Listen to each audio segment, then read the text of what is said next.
Başla. Assalomu alaykum. Ekran oldidagi Sharq Turkistonlik aziz qarindoshlar. Dunyo qurultiyining tashabbusi bilan qurilgan Xalqaro Uyg'ur sud kollegiyasininki hozir boshlanadigan ikkinchi qatimliq soti haqidagi naq maydon programmasiga xush keldingizlar. Men Firat Yurunqash. Bu yoqda o'tirgan qarindoshimiz Baxtiyor Umar. Assalomu alaykum. Hammalarga Londondan yürekli selam. Aziz qarindoshlar, ko'rayotganlar Dunyo Uyg'ur qurultiyi to'rt televiziyasi. Hozir biz sizlarga hozir bir minutdan keyin, 1-2 minutdan keyin başlanış aldırıp turgan bu Xalqaro Uyg'ur sud kollegiyasininki ikkinchi qatimliq sud o'tkazilgan bu zaldan Churchill House saraydan naq maydondan bu programmani taqdim qilyapmiz. Aziz qarindoshlar, bu programmamiz 4 gün naq maydon izchil davom qiladi, uzilmay davom qiladi. Aziz qarindoshlar, sizlarga ma'lum, mustabid Xitoy hokimiyatining 3-qattiq besim ta'diddlariga qaramasdan tunji navbatlik Uyg'ur sud kollegiyasininki tunji qatimliq soti 6-ayning 4-kundan 7-kunigacha Londonda mushu saroyda muvaffaqiyatli o'tkazilgan va sudning oxirgi kuni sudninki raisi, bosh sudchisi Jeffrey Nice oliyalari e'lon qilgan bayonotida ikkinchi qatimliq sudninki 9-ayninki 10-kundan 13-kunigacha yana mushu saroyda o'tkazilganligini jakalg'aydi. Mana hozir bu sud boshlanish oldi turdi aziz qarindoshlar. Sud zaliga mehmonlar kirishga başladı. Asta-asta Baxtiyor qarindoshimiz sud zalini bir ekranga keltirsa, qarindoshlarimiz bu ko'rsa. Aziz qarindoshlar, sud boshlanishga yana bir qancha minut qoldi. Bu sud London vaqti degan soat 9da rasmiy boshlanishi kerak. Mana hozir Del 9 oldu, bir minut açtı, birazdan başlandı ve baş sotçular, advokat heyeti, bağlaş heyeti ve tamaşalılar mı asta zalıp gelip özünün orullarına ilişki başladı ve biz hazır bu oltağın bir orun məxsus axbarat sahasına ayrılған ikinci qavat.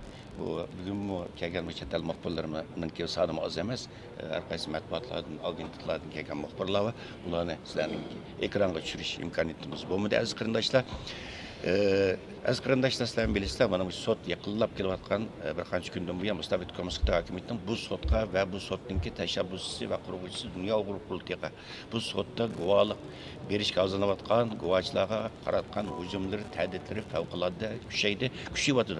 Masalan, Tunugilli Xitoy tashqi ishlar ministri Zhou Lijian Beijingda axborot e'lon qilish yig'ini ichib, asosan tig' kuchini şu bugün hazır başlandıgan ikinci qatimliq sud kollegiyasi qaratdi ve Xitoyninki yer shari gazeti bo'lsin ve başka asosli matbuotlar bo'lsin, tunugin e'lon qilgan, kendidan e'lon qilgan cho'ng hajmlik maqolalarni asosli tig' kuchini sud qaratdi ve kona muqomini bozorga selib, bu sudninki bir teatrxona ekanligini, buningda guvohlik beradigan shohidlarninki paylacholar, artistlar ekanligini ve bu sudninki bo'lginchi tashkilot yani Xitoyni bölüşüp parçalaşmanlayotgan bölgünç tashkilot Dunyo Uyg'ur qurultiyi tarafidan qurib chiqilganligini bozorga silib kelyapti. Hamda Kommunist Xitoy hokimiyatining bu razil qilmishi haqiqatan bu bir qancha kundan buyon bu sud qaratib kelayotgan bu hujumlar bu hokimiyatning, bu mustabid hokimiyatning naqadar razil, naqadar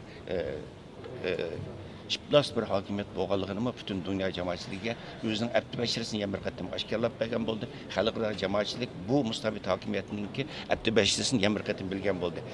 Hurmatli Baxtiyor apandim, bu qatim sudninki avval qatimliq sudlarga qaraganda qanday bir farqi va bu vaqtda bir televizor ko'rguvchilarimiz qisqacha bir tushuncha bersangiz va bugungi sudninki kun tartibi haqida biroz bir ma'lumot bersangiz. Assalomu alaykum. Bütün dünyadaki barliq aziz qarindoshlar, hammalarning bugun kuni xayrli bo'lsin. Biz hozir sudchilarni saqlayapmiz naq maydonda. Boshqa kirgan muxbirlar va tomoshabinlar, yani sirtdan ko'rguvchilar hozir hammasi taq bo'ldi. Oldidagi boshlanish soat 9da deyilgan, balkim tayyorlik xizmatlari ishlayotgan bo'lishi mumkin. Oldida yarım soat hurmatli Jeffrey Nice apandi, yani bosh sudchi başlanış nutqi qildi ikkinchi qatimliq sudninki. Bundan keyin birinchi qatimda birinchi guvohchi bizniki Avstraliyalik xonim Uyg'ur guvohlik berdi. Bundan keyingisi bo'lsa, yana bizniki yana bir Uyg'ur guvohchi, uning ismini keltirib bersizlar. Hamda bu qitimqi sotning aloyidligi Uyg'ur masalasini, ya'ni Uyg'urlarning qirg'inchilikka uchrayotgan mush masalani tadqiq qilayotgan dunyoga nupuzliq tadqiqotchilar ko'p taklif qilindi. Chunki dunyoninki Uyg'urlar masalasiga bo'lgan Uyg'ur irqiy qirg'inchiligiga bo'lgan diqqatini tortish ham sotninki to'liq holda dalil isbot bilan hukm chiqarish uchun shu akademik mutaxassislarga ehtiyoj bo'lganligi uchun bu qitimqi sotda guvohchilar oz, mutaxassislar jiq. Yani shunga o'xshash bir alayidlik bilan ikki qitimliq sot o'zaro farqlanadi. Rahmat Baxtiyor efendim. Hürmetli televizyon köylüçüler, bu qitimqi sot avval qitim bazı texnik sebepler, imkansızlıklar sebebinden çetellik mutaxassislarninki bergen guvohliklarini dokladlarını Uyg'urchaga tarjima qilish imkoniyati bo'lmagan. Bu qitim istansimiz maxsus 3 nafar tercüman teklif kıldı ve bugünden itibaren 4 günlük sot jarayonida bütün doklat bergen chet ellik mutaxassislar, chet ellik guvohchilarninki bergen bu guvohliklarining hammasi udulluq Uyg'urchaga tercüme kılındı aziz qarindoshlar. Bunu sizlarga bir bildirib qo'ydik. To'liq tercüme kılındı. Yani 3 tercüman tarafidan bunu bildirib qo'yaylik. Keyin bir tercümanlarimiz studiyamızı açıp sizlar bilan bir didarlashtirish fursati bo'lib qolar. Hurmatli televizor ko'ruvchilar, sot başlanish oldi turdi. Hozir sot baş sotchi Jeffrey Nice aliylarimi sot zaliga yetib kirdi. Baxtiyor efendim, sot zalini bir ekran keltirish imkoniyati bormi? Baxtiyor efendim, sot zalini bir ekran keltirish imkoniyati bormi? Mana aziz qarindoshlar, sot zali avval qatimki sotmi mushu zalda o'tkazilgan. Hozir ana ko'rdinglar, Jeffrey Nice efendimmi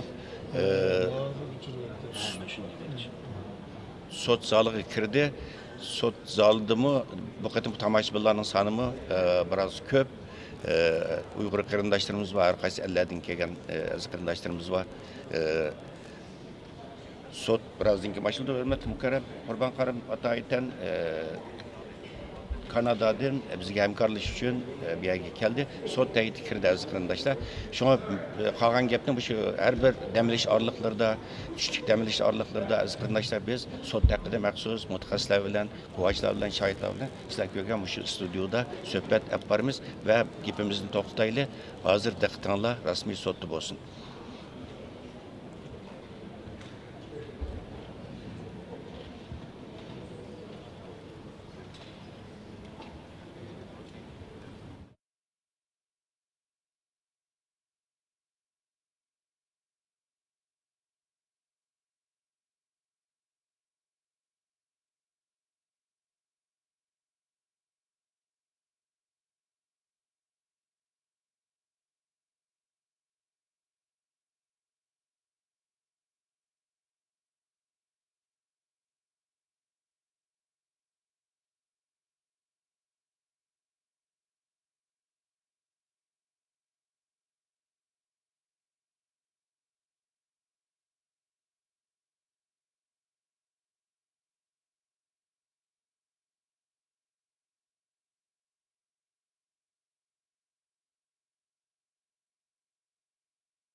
Uyg'urlar ustida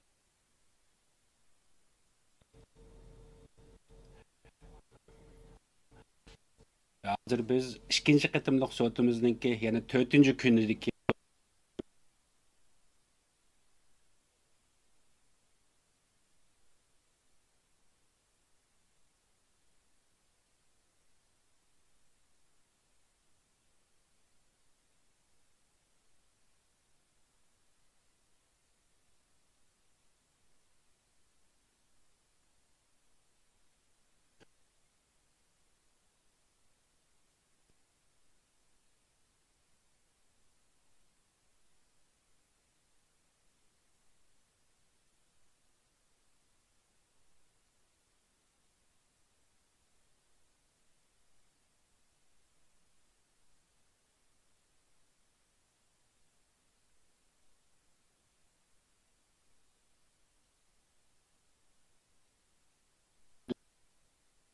sotimiz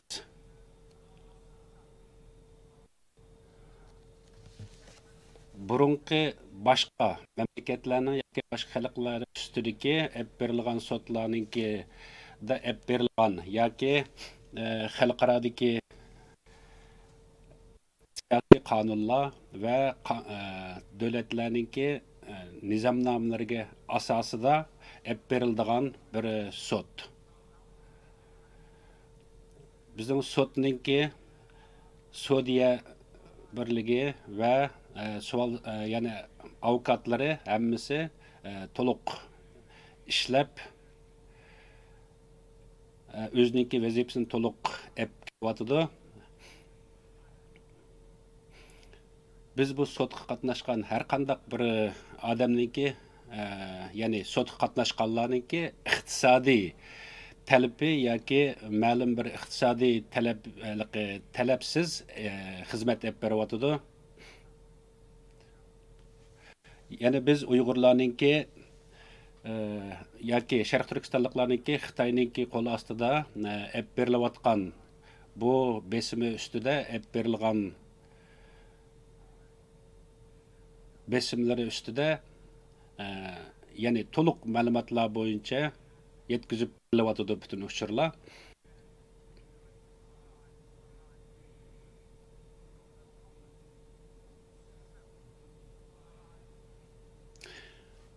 Bizningki qilayotgan ishlarimiz va bizningki bu vazifamizni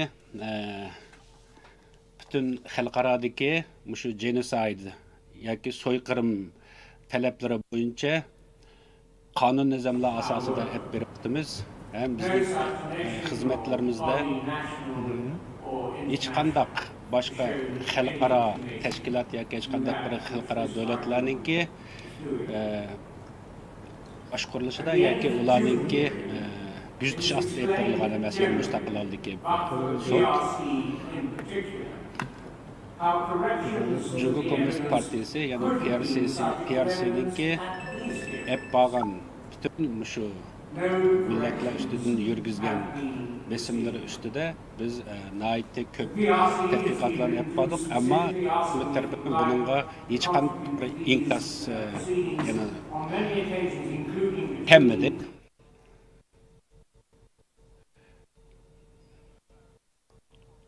Bizdeki yazgan taleplerimiz bizning sotqa chaqirishlarga hech qanday bir ifoda bildirmadi. Ammo ular Xitoy hukumati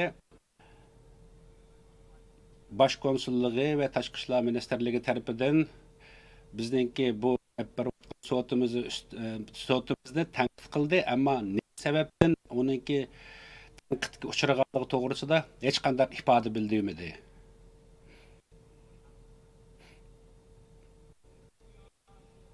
Jungo Komünist Partisi axborot to'lash yig'ini echib, ya'ni 6 oydan keyingi vaqtda, 6 oydan keyin sotdan keyin, ya'ni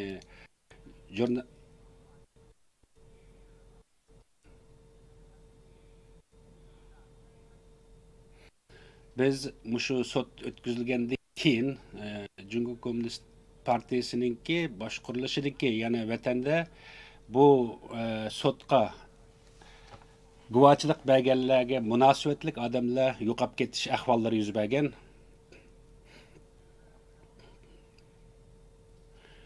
Bu hech qachon bu voqealarga, ya'ni shu sotga kelib guvohlik berganlarninki guvohligi ustida aniq bir ifoda bildirilmadi, ham uningga ish og'ritish yoki bo'lmasa uningga istashlik qilishdek hissiyotlar bo'lmadi.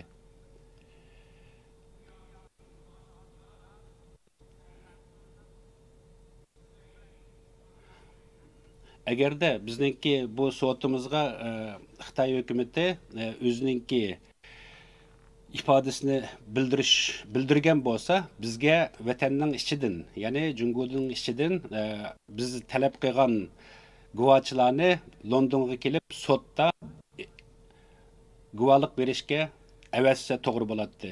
Ammo bundaq narsalar bo'lmadi. Ya'ni faqat u tarafda guvohlik berguvchilarninki yo'qolib ketish ahvollari yuz berdi.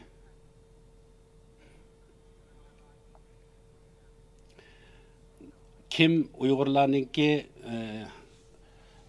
hayoti va planliq tug'ut, shuningga o'xshash boshqa masalalar ustida guvohlik berganlari, ya'ni tabiiy holda yo'qolib ketishlar yuz berdi.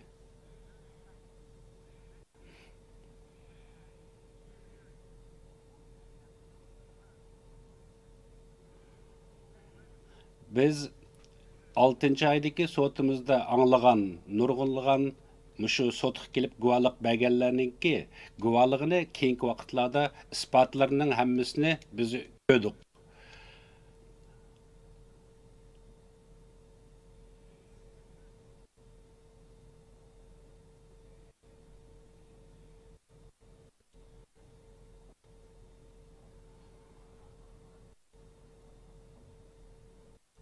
Yani bugüne kadar biz ko'plagan isbotlarni tepishninki yo'lida bo'ldik. Ham yana ko'p shu guvohlik beruvchilarninki biz guvohlik beruvchi haqida biz o'zimizning haqiqatini ham ularla aloqasini hep bordik. Mushu yuz bergan masalalarda Jungo Kommunistik Partiyasi hech qachon buniki javobgarligini kimninki berdiganligi to'g'risida hech qanday ifoda bildirilmadi. Bu hep berilayotgan genosid, yani bir millatni yo'qotish, bu so'yqirninki yuz berayotganligi ham bu yani o'zi yo'qolib ketayotgan bu meseleler üstüde nayte köp adamlarninki öldürülüşü hem kanunsuz hep berilayotgan bu vakalikler nayte köp adamlarninki ciniq zaman buluvatıdı.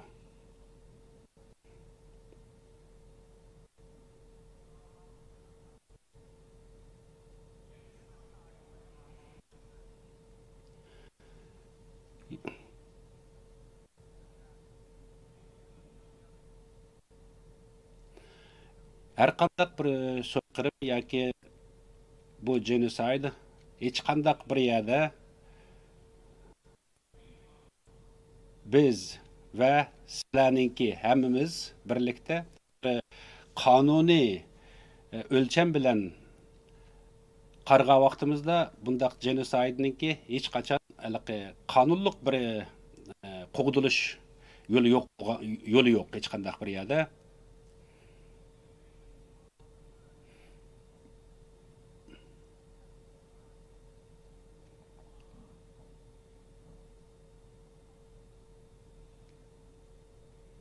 Yani muşu 4 günlük ötküzdüğün sotimiz jarayonida ehtimal biz bir kunisi alayda bir ep berdiğin sotimiz hakkındaki kararımızı ehtimal ilan qilishimiz mumkin. Bu sotninki asosiy nizomnomasi ep berilgan hem sotimiz chuqum xalqqa echitilgan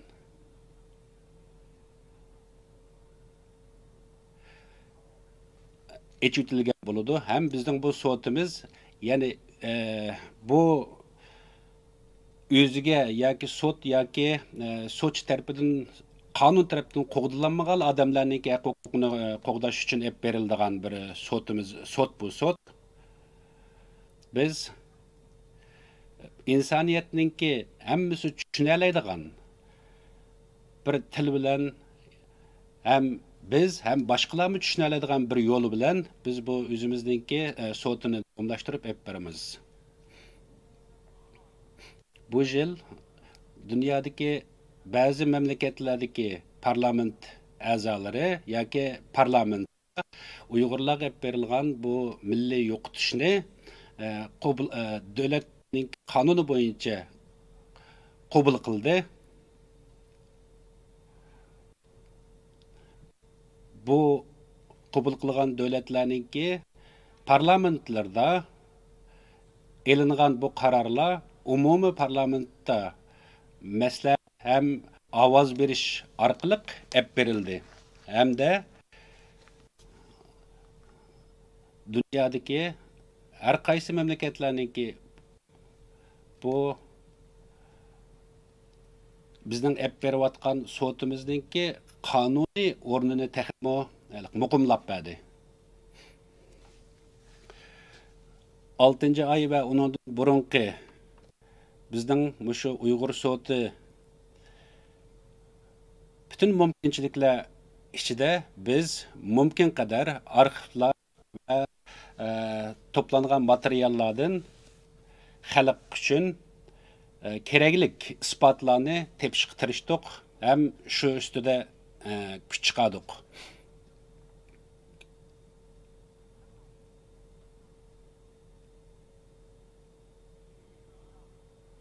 Ben bir qancha misol berib o'tay.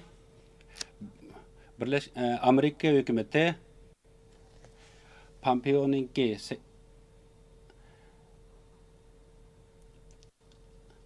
Pompeo Trump davriniki oxirgi davrlarda hukumatninki bir qarori ham hukumatninki qarorini e'lon qilib, Uyg'urlar ustida berilgan bu genosid, ya'ni milliy yo'qotish yoki so'yqirmninki yuz berayotganligini qonuniy e'lon qildi. Buni e'lon qilishdiki sabablar asoslar bizga nima uchun Pompeo'ningki yoki Amerika hukumatininki bu qarorni olganligi to'g'risida biz har qanday isbotlar bizning qo'limizda bo'lmasimi, ammo bu hukumatninki qarori bo'yicha e'lon qilingan bir qaror edi. Biz ya'ni mushu Uyg'ur soti Avstraliya, Yaponiya deganga o'xshash mamlakatlarninki yardımları hem ularını toplagan nurgun uçurlar hem ispatlarını hem paydalandık.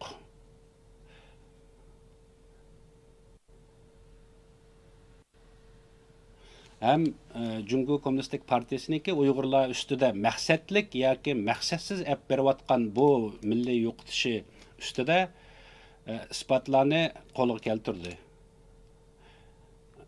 New York Times gazetedeki bir qancha xabarlarda bizning bu Uyg'ur soti haqqimiz haqida mundaq degan.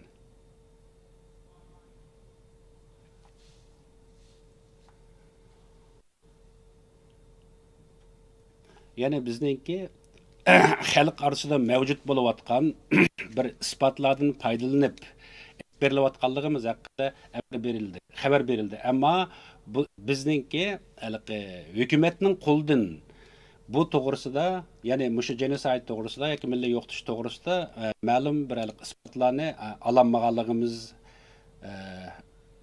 alanmadık albatta. O to'g'risida uchurlarni berib yetkazib berishga mumkinchilik qilamadik.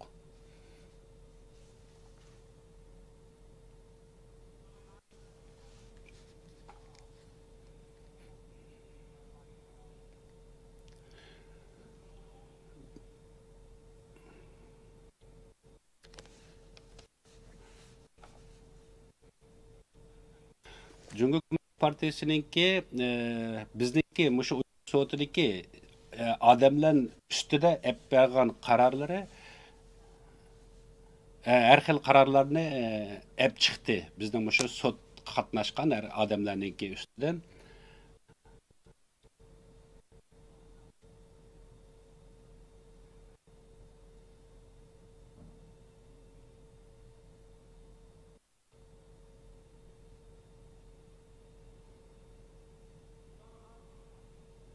En ahırda mening ta'kidlab o'tadiganim, ehtimol bu mening shaxsiy ko'z qarashim bo'lishi mumkin. Ehtimol meningki xizmatdoshlarimningki ideyasim bo'lishi mumkin. Albatta o'xshamasligi mumkin. Biz qonun asosan xalqqa qonun bir qurilmalik Ikkinchi Dünya urushidan keyin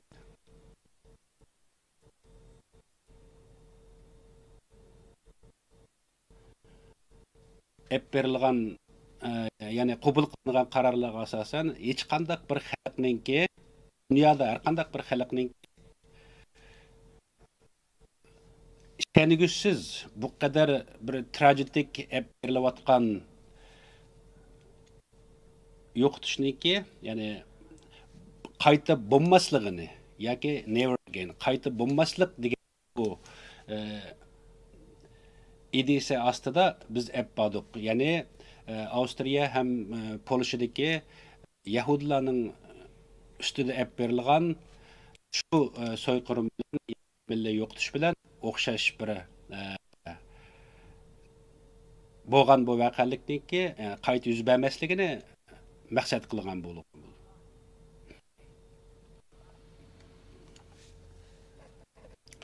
1948 yıldaki insan hakları kanunu boyunca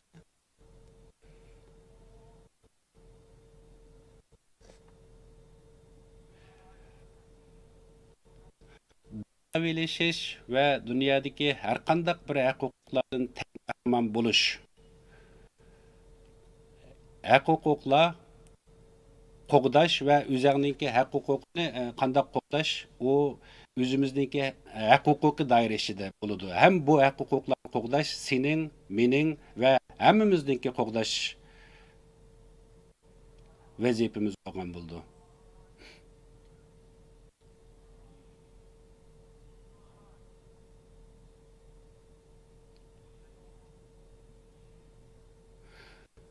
Dünyanınki her qaysi yerlerdeki xalqlar özlerininki hukuklarını, yani bu hukuklarını, muş insan hukuklarını adamlarninki özünün qoluga, özüge qaytıp birleş gerek. Her qandaq adamlarning hukuku özünün qolida bo'lish gerek.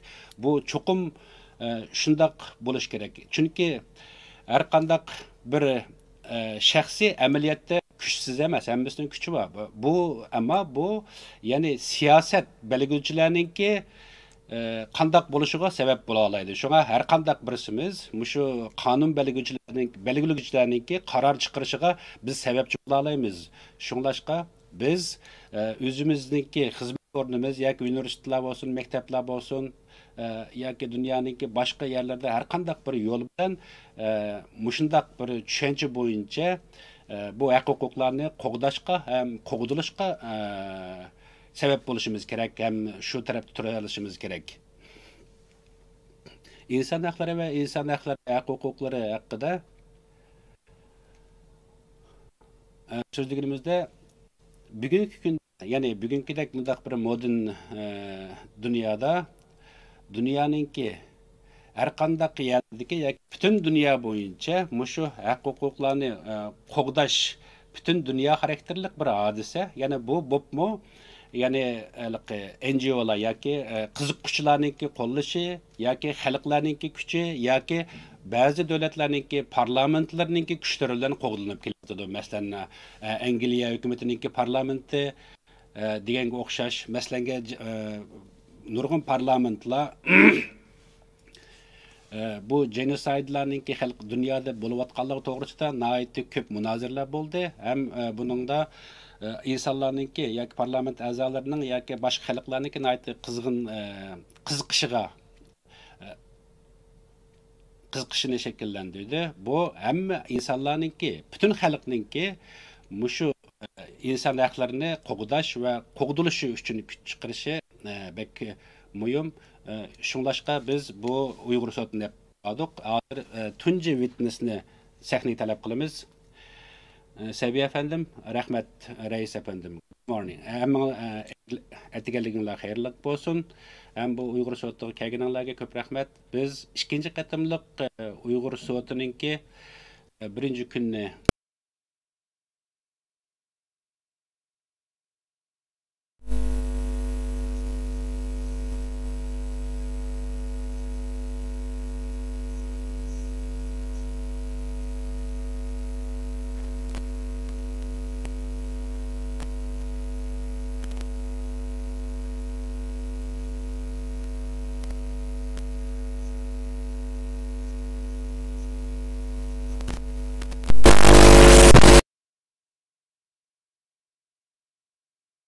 kerak emas.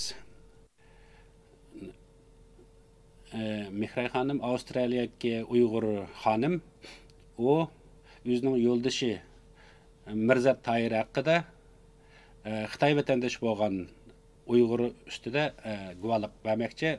Tahir apandim Xitoyninki bu tarbiyalash kursida turayotganiga 2 yil turgan. Keyin berilgan bo'lsa-mu qayta, ya'ni qayta 2020 yil qayta qo'lga olib 25 yillik turmoq kesib o'tgan.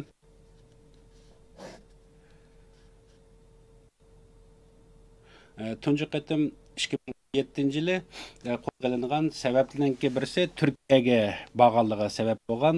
Tahir apandi turdagi vaqtida bu yo'lbos o'rindiq qo'ygan jiqqa qiynalgan ham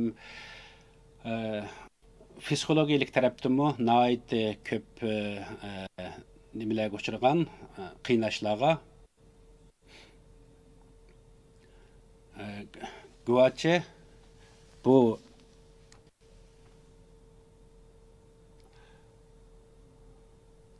guvohligida o'zininki birinchi qo'l materiallar asosida ham shu uchurlar ham o'zining yo'ldoshininki qandaq jazolarga uchraganligi haqida isbotini berdi.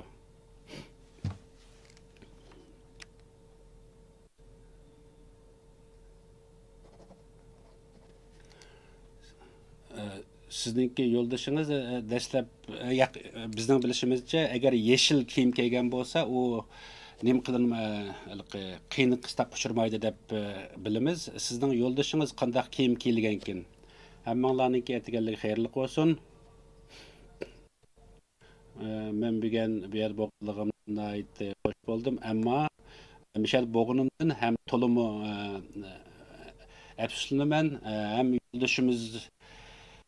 yo'ldoshim to'g'risida isbot bermoqchi. Bugun bu ya'ni internet orqali meni intervyu qilganlardan xush oldum. Albatta, men o'zimniki isbotimda so'zligimizdek mening yo'ldoshim yeshil kiyim kiyilgan ekan.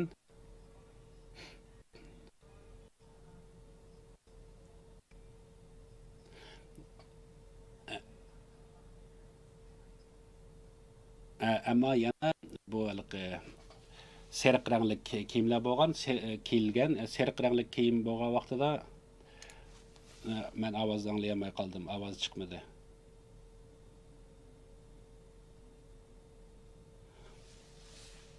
Baxtiyor so'ranga ovoz uzilib qoldi.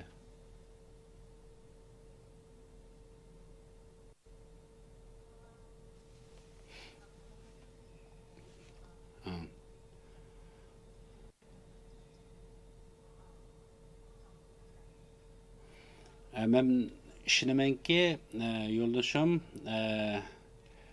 cho'ng bir beden tekshirish nimasidan o'tgan, tekshirishidan.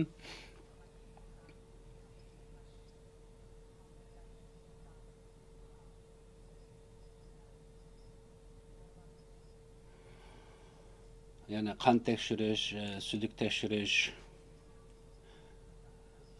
ve ultra elektronlik tekshirish degandek tekshirishlar berilgan.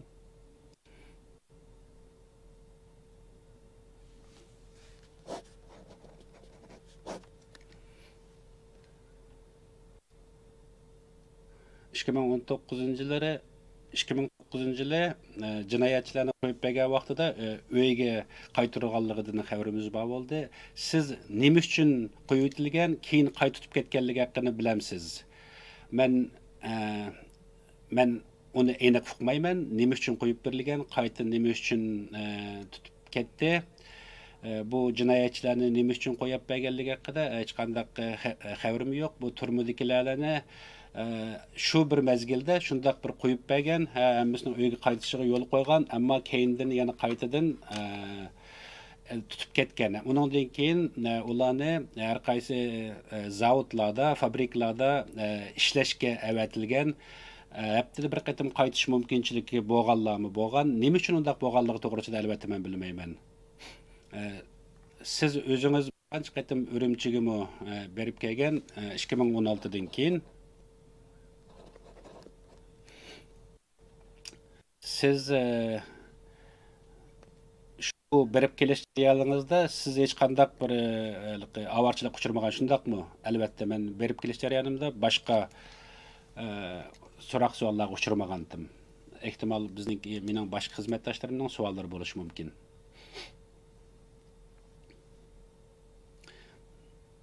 Jeffrey efendim rahmat. Men davomlashtsam bo'lamdi? Bo'ldi, albatta. Sizningki bergan guvohligingizga ko'p rahmat. Meningki savolim, sizning yo'ldoshingiz, mening so'raydigan bir savolim bor. Oldi bilan so'raydiganim, sizning yo'ldoshingiz tunji qatim nimishki Turkiyaga borgan? Tunji qatim u Turkiyaga borgan vaqtida u sayohatga, dam olishga borgan. Turkiyaga Malayziyada oldi bilan Malayziyada ishga turgan. Malayziyada ishga turib bo'lgandan keyin Turkiyaga borg'isi kelib, Turkiyaga berish bir sayohat vizasi iltimos qilib, Turkiyaga bir sayohat uchun, dam olish uchun borgan. Siz Avstraliyalik, siz yo'ldoshingiz bilan nerda uchrashgan? Men aslida internet orqali tanishgan yo'ldoshim bilan bizning ota-onamiz bizni o'zaro tanishtirgandi. Rahmat. Siz bu yo'lbos o'rindiq haqida so'zladingiz. Sizning yo'ldoshingiz bu yo'lbos o'rindiq haqida biror sizga uchirib berganmi? Bu yo'lbos o'rindiq qanday o'rindiq ekan? O bu xil o'rindiqniki yana qandaqligi to'g'risida bek inchiklab so'zlab bermadi, ammo u har qatim savol so'rashga olib chiqib ketgan vaqtida har qatimda shu o'rindiqda o'tirg'izilganligi haqida degan. Sizniki mening bilishimcha cho'qim uningki qo'l putlarda kishanlar bo'lgan bo'lish kerak.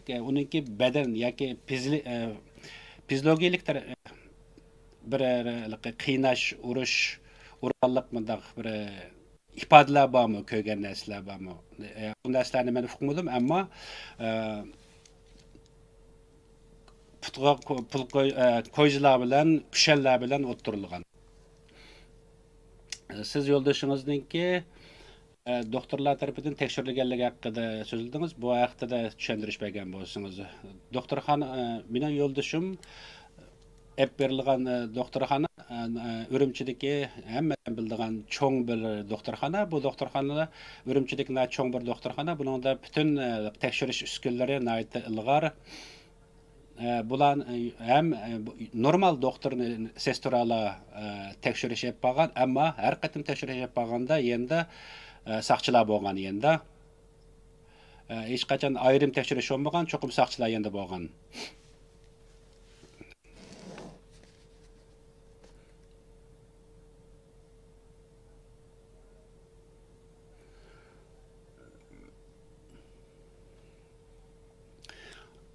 Yani siz yo'ldoshingizni tekshirgan saqchilarniki Xitoy ham Uyg'urligini deb aytdingiz. Yani Xitoylar Uyg'ur saqchilarga qanday qilish to'g'risida yo'l ko'rsatamdi ekan.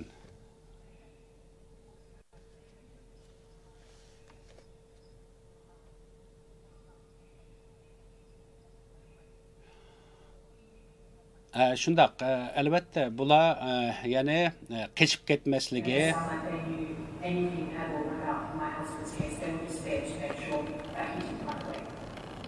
meni yo'ldoshimniki qechib ketmasligi haqida ularningki kuzatchi bo'lishini talab qilgan bo'lishi mumkin. Bu tutib turish o'rnidagi vaqtida kiyimlarini ham pullar iqtisodlarini ev olgan, ammo bu pulni keyin qaytarib berilmagan. O pul nima puldi? O pul tamoq qilish uchun, yeyish uchun, boshqa narsalar uchunmi yoki qandaq nimishga berilgandi, avatilgandi bu pul?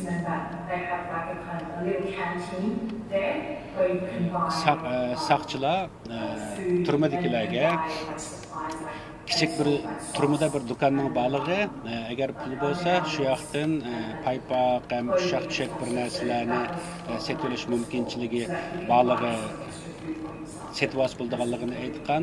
Biz shuning uchun bu pulni avatga, agar nim kerak bo'lsa, shuni sotib olsa. Siz avatilgan pulni keyin beribdimi yoki tutib qoldik debdimi? shundoq biz pulni yo'ldoshim topshirib olibdi ichida.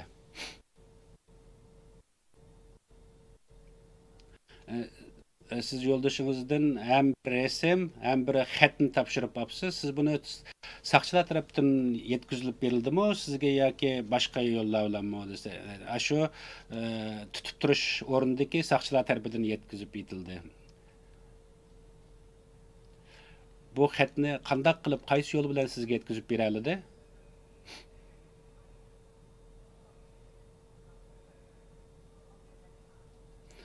Men bir resim, men bir xatni topshirib oldim. Bu topshirib oldim deganim amaliyotda bu WeChat orqali yetkazib berilgan. Men Avstraliyada emasdim o vaqtida, ammo men Urumchida edim.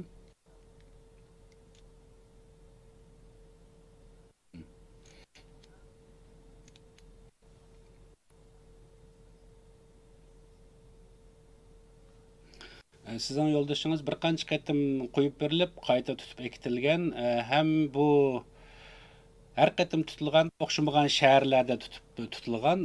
Bu o'xshamagan shaharlardagi saqchilarning o'tirishidagi munosabat qandaq, bularga qandaq, kimlar tarafidan qandaq buyruqlar berilib, qo'lga ilinganligi haqida bila olamsiz.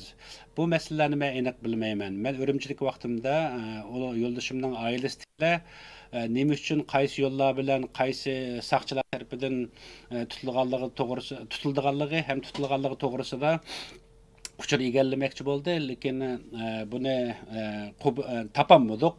Ham biz agar topolgan bo'lsak, yo'lini qilib buniki yo'lni mangmoqchi edik, ammo biz u to'g'risida hech qanday uchur topolmadik. Kimning buyruq berganligi, kimning tutganligini bilmaymiz, ammo saqchilar.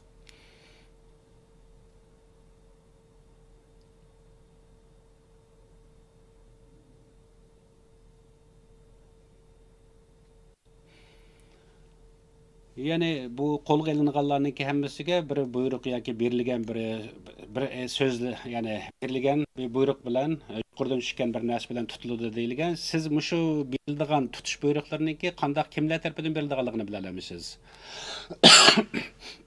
Men aniq bilmayman, ammo bu tutish buyruqlarini, ya'ni shu rayonlik saqchi idorasi, rayonlik saqchi idorasidan mahalla saqchi idoralariga berilib, şu mahalle saqchilar tarafidan tutib ketiladi. Rahmat sizga.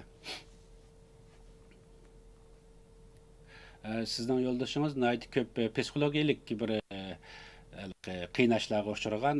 Sizcha u yo'ldoshingizningki, ya'ni nervusda qanday o'zgarishlar bo'ldi? Bu to'g'risida so'zlab bera olamsiz? Nihoyat qiyin bir savol so'radim. Sizdan kechirim so'rayman albatta savolim uchun. Mening bilishimcha o nihoyat yo'ldoshim nim bo'lib ketdi, shok, qo'rqib ketgan.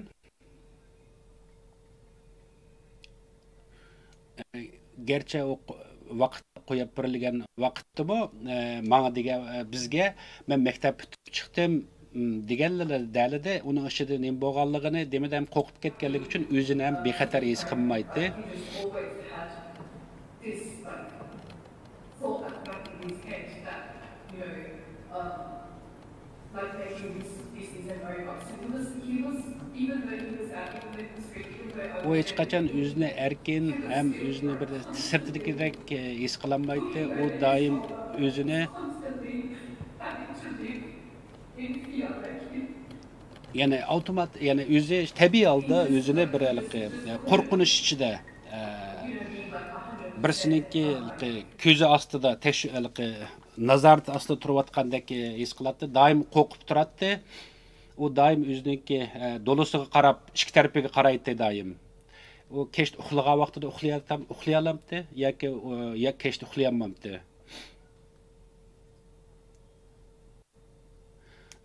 Xel uzun vaqtlargacha kechalari yaxshi yotolmaydi. Yani yaxshi uxlayolmaydi.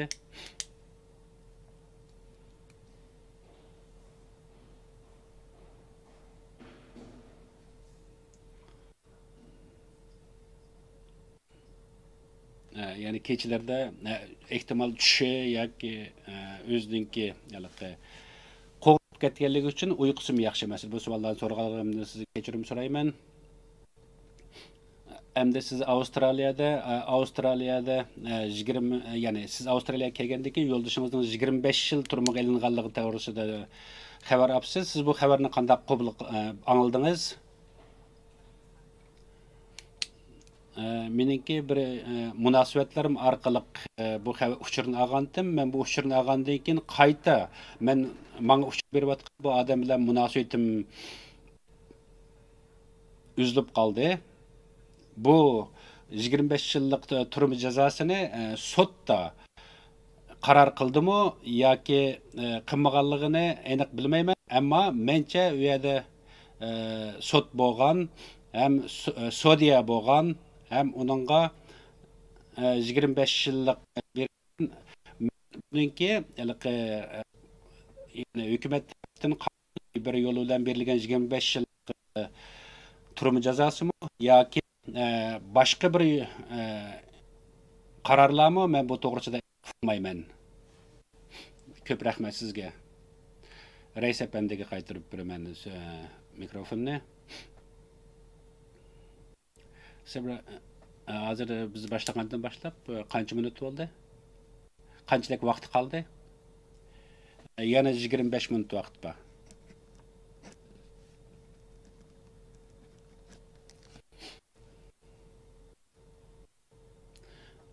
Sizin guvallıqınız üçün köp rəhmət. Sizdinki bəgən guvallıqınızda keselligini davalaş toğrusida sözlü etdiniz.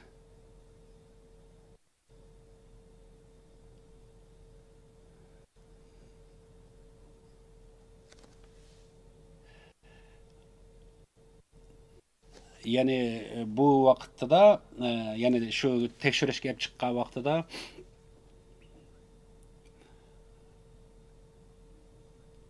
yani özünki şu doktorga chiqishi to'g'risidagi bir bəgən uçurda özünki bir naqsha orqali yoki uyg'urcha so'z orqali ma'lum bir saqchiga yetkazilganligi ham uningki shu sabablik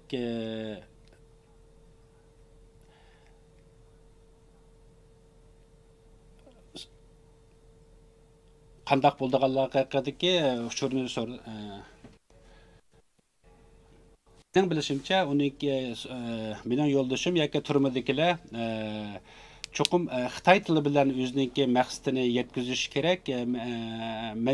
Meningcha turmadagi nihoyatda ko'p Uyg'ur jinoyatchilar Xitoycha, mandarincha so'zlab ya'ni o'zining maqsadlariga yetkazilgan bo'lishini atayin deb o'ylayman. Rahmat sizga.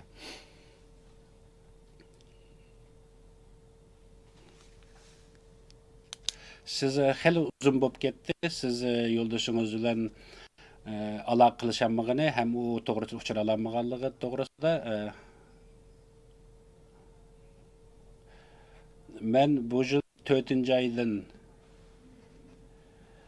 boshlab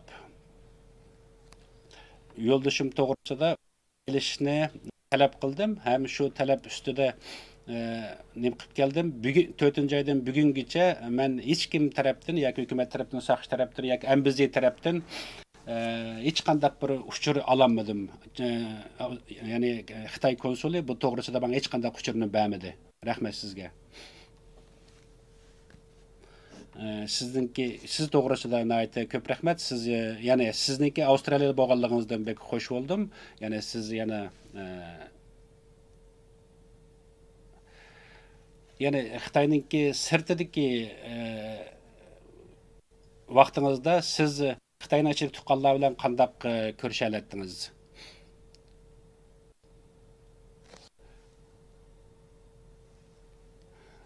Men shu yo'ldan ayrilib moyoqqa yenib kelgandan keyin Xitoy bilan hech qanday munosabat qilolmadim, ham hech qanday bir uchurlarni ololmadim.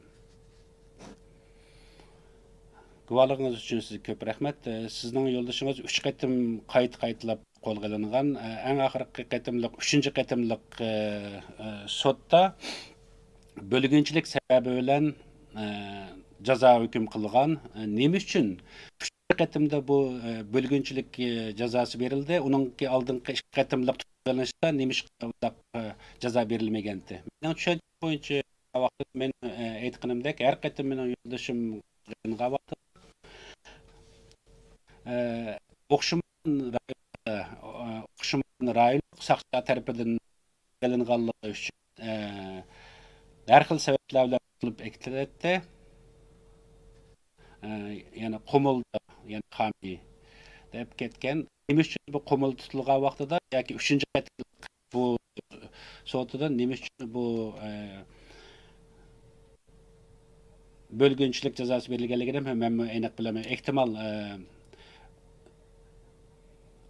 Xitoylarninki gumoni ham shuningki shundaq faoliyatlarga qatnashganligi to'g'risidagi gumonini qiyin qistoqlar orqali iqror qildigan bo'lishi mumkin. Agar sen o'zing iqror qilsang, seni qo'yib birmiz degan bo'lgan bo'lsa, u nima qilgan iqror qilgan bo'lishi mumkin. Shunga uyga qaytib berilganligi mumkin. Ehtimal oldingi ikki qatimki tutishda o saqchilar bilan 3-chi qatimliq tutilgan vaqtidagi olgan qarorlarningki, ya'ni bir-birisi bilan ancha jiq munosabat bo'lmasligi mumkin, aniq bilmayman. Siz jismoniy tarafdan ko'p qiynalmaganligi, ammo psixologik tarafdan ko'p qiyin qistoq uchraganligi haqida ko'proq so'zladingiz. Siz bu to'g'risida ozroq yana ko'proq ishonch bergan bo'lsangiz. Mening yo'ldoshimning dastlabki vaqtlarda qayerda qandaq turumlarda bo'lganligini men uqmayman. Uning ichida qandaq jazolarga uchragan yoki qandaq urug' tayash, qiynashlarga uchraganligi to'g'risida mening aniq ma'lumotim yo'q. Rahmat.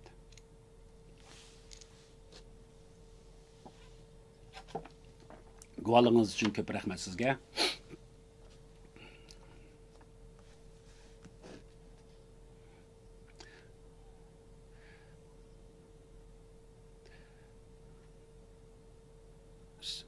Sizning yo'ldoshingizningki tunji qatim tutilishi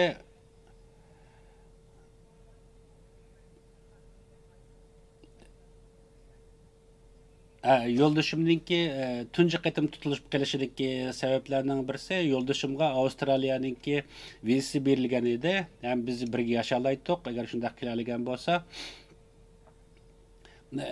ehtimal birinchi qatimliq tutilgan vaqtida shu davlatdan chiqib ketish mumkinchiligi yoki bo'lmasa shu Avstraliya vizasiningki og'irligi sabab bo'lgan bo'lishi mumkin deb o'ylayman. Ammo yani tunji qatim tutilishi Avstraliya vizasi olgandan keyin yuz berdi.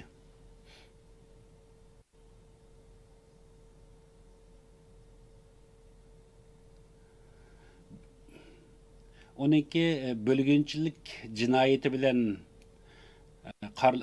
qo'lga ilinishi keyin oxirgi qatimda shunday jazo berilgan.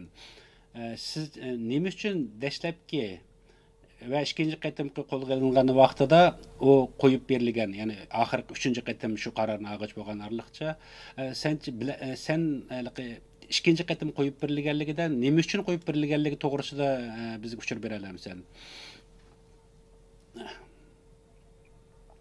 Meningcha ular yo'ldoshimdan nimani talab qilgan, nimani so'ragan bo'lsa, shu bo'yicha javob bergan, ham shu bo'yicha qilgan bo'lishi kerak. Chunki u 6 oy so'roq savollarda bo'lgan. Hem hükümet yoki saqchilar shu 6 oy jarayonida har xil savollar va har xil uchurlarni to'plagan bo'lishi mumkin. Chunki mening yo'ldoshim hech qanday faoliyatlarga qatnashgan emas. Ular mening yo'ldoshimningki gunohsiz ekanligini bildi. Bilsimi, uni qo'yib bergan emas.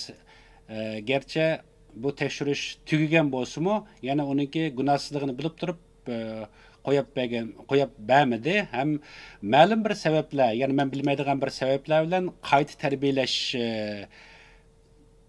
maktabiga olib ketilgan bo'lishi kerak. Albatta, ya'ni bularningki ishlash prinsipi va ularning qaror berish yo'llarininkini biz bilmayman, ammo bularning maqsadi bizni sarang qilish yoki bizni qiynashni asos qilgan bo'lishi kerak deb o'ylayman. Bu yerda cho'qim yo'shirilgan bir suiqasd bo'lishi kerak. Nima uchun bu hech qanday bir gunohsiz odamni ustiga berilgan bu jazoninki nima uchun berilganligini men tushunmayman. Oxirgi bir savolim,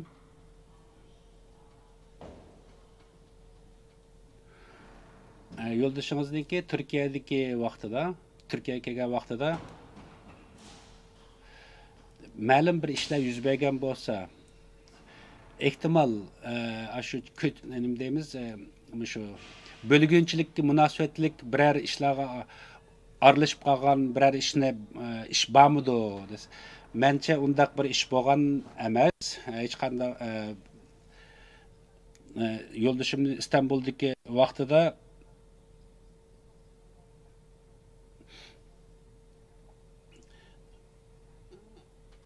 hech qanday bir faoliyatlar bo'lgan bo'lishi mumkin, ammo yo'ldoshim bilishimcha Istanbul bilan Urumchi o'rtasida 5-6 qatim berib kelish bo'lgan. Har qatim Turkiyaga kelgan vaqtida Turkiyada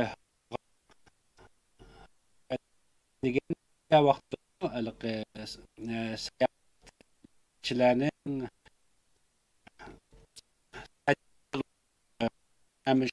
tarjimonlarninki, Xitoy sayohatchilarininki tarjimonligini qilgan yo'ldoshim ishlagan vaqtidami, menimcha yo'ldoshimninki Turkiyadagi vaqtida hech qanday bir bölgünçilik ishlariga qatnashganligini hech qanday men ishonmayman. Undaq ishim bo'lgan emas. Yo'ldoshimni aytdi, yosh bundaq bölgünçilik ishlarni bilishi ham uning qiziqishim natayinti.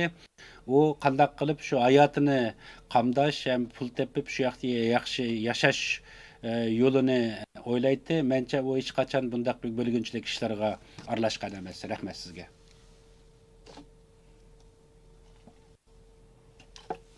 Men sizdan bir savol so'ramoqchi. Sizning yo'ldoshingizningki oilasi to'g'risida so'ramoqchi. Mencha yo'ldoshingizningki oilasi menimcha hozir Shinjonda. Yo'ldoshingizningki ota-onalari bilan aloqa qilgandan keyin ularga ma'lum bir jazolar keldimi? Men xeyli vaqt o'tib qoldi, ular bilan aloqa qilolmadim. Ya'ni bultuningizda men taxa bir aloqa qilish, ular bilan aloqa qilish baxmadim.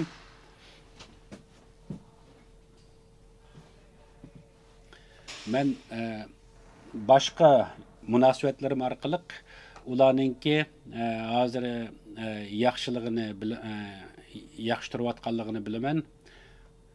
Ammo ularningki saqchilar tarafidan men to'g'risida jiq savol so'rganligi haqida uchurlarni egalladim.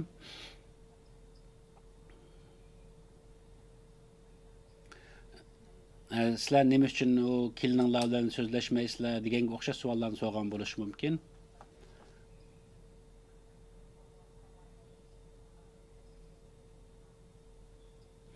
Mening bilishimcha, yo'ldoshimning ota-onalari hozir Urumchida. Ulardan men bilan nima uchun munosabat o'rnatganligi to'g'risida savol so'raganligidan xabarim bor. Savolim, siz yo'ldoshingizningki jazoga uchrashida hukumatningki hech qanday bir sabablarni ko'rsatib bera olmaganligini aytdingiz.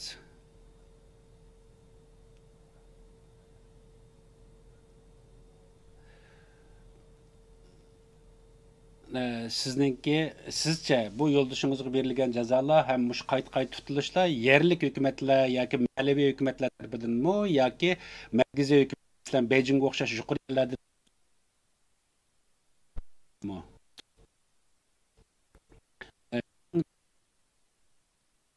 Albatta yuqori o'rinninki bo'lishi kerak deb o'ylayman. Bu yolg'iz bütün Uyg'urlarga berilgan bir jazo. Uyg'ur bo'lganda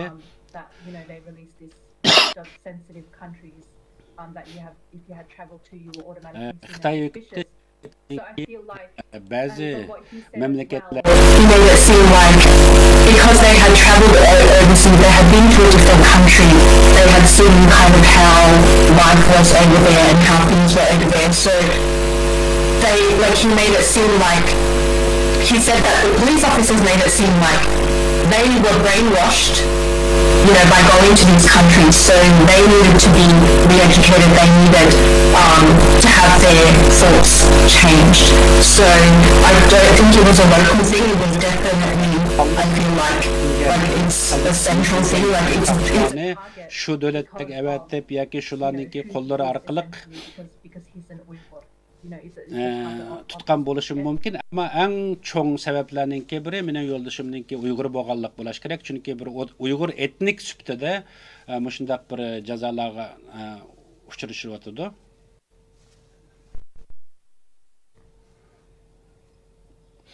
Menimcha bular bu Uyg'urlarningki har qanday bir Uyg'urningki chet elga chiqsa, ma'lum bir uchurlarni berib qo'yishi ham ma'lum bir tashkilot, ma'lum bir ishlarga aralashib kelishidan gumonlanib uchun, shundashqa chet elga chiqib kirayotgan har qanday bir Uyg'urdan gumonlanib, ularni qo'lga olish yuz berdi. Ularni ya'ni ichida bir qo'rqinish bor, yana chet elga chiqib kirayotgan Uyg'urlardan. Vaqtimiz bormi yana? 10 minut vaqtimiz bor efendim yana. Qaysinglarni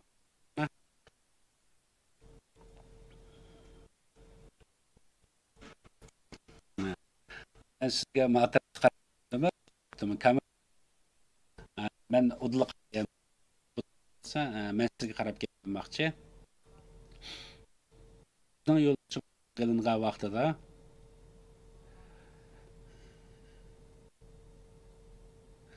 siz boshqa uyning bir tuqqanlarini qo'lga olganlar bilan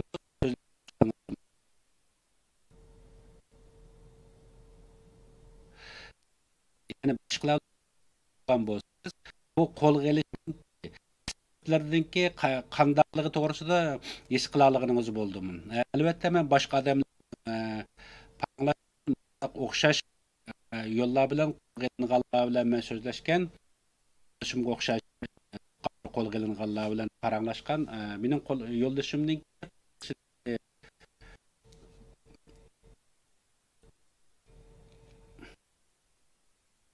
bir ularning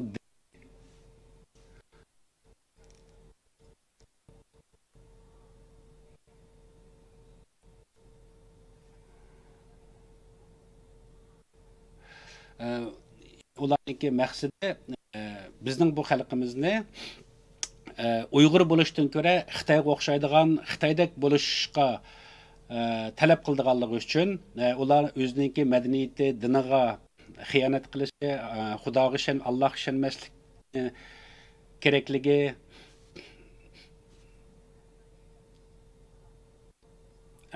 kommunistlik partiyaga qarshi hech qanday ishni qilmaslik kerak. Hayotida Xitoyga o'xshash yoki Xanzularga o'xshash urf-odatlar, madaniyat bilan yashashni talab qiladi. Men paranglashgan hamma odamlarningki o'xshamagan hikoyalar bo'lsa-mu, sabablarningki hammasi o'xshash. Maqsadi ularningki kallasini yub, o'zining kimligini yo'qotib, burunqi kimligini unutish va o'zining xohishi bo'yicha ma'lum bir narsaga aylantirib o'tishni maqsad qilgan. Siz kallayush degan bir so'zni qo'llandingiz. Men so'ramoqchi bo'lganim, sizning yo'ldoshingizni bir qatim qo'yib ber degan vaqtida sizcha yo'ldoshingiz mushundaq kalla yuyilgan yoki qo'qab ketganlik yoki ideya o'zgartganlik to'g'risida bir narsa his qildingizmi? Men undaq narsani ko'p his qilmagan. Mening bilimcha men his qilmadim. Yo'ldoshim nayt kuchlik edi. Men uningdan bu narsalarni his qilmagandim. U hamma narsadan mumkin qadar shu qo'rqinchli ahvoldan батырлық bilan күчтүклер өтіп кетишini талап өзгө мақсат кылатты. У бурун кандак болгон болсо, кийинми ашындак болушуна мақсат кылды. Чүнки мен кечирим сурайман. Чүнки сиздинки суалыңыз биздинки карар алышыбызга наайты көп yordam buldu. Sizdinki İngiliz tiliniz naiti yaxşı bolganligi üçün siz bilan nurgun meselelerni söhbetleshishga naiti paydalı, şunlaşqa siz bilan yana tafsili kerak bo'ldi. Sizce bu yani kalla yuyish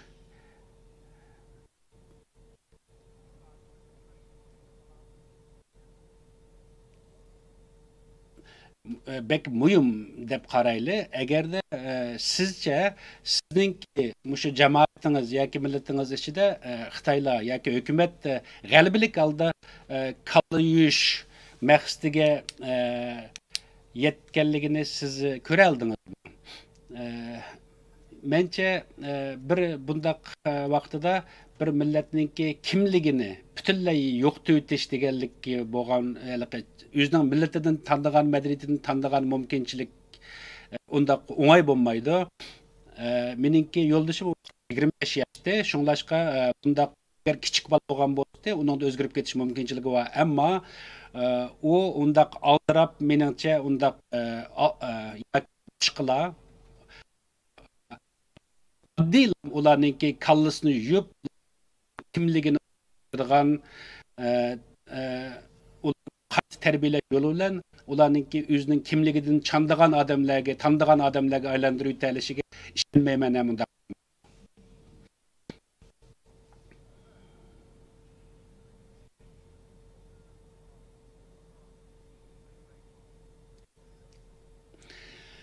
Hukumatninki ikkinchisi mushu kalla yuyish tarafda to'g'risida bek ishonadi, chunki ular kalla yuyib o'zgargan odamlarni qaytadan jamiyatga chiqarib o'tishlari bor. Sencha bularninki qilayotgan mushu kalla yuyish maqsadlariga yetayotgan ahvollari qanday deb qaraysan?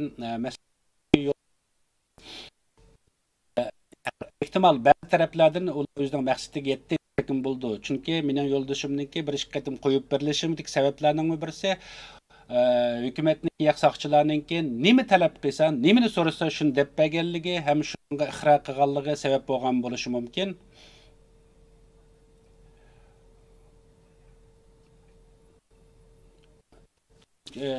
Mening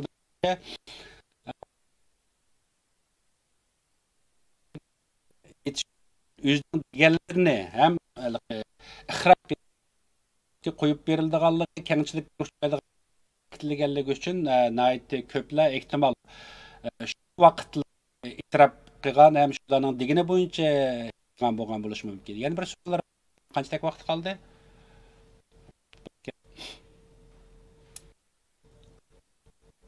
Sizcha yo'ldoshingiz qanday bir turmada yoki turish o'rnida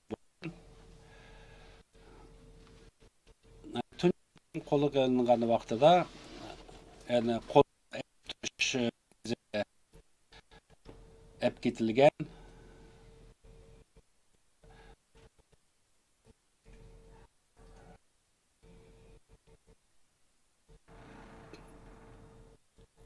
mening yo'ldashimni dastlabki ep ketgan vaqtida bizga uningki bir qayta tarbiyalash o'rinda ekanligini aytgan, ammo bizga yolg'on so'zlagan. Keyin u vaqtida bundaq qayta tarbiyalash maktablari yo'qdi, lekin u yerda keyin silingan sizga o'zi yotgan shu turmaninki, turma uyininki qandaqligi to'g'risida, shu kamerning qandaqligi to'g'risida sizga so'zlab berdimmi? Uning ichidagi yani xoli joy yoki toiletlarning qandaqligi to'g'risida biror uchurlarni berganmi sizga?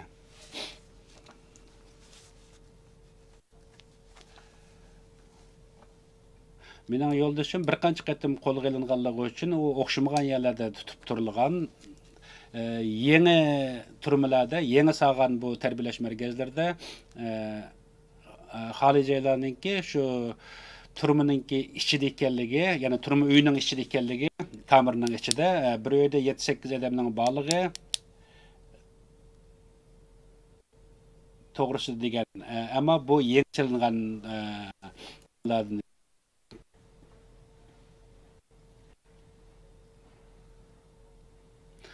boshqa vaqtki bundan burungi vaqtlarda kona bir Allığı haqida aytgan edi.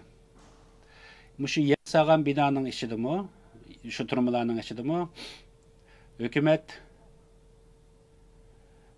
yani bir insoniyatningki qabul qilaligidek darajada yoki insonlarningki bu bir xoli joyga ketish, to'ylatga ketishdek bir mumkinchilikni to'g'ri yo'l bilan hal qilinmaganmi yoki sanmaganmi?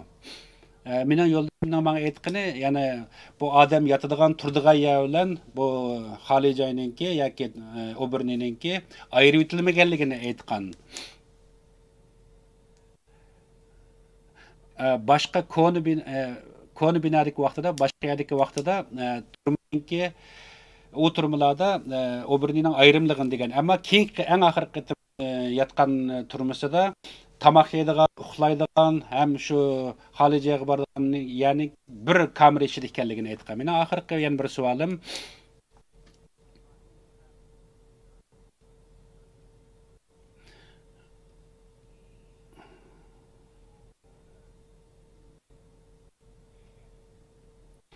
bizning yo'limiz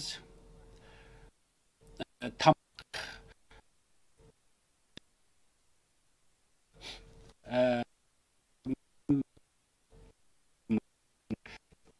Çoğunun eksportga aytadiganlik to'g'risida degan. Shundaq. Chunki ninki yoki turum xodimlarining burun uchtam hukumatga soqchilarga aytib turib tandan keyin tamoq berdi.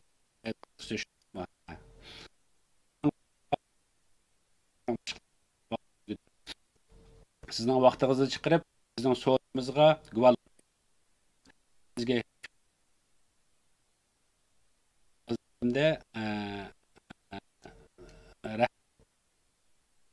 vaqtimizga hozirdan boshlab, ya'ni erkin har qanday vaqt bizning bu so'zimizni ko'rishingizni albatta bildiramiz. Rahmat.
Can you confirm whether Japanese media verified the authenticity or identity of the official you have identified in the video, or whether that video underwent any verification process?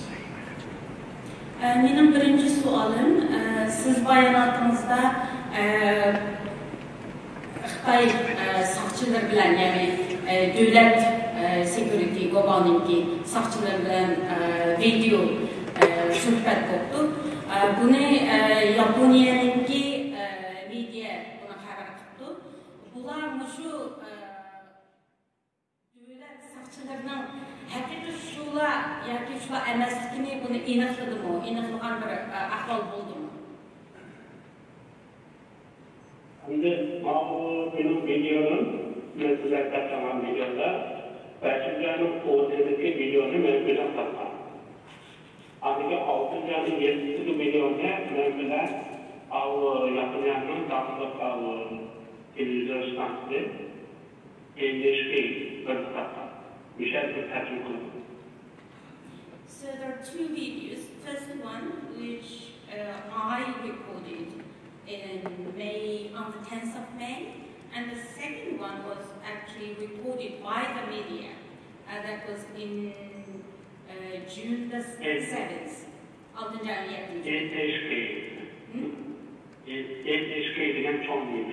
There's a very big media company recorded it. And şu videoda NHK'de tarqan chaqda 20 muxbir vaqti biz oldi bilan bu memleket qilishgan shu Xitoyni rasmiy aloqa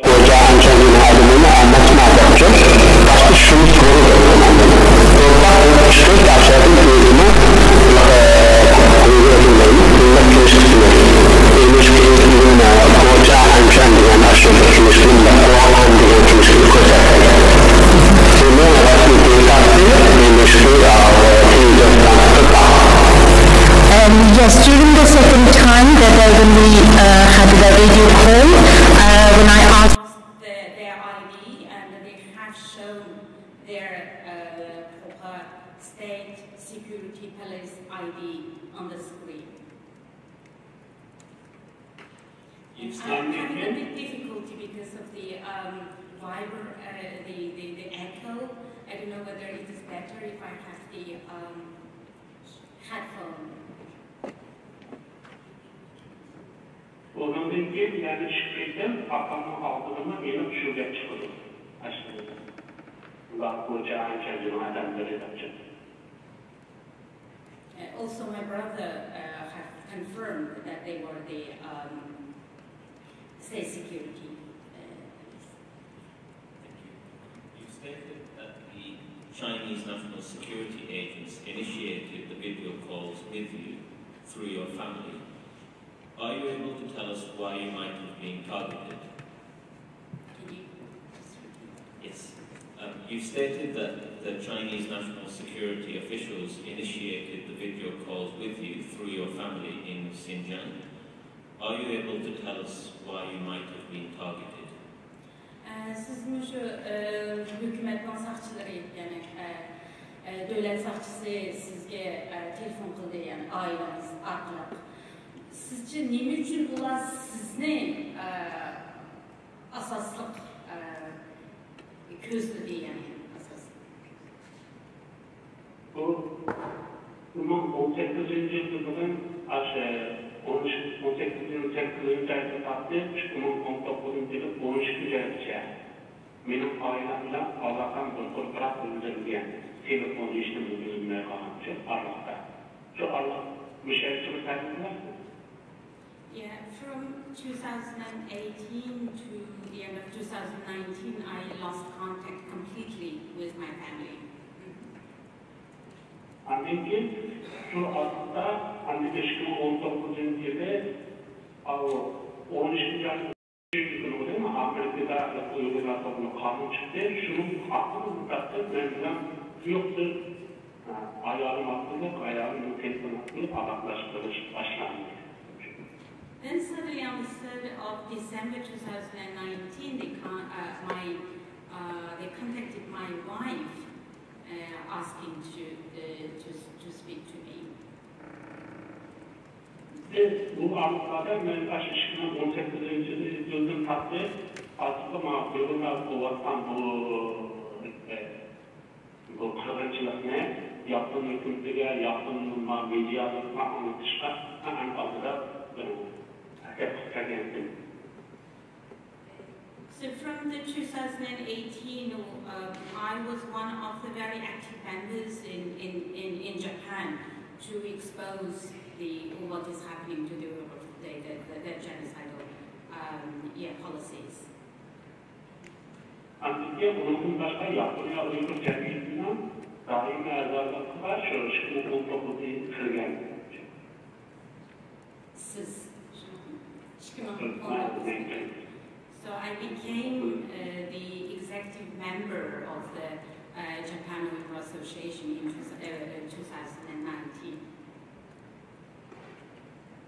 Bununla dolaylı asaslık detalarını ilerleştirmenin kulübünde oynayın.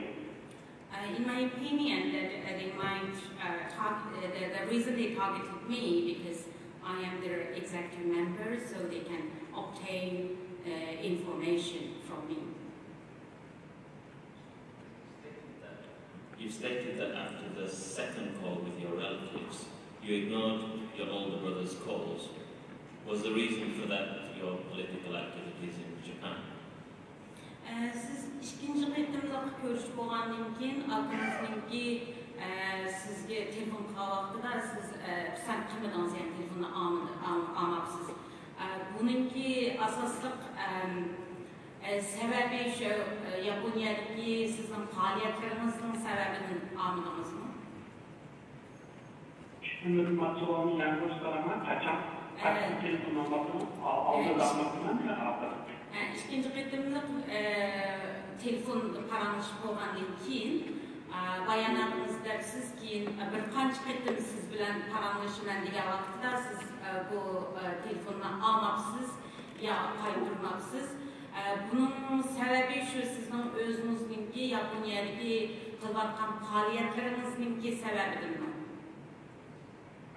Dolayısıyla akranlar diyorsunuzlarla alakalı diye atanımda, hayatımda, kınırlarımda görüştürdüm ama görüştürüp olup akıda ayrı memnun sözleşmede mecliste talep edildi. Şu çağda ben bu ilakta katılıkta aşağıdaki akıllarında yalnız kurulmuştu. Bizim zaten dışarıda bu başka akıl tonu almalı. Well, when I had the phone call and when I spoke to my brother, and I knew that he was under pressure, and I also heard that there were widespread situation among the Uyghurs in Japan that the security police or the family members were put under pressure to communicate with them and provide information. And I knew the purpose of their call, that's why I ignored the call. Thank you. Subsequent to that episode, of course, Mr. Osman, you spoke to the Japanese media and your story has been prominently covered there. Is there any, I guess there are two questions here. First, what was the reason for that? And second, has there been any indication of retaliation against your family? Siz muşu mesullarını bilip durup, siz Yaponya'daki medyani kullanıpsız ve sizdeki naq meydan video sözleşmenizni Japonya haberde yayılıptı. Bunun sebebi, birincisi bunun sebebi neymi? İkincisi bu haber verilgenden keyin başka yana texmo ağır besimler oldu mu sizge? Politik sözleşmeden bunun resim kırıldı mı? Akanlı çırayı. Akanlı çırayı olsa kutuma altı bir yüzü işik etken birinci kısımda. Böyle akanlıydı. Çırayı işik etken birinci kısımda. Hem topladı oturacaklarında yanında oturan surat etti. Böyle kısımda videolar. Şunun bilen ben bu da demiş oldu da çırak tutsam bu akan o yıldan sonu kötüne çapta bir onun kaybı aldım da özü çantanın için. Bir şey çok tercih. Well, on the first video call, you can see from this photograph that my brother's neck was swollen, and so when I asked him, it was because of the incident with water. Tamam. Su döküp aldım dediniz mi? Yok, ne Al 100 sonra kötü çapta bilimden kaybı aldım dedi çok. Okay. So yeah, when I was carrying water, I had an incident and I hurt my back. That's what he said. What he told me. Ben kulakmaya kalandı. Şununla özellikle kalkmasına mahkemede aksta yeni kaybımızı matahçı. Sırtlı mayaklıklı çıkıyor bir yerde. Bu video... I think I need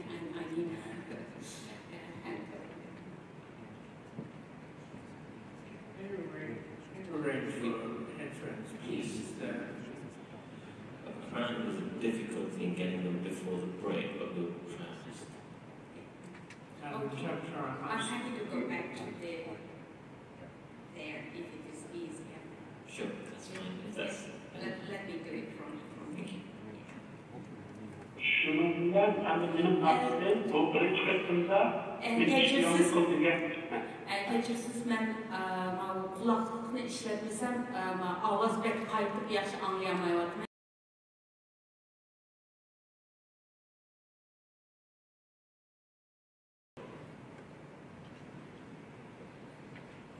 Just a couple of minutes, I think.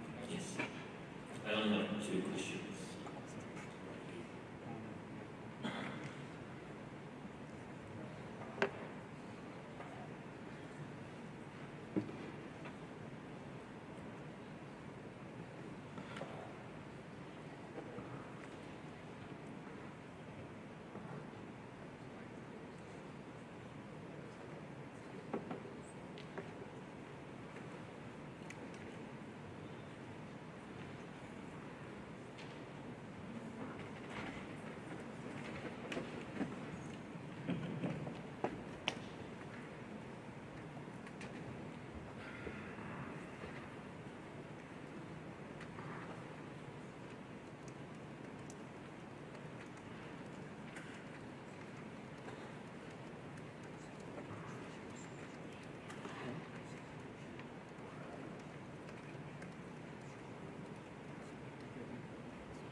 Anlamam.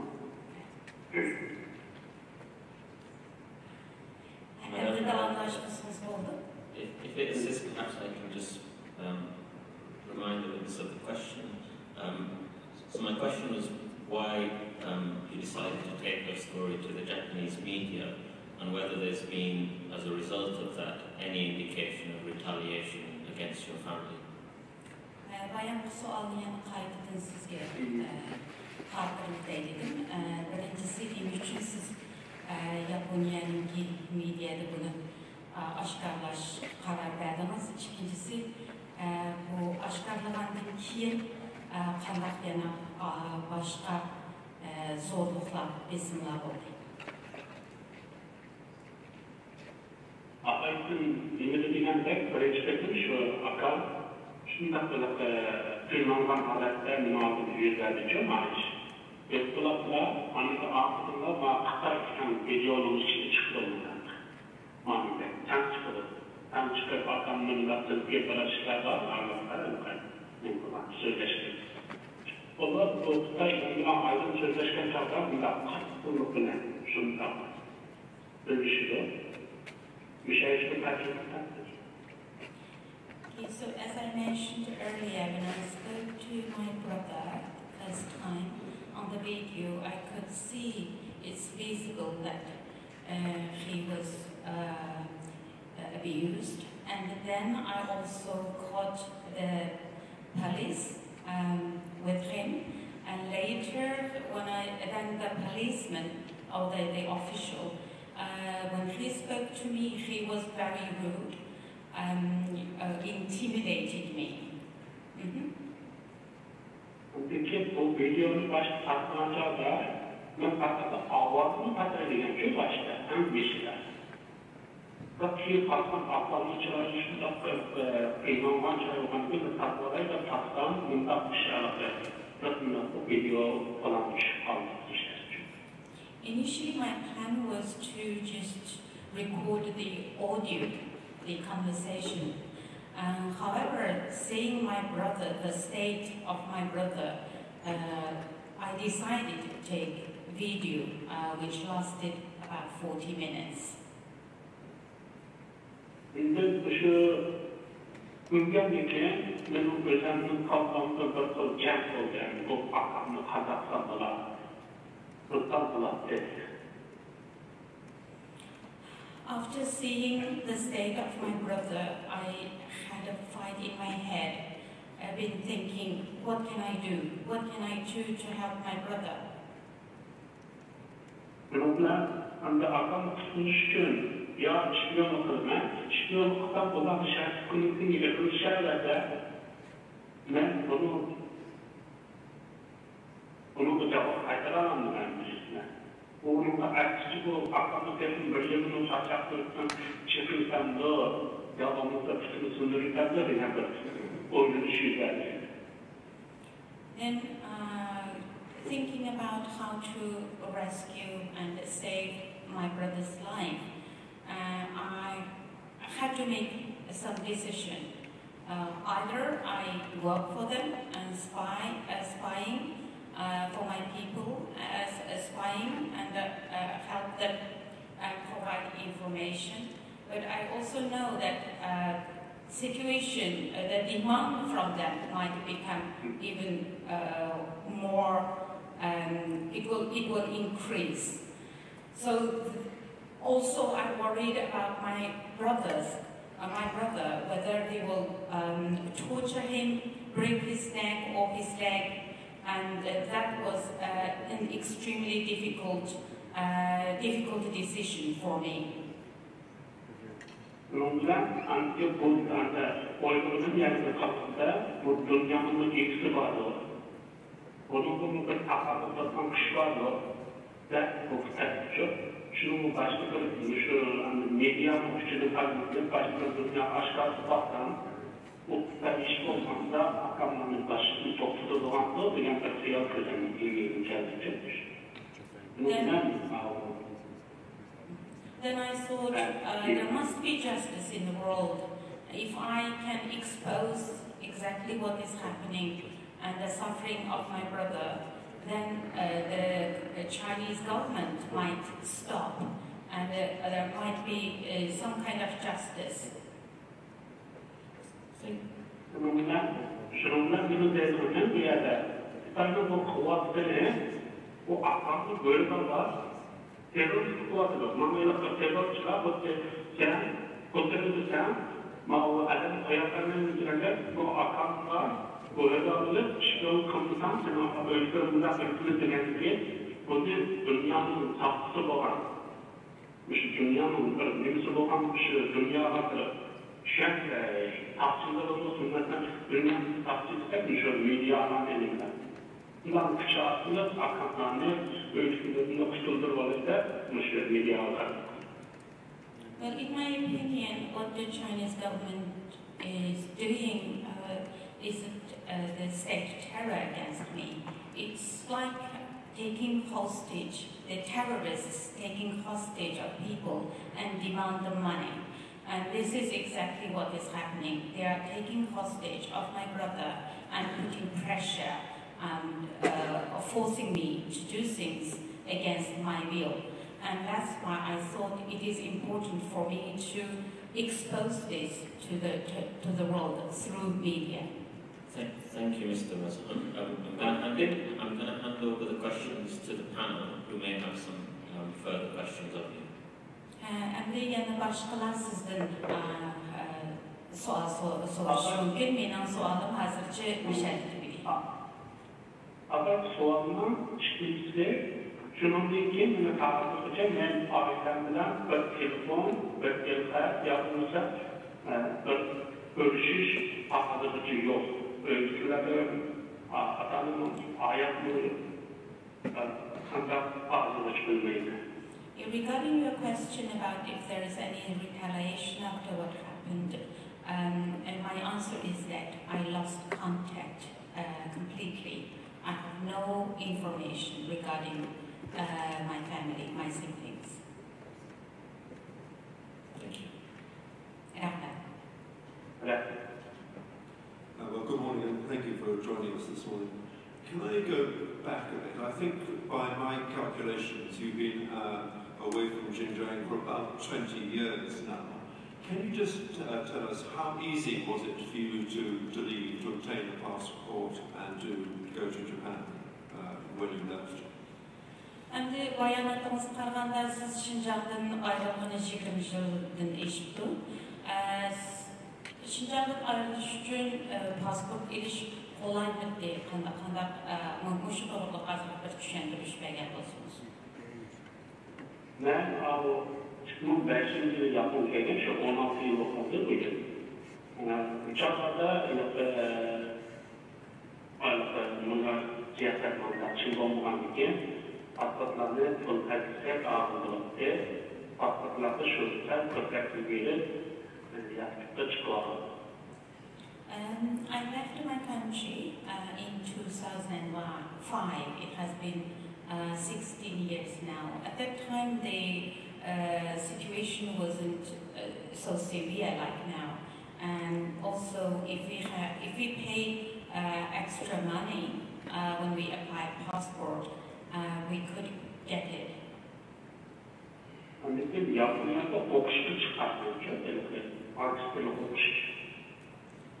the purpose of my visit to Japan was to study, to do postgraduate degree. Right, if one looks at the period between the time you went to Japan up until the first of the two phone calls in the summer of 2018, what communications did you have with your family during that time? Was it relatively easy to contact your family back home in Xinjiang at that stage, after the two phone calls? Siz 2018 yıl, 2018 yıllarçılık paramlaşattım dersiz aileniz bilen. O vakitte aileniz bilen alaklaşış ve sözleşiş kolay mı değil? Ben orunlarda siyasetlerden yapılan soğuduklarken düzenli şirketim vardı.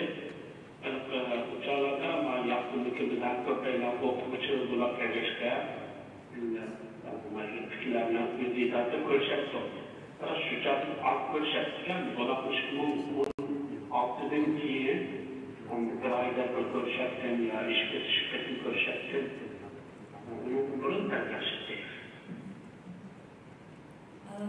Well, I had my own business, my own company, and I didn't involve in any political movements. And therefore, my situation was slightly better. Contact my family about once a month or twice a month using WeChat app. And during this period, the period up to that first phone call with your brother in May 2018, had you ever been contacted in Japan by anybody who you thought was or might have been a state government Chinese Communist Party official? Bu şu 2018 yılı en ahırkı qetim ağınız bilen paramlaşqandan keyin başqalar siz bilen sizni izlab baqdimi? Şu birinchi telefondan keyin. Yani hökumatdan, Xitoy hökumatining xodimlari yoki Xitoy hökumatiga ishlaydiganlar siz bilan aloqa tutib baqdimi? Bunun 18 yılı 8 ayda aşırı kısa. Azı rahmet kokette, Murat Köksü'nün kokette, 11 ayda, 12 ayda. Bunun bilen sözleşken, kitap ağırlık başka kokmayı mumunu seçetti. Uçalarını rakamlarına seçkenligen. Bunun ağırlığı, aşkımın oldu yılı 12 ayda iş gününe sözleşmede, hem telefonundan ündidar kadar sohbetlerine geçiyor. Well, up until August 2018, I was able to speak to my younger brother as he had a cancer at that time, so he was brave enough to contact me. And that was the last contact at the time that I spoke to him was in August 2018. And then between 2018 to December 2019, I lost contact. I didn't have any direct contact with anyone. Also, because of the situation, I was aware of the deteriorating situation. I deleted a WeChat app from my phone, so I didn't have any communication in between. You said in your statement that the security officials clearly knew a considerable amount about you. Can you give us some indication of the depth of knowledge they had about you and your activities in Japan? Siz bayanatımızda şu saqçılarınki, sizin Yaponiyadaki faaliyetlerimizden özünüzdeki nurgun işlerinizden xabarimiz bağlılığını depsiz. Sizce bu qanchalik ular xabarlarni bilgan, yani mushu to'g'riliq biroz tushuncha bera olasiz? Birinchi qatimliq videoda ancha xabarlarni yaxshi bilgandi. Ikkinchi qatimliq videoda ularni aşı to'plagan xabarlarni aytgan. Shundan haqda bizning aşı jamiyatning kishiligi daim a'zolarimiz tizimlaridaymiz, o'tgan ba'zi faoliyatlarni deymiz, hamma bo'ladi. Well, during the first video call, it didn't come across that they knew anything. But during the second video call, when the media recorded that conversation, I realized that they knew so much about the association, the Uyghur Association in Japan, including the names of the executive members and also some of the activities that we have carried out there. And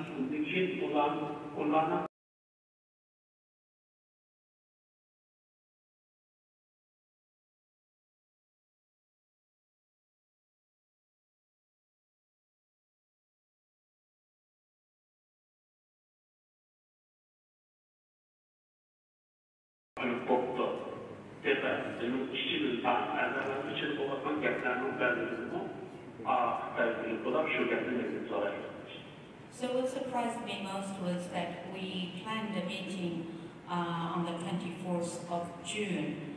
That was only discussed among the 7 executive members. However, they already knew about it, and that was kind of miss, in my opinion. No, it's clear from your statement that the security officials had a considerable amount of information about the Japanese Association, and I just wanted to ask, what extra did they expect you to give? Were you another source from inside the association? Because they seem to be very well informed already. Benim demekçi boğunum, bula siz olarak işlemişsiniz mi? Olar şu Yaponiya Uyghur Cemiyeti'ndeki asaslık küçüklerini kolunu düşürüp oldu. Onda bulgandan keyin nima uchun yana sizni, siz olarak işlesiniz, sizden nima kutmoqchi? Şimdi anlamakla hoş televizyon kuruşu 6'dan 7'si televizyon bağlanmasında 6'dan 20'ni kötü derdi ya eleştiri derdilerini. Bunu dağıtmada ve başkalarına işin haber kılındı. Bunu işkencelik bilen bir üçlük adamın da kolunu çalışıyor. Ancak bu arkada televizyonda toplayıp koyulur. Ben dışarıda kim bu şu ben üçlük adamlarla ben bugün iş koparlar başta Mağdur aşkına kurup başta aşı hemen aşılan da kadın kendi çoğunlukta işin bir memalet çıkan kadın işler oldu. Bunlarını sürüştürüş için ben bunu bir böyle. Well, the video when it was released, I believe it was around the 24th of June, and we didn't inform all 7 members of the executive committee. Instead, we only shared this information amongst 4 of us, because we did have some suspicion. And I wondered whether they, because they couldn't get any more information, and therefore they expected to target me. Because when you look at the transcripts of the call and the offer that the security services made as an inducement to help you with Japanese residency or citizenship, which I think from the transcript was one of your ambitions, there didn't appear to be pressure on you to return to China, but rather to stay in Japan, presumably, and to help the security officials with information about the association. Is that right? Yani birisi, siz bayanatınızı depsiz, eğer de siz olabilen hemkarlasınız, sizden Yaponya'daki yakın vatandaşlık erişimine olay yardım berdiğanlığını depti. Bununla qaraganda sizni joyga qaytib ketishga hech qanday bir besim bo'lmagandek turdi. Sizce bularning maqsadi sizni shu Yaponiyada vatandaşlık qilib o'ziga ishlab berish shunday maqsadmi? Ya'ni Xitoy hukumatiga ishlash shu maqsad qilganmi? Bu maqsadni albatta yo'qotmaydi. Endi bular rasmiy bo'lmaydi. Biroq o'zimga pedagogik tegine ben hazır Xitoy pasportu keldi. O'zimizning birazdan muammosi shunaqa albattalaymiz, har musharika yaqinda turishlik. Yaqinlikda aslida sonra biraz qatiralaymiz. Bundan qarashdan onun tarafını tanlayan qilmiz. Andın onun bekliğini aşı ailemle amalının atakilmesi için kaçtı. Well, I don't really know what is their purpose. I have to be truthful. I only revealed exactly what they said, and they said we knew that you don't have a residency, a permanent residency in Japan, and if you collaborate with us, we can provide that. In addition, we can help you with many other things to make your life easy, and most importantly, we can guarantee the safety of your family members. Because later on in the second call, I think your brother asked you not only to cooperate with the security officials, but also to contribute to China, not to believe anti-Chinese stories, and to return to Xinjiang. Was that, do you think, him talking for family reasons, or do you think the security officials were asking him to say to you that you should return? Because that was slightly different, obviously, from working on a residency for you in Japan. Halkımız bilen sözleşken diyen bayanatımızı depsiz, halkımızdaki sizce Xi Jinping'in siyasetini yaşlığını əmcəddə yaxşı bir rahat yaşayatqanlığını sizinki Yaponiyada ularga qarşı hech qanday bir so'zlamasligingizni va qaytib kelishingizni degandek shu talablarni qo'yibdi sizga. Sizningcha bu o'zining ichidan chiqib degan so'zmi yoki saqchilarninki hukumat xodimlarining Xitoy hukumatiniki besimi bilan degan so'zlarni siz shuni tushuntirasiz? Bu videosunu ilk görüntülerinde besimde cezasını sokak böyle karayoluna çıkıp Hasan'ın varsa bilmem çok az kişilik aslında kazandığını bu kopmuş var atamda. Anlayacağım diğer yerden sen bizden birlikten o da koyacağım ama o şansan olduğu önce. Mesela kaptırma ulaşlar bu çok maşır. Ben besim attılar. Denizin vatan geldi. I firmly believe that he said all that under pressure, because on the video, if you look at it, you can see that he was looking around and as if he was seeking answer what he should say next. And also the hints that he said, you should understand. He used language like, you know it, you should understand. So that is all indicate that he didn't speak freely. He was speaking under pressure. Anlıca mesela başlayan videonun bir kısımlarından da hatta aklımdan işte çıkan yılbaşı şundan ısıtıyor. Mesela paradoks. And if you really watch the video carefully, you can see there is one incident there that they kind of pushed my brother very rudely. Thank you. Just one last question, which at the end of your statement, you refer to a Uyghur woman returning from Japan to see her father, and then her body being returned home. Could you say a bit more about what happened in this incident? Siz bayanatınızda bir Uyghur yaş hanımınki Yaponiyadan vatanga qaytgandan keyin o'lib ketganligi va o'ligini oilasiga qaytarganligi to'g'risida so'zlabsiz. Shu to'g'rida biroz tushuncha berasiz.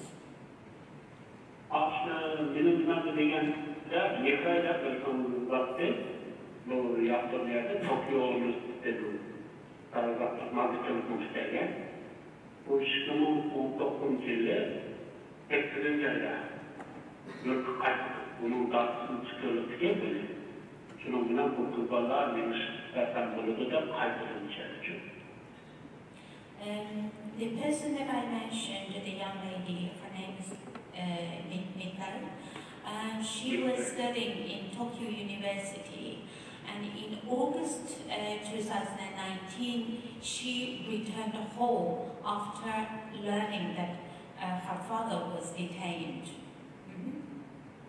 Bu kızlarla durmuşunda anneler konuşuyoruz, yakın etken. O kızlarla kayıttı. Aşağı yukarı yıllar, bu sıkıntılı konuşmalarda bu kızın ölgen kalbine bir taşlık aldık. Bunun bu ne derhal biz aşağı alakışlığa, medyalarla alakışı, hem arkadaşlarının kalbini bunu verdi. Bu kıyada 30 yaş kızına kızlarla şundan yaşlı olan. We had a very close relationship with Mikal, knew her very well. And then after she returned home, 1 year later, December 2020, we learned that she died in detention.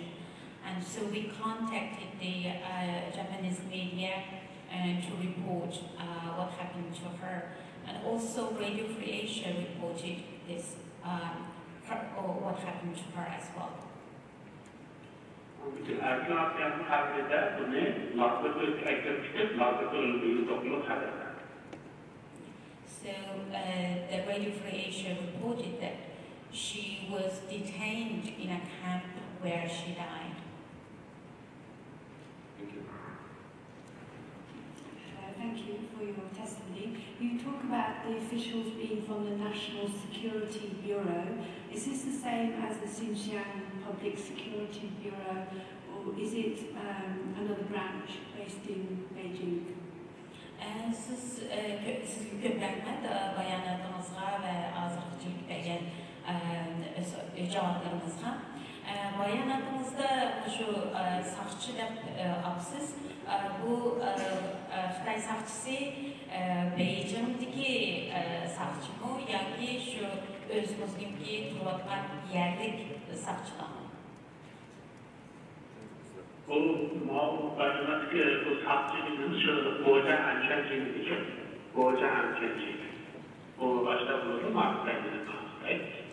Bu özümü derdi, boğaca hançerçiliği. Bu bir vasıta Cumhuriyet karşıtı kardeşi mimisiyle. Özellikle hükümet başkan marifeti. As I have stated in my statement, the person who spoke to me, this is from the state security or national security, that is, they are directly operated or controlled by the central government, not the local government or provincial government. And do you know who is in charge of the XPSB, this bureau, this security bureau? Pardon? Do you know who is in charge of the National Security Bureau mentioned in the report? Thank you. Şu yani devlet bir haberlik saqçılarını kim başqurdu Xitoydagi?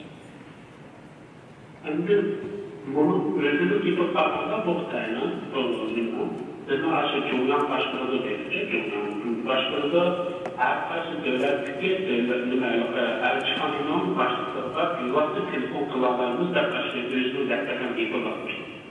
Well, based on what he said, this state security policeman, he said we are directly controlled by the central government, and we can call any embassies around the world and have direct communication with them. Mr. Fair, please.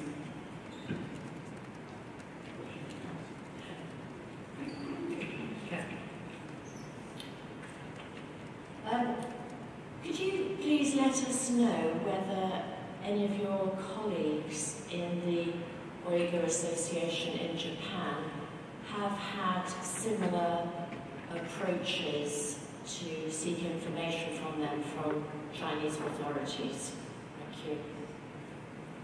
Endi şu Yaponiyadagi Uyg'ur jamiyatidagi siz bilan o'xshash o'rindagi do'stlarimiz ularni o'xshash o'sha Xitoy hukumatiniki besimiga Xitoy hukumati tarafidan ular bilan aloqa qilib ulardan kuchli egallaydigan o'sha besimlar bo'ldimi bilamisiz?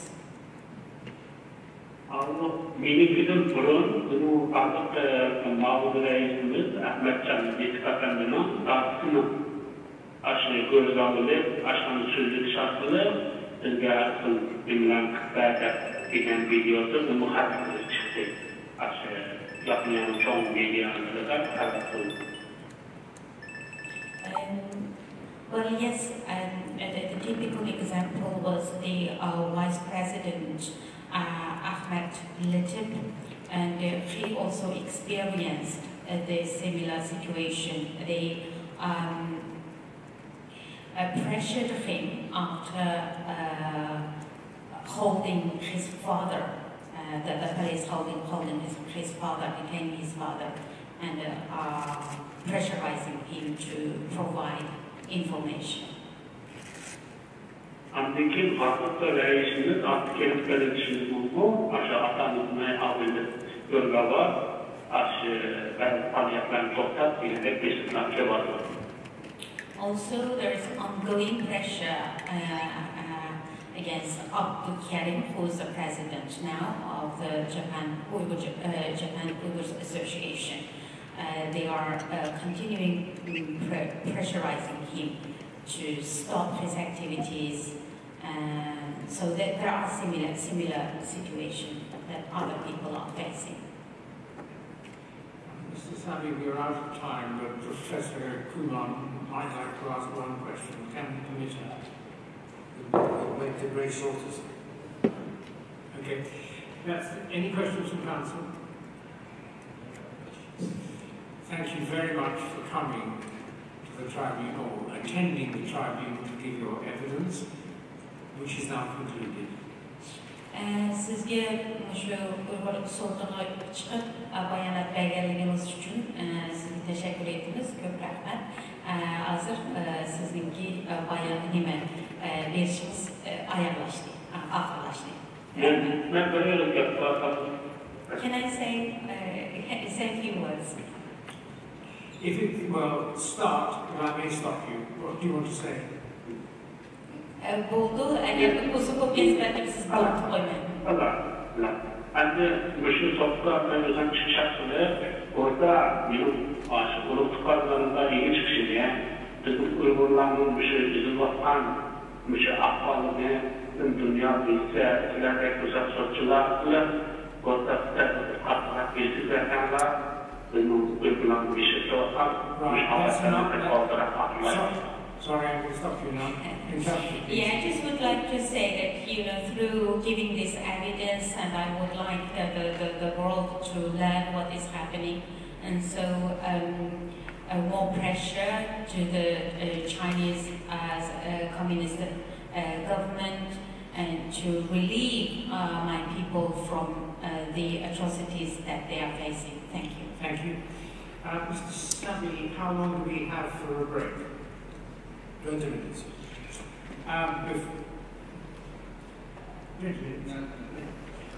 Before we break, ladies and gentlemen, Hazır 20 minut demeleşimiz var. I received notification there's some problems with being heard here. Just say, please, by raising your hand, if you can't hear the proceedings down there. Are there any problems in the hall? Thank you very much. 20 minutes.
mesele görülgeni için bu resmiyatı bizim biraz ağır bir ilişkimiz oldu.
Men sizning gaplaringizni anglayolmay ekanman. Jumon? Shunaq bo'lsa, meniki ovozim yaxshiroq chiqishi mumkin.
in Mandarin about the family, social and religious styles of a subset of camp detainees from throughout the Caracas County. An analysis of that list suggests evidence that the PRC effectively criminalized everyday activities of Uyghur society. The list sheds light on the policies being implemented across the region, which utilize sophisticated surveillance technologies alongside clumsier human surveillance to gather and store massive amounts of data on Uyghur society. This allows Chinese authorities to record normal, everyday, cultural and religious activities as being suspicious and even criminal. Dr. Anderson, could I now invite you to briefly present your report to the members? However, I could remind you that members and council have already received and read a copy of your report. So could I please ask you to be brief and no longer than 10 minutes? And permit me to interject and to stop you if you do go over that time. Thank you. Thank you. Yes, so thank you for the opportunity to testify here today. In my oral remarks, I'm going to share a brief overview. In addition to you may need to be closer to the microphone, I think. And I'm just going to check at all around the hall. Hands up, anybody who couldn't hear the witness when she started speaking. It's okay, but please stay close to the microphone. All right. Is this better? Yeah, yes, that's fine. Thank you. Okay. So some parts of what I'm presenting will repeat information from the short submission that I sent to you, but I'm also going to highlight some other details that weren't in there that might be of potential interest to this panel. So slide. The Qaraqosh list, shown here in a redacted version prepared by UHRP, where I work, is a spreadsheet containing 677 detailed information about 311 detainees under the management of the Istan subdistrict in the county seat of Qaraqosh County, Khotan Prefecture. The purpose of the document, which is titled Internees Related to Unreported Persons, appears to have been to track the social and religious relations, as well as the re-education progress highlighted in yellow here, and a total of 28 references to community-level cadres more generally as the people who conducted this work. Slide. We also calculated some just limited demographic statistics, so we found that 94% of the main detainees, of the 311, were men, and 6% of them were women. Slide. We found and calculated the detention by facility. I will go over these numbers later if they are of particular interest to people. Dr. Adrian Zins calculated an even broader range of statistics than we did in his own report on the Qaraqosh list. He found that the main age range of interned individuals for all 2,802 adult persons was 25 to 49 years old. Half of all people were interned from April to June of 2017. Two-thirds of the people were interned in 2017, and then another third in 2018. Evidence suggesting links to forced labor also appears on the list, though I do not have time to go into that right now, but I'm happy to answer questions about it. Slide. So these are some aerial images taken in screenshot form from Google Earth in February 2020 showing the locations, and in the case of camp number 2, suspected location of the 4 camp facilities or centers mentioned in this list. Slide. And we checked these against work done by Sean Jong, a PRC national based in Canada, who has done extensive work documenting centers around the Uyghur region. Slide. Potentially also of interest is the information describing reasons for detention, so I won't read the entire list here, just to note that of the 311 detainees mentioned in this list, 115 of them were interned for family planning violations. Then the next largest number was 91 who were classified as unsafe or untrustworthy post-1980s, 1990s, or 2000s persons.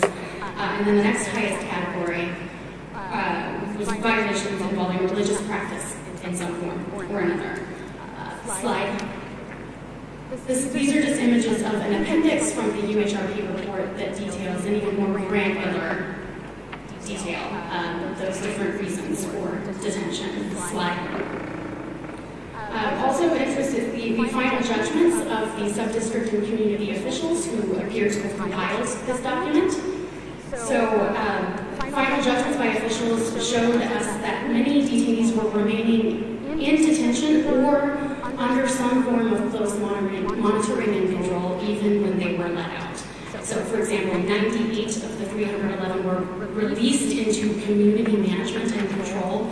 77 were marked finished or safe. 43 were noted as needing to continue training and finish after 1 full year. 41 were noted as working in the industrial park, and more.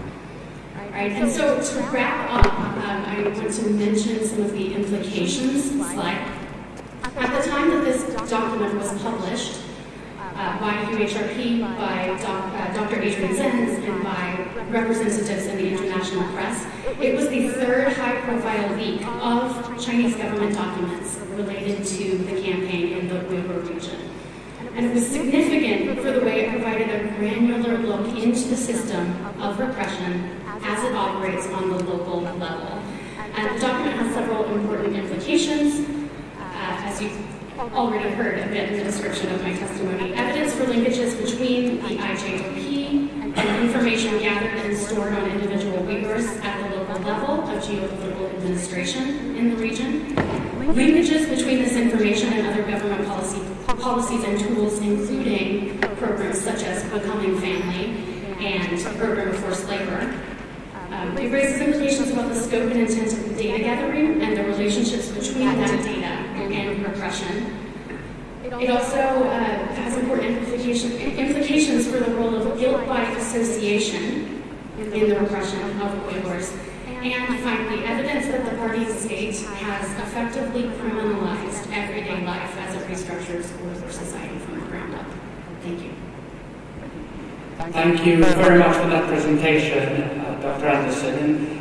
The presentation focused on the camps, and I'm sure members will have several questions about the Caracas list and the actions in the camps. However, my few questions are going to relate to surveillance outside the camps, which you also cover in your report.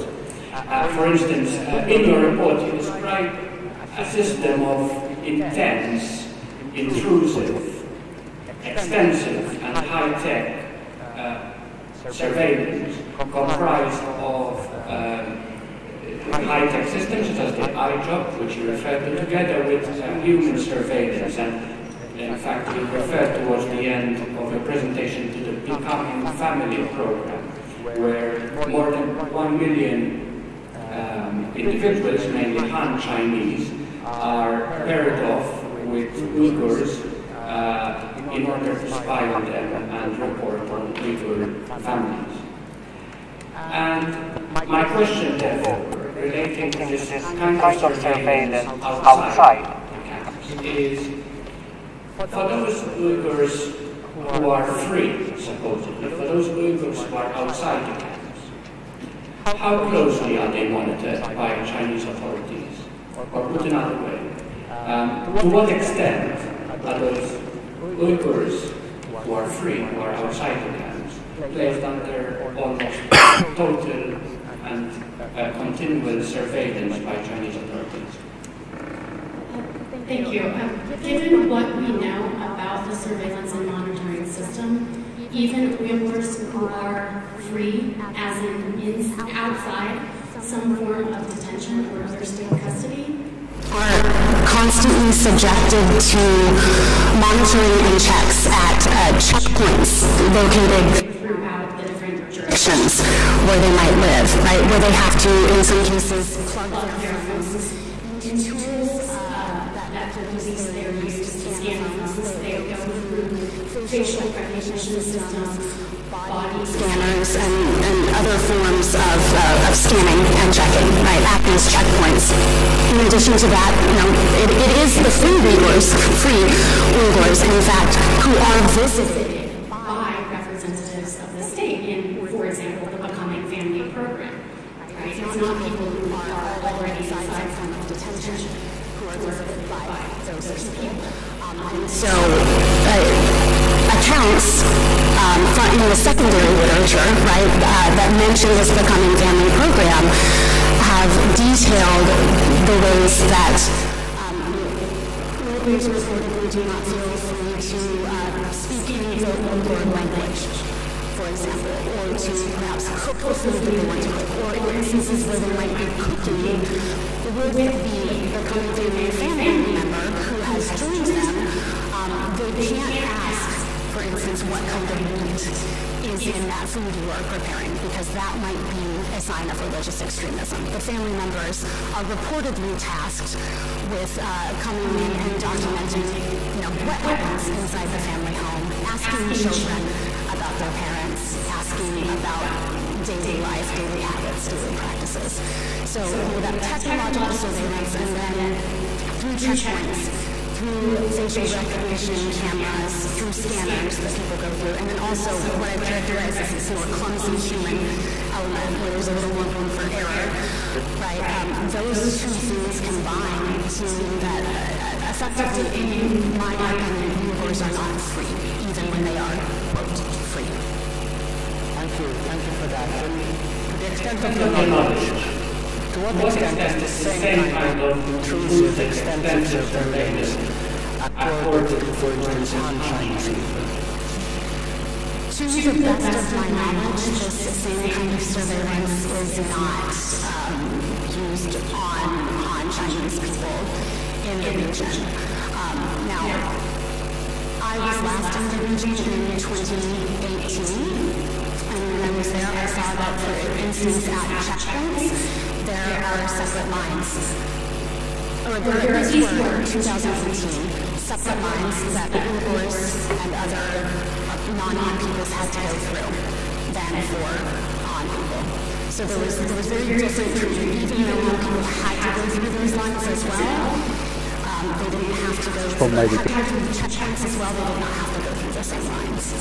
And all evidence that I have reviewed secondary literature suggests that the Becoming Family program, the program of cadres entering local people's homes, is only targeted at Uyghurs, at Kazakhs, and at other non-Han peoples. My final question, I hand over to the members, but my final question now relates to what activities are considered criminal, as I noticed, for example, from the Karabakh state. But we often hear Chinese authorities state that individuals who are temporarily imprisoned this is done because they are engaging in criminal activities. However, you state that activities that can be flagged as suspicious or criminal include things such as following Uyghur customs or practicing Uyghur religion. Is that correct? Is following Uyghur customs or practicing Uyghur religion potentially criminal or suspicious 무슨 순닥 보게 천색 중간에 알아봤다 중간 말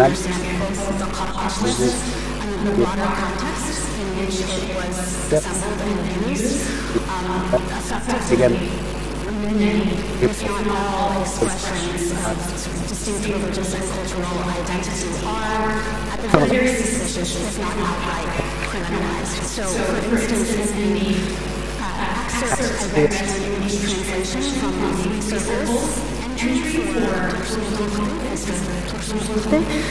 right?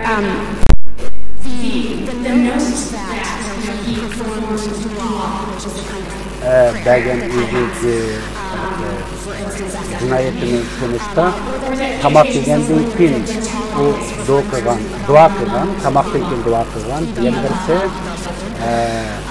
qurbonlik va ro'za tutgan üzüntü medeniyetliliği için kurban ettirildiğini hem bu üzüntü dini ve medeni ırk boğanlığı için etkilgen diyen sebep bilen bu kol kılındı. Hem bu kanunsuz faaliyet hesaplandı.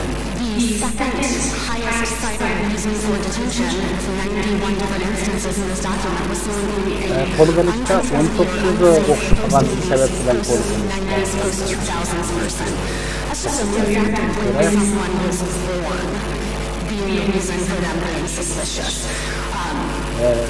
bunun da bizden düşündüğümüz boyunca ma'lum bir kimlik bilen tug'ilganlik sababli yoki uydagi kimligi sababli tug'ilishtirilgan gumonlanish sebep bo'ladi. Hem agarda hukumat bu kimligi sababli gumonlansa, ularga hech qachon pasport berilmaydi, hem tekshiruv chiqish, boshqa yerga chiqish mumkinchiligi bo'lmaydi.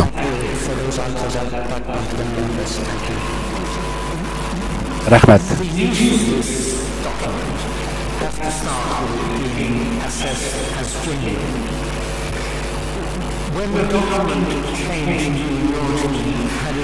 Siz ve sizdeki hizmetleştiriniz muşu ücretlerine erişken vaqtingizda siz bunu qandaq ispatlab, to'g'ri emasligini ispatlab qo'ldinglar.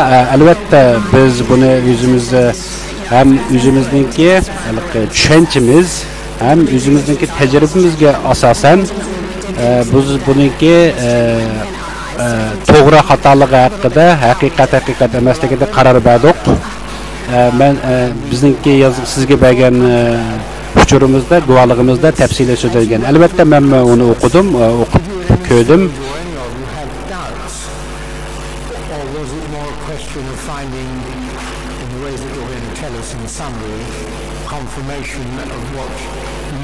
Sizlarninki bu to'plagan uchurlarninki yani isbotlanishi haqida sizlarning tadqiqotinglar to'g'risida ozroq isbot bera olamsiz?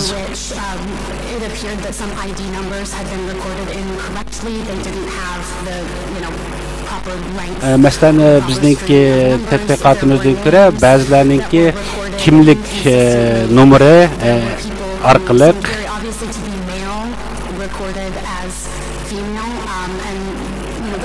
hem bundaq kimlikte adamninki er ayolligi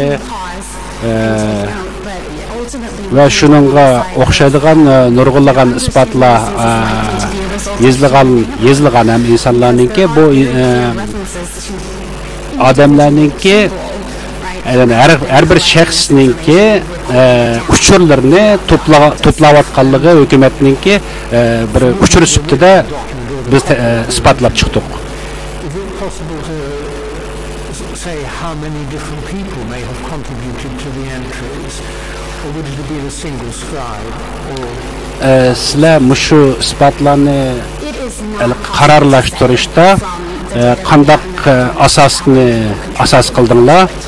Biz bu to'g'risida qanchalik odamligi chiqtirmay, aniq qancha odamninki materiallarning to'planganligiga men aniq to'liq hammasini deb bermayman. Qanchalik odamlarninki kimligi tizimlanganligi haqida, ammo shunday tizimlangan. Jungo Kommunist Partiyasininki bu xalqninki kimligini birdan tizimlab menayotganligi to'g'risidagi yana boshqa guvohliklarni bera olamsiz?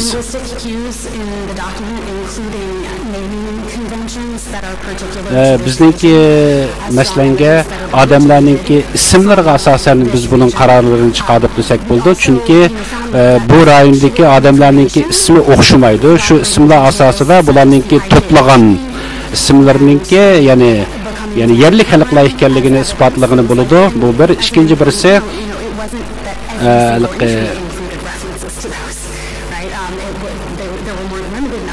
yani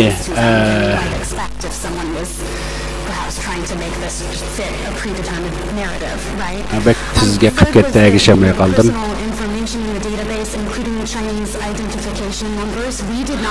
Bizningki yana bir to'plagan uchurimizdan ko'ra Xitoylarningki kimlik kinishki nomeri asosida biz 12 kimlik haqida, kimlik Xanzumu yoki yerli xalqlarmi deganni tepish uchun doktor Andrezeningki tadqiqotidan ko'ra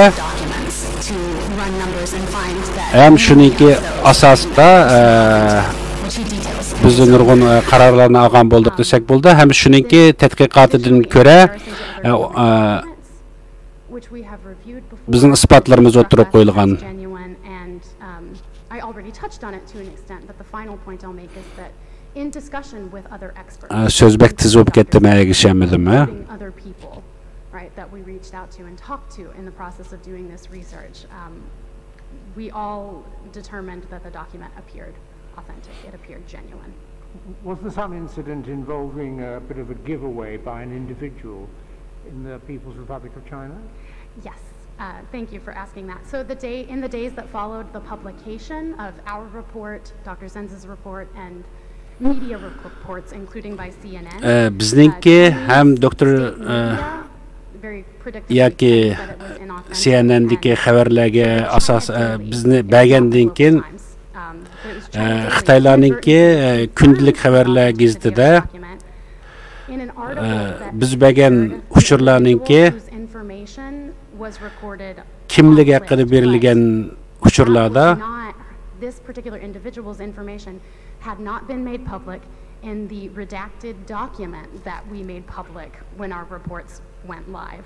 So on February 23rd, China Daily produced a video, published a video featuring a woman named Bultaji Barat, who is featured in rows 298 and 590 of the Holocaust list.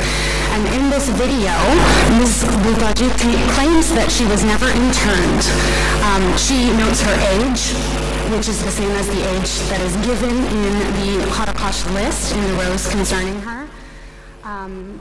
And then, just as a note, the final entry for her, the second entry, number 590, notes that it was recommended that she could continue her release. So she had been released by the time of that entry. It noted that she could continue her release from detention on account of good behavior or good cooperation with local authorities. So that would explain why she was able to be in the video, perhaps more easily than other people might have been. And the video appears to have been filmed at her home, which might also be a relevant detail. So there's a video trying to show that the document was false, proving that it was genuine. Yes, that is what the video is attempting to show. Yani bir video, yani ko'rinish berilgan, u ko'rinishga aslangan vaqtida yani bizningki to'plagan uchurlarimizningki haqli ekanligini isbotlab berdi. Chunki biz o'tirib qo'ygan shu odam videoga chiqib yoki Xitoy xabariga chiqib, meningki shaxsiy hayotimga aralashmanglar, mening hayotim yaxshi degandek guvohliklarda bo'lgan. Ya'ni demakchi o'g'ini bizningki topgan academic opinion which is critical of the assessment of this document being genuine. I have not seen any of this particular document. No. Does your answer suggest that there is some non-Chinese academic opinion that is critical of the other leaked documents being genuine? Yes. Which document? I have not in any published source as of yet, but I have heard from some people who are doing work with primary sources related to the Shanghai list that was leaked earlier this year, that there are some doubts as to the authenticity of that list. And if necessary, you can point us later, if we need it, to the academics who have doubts about that document. Yes. Sticking with this document, has the PRC published any criticisms of detail about the list, or have they only just simply said it is a forgery?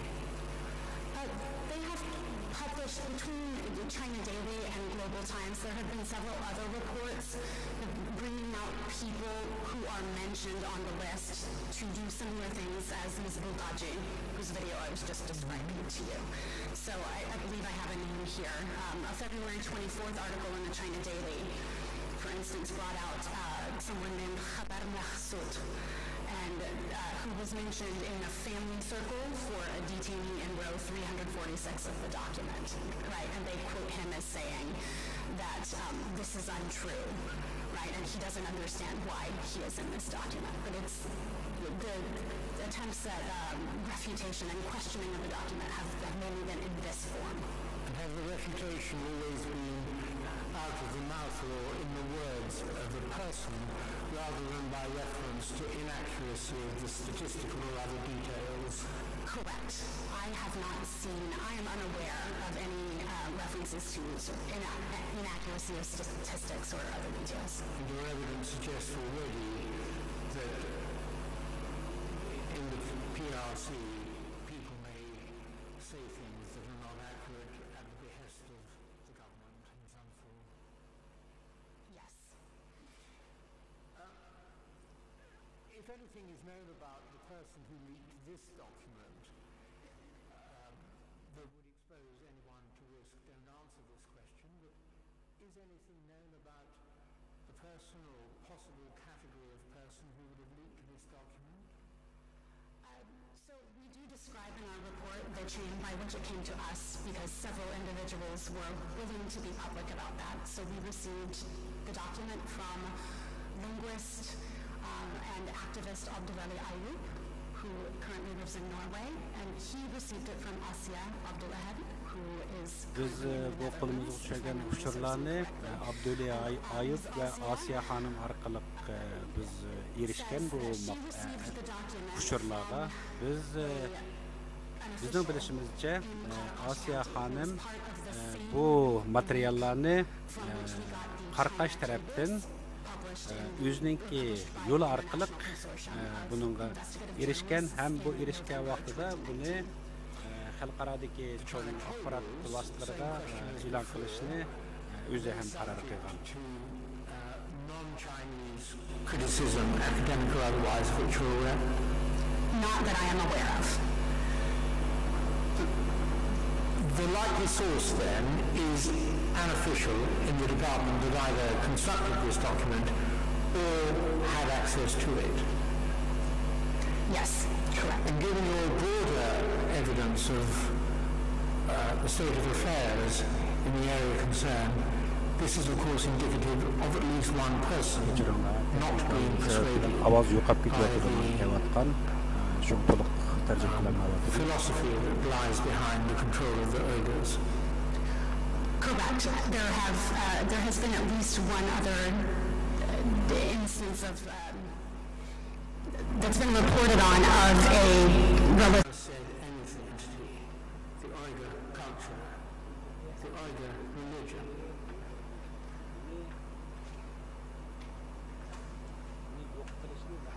Thank you. These are very important but somewhat complicated questions. So the PRC has never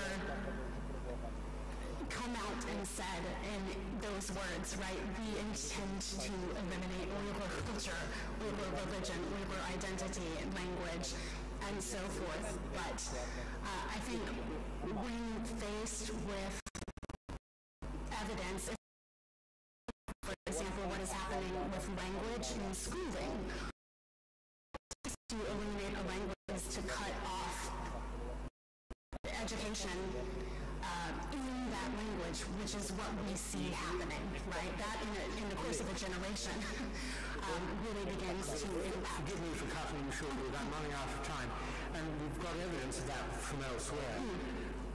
The question is whether it has done that which it might have done if it had any genuine intentions to maintain the identity. In the way that, for example, in our rather small country, it would now be uncomfortable for any politician not to say she or he wished to see the Scottish identity and the Welsh identity maintained. Whether they meant it or not, they'd certainly have to say it. Does the PRC even say it wants to maintain the Uyghur identity, language, history, culture? It does not say it wants to maintain them. So the PRC will pay lip service to the distinctness of, for example, Uyghur culture, by saying, look, we love this music. Look, we love Uyghur dance. Many state representatives have tweeted out things on Twitter showing examples of that. And so they don't come out and say, we want to maintain this, but they'll bring up music and dances as only two examples to say, but look at the support that we do give. Thank you. Professor, come on. Thank you very much. It's all been very interesting. Can I just, following my chairman's lead, ask a sort of reflective question? And that is, why are they worried about letting people go abroad when clearly they're doing encouraging other Chinese to go abroad and get knowledge or whatever they want? Right. Thank you for the question. The way I understand the evidence, right, for everything that is happening is that the authorities are worried about letting people go abroad because they're less monitorable and less controllable in that way, right? And so a number of policies over the past decade or so, including the People's Convenience Card policy that I mentioned in my written testimony, were really about bringing people back to the places that they were born, right, back to their home locales, so they could be more easily monitored, surveilled, controlled. And I think that sort of motivation, as I read it, extends outward and upward to all parts of this system. There is a desire to control, and that's what's happening. You don't think it's because they might bring Western ideas back and therefore change the culture within China or Xinjiang? I'm sorry, can you repeat the question? I couldn't quite hear. I just wondered whether it might be because going abroad would bring back Western ideas of liberation or whatever, freedom, and that would actually unsettle that is potentially another element of it as well, right? Many, if I may, in the period when I lived in the region, some Uyghurs would say things to me like, we want to go abroad, but we have trouble getting passports. And we want to go abroad because we want to expand our minds. We want to see the world. But the authorities here, they don't want our minds opened. Just one other question. Again, our chairman asked about the reaction of PRC to the report. What was the reaction of the Uyghur population on the data presented? Were these data a surprise? Xitay hükümetine yoki Jungo hükümetininki mushu hujjatga bo'lgan qarqash hujjatdagi bo'lgan ko'z qarashi bo'ldi. Mening savolim Uyg'urlar buningga qanday bir ifoda bildiryapti ham qanday qiziqishli bo'lyapti. Mening tushuncham bo'yicha aytgan vaqtida Uyg'urlar shuncha vaqirab, jaqirab o'zining dardini anglansimi, dunyo yoki nurg'uniyalar anglamadi, ammo hamda bu hujjatning o'ttirigi chiqish bilan yetarli isbotlar o'ttirigi chiqdi. Bu ya'ni yerlik hukumatning qo'ldan o'ttirigi chiqdi. Ham shu hujjatni CNNning xabariga asoslangan vaqtida mushunga asosida bir qo'lga ilingan odamning kishiningki singlisini İstanbul'daki bir singlisini ziyorat qilish mumkinchiligiga erishgan, ya'ni mush hujjat asosida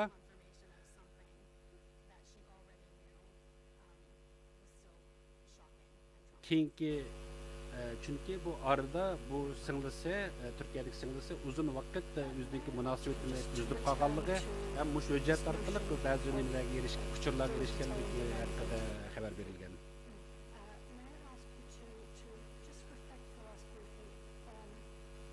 Ya'ni bu qo'lga ilishdan qo'yib berilganlar haqida so'raydigan savolim, ya'ni bu yerda qo'yib berilganlarga ishinib qo'yib berish bilan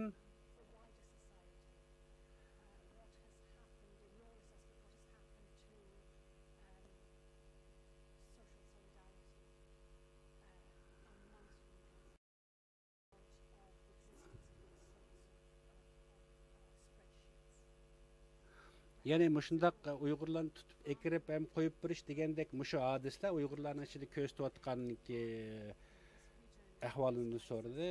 Bu rayondagi bo'layotgan mushu voqealar biz shuni ko'ra olamizki, bu yoqdagi siyosat ham bo'layotgan amaliyotdan biz shuni ko'ra olamizki, hukumat bilan Uyg'urlar o'rtasidagi bir-biriga ishonish bek cho'ng bir masala. Masalanga tuqqan oilelik, bir oileliklar bo'lish degandek siyosatlardan shuni ko'ra olamizki, bu hukumat bilan yerlik xalqlarningki o'rtasidagi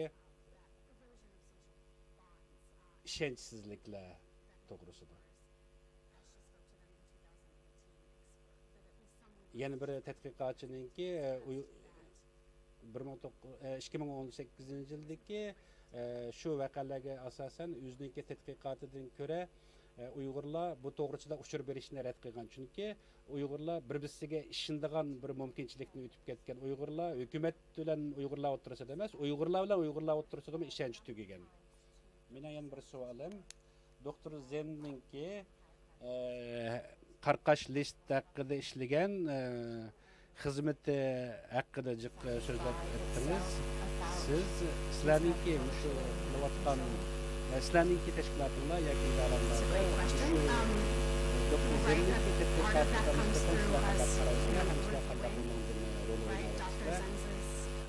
doktor Zenninki xizmatlari yani mushu hujjatlar asosida bo'layotdi. Chunki bu hujjatlarning hammasi hukumat hujjatlari. Ham mushu hukumat hujjatlari asosida o'zi nurg'un tadqiqotlarni olib borgan. Uning tadqiqotlarida hukumat darajalik, yerlik darajalik ham xalq omma darajalik asosida olib berilgan tadqiqotlari ham o'zining to'plagan materiallari asosida bo'ldi deb qarayman.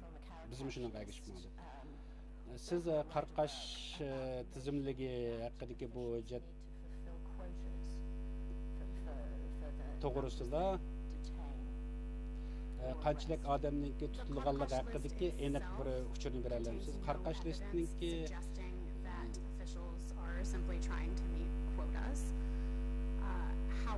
yani yerlik hukumat xodimlarining berilgan bir uchur bo'lib, agar men xatolashmasam, bu hukumatningki ichki bir xil hujjatlari ham o'sha Urumchidagi soqchilar o'ttirisida tarqilayotgan hujjatlar asos bo'lingan. Ham shuning asoslangan vaqtida üzülüp kaldım, erişemeye kaldım.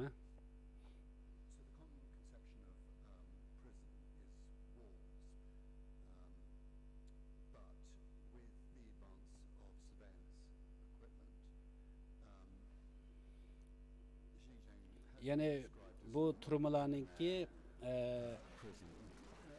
Şinjan'daki turmalar hakkında sözüldük ama bizdeki düşüncemizden göre Şinjan'ınki özü bir turma deb düşündük. Seninki düşüncende bunu sen şundaq deb qaramsan, şundaq bütün Şinjan bir turma şekilde tutusumu hazırkıdek bundaq terbiyeleş orunları hem jig'velash orunlarınki turmalarınki bo'lishi qandaq bir mesele. Sualingizda qayta so'ragan bo'lsangiz tushunamay qoldim.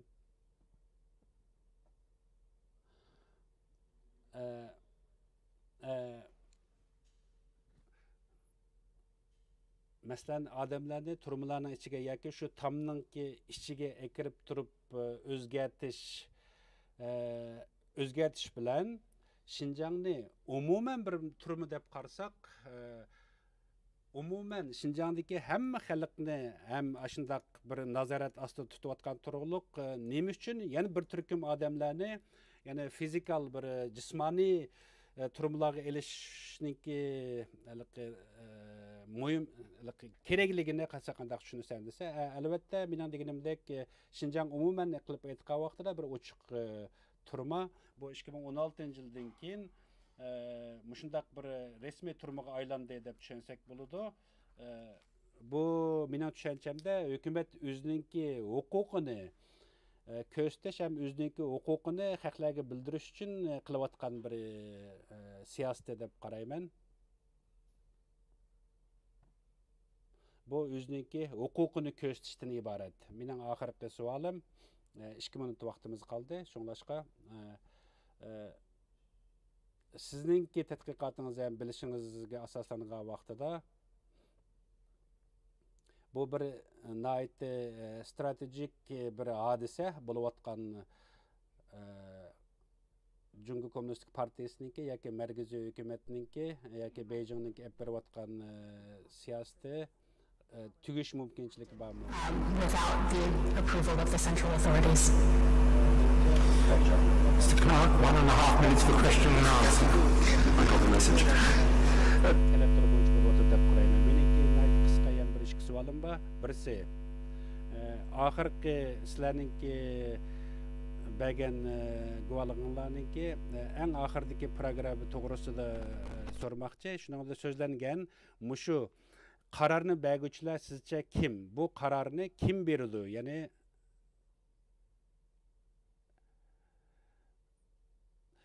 Yani 80-90 yıllarda tug'ilgan odamlar nima uchun ishonchsiz odamlar deb qaralaldi?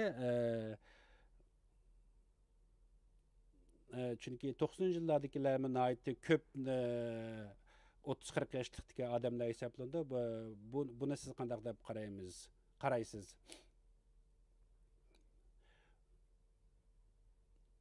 Bu har qaysi ma'naviy tekshirishlardan ko'ra bo'lgan bo'lishi mumkin. Bu yerlik ma'naviy hukumat ish bajarish o'rinlari ham rayonlik saqchi idoralarininki bergan uchurlarga asoslan to'plangan bo'lishi mumkin deb qarayman. Ikkinchi savolingizni qayta so'ragan bo'lsangiz men yana tushunmay qoldim. Nima uchun 80-ci, 90-ci, 2000-ci yıllar tug'ilgan odamlar ishonchsizlik odamlar degan bu savolga chunki bu vaqtlar 80-ci, 90-ci yillar 2000'ning boshlarida Jungo biraz ochiqroq ham siyosatda boshroq bir vaqtda cho'ng'igan odamlar bo'lganligi uchun bularningki cho'ng'igan sharoiti ularninki ideyasida o'xshamagan bir o'sib yetilishini shakllantirgan deb qaraganligi uchun bulardan gumonlangan bo'lish deb qarayman. Ammo hukumat shunchalar ko'p Uyg'urlarga ishonchsiz qarashligi ham ularninki ustida nazoratchilik olib berishlarini mening tushuncham meningmi yani o'xshash tushuncham chunki men shunday deb o'ylayman. U davrlarda cho'ng'iganlarningki ideya tarafda o'zgarish qilyapti. Boshqalarningki savolinglar bormi? Yo'q deb so'radi. Dr. Anderson, sizningki bergan guvohligingiz uchun ko'p rahmat. Sizningki bergan uchurlaringiz bizga bek muhim. Rahmat sizga.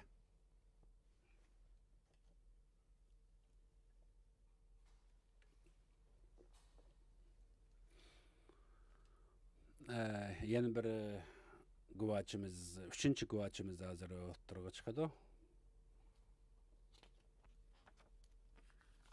Yani Mr. David efendi.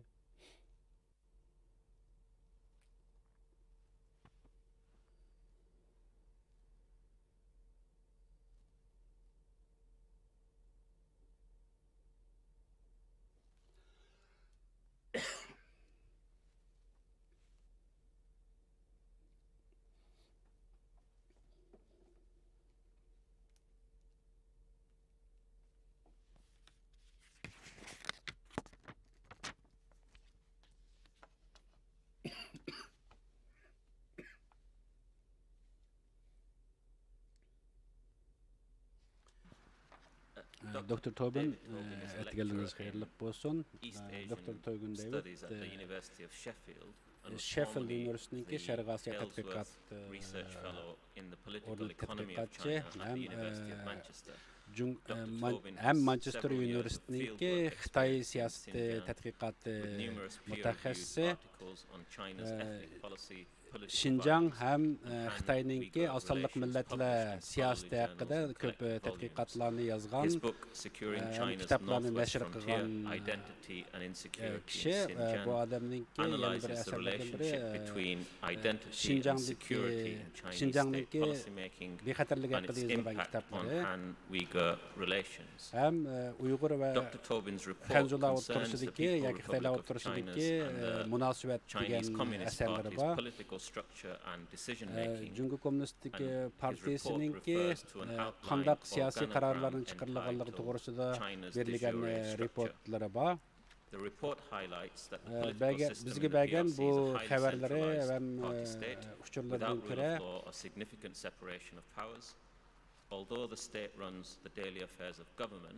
hükümet gündelik hizmetten üzerinki stratejik siyasetlerini, üzerinki qaysi siyasetleri asasında yürgüzdiganlığı, yani Xi Jinping'ninki rahbarligidagi hukukni merkezleştirgan bir xil hakimiyet sistemasida bo'layotganligi ham Xi Jinping'ninki o'zininki prezidentlik vaqtini muddatsiz o'zgartganligi to'g'risidagi xabarlari ham bor.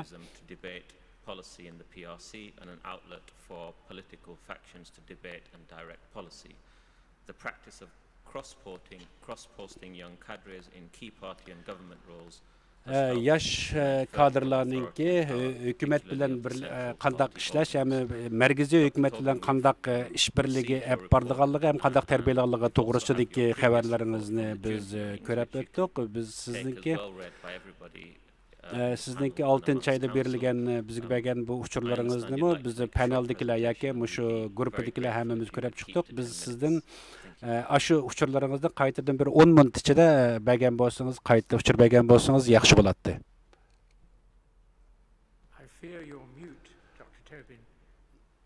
Sizniki ovozingiz kelmadi, Dr. Turbin. Yana sizning ovozingiz bizga kelmayotdi. Mesele biz tarafdami yoki siz tarafdami? Yana bir qayta sinab baqsangiz. Yana ovoz kelmadi.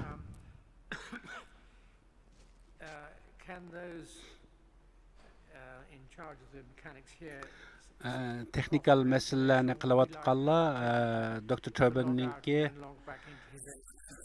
kompüterdan chiqib ketib qayta kirishni talab qilsanglar, anandan keyin yaxshi bo'lishi mumkin.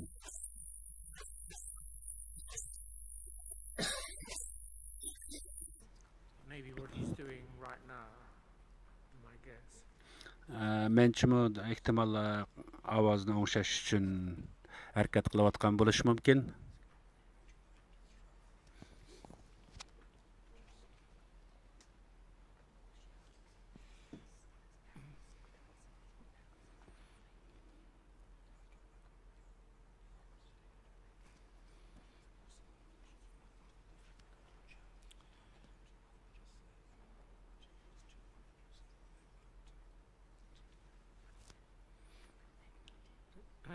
Sabi, if it isn't done already, it might be prudent to give a call to Dr. Turbin so that all methods of sorting the mechanical shortcoming are approached from different angles. Yes, so hopefully it will be resolved quickly, Mr. Chairman. Meseleni hal qilish uchun tirishayotimiz, Rais efendim. Tezarda hal qilishga tirishimiz.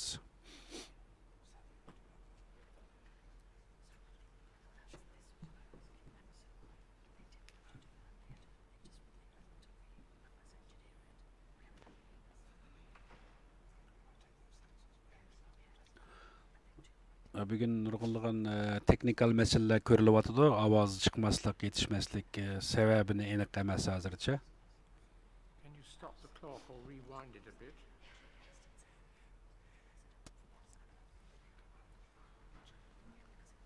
Mr. Chairman, the alternative is to take an early lunch break and come back to you.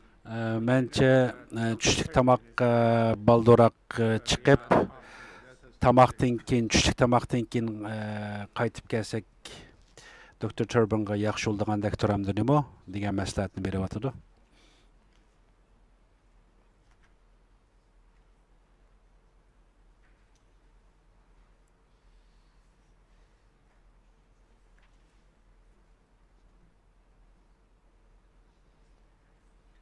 Yani sot bilan guvoch o'ttirchilikka ulanmani ulab bo'g'inolmayotidi.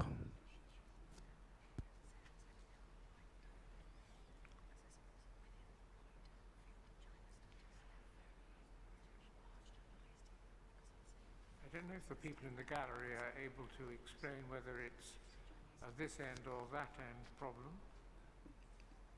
Bu texnikal ishlarni qilayotganlar buni o'ylash vaqtini deb beralamsizlar? Dr. Toby been contacted by telephone. Agar telefon bilan aloqa qilsaqchi. Can that please be done?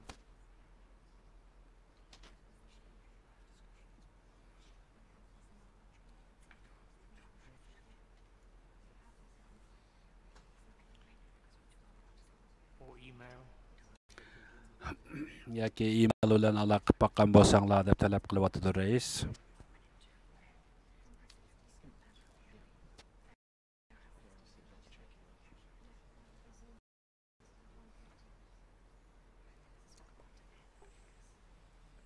Dr. Tobin would be available for 1:30, so Mr. Chairman, if we can break now, then we can... Birdan 30 o'tgan vaqtida, ya'ni qayta ulinishni qurolligidekmiz.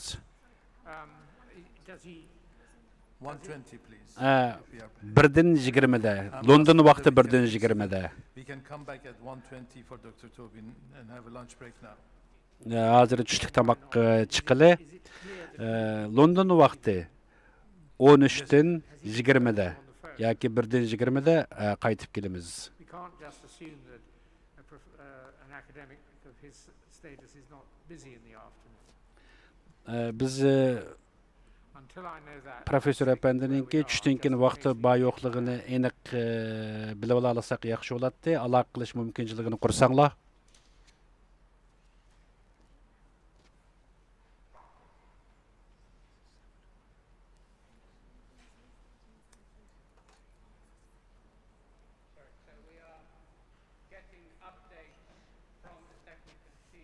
And we still haven't got an answer for your question, but it has been posed to him, and we will have an answer to you soon. Bizning texnikal guruhimiz tarafdan aniq javob olamadik. Yana bir degan raisninki degani bir qancha minut saqlab turaylik. Agar hal qila olsak, tushlik tomoqdan burda hal qilib olsak yaxshi bo'ladi demoqchi. Ladies and gentlemen, I'm sorry about this, but Efendimlar, xodimlar, kechirim so'rayman. Bu undaq ishlar ba'zi bo'lib turdi.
Dr. Turbin David bilan aloqa qila oldinglarmi? Telefon bilan da email bilanmi?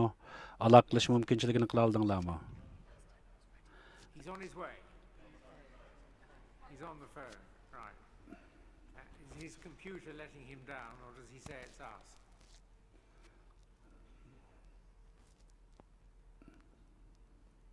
Yani hal qila olsanglar, aniq vaqtini biladigan bo'lsak yaxshi bo'ladi. So'rab baqalamsiz. Yani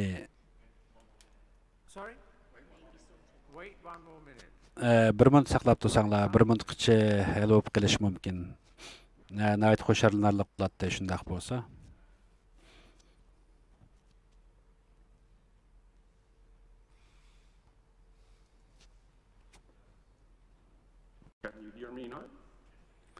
Endi mening ovozimlarni angladingizmi? Yaxshi, undaq bo'lsa. Rahmat. Dr. Turbin ozroq bir vaqt teknikal meseleni yengib chiqdik herhalde. Biraz vaqtni yuturib qo'ydik, o'ttirib qo'ydik arliqda. Meni ovozimni anglatamsizlar? We can hear you now. Biz sizni anglaladik. Siz bizni anglatamsiz? Ha, men angladim.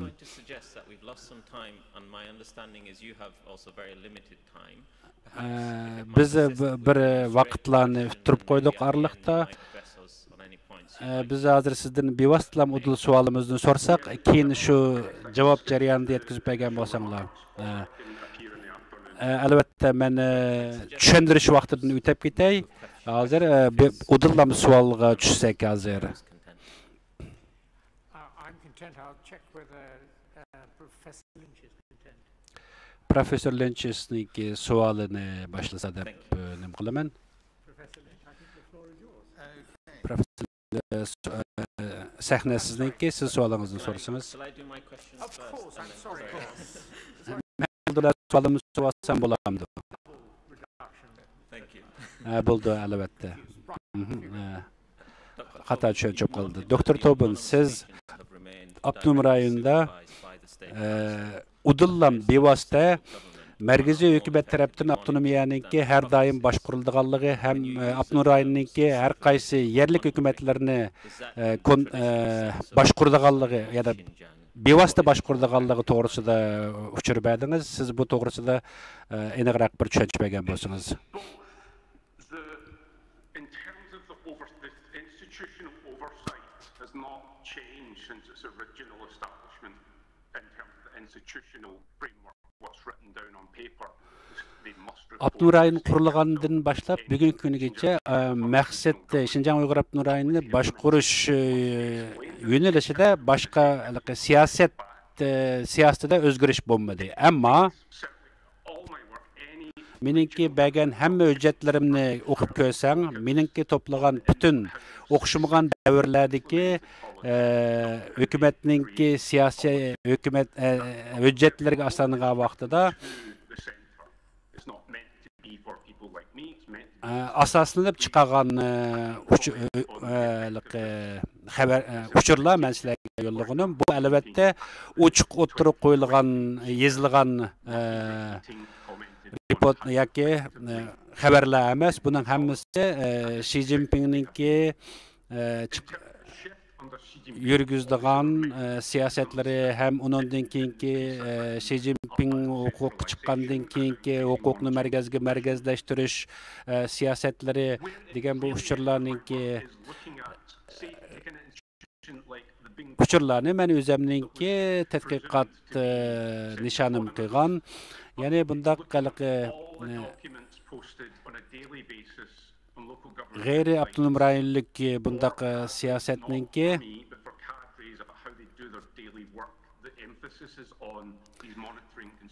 ma ovozning bek ek sadosi kuchli bo'lib ketib, men yaxshi anglamayapman hamda.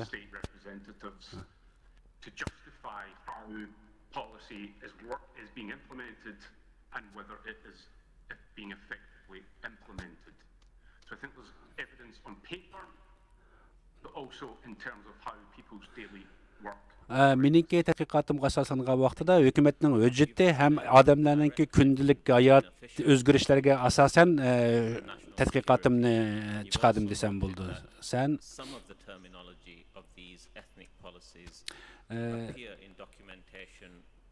sizningki tadqiqotingizdan ko'ra ham shu ma'rif ham bu yig'ilish kamplari to'g'risidagi bergan uchurlaringizga asosan Xi Jinping'ninki ham yuqori darajalik partiya hukumatlarining talablari bo'yicha bo'lgan deb qaramsiz. Shundoq. Bu siyosat aniq men qaror bera olamanki, bu Xi Jinping'ninki yoki Xi'ninki buyrug'i bo'yicha berilgan Xi o'zininki huquqni merkezleştirish nishoni bo'yicha bo'lgan qarorlarninki birisi. Of course, that framework, when you read this fusion policy, obviously this is very broad. There's obviously debate to what extent is Xi Şininki özününki siyasi hukukunu merkezleştiriş hem başkuruş siyasetininki nayte inçke tarafları var. Bununki tetkikat doğruları nayte çoğunkur elbette hem Şi özününki siyasetini özününki şahsi mudda siyasetini partiyanınki avazı partiyanınki kolu arkalık yetişke yetmekçe 2017 yıllardan keyin Şi özününki siyasetlerinin inçki taraflarını yezip hem düşündürüp çıktı. Ben bundan burun bu doğrusunda bir uçur bergen edim.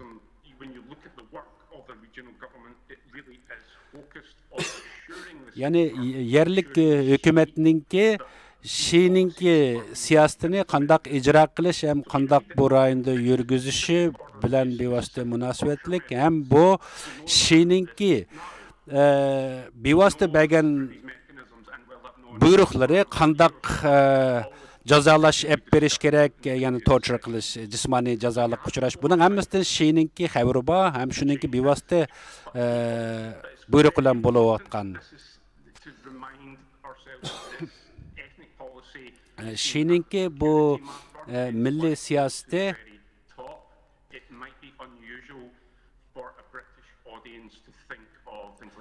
yürgüzüp atkan bu siyaseti hem siyasetini bizdeki bir Angliya halklarınınki düşünelişi natayın Şininki bu til, din ve adamlarını kıynaş toğrıçılık birliğinin buyrukları ameliyette muşu rayonninki bexatarligini qoğdaşını asas kılgan degen nam bilen ep berilgan.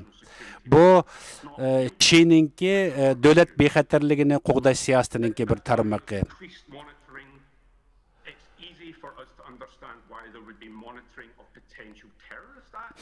Biz bunu düşünüşümüzge qiyin bolmaydı. Şoňlaşqa terörist degen bu atalğısı yoki bolmasa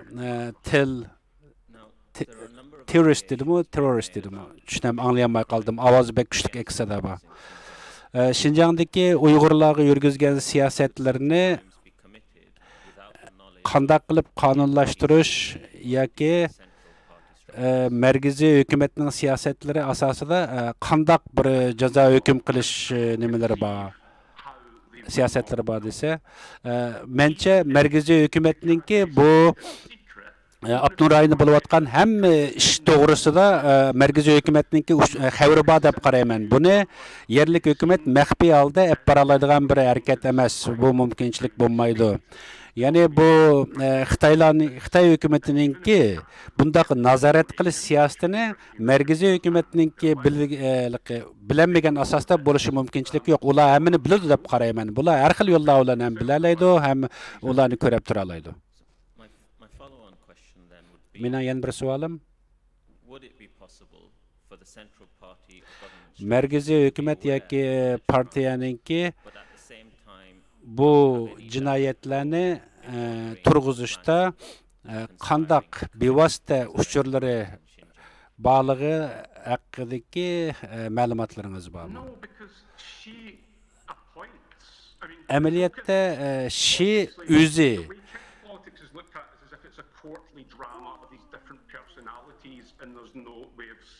bevosita bergen ki buyruğu dep qarayman. Xi Jinping bevosita çünkü Xi Jinping Chönchanguni hukukka koygan aşı Abnur ayında şuңlaşqa Xi Jinping bu yerде bolup atkan işinin hemmini o biladi. Çünkü Xi Jinping'ninki buyruğu boyunca Chönchangu u yerде hareket ep barıdı. Şuңlaşqa bu baş quruluş juqurdan tövenge making these decisions and they're being planned in regional Muşu buyruklar yuqurdan tövenge düşüş jarayonida yuqurdan tövenge düşüş qonuniyati bo'yicha yuqori darajalik rahbarlardan tuvan darajalik rahbarlarga bu buyruq tushirilib, ham shularningki nazorati ostida olib berilayotgan hadislar. Buni Xi Jinping'ninki bilmasligi mumkin emas. Bu Xi Jinping'ning o'zining siyosati. Might help to ascertain the point I'm trying to make. Isn't it plausible that there may be broad pronouncements or policy goals announced by the central party or government, but that Bu in no merkezi way the partiya central hem party or government will hükümetninki have directed that those goals buyruğu be pursued yoki maqsadini amalga oshirish uchun yerlik hukumatlarningki ep bo'lgan siyosati, ya'ni jinoiy harakatlarga qaratgan siyosat deb qarasak bo'lamdi degan savolga mencha Xi o'ziniki necha qatimlagan so'zida bu to'g'risida umumiy bir uchurlarni qandaq siyosat yurgizish to'g'risidagi buyruqlarni berdi, ammo bek inchikilab zodi qandaq mengish to'g'risida degan bo'lishi notayin. Chunki Xi'ninki maqsadini amalga oshirish uchun tuvandagilar uningki tafsiliy inchiki detallarni yo'llarini qilgan bo'lgan bo'lishi mumkin.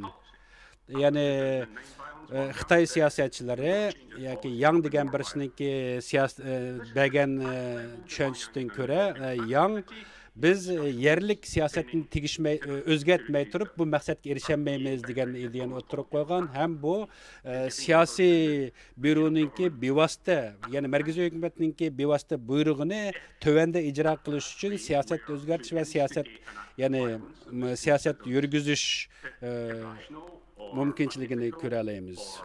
Could damage China's national security that would be stopped. That's what she wants to know.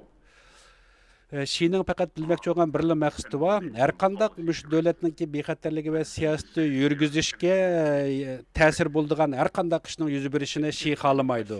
Tuvandagilarmi shundaq hodisning bo'lmasligi uchun olib borayotgan harakatlari. Ya'ni yerlik kadrlarningki yoki yerlik hukumat mas'ullarininki mushu markaziy hukumatdan berilgan buyruqni amalga oshirish uchun yerlik hukumatninki ep bo'lgan o'zining, ya'ni o'z oldiga ep bo'lgan siyosati bor deb qaraymizmi desa, yo'q, undaq deb, ya'ni yerlik hukumatning, ya'ni tuvan darajalik yerlik hukumatninki o'z oldiga harakat qilish mumkinchiligi bo'lmaydi. Chunki bu bir partiya davlati, bu partiyaninki yo'l ko'rsatishi ham ularninki yo'l ko'rsatishi sirlik yerlik hukumat hech qanday bir siyosatni yurgizolmaydi.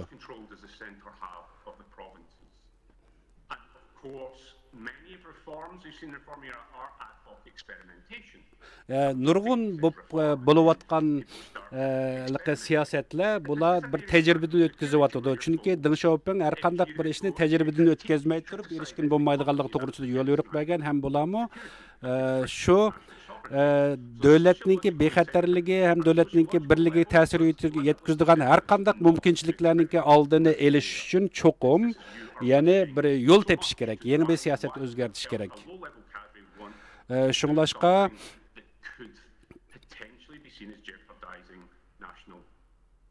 tuvan darajadagi kadrlarninki, ya'ni eng tuvandagilarninki bu, ya'ni ish yurgizuvchilarninki, ish qiluvchilarninki harakat berish siyosatini Xi huquqi chiqqandan keyin qayta o'ylanish berish orqali yerlik hukumat har qaysi shaxsiy shirkatlar bo'lsin, doktorxonalar bo'lsin, hukumat idorachiligidagi qandaq bir organlar bo'lishidan qat'iy nazar, mushu o'rinlarda bir tajribalarni olib bordi bo'lar. Ya'ni Xi'ning siyosati bo'yicha bu davlat mexanizmi amaliyotda bularninki doim olib beriladigan bir xil bildigan, o'zining bildigan siyosat yo'li amaliyotda. Mening oxirgi bir savolim, siz Wang Yunjing Bingtuan partiya hükümetininki rahbari hem Şinjan yerlik hükümetininki yuqori darajalik başlığı ning to'g'risidagi bir uchurni bergan shu uchurlar haqida bizga shu to'g'risida ozroq tushuncha bergan bo'lgan bo'lsangiz.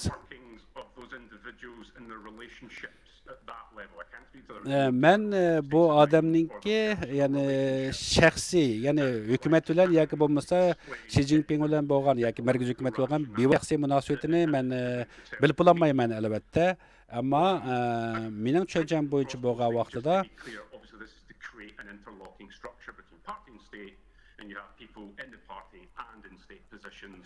bu partiya diki yuqori darajaliklar bilan hukumatdagi boshqarayotganlarniki o'tkazilayotgan yig'inlari ham Xi bilan o'tkazilgan nurg'unlagan suhbatlardan keyingi chiqargan bir tushunchasi deb qarayman. Albatta Bingtuan yoki bu ishlab chiqarish qurilish askarlari amaliyotda ichki urushlarninki bo'lib kelishining oldini olish uchun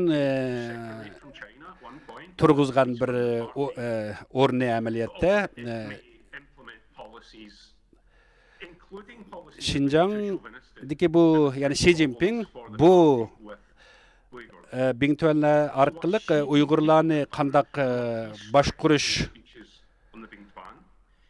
to'g'risidagi bergan yo'l yo'riqlarda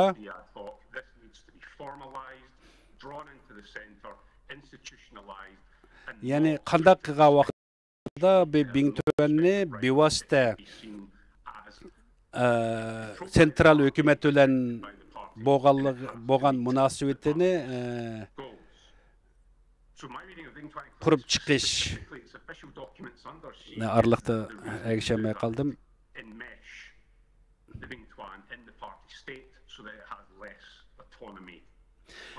Agar Xi Jinping'ninki mush irodasi bo'yicha Bingtuan bilan yerlik hukumatninki huquqini ayirib turib yurgizgan vaqtida markaziy hukumat Bingtuan orqali bu yerlik hukumatning ishida nurg'un maqsadlarga yeta oladi. Mening savolim tugdi shunga asosan. Vaqtimiz nihoyatda az qolyapti, shunga savolni qisqaroq so'rasanglar. Meningki tunji savolim bayi so'ralgan bir savol asosida yana bir savollarni so'ramoqchi. The Politburo Standing Committee that frank discussions have now ended. Hukumatninki yuqori darajalik bord a'zolaridagi yoki ijroiya ishida Xi'ninki bergan yo'l yo'riqlarga shu komitetninki ishida qandaq Xi'ning irodasini amalga oshirish to'g'risidagi o'zining tutgan yo'llari to'g'risida so'zlagan edingiz. Mush to'g'risida tafsilroq bergan bo'lsangiz, buni qandaq bir maxfiyatlik bor?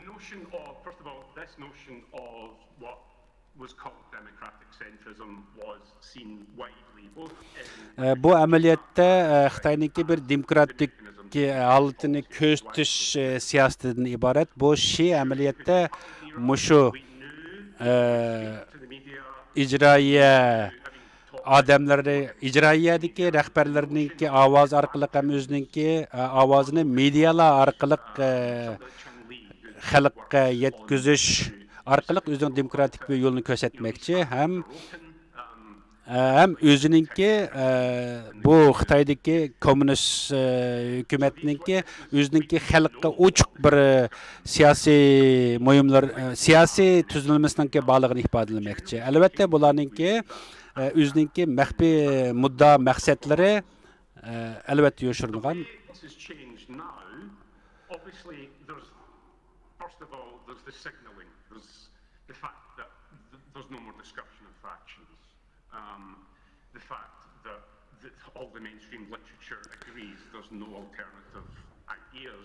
Yani merkezi media yoki merkezi axborot sohalarida hech qandaq hech kimninki uningga qarshi ifodalash yoki uningga merkezi hukumatning bergan bu media uchurlarga xabarlarga shaxslarning yoki xalqningki aralash mumkinchiligi bo'lmaydi. Qilolmaydi, albatta kuch yetmaydi.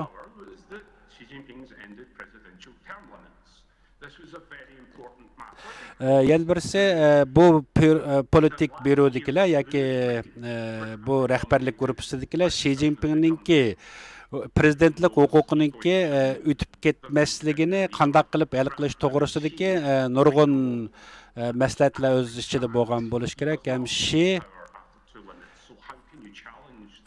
agar Xi o'ziningki huquqininki nihoyatda yuqori darajaga yetmagan vaqtida Xi'ningki ideyasi va maqsadlari amalga oshmasligi tabiiy. Shunglashqa Xi o'ziningki haq huquqini taqdimni kengaytirish maqsadlarda shu politik byurodan qo'llangan bo'ladi demoqchi.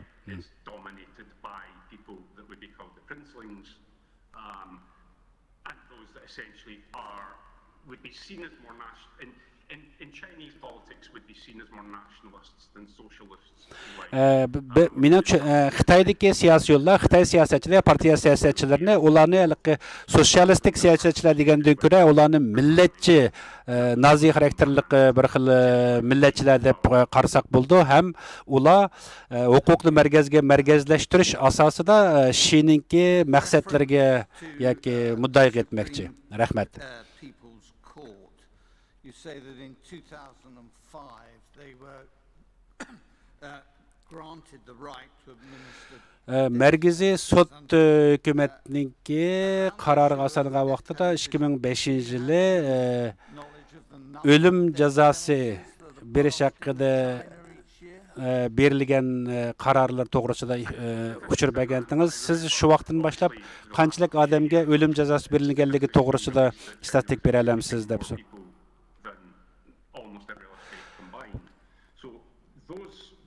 Xitoydagi bu o'lim jazosi har qanday bir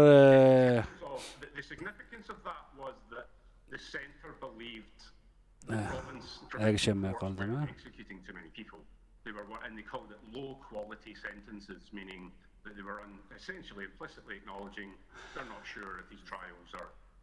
Ya'ni nurg'un o'lim jazolari, ya'ni yerlik qonun chiqarish sudiyalari tarafidan berilgan, ammo bu ham Xi'ningki qayta tushunish yoki ya'ni Xi'ning yo'l yo'rig'i bo'yicha bo'lgan vaqtida keyingi vaqtlarda ko'p o'lim jazolari berilgan.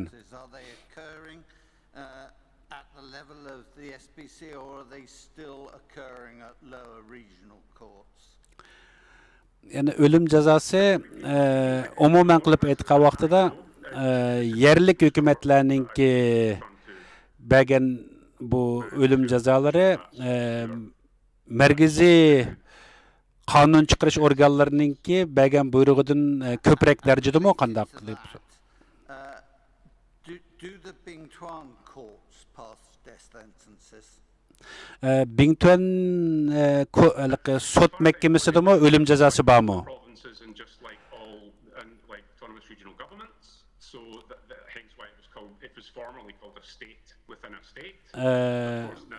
Meningki tushuncham bo'yicha bo'lgan vaqtida mayli Bingtuan bo'lsin, yerlik hukumat bo'lsin, hammasi markaziy hukumat tarafdan boshqarilayotgan, ham shularningki bevosita boshqarilishida bo'lgan. Bu ham yerlik avtonomiya rayonlarininki nimasi berilgan ishida bo'lganligi uchun shu avtonom rayonninki qonuni bo'yicha agishmangan bo'lishi mumkin deb qarayman. Men boshqalarga savol berish vaqtini o'tkazib beray. Bingtuan's 2000-year-long strategic mission to secure frontier territory and assimilate minority people. Bingtuanninki yerlik xalqlarni assimilyatsiya qilish siyosati to'g'risida so'zlab o'tdingiz. Biz sud mahkamamizda bir qancha masalalarni uchratdik. Masalan, Uyg'ur millatini yo'q qilib tashlash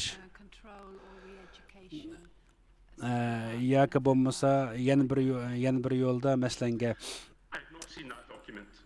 bu qayta tarbiyalash degandek siyosatlar haqida sizning tushunchangiz degan vaqtida men bu to'g'risida men bevosita bu to'g'risidagi uchurlarni men egallab boqmadim.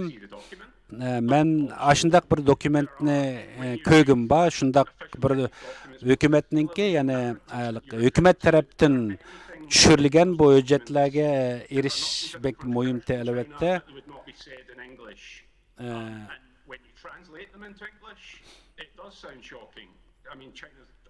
Yani hükümetninki yoki Cumhuriyet Komünist Partiyasininki chiqargan nurg'un siyosatlarni amaliyotda biz inglizchaga tarjima qilsak, nihoyat qo'rqinchli bir ma'nolar kelib chiqadi.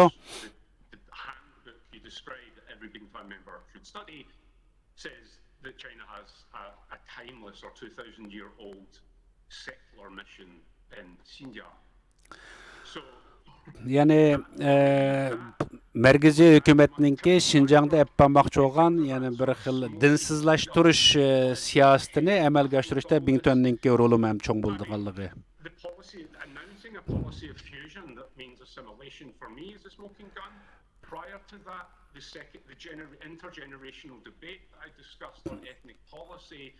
Meningcha bo'lgan vaqtida bu her xil o'xshamagan yoshliklar o'ttirsidagi suhbatlar, ularning o'ttirsidagi har xil debatlardan ham Xitoyning ichidagi har xil o'xshamagan darajadagi akademiklar o'ttirsida bo'layotgan munozirlardan ham shularningki o'ttirga qo'ygan nimalardan ko'ra ular menga tushuncham bo'yicha bo'lgan vaqtida bularningki ko'proq so'zlashayotganligi til birlik keltirish, ya'ni kimlikni birlikka keltirish, yangi bir bu generation yoki yangi bir bu avlodlarning ichida yangi bir davrni shakllantirish, yerlik avtonomiya siyosatida yangi ekonomik bir yoki iqtisodiy bir tuzilmani yaratib chiqish, yaxshilash ham Uyg'urlarni osmonlashga qilish degandek nihoyat ko'p suhbatlar bor, ammo hukumatdan bevosita tushgan bunday hujjatlarni men ko'rmadim. Dr. Tobin, may I ask you a question about the legal framework governing both the ethnic minority regions and ethnic minority people? Mening bilmoqchi bo'lganim markaziy hukumat tarafdan masalan yerlik oz sonli millatlar hukumati bilan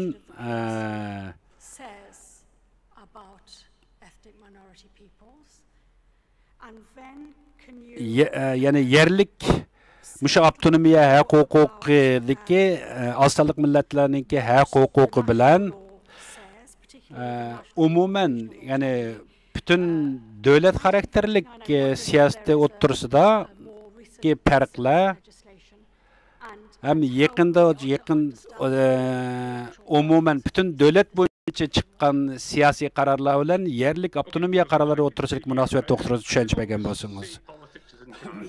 It's not law, you know, in China. I mean, I would argue that in other states, but in China that we're talking about today, the parties in command. This is not rule of law.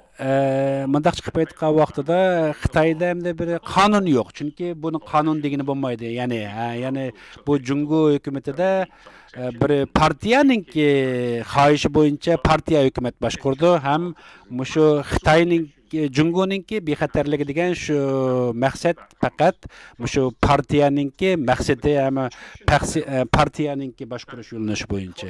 Just for context, obviously in Chinese society the constitution is not seen bu Jungodagi same level of gravity as you would see, for example, in the United States or davlat qonuni ham qonuniy boshqarilish siyosati amaliyotda partiyaninki bir boshqarish sistemasi.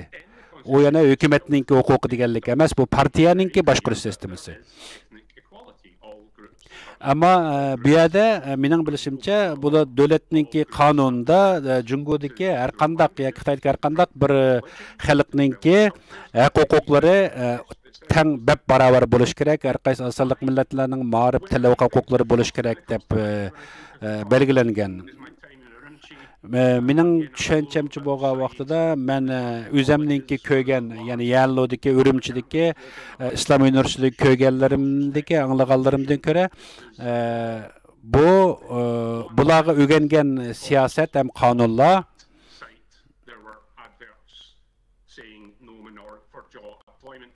small businesses saying no minorities and only, right down. Aniq anlayamadım bu gapni.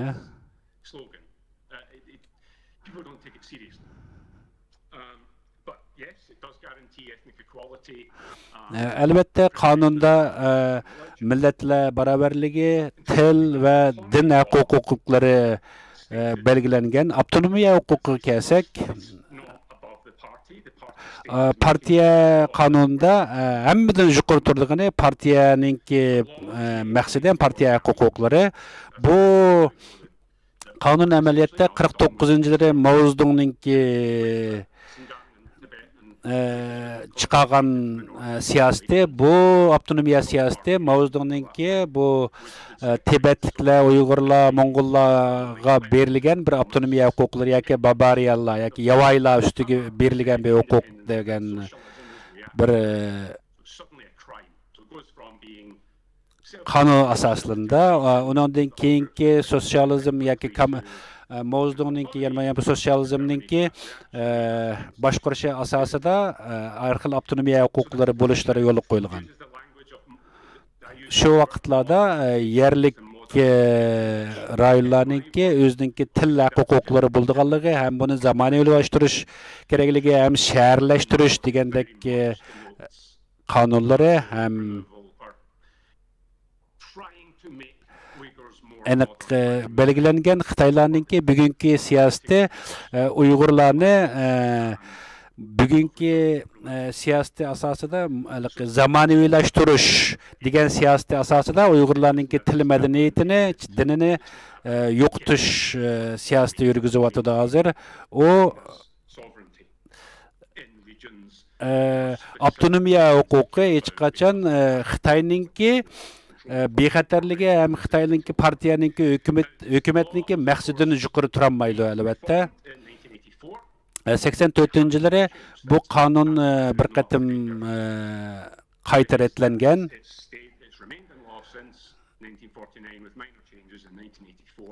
49-yildan keyin bir qatim 84-yili bir o'zgartish olib berilgan siyosatga. Undan keyin o'zgartish olib berilmadi. Amaliyotda avtonomiya huquqlari shu vaqt belgilangan avtonomiya huquqlari bilan o'xshash. Dr. Kevin, sizningki bergan bu guvohligingiz uchun, siz ikkinchi qatim yana qaytib kelganingiz uchun sizga ko'p rahmat.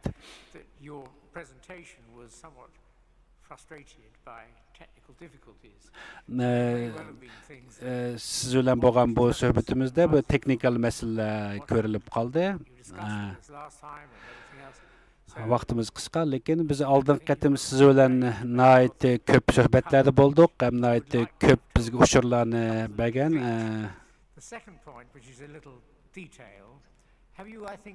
Meningki ikkinchi so'ramoqchi o'g'lim, sizningki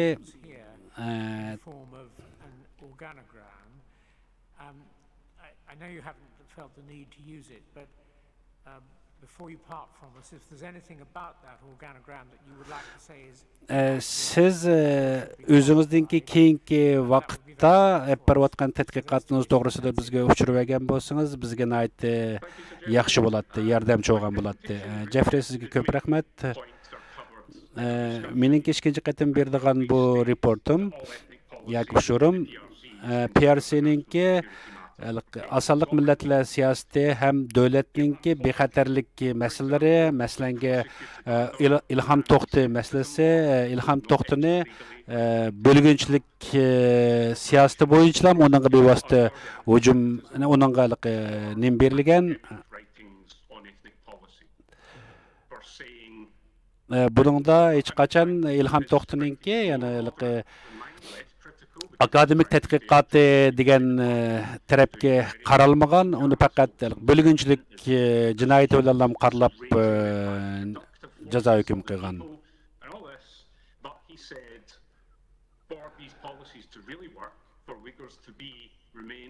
satisfied as part of China, you would have to address ethnic discrimination.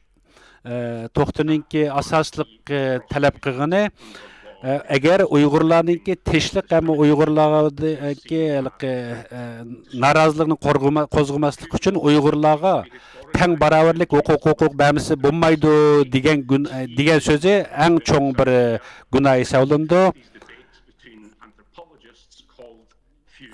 Xi Jinping buning bilan xush kelmadi. Masalan, buningdan burun bo'lgan bundaq masalalar bor. Masalanga Jambozanmi shundaq sabab bilan jazoga hukm qilingan. Bu hukumatningki o'zining maqsadlariga yetishiga to'g'ri tushmaganligi uchun hukumat o'zining siyosatini bu yerda o'zgartirgan.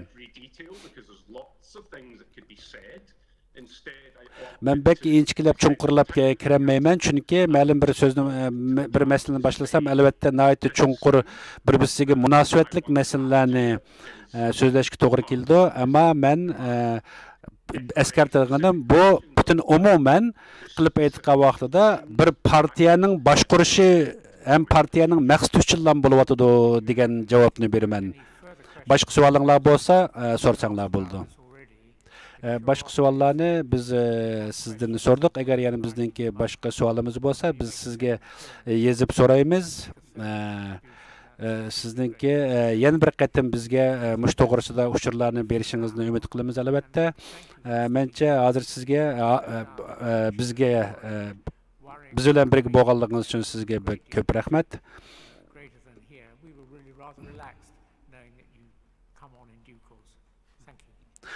Rahmat sizga. Sorry, I meant to ask. Was there anything else, Mr. Abraham? Mr. Savi, would you like us to take lunch? Hamda hozir tushlik tomoq chiqsak bo'lamdi deb so'ragan. Biz 15 minut vaqtimizni yuttirib qo'ydik. Shunglashqa biz 2dan 15 da qaytib kelsak bo'lamdi. Thinking of coming back this afternoon, what the menu is, as it were? Do you want? Don't worry, another time. Too late.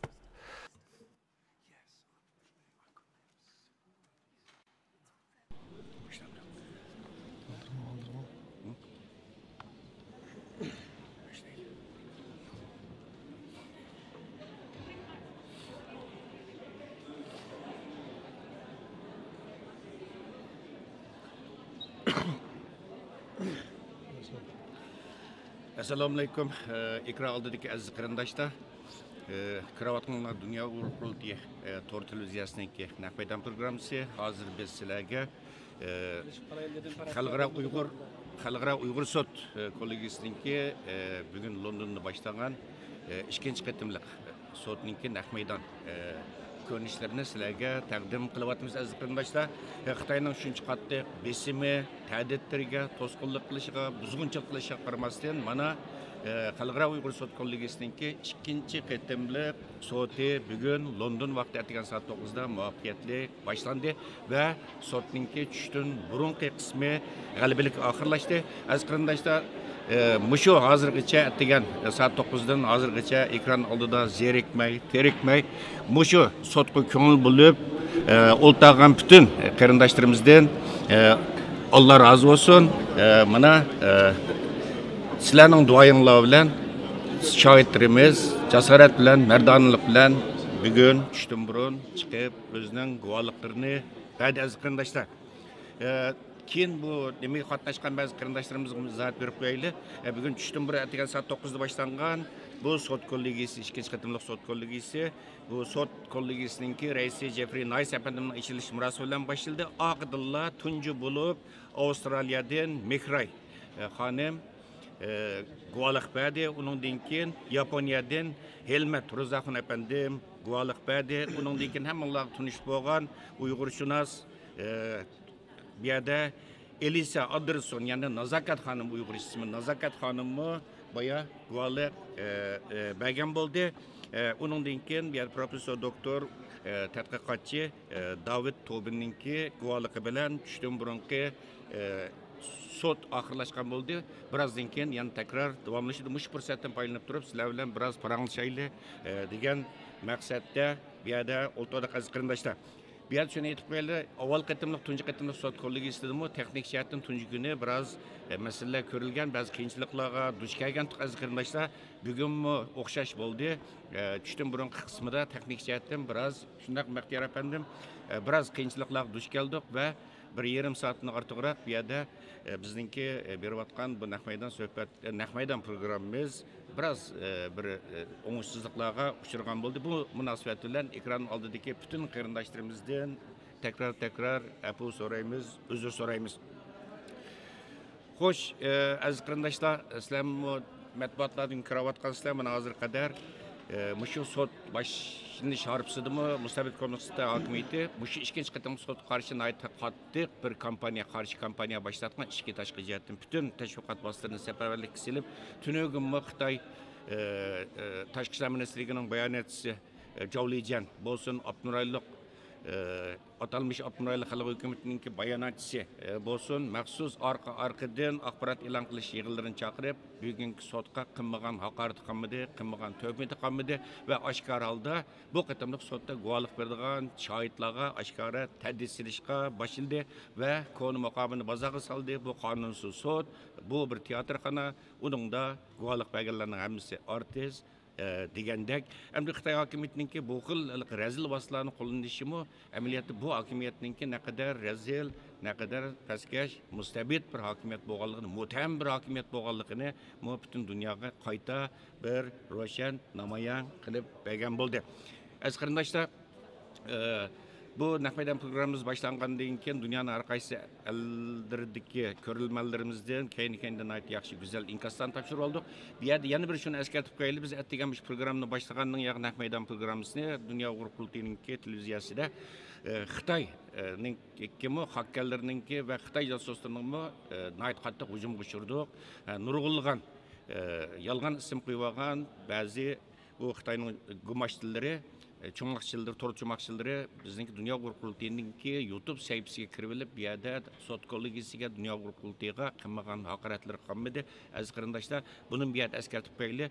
Bu xil hujumlari tunugin nihoyatda yuqori pallaga chiqqan va bugun davomlashyapti. Buningdagi yanami kuchayishi mumkin, ammo hech bir guvohchimiz bu o'zining irodasini yong'ini yo'q. Xitoyninki bu ta'didlarga pisand qilib qo'yganimi yo'q. Ya'ni shundan Baxtiyor afandim bugun jasorat bilan bu yerda ikki Uyghur şahidimiz guvohlik berdi.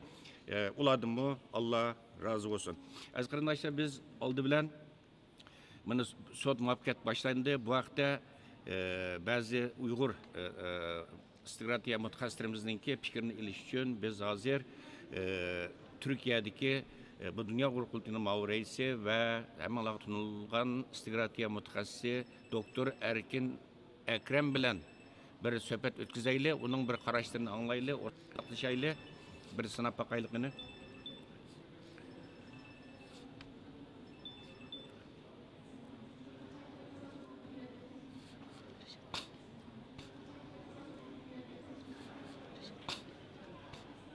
Ekranımızda, eğer ko'rgan bo'lsanglar aziz qarindoshlar, ekranımızda bizniki ekranımızda, eğer ko'rgan bo'lsanglar aziz qarindoshlar, ekranımızda bizniki anlavatamiz hurmatli Erkin Ekrem efendim. Doktor Erkin Ekrem. Anlavatamiz hurmatli Erkin Ekrem efendim.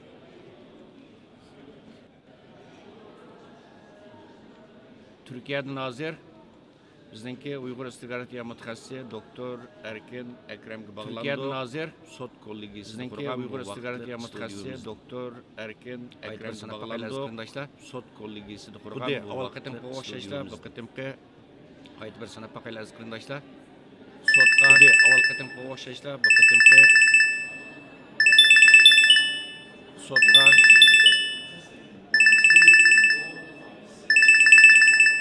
hozir sotning tushdan burungi qismi oxirlashdi aziz qarindoshlar, ikkinchi navbatlik Uyg'ur sotininki hozir sotning tushdan burungi qismi. Assalomu alaykum, hurmatli aziz qarindoshlar, Erkin Ekrem efendim, Uyg'ur sotininki. Yaxshi salomat tutingiz, mush vaqtingiz xayrli bo'lsin. Assalomu alaykum, hurmatli Erkin Ekrem efendim. Ovozni anglayotamsiz? Yaxshi salomat tutingiz, mush vaqtingiz xayrli bo'lsin. Ovoz chiqyaptimi? Ovoz demasam. Ovozni anglayotamsiz? mesele yoktu. Bahtiyar efendim avazı. Avaz var. Avazda mesele yok. Hoş erken Ekrem efendim belki siz mi sotni bugün başlangan sotdan tushdan burun qismini izlagan mumkin. Ekrem efendim belki siz mi tunögüm sotni bugün başlangan sotdan tushdan burun ig'ir darajada hujum başlandı. Sizin bilisizlar. Bugün mi davom qilyapti? Hokimiyatning qattiq hujumlari ig'ir darajada hujum başlandı. Qaramay bugün mi davom qilyapti? Başlangan bo'ldi sotga hujumlar geçildi ve guvohchilar qismini aytib shunga qaramay bu sot mana g'alaba bo'ldi deb o'ylaymiz. Siz Xitoyning bu hujumlarga geçildi ve Xitoyning bu darajada andish qilib bu darajada chiqanch ketishning asosiy sababi nima? Siz Xitoyning bu hujumlarga qanday qavorisiz? Xitoyning bu darajada andish qilib bu darajada chiqanch ketishning asosiy sababi nima? Siz bu sotning strategik ahamiyatga qanday qaraysiz?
Avaz katıyor.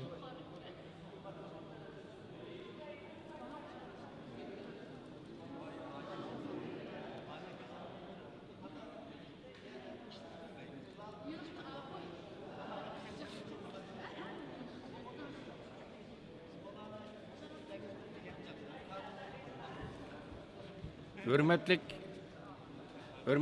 Doktor Ekrem efendim avazınız ne tazı anlayamay kaldık.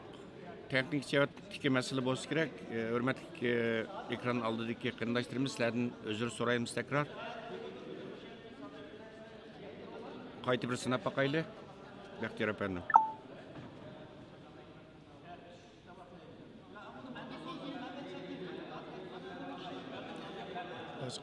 Hürmetlik ikra aldığındaki tuzlar köylüler zaten ettiğin yağı teknik cihetten mesele görülgen. Hazır mı? Bu devam kılıbatıdı. İnşallah düştün kenki kısmında bu ahval görülmesi de oylayımız.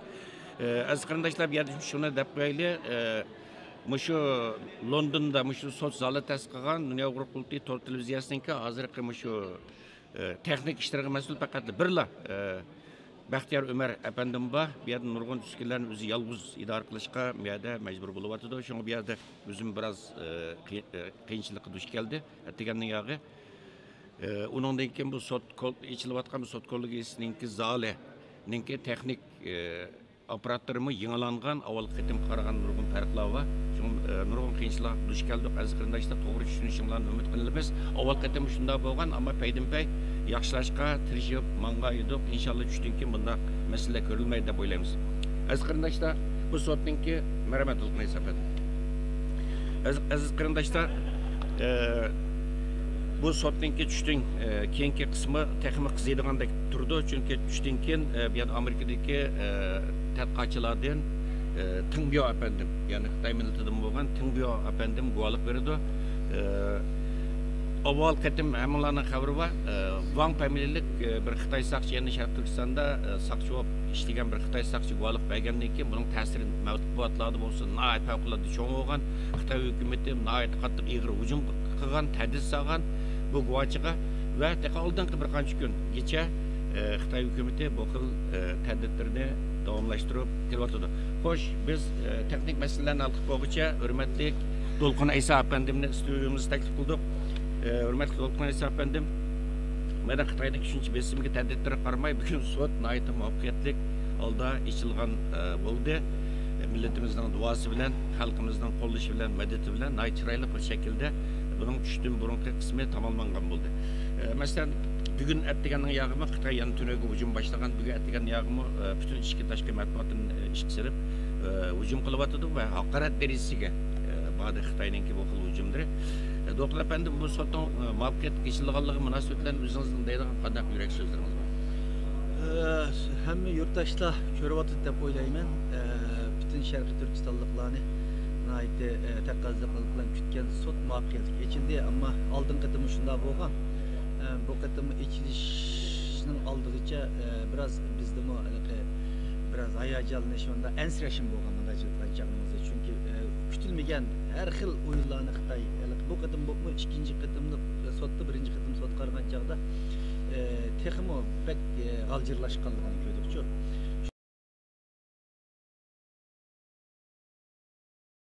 Her xil o'yinlarni Xitoy bu qatim bu ikkinchi qatimni sotdi, birinchi qatim sot qargan chaqda texmo bek g'aljirlashganligini ko'rdikchu. Shuningga qanday bir nimalar bo'lar degan bir endishimiz var, ammo nihoyatda muvaffaqiyatli qildi. Sot boshlangandan keyin bizning biraz joyimiz va yuraklarimiz tushgandek bo'ldi. Bu munosabat bilan bizni sot qarab ko'rayotgan bütün vatandaşlarımızga bu yerda qalbimiz bilan bo'lgan, qalbimiz sot bilan bo'lgan. Men shuni ishlayman. Bütün Sharqiy Turkiston xalqi belki bazı yerlerde ko'rish imkoni bo'lmagan bo'lishi mumkin har xil sabablardan, ammo hammasinin qalbi shu sotda deb o'ylayman sizlar bilan. Shunga bütün vatandaşlarımızga davomliq madad berishga hozir Xitoyninki taqtiyotgan nimalarni ko'rdik. Bütün adamların ishga silib YouTube'larda, sosyal medyalar qisqa uchurlarni qilish orqali psixologik hujum qilyapti. Shuningga sotdagi 3 kun yana bor ish berish mumkin. Shuningga sotda guvohlik beradigan insonlarga psixologik madadga, ruhiy kasalligiga ehtiyoji bor.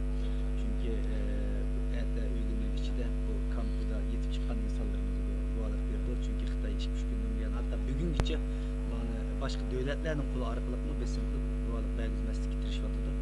Shuningga bunday sharoitimizda insonlarimizni uni jasoratlantirishi, ularning bu ishdagi o'ynagan rolini nihoyat muhim bo'lganligi haqida ularga tasalli berishi qo'ldan kelgan shaklda qilib tursa bu nihoyat yaxshi bo'ldi. Xalqimizning buni kutamiz. Rahmat Dolqun Aysa efendim. Dünya Volko'nun nihoyat zo'r tirishchilik bilan, fidokorlik bilan maslahash bilan yaxshi muvaffaqiyat o'tdi deb qarayman. Rahmat sizga. Hurmatli zo'r ko'ruvchilar, hurmatli Qaysar Abdurasul efendim, 2 minut bir texnik masala bor ekan. Birazdan keyin parda orqadagi bir qahramonimiz bor. Mushu atganning yoqi 4 soat yerish charchishi qaramay, mushu Uyg'ur sud kollegisida guvohlik bergan chet ellik guvohchilarningki so'zlarini sizlarga Uyg'urcha tarjima qilib bergan bizningki Qaysar Abdurasul efendim. Xo'sh, Baxtiyor efendim, masalan, hozir boshqa davlatdagi qarindoshlarimizga bo'lmish imkoniyat bormi tartibchatdan agar bo'lsa nafaqamdiq? Endi hozir hamma narsa yangi bo'lganligi uchun ataganda yoqi bu naq maydon tarqitish sistemasida chatoq chiqqanligi uchun uni qaytadan almashtirib naq maydonning ovozini o'chdi. Lekin hamma narsani yangidan qilyapmiz. Sirtdanki hammalarninki xabarda bor, bexatarlik uchun tinchlikni to'g'ri uzayotgan. Shuning uchun biz bu yerda cheklik materiallardan foydalanib sirtga qo'llanayapmiz. Shuning bir texniklik masalalar, ya'ni ish biz uchrab baxmagan narsalar yangidan bo'lganligi uchun uni yangidan amal tepib hal qilishga to'g'ri keldi. Atigandan ovoz bilan filmni avatadigan narsani xato o'rnatib qo'yganligi uchun texnik xodimlar ya'ni buni ovoz uzilib ketdi, buni qaytadan o'zgartirishga to'g'ri keldi. Buni o'ngishsak ham nima sirtninkiga bevosita to'r orqali qo'llangan ekan. Bizning boshqa hech qanday amalimiz yo'q. Shuning uchun signal orqali qo'llanamiz, lekin mushu o'rinniki kompyutersni ishlatganligimiz uchun bu yerda ba'zi cheklamalar borki, ya'ni sirtniki anglishni to'sib o'tganligi uchun bizning ovozimiz qarshi tarafning ovozi bizga kelmayapti hozir. O'zimizning kompyuterlarni ishlatib qo'ymaydi. Shunga texnik jihatda biz hech amal qilolmadik ba'zilarga. Shundaqmi davomli tirishyapmiz o'xshashqa. Roshan bularning hammasi shu sotninki o'ngishli qilib berilishi uchun bexatarlik uchun qattiq talab qo'yganligi sababidan bo'ldi. Shuning uchun cho'nqur kechirim so'raymiz barliq qarindoshlardan. Rahmat, hurmatli Baxtiyor apandim. Aziz qarindoshlar, Baxtiyor apandim deb o'tganidek, bexatarlik nuqtasidan bularlik mushu zalninki, ya'ni sud o'tkazilgan George House sarayininki simlab internet nimasini uzayotgan, kesayotgan. Undan keyin bizningki bu Dunyo qurultiyi to'r televiziyasininki uskunalarini bu yerga akirgilib qo'yildi, bexatarlik nuqtasini va kompyuterlarni tortib hammasini mushu sarayininki texnik bo'limidan kiralashga majbur bo'ldik. Unda bo'lgandan keyin hamma narsani programmani hammasini ko'chirishga, bu sistemni qayta ko'chirish to'g'ri keldi. Sizlardan tekrar uzr so'raymiz. Har holda asosiyatdan Baxtiyor apandim shunami? Har holda texnik qiyinchiliklarni asosiyatdan hal qilgan bo'ldik. Hurmatli Baxtiyor apandim, masalan hozir Qozog'istonlik qarindoshlarimizga bir uni beqish imkoniyati bormi? Sinab baqsaq bo'ldi, lekin sinab baqaylik. Qani Qozog'istonlik qarindoshlarimiz masalan mushu Dunyo qurultiyi to'r televiziyasininki naq maydon programmasini ko'rayotgan abonalarimizning ichida Qozog'istondagi qarindoshlarimiz soni eng ko'p. Bu yerda deganning yaqin aytdi ko'p inkaslar keldi va sotning hayajon bilan bu sotni ko'rayotganligini biz bir bog'lanib baqaylik.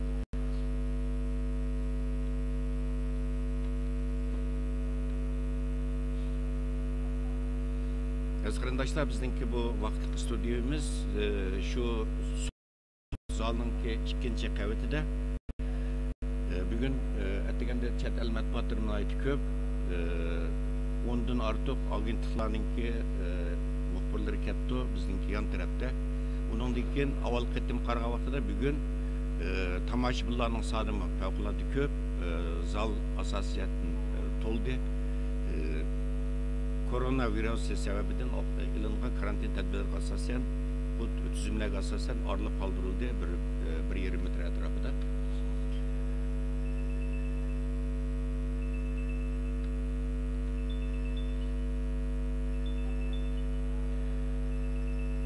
Biz Qozog'istondan Olmaota shahrida turayotgan Dunyo qurultiyi ijro komitetining raisi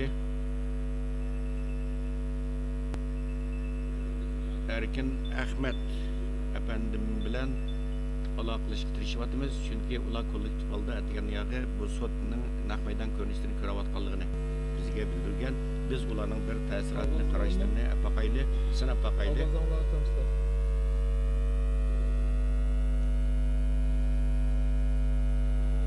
Ovozimiz kelyapti.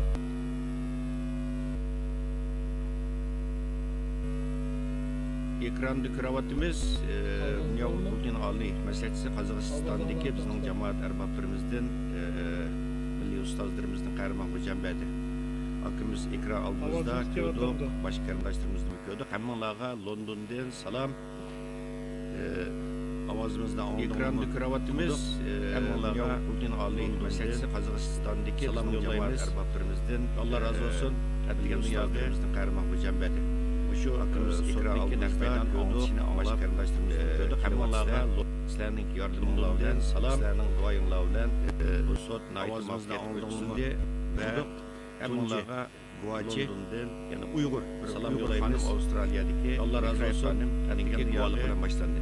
Oldin qadimliq shu guvochimizning naq maydon jazolarning shohidi kinovatda Gollandiyadagi Qalbinur Siddiq xonimning duolar bilan boshlangan bugun sot Avstraliyadagi ve Mihray Tunci hanımning dualıqlar Uyghur bo'ldi. Uyghur hanım Avstraliyadagi Mihray hanımninki dualar bilan boshlandi. Oldin qadimliq deyilishimizning jazolarning shohidi Gollandiyadagi Qalbinur Siddiq xonimning dualar bilan boshlangan bugun Avstraliyadagi Mihray hanımninki dualıqlar boshlangan. Erkin hozir demilish.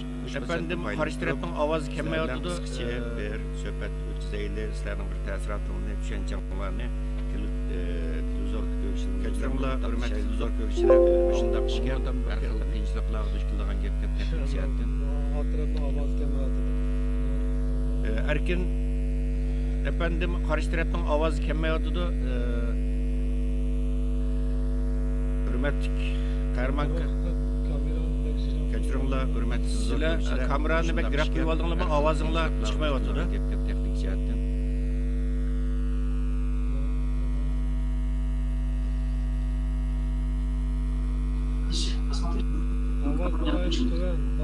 Hurmatli Qarmanka sizlar kamerani bek graf qo'yib oldinglarmi? Ovozinglar chiqmayotdi. Qarmanka so'zi asli. Ovoz bizlar chiqyotdi, lekin ovoz bek tuvan. Biz yig'ilib o'tirsak, ko'rmaymiz ekanmiz. Qanday qilaylik? Endi bo'ldi. Sen.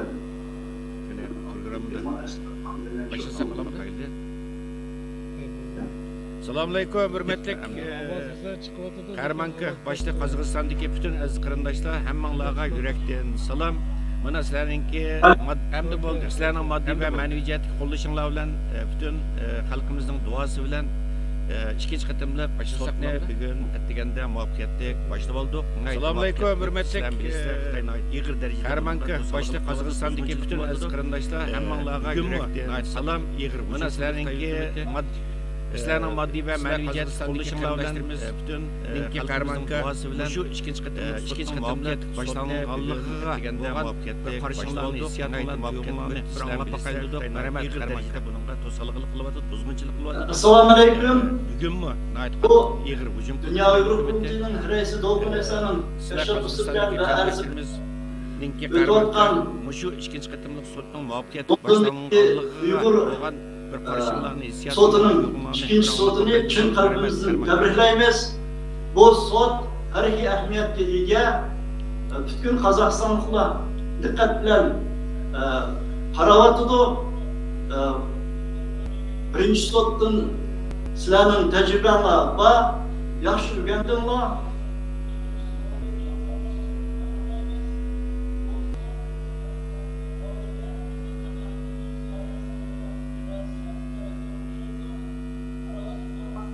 İkinci qatimliq sotning intayin yaxshi, g'alabiyatlik o'tishiga ishonchimiz komil. Biz shuni istaymiz, hammasi yaxshi bo'lsin. Ming afsus, bu kommunistik Xitoy buni bizning Olmutida intayin mushu internetga hammasiga buzg'unchilik qilyapti. Pat-pat uzilyapti, ovozlar anglanmaydi, shunday bir nimasi bor, qarshilik ishlar bor. En muhimi bana yakını bu Muşlu Sot'un reisi Jeffrey Reis Efendim'in kirişme sözü de Uygur meselesi boyunca intayın mirızlı bunun en mürekkep taraflarını yani komünistik baskıncı Xitoy hükümetinin Uygurlarga qaratgan Uygur, Kazak, Kırgız ve başka Türk Müslümanlara qaratgan ırkı kırgınçılıkını dini, medeni, genosid siyasetinin mahiyetini tushuntirdi ve Uygurların hazırki hakiki ahvalini, ularning til, dil, urf-odat, an'ana, umuman bir hayat kechirish, o'zlarining an'anaviy hayot kechirish qoida tuzumlarining buzilayotganligi, shunga bu sotning mustaqil xalqaro prinsip normalarida, yani Birleşken Devletler Teşkilatı'nın normalarida Angliyaning qonunlari boshqa davlatlarning qonunlariga riyo qilib o'tkazayotganligini berishi, men o'ylayman bu ingliz tilida bütün dunyoga tarqaldi, nihoyatda yaxshi ta'sir bo'ldi. Va biz Dünya Uyghur Qurultayıga mushu sotda ishtirok etgan barliq kishilarga Dolqin Esa boshlab o'zimizning minnatdorligini bildiramiz, qutlab tilaymiz, g'alabiyatli o'tishini umid qilamiz. Rahmat, hurmatli Qarman Xo'jambadika, Qozog'istondagi aziz qarindoshlar, hammanglarga ko'p rahmat, hammanglarga Alloh razı olsun.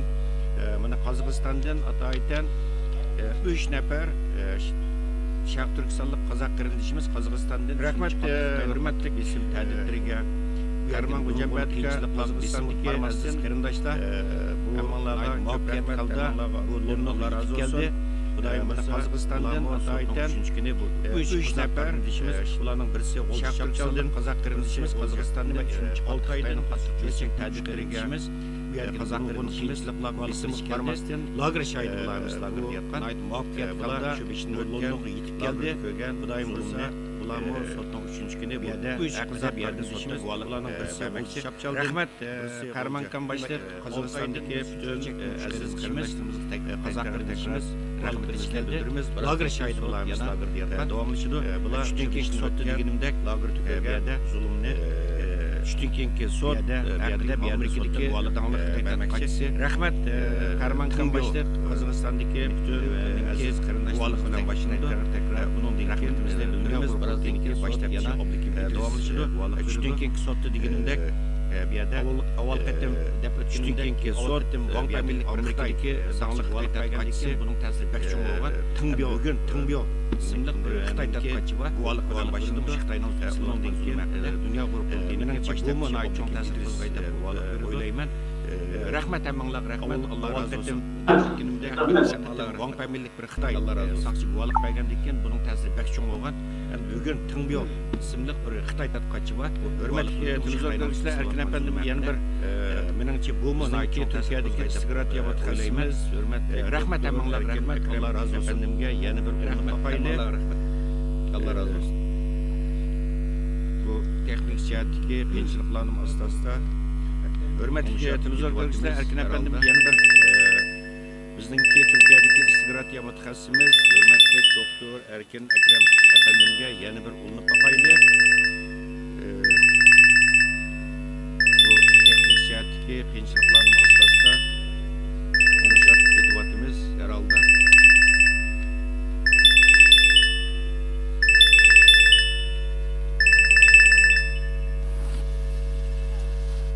Assalomu alaykum. Aleykümselam. Hem de ovoz chiqdi ayt yaxshi bo'ldi. Ha. Maşallah. Quloqlik ishlatgandan keyin balki chiqib rahmat chiqqan o'sha. Doktor Erkin Akram apandim sizni biroz avorib qo'ydik vaqtingizni oldik. Yo'q. Chunki texnik jihatga ba'zi kamchiliklar tufaylidan buni aytib tushunishlik. Shu savolim bayqiga o'xshash shu hamda ovozini aytib o'tirmay qilgan bu besim buzg'unchilik haqorat qilmadi. Rahmat hurmatli doktor hatto bugunmi boshida siz biroz avorib qo'ydik vaqtingizni oldik. Siz bu Xitoyning bu darajada istiflab ketishilik sabab nima hamda bu Xitoy nimadan bunchalar shu savolim bayqiga o'xshash shu Xitoy hozirni aytib istiflab o'tirmay qilgan siz buning shaxsiy buzg'unchilik haqorat qilmadi. Sot yaxshi ketib bordi. 6-oydami yaxshi o'tgan, bu 9-oydami yaxshi boshlandi. Inshaalloh 12-oyda buningki bir natijasi qarori chiqar. Endi Xitoyga kelsak, endi birinchidan Xitoy bundan ansiraydi. Chunki bu mahkamadan ya irqiy qirg'inchilik degan qaror chiqsa yoki insoniyatga qarshi jinoyat ishlandi degan bir qaror chiqsa, mayli qaysi qaror chiqsin, Xitoyga bir yomon bir tamg'a urilgan bo'ladi. Xitoyning inovatiga, obraziga, hammasiga ta'sir yetkazadi. Va shundaqla bu tamg'a ham Xitoy hokimiyati bilan birlikda davom qiladi, hamda Xitoy xalqimi buni bir gunoh bo'lib ustiga ilishga majbur qiladi. Shuningga bu sal qaraydigan bir masala emas. Gerçi Xitoy sal qaragandek, pisand qilmagandek ajna javoblarni berib qilyotdi ama mencha ichida buningki ansirayotganligi va cho'chiyotganligini faraz qilaman deb o'ylayman. Ikkinchidan, misolga Xitoy Xi Jinpingning strategiya plani bilan birlikda 2049-yilda Xitoyning Jahongir davlat bo'lmoqchi. Sen dunyoga hokim bo'lman deydigan bo'lsang, dünya xalqınınki qo'llashini qo'lga tushirish lozim. Dünya xalqınınki sanga bo'lgan hurmatini erishish lozim onunga. Agarda bularga erishamasan, sen qanday dunyoga hokim bo'la olasan? Shuningga yolg'izlar iqtisod kuchi bilan yoki harbiy kuchi bilan dunyo hokim bo'lmaydi. nurg'un kuchlarni sarf qilishga to'g'ri keldi. Ya'ni bundaq inovati buzilgan va insoniyatga qarshi jinoyat ishlagan irqiy qirg'inchilikni ilib borgan bir hokimiyatni dunyo qabul qilmaydi. Shuningga Xitoyningki bu 2049-yilda dunyoga xo'jayin bo'lman deydigan o ishig'ima ma sotninki natijasi bilan Xitoy qiyin bir ahvolga tushib qoladi.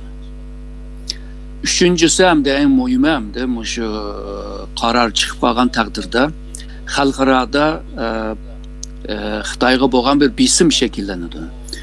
Uyghur teşkilatları tabii nurg'un devletlerde ve teşkilatlarını yaşayotgan devletlerde o devletninki siyasiyonlarga, parlamentoga ve şundaqla hükümetdeki bisim işiltip Xitoyni ayıplashga ve şundaqla ırkı kırgınçılık ilip beriyotgan bir devletke karşı çıkış lazım da bu siyasi bisim işletkili oldu. Misalga iktisat ve ticaret cettime bisim işletkili buludu. Bu ırkı kırgınçılık ilip bağlan bir devlet bile kanda mı ticaret kılısla, o takan pulga vicdanlarla kandak çidaydı diyen gap çıkan takdirde o şirketlerime Xitoy bile kılgan ticaretinde mi biraz ensireydi. Belki Xitoydan vaz geçiş mümkün. Bu Xitoyningki iqtisodiy ticaretimiz ziyon beroladigan ahvol bo'ladi. Undan boshqa xalqaradan kelgan bu bisimdan to'payli xalqimizga bo'lgan, ya'ni Xitoyning xalqimizga ilib borgan bu zulm siyosatini yeniklash mumkin. Hamda chet eldagi davomi texmi kuchlanish lozim. Shuningga bu hozirgi sotninki qarori naytı muhim. Yani chet eldeki 49-yildan bugungacha chet elde ilib beriyotgan dava yolundaki en muhim bir qadam deb ko'rsak bo'ldi. Xo'sh.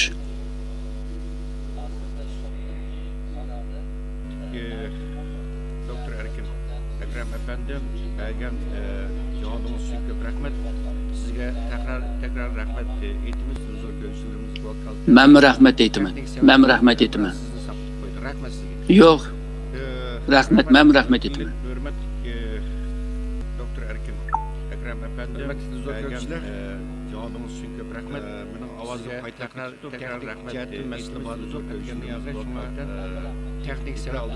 Biraz sizin rahmet. Ümit kılıman hem iş mükemmel olmayırken hürmetli huzur görüşler sotninki benim avazım paytak kaldı. Teknik cihetin mesele bağlıdır. Etken yerde şuna ikra aldık kardeşlerimizdenki doğru düşünüşü. Hürmetli huzur görüşler sotninki ikinci bölümü başında biraz mükemmel olmayırken bayda bütünümüzde herhalde sotninki nayt muvaffaqiyat kaldı. Baştan kaldığı yaxşı olacağız kardeşler. Üçteki bölümününki tuncu guvatçı Amerikalık Amerika'daki huzur görüşler Xitoy tadqiqotchisi sotninki ikinci bölümü başında biraz dikken başımızda bundan keyin balkim avval qatimliq tunji qatimliq üçteki bölümününki tuncu guvatçı Amerikalık degan qarindoshlarga Xitoy tadqiqotchisi tunji qatimliq sotninki guvohlik bilan sot en ahirgi guvatçı şahidi bundan keyin balkim avval qatimliq tunji qatimliq sot kollegiyasining Nahmaydan programmasini izlagan qarindoshlarimizni bilishi kerak. Tunji qatimliq sotninki en ahirgi guvatçı şahidi Uyghur xalqiga tanishlik bo'lgan, butun Sharq Turkiston xalqiga tanishlik bo'lgan Germaniyalik dağlıq tədqiqatçı Doktor Adrian Zens'ninki guvohlik bilan oxirlashgan. Bu qitimmi yana qayta Doktor Adrian Zens efendimninki guvohligi bilan bu 9-ayninki 13-kuni oxirlashadi qardoshlar. Bugungi sud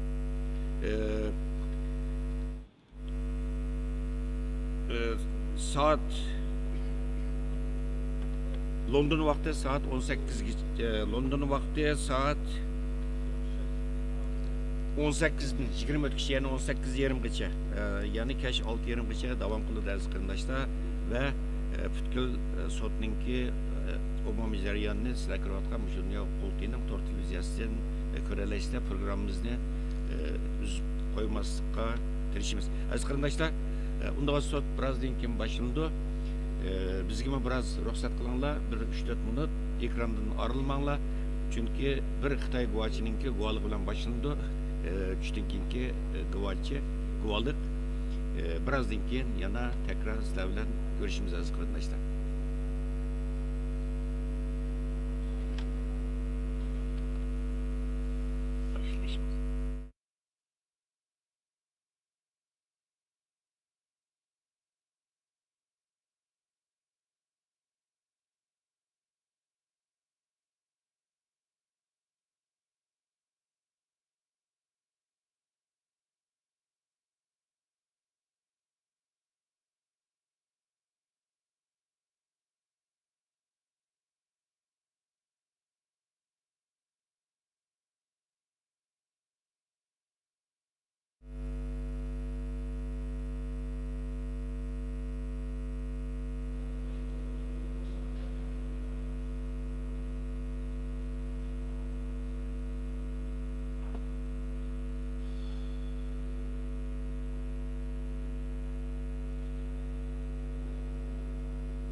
Hozirchi?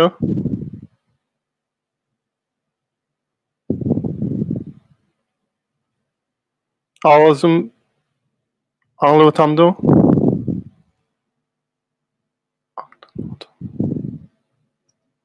Ovozim chiqqan ekan.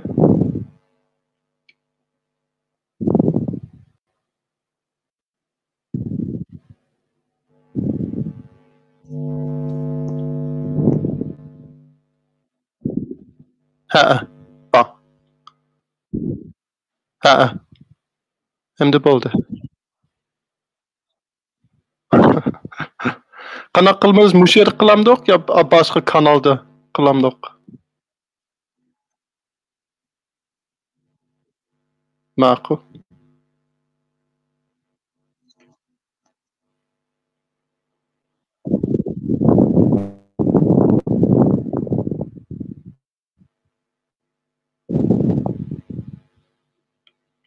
Lekin sizdagi ovozni o'chirsiz, shundaqmi?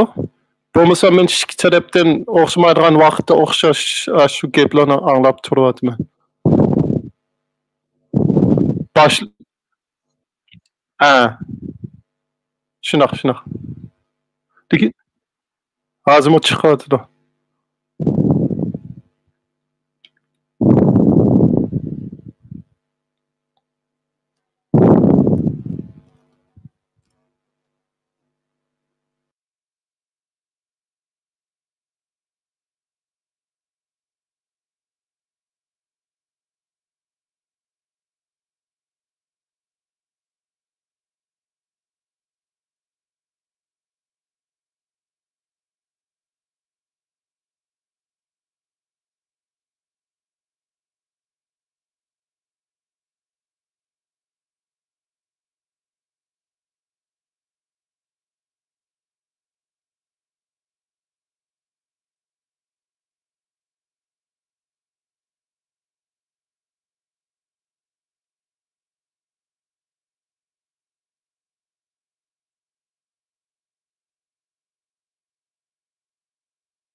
yoki bir ish chiqib qolsa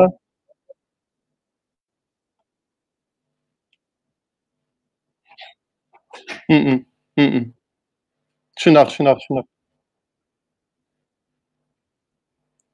Shundoq bek qilaman bo'lib qoldi chunki shu YouTube'niki shundoq 5-7 sekund oxirida mangdu emasmi shuning uchun men ikkisini anglasam bek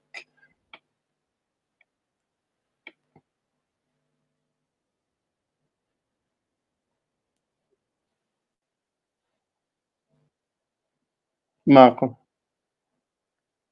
Ha. Ma'qul, men desam bo'ldi, sizlar desanglar bo'ldi.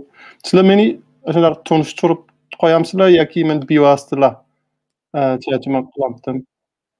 Ma'qul, ma'qul.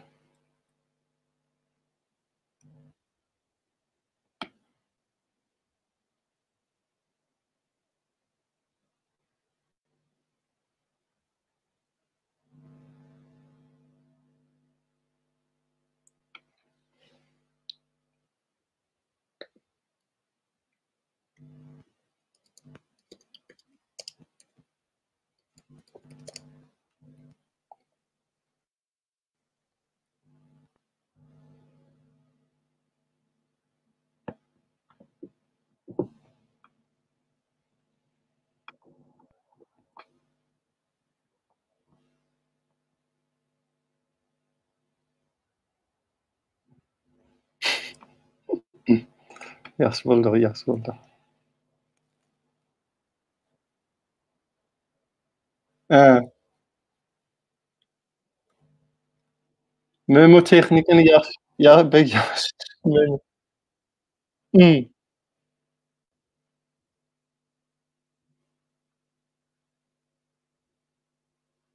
Endi boshlandi shunaqa?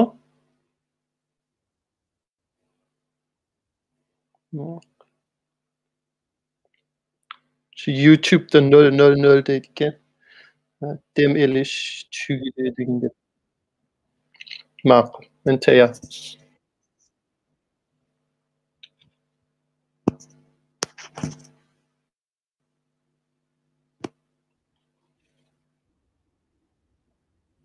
Shundoq ekan.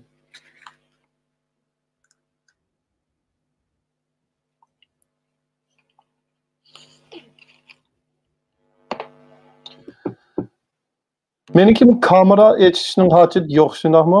Meni hech kim ko'rmaydi, shundaqmi ya?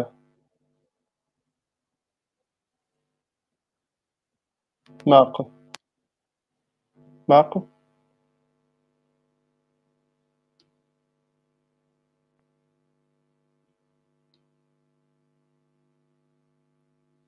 Ha, terjimani nerda tarqatsizlar? Shu terjima qilgan gaplarni nerda tarqatsizlar? Nega chiqdi? Umi YouTube'dami? Ha. Qurultayning kanalidami? Yaxshi. Unda bo'lsa kamerani echib turay.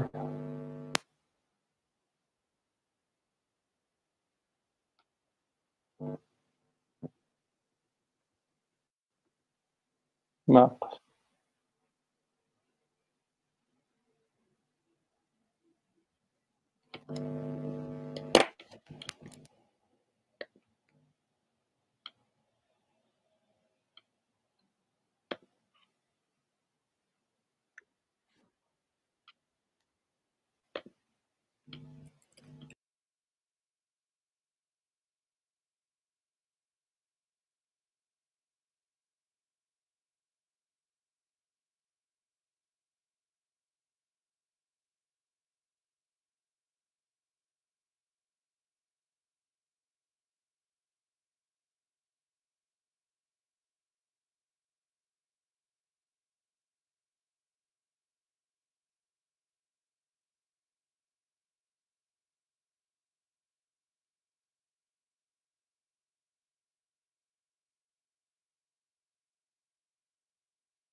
Anlayatqanlardan kechirim so'rayman. Men hozir Londonda emas, men sirtdan Berlinda tarjima qilyapman. Shuning uchun men hammasini YouTube orqali anglayapman. Birinchisi YouTube'da 5 din 10 sekund keyingi tartibgan. Shuning uchun men uni sal keyinroq anglayman, sal keyinroq tarjima qilaman. Yana ikkinchisi Uyg'ur tilining ana tilim bo'lmagandan keyin men ba'zi gaplarni sal oddiyroq tarjima qilishim mumkin. Hem ba'zi yerlarni 100% yaxshi, 100% to'g'ri tarjima qilmasligi mumkin. Undan kechirim so'rayman.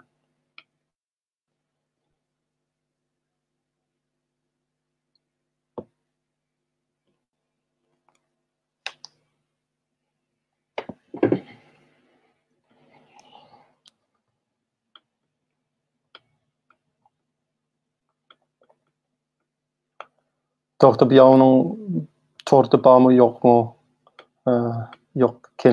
Bağımı yok mu ikenlikini soraydıkken.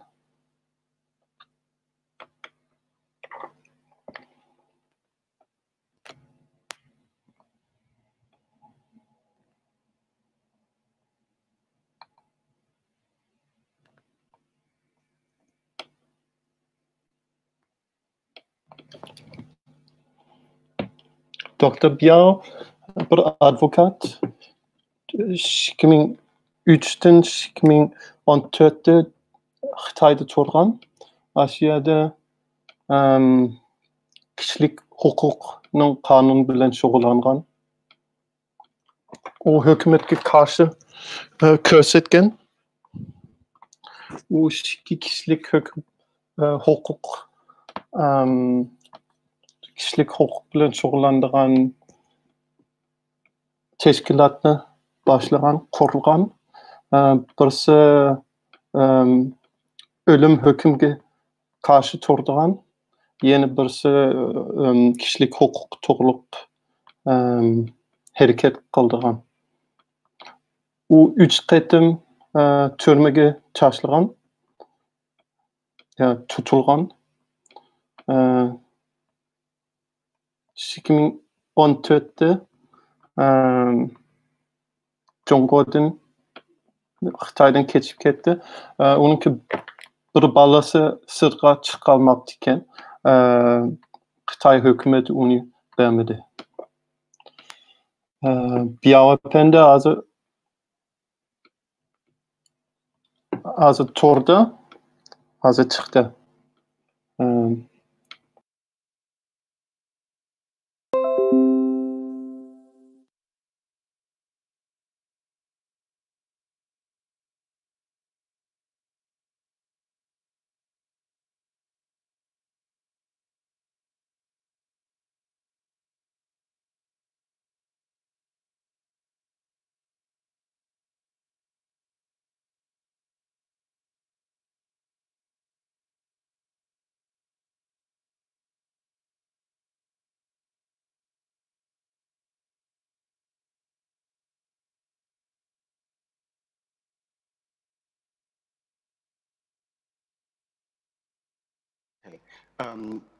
Human rights situation in China is deteriorating. China is one of the worst countries in terms of human rights and freedom. And the Chinese government violates every fundamental freedom and rights. The censorship is strict, torture, wrongful conviction, and arbitrary detention are all rampant. And also, there are serious human rights abuses like extrajudicial killing, organ harvesting, and discrimination, the death penalty. Next. And since Xi Jinping came to power, he started a comprehensive crackdown targeting human rights lawyers, dissidents, NGOs, and the so-called evil cults, and all kinds of religions. Xi Jinping hükümetke kirgenden keyin He started an anti-corruption campaign and the clearing of the underworld, targeting private companies and entrepreneurs. And of course, Tibet, Hong Kong, Inner Mongolia, and Xinjiang, the East Turkestan, things are getting worse and worse there. Next. And the Communist Party has an exaggerated sense of insecurity. After 1989, early 1990s, there are some new social ideas promoting civil society and rule of law in China. And the Communist Party is also facing economic crisis and political, social, and ideological crisis. So after this sense of insecurity, the Communist Party cracked down on society brutally. Next. And the Chinese government has established and tightened the high-tech totalitarianism, and it uses the big data, the firewall, artificial intelligence, like facial recognition, voice print recognition, and also DNA and social credit system and surveillance cameras to tighten its control on people. Next. And this kind of high-tech totalitarianism is working effectively with the other method that the Communist Party established after 1949, like the use of secret police, the network stability maintenance, black sails, and the brainwashing and mass arrest of activists and dissidents. Next. There are some pictures of the surveillance cameras and facial recognition. Next. And the DNA and the gait recognition. Next. Yüz tanıştırılan teknikanınki kameralarınki resimleri. It's also used by the government to control people. Next. And there are many different kinds of extrajudicial detentions and actual legal detentions, including like re-education through labor camp, 劳动教养. It was abolished in 2013. Next. And some extrajudicial detentions are still in use, like a double designation and next. Next, like the RSDL, the residential surveillance at a designated location, and compulsory mental hospital and drug treatment. Next. And black sails detaining petitioners. Next. And the legal education center targeting Falun Gong practitioners. So hundreds of thousands of Falun Gong practitioners were illegally detained in those so-called legal education center, and they were forced to work, and they were tortured. I think nearly 100% of those Falun Gong detainees were and are tortured in those legal education centers, and they were salgan hem qiynigan aşırı sorakta qiyniş bolgan Ulamo mecburi özünki dinden boş bika boluşne mecburlangan. And the difference between the concentration camps in the Uyghur area Anden müşahede bir neçe misal muba kalınsız tutuş orun minorities, a certain religion and culture with the purpose of eliminating their culture and religious and ethnic identity. Şarkı Türkistan'da boğan lagerlar başka lagerlar bilen oxşamaydigan orun bolsa Şarkı Türkistan'daki lager pekitla mexsus bir neçe milletlerine soluvatkan çünkü ular şu milletlerine yok buluş niyetka yetken. Şunun için Uygurlara boğan erkek kırınçılık'nki bir parçası boğan tutuş, mecburi tuğut saklaş hem mecburi tuğut almaya kılınış bilen bile.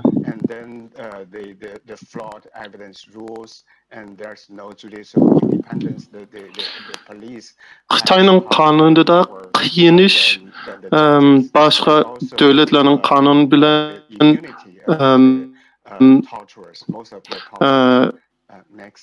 Xitayda bazı işler Xitayning kanunu boyunca qiyinish bo'lmaydi, lekin başka devletlerde bo'lgan bo'lsa qiyinish bo'ladi. And that's after the political consideration, and also the lawyers are also persecuted. Falun Gong'a bo'lgan, Uyg'urlarga bo'lgan, Tibetlarga bo'lgan qiyinish boshqalarga qaraganda ig'irroq bo'lgan. Ularni qo'g'daydigan, ularga yordam beradigan advokatlar bu pat tutilgan ham turmaga tashlagan edi.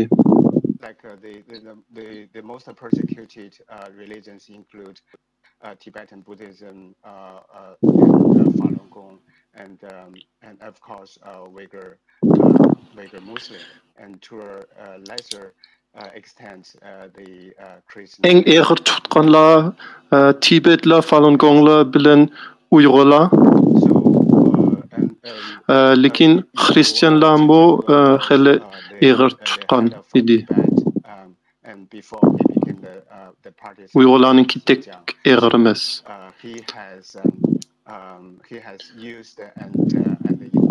Chunki burun Tibetda parti shojisi bo'lgan, keyin Xinjiang Uyg'ur avtonom rayoniga kelib, o'xshash bir o'rinda turgan. U Tibetda qilgan nazorat sistemasi Uyg'urlarning o'rnidami texmo ig'ir qilgan edi. And the party is also using the long tradition of Da Yitong, the great unification. Musulmonga kemsitish Xitoyda pek ig'ir. U burundan tartib ashundaq ideologiyalar bo'lgan cho'ng'oliq qilish chiqqan ideologiyasi shu kemsitishni ig'irlashib qo'ydi ekan. U ig'ir qirg'inchilikning bir parchasi bo'lib qolgan edi.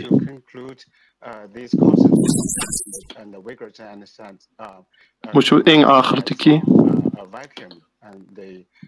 rasm.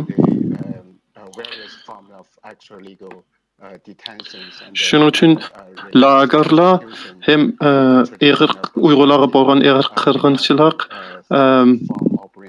boshliqdan paydo bo'lmagan. Ashundaq siyosatlar burundan tortib mubo edi.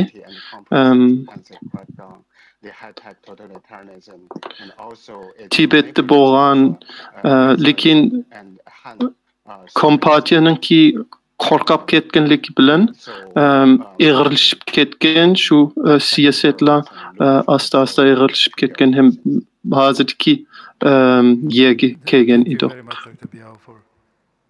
Sizlarga ko'p rahmat, sizlarningki savollarni kutaman.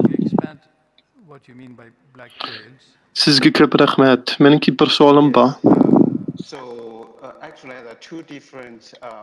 Siz qara turma to'g'riq paranishgan edingiz. Qara turma degan nima? Ikki xil qara turma bor.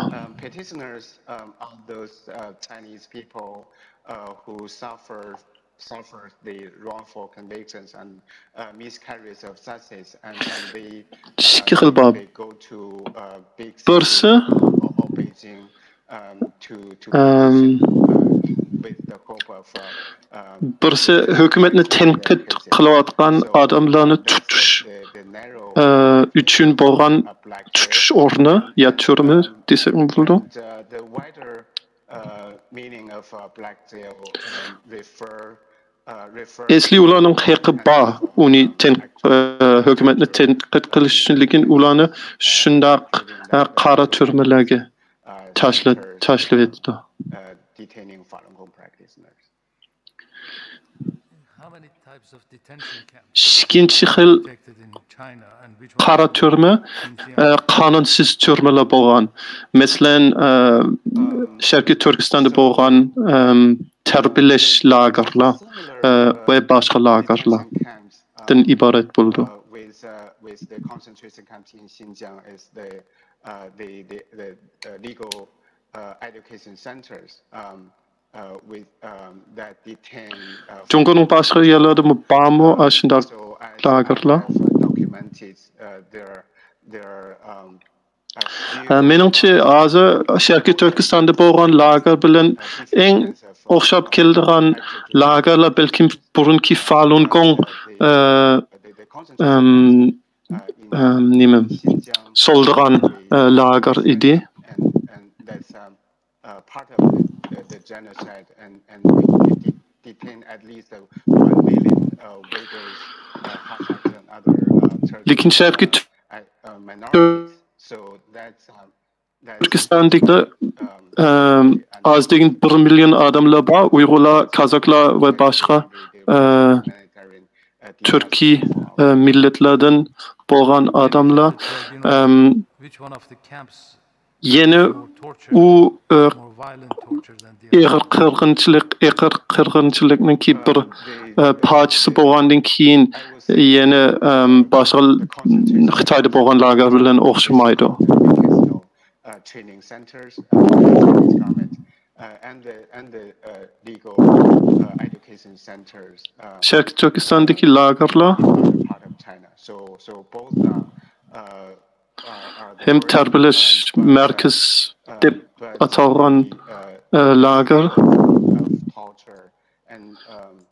boshqa yerlardan, Jungoning, Xitoyning boshqa yerlardan yaxshi ig'irroq bo'lgan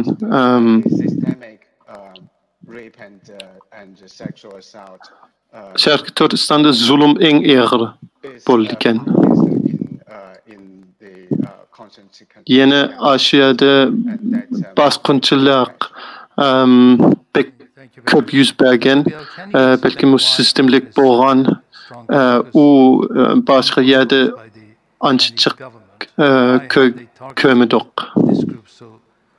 Shuning uchun zulm Sharqiy Turkistonda eng ig'ir ekan.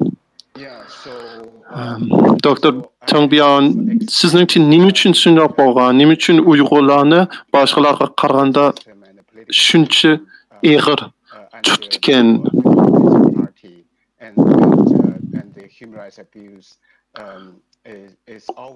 U qonuniy sistemi ham siyosiy sistemi hem partikomninki ideologiyasi bilan bog'langan bo'ldi.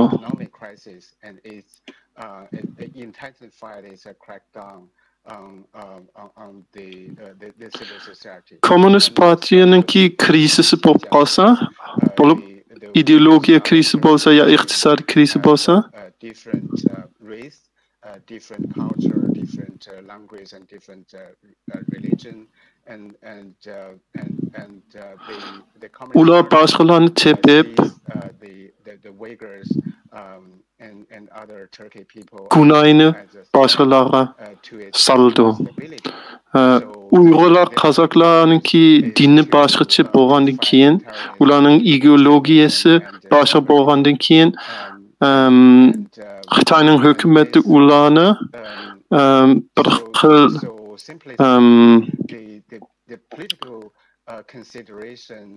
hujum qilishi mumkin deb o'ylab qo'rqib ketdi.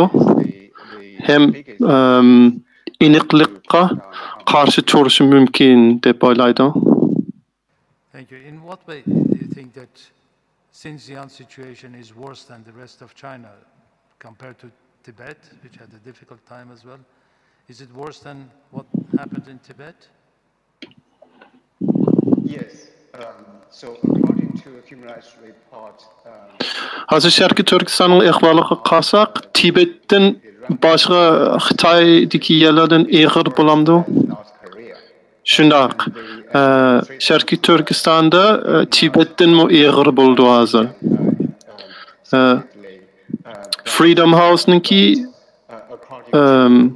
yezishcha u taxi Sharqiy Koreyadan ig'irmi bo'ldi.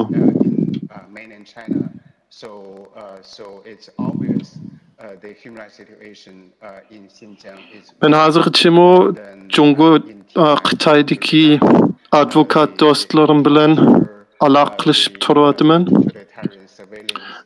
Ularning deyishicha shundoq. Sharqiy Turkistondagi ahvol Tibetdan ig'ir bo'ldi. So and it's much worse than in Tibet.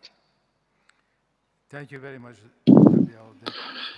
Xalqancha tutish, hamma ishlar, nazorat, hamma ishlar degandek Tibetdan ig'ir bo'ldi. Hozir boshqalarninki sizga bo'lgan savollarmi bor?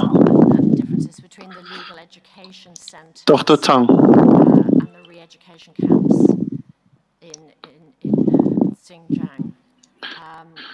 Siz tarbiyalash lager bilan boshqa lagerlarninki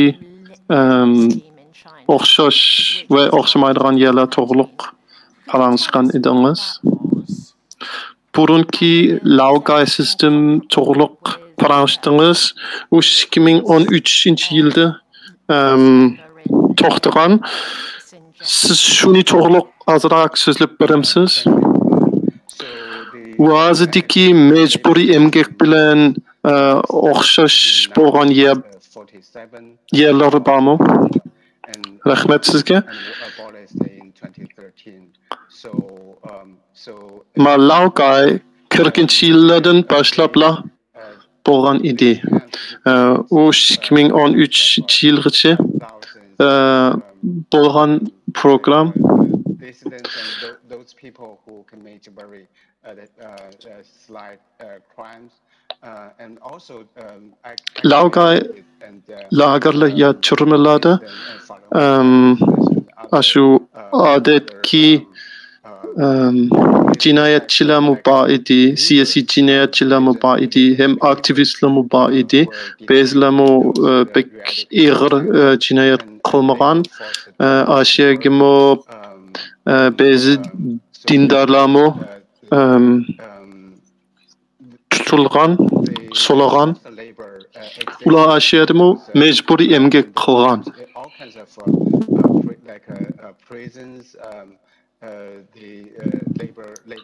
Şu burunki lagerda mecburi emgek var idi. Lekin başka yerlerde var. Adetki türmelerde adette mecburi emgek bo'lgan idi. Xitayning içtik. Şunun için Xitayning içide mecburi emgek pek köp idi. Hazırca burun mu battı. Both political and economic motives. Thank you. Mağazadaki Şarkı Türkistan'da boğa mecbur emgek mu pek köp. Onunki hem siyasi hem iktisadi niyeti var. President, the Politburo, and other central bodies.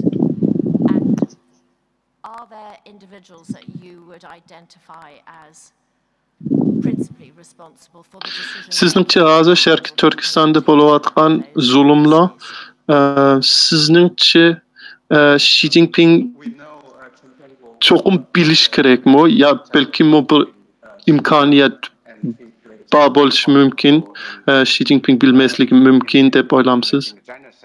And the human rights abuse in China, but we should not exclude those people who have higher power than Chen Quanguo.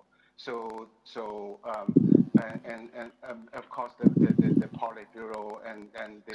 Biz hozir Chen Quanguo to'liq bilamiz, uniki pek aktif ma Uyghur qirg'inchilikning ichidagi irqiy qirg'inchilikning ichidagi aktiv rol o'ynaydiganligini aniq bilamiz, lekin uningdan yuqori bo'lgan odamlarmi, siyosatchilarmi cho'qim shu ishlar to'g'riq aniq bilishi kerak. Menimcha uningda aniq bo'ldi. Draw a conclusion that without Xi Jinping's permission and Chen Quanguo does not have the power to detain at least a million people. So all the top leaders. Hozir lagerlarning ishlarida, Sharqi Turkistondagi ishlarda bir necha o'zgarish bo'lgan. U sirtdan bo'lgan g'arbiy davlatlardan bo'lgan besim ham xalqaro medialarda bo'lgan besimninki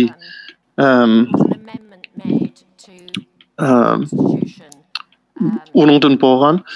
Shuning uchun u cho'qim Xi Jinpingdan bo'lgan, Xi Jinpingning gaplari bilan chiqqan o'zgarish bo'lishi kerak.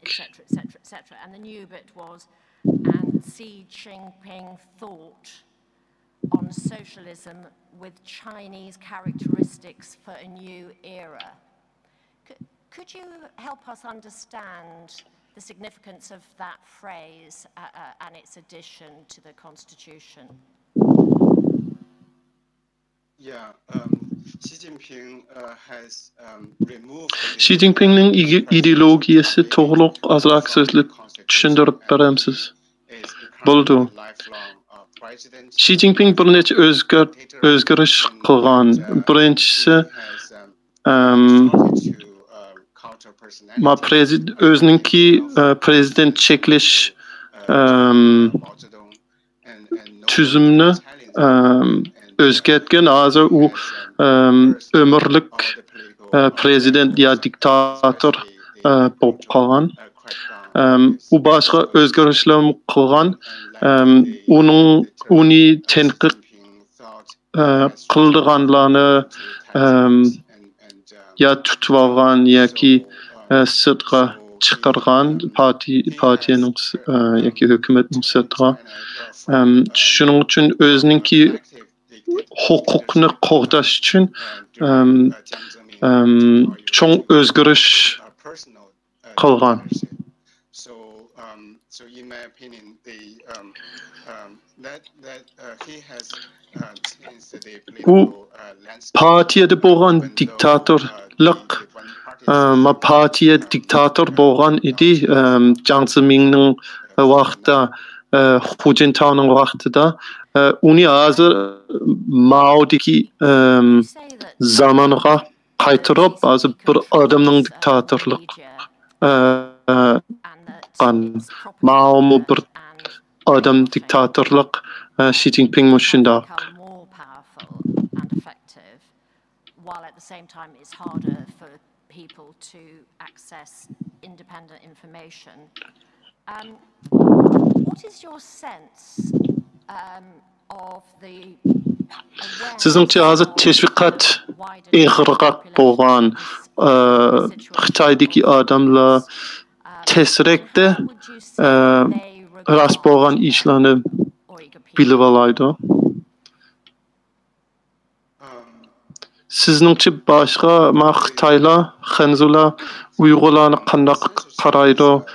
Hem Sharqiy Turkistonda bo'layotgan ishlarni qanday qaraydi? Media, including internet, social media, and it's very difficult for Chinese people to know. Xitoyda tekshirish va media kontrol bek ig'ir. Shuning uchun ko'pincha shu Xitoydagi puxralar rost bo'lgan ishlarni bilmaydi, ham hukumatning tashviqotidan yaxshi ayray olmaydi. About the concentration camps, the persecution of Uyghurs, and only a few. Menimcha ko'pincha Xitoylar lagerninki qanday ig'ir bo'lgan, qanday ig'ir zulm bo'lgan ishlarni bilmaydi. And they know what's happening in Xinjiang, and ozligan VPN ishlatib boshqa sirtdagi xabarlar bilib olishi mumkin. Lekin ularning ko'pinchisi ya ishonmasligi mumkin, ya kari bo'lmasligi mumkin. Ular shuni to'g'riq Sharqiy Turkistonning ishlari to'g'riq cho'qim paranglaşmaydı çünkü ular korkaydı. Indifference is everywhere in. Ular korkaydı hem ançı karımı yok bo'lishi mümkün aşırı bo'lgan ishlar. To'g'riq. Han Chinese is more than 90% of the Chinese population, and they Xitoylarning Han millatchiligimi kuchli bo'lib ketgan. Against the ethnic minorities, and they have somehow thoughts of great unification and the superiority of Chinese. Milletlerga kemsitish, farqli muomala qildi. Chunki ular o'zininki millatchilik tashviqotga ishindi. Hukumatdan bo'lgan ham boshqalardan bo'lgan Xinzu millatchilikka ishindi. Hem milletçilerinki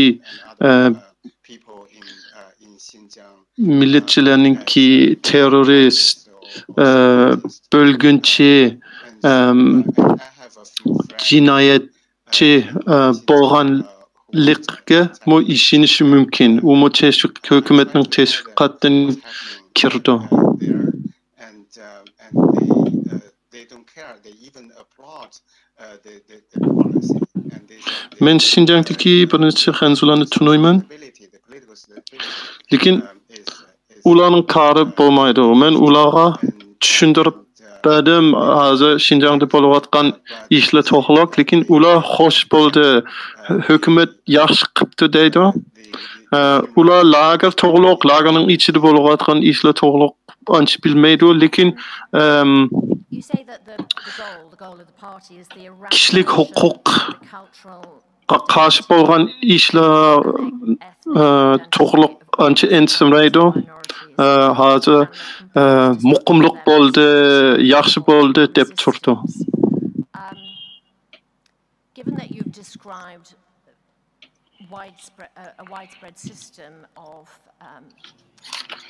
abuse in the rest of China, and repression and fear, what leads you to the conclusion that we're talking about the complete destruction of resistance and the eradication of identity here? What are the features that make it that much worse than the situation you've described elsewhere? Yeah. Siz Uyg'urlarningki kimligini yo'qotishi hem Uyg'urlar hukumatga qarshi turishning imkoniyatini yo'qotish, yo'q bo'lib ketishni hukumatdan yo'qotish to'g'riliq parangishdingiz. Sizningcha nimishqa ashiri shundoq eg'ir bo'ldi boshqa yerlarga qaraganda?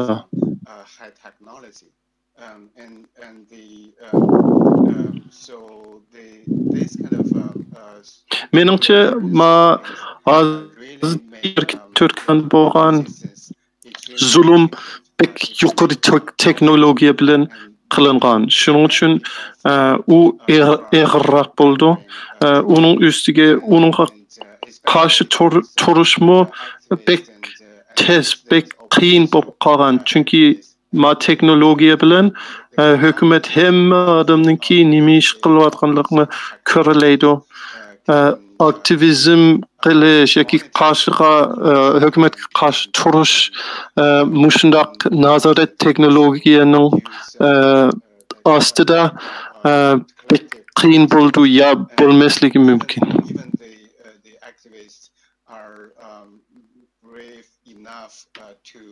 To resist, and the government can silence their family members, and the government can use their family members, their relatives as hostages to punish. Yeni aktivistlar chiqib qolsa, masalan, sirtda chiqib qolsa, hukumatmi ularningki tuqqanlarga besim silib, ularni aktivizm to'xtatish uchun tuqqanlarga besim soldi yoki ularga zulm qildi. Sirtdagi Uyg'ur aktivistlarningki tuqqanlari ko'pinchisi shundoq zulm ko'rgan.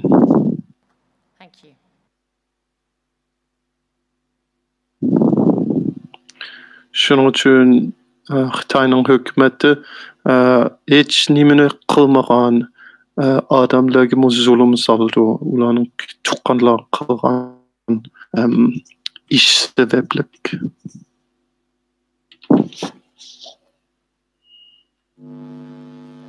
Thank you very much. That's been very interesting and very informative. Can I just ask about two medical things, really? Sizga ko'p rahmat. Men ikki savol so'ray. Who they do this to, and secondly, what drugs do they use? Birisi chiqimliq chekkan odamlarningki so'layotganligi ham ularga besim solgan programni to'g'riliq deb beramsiz.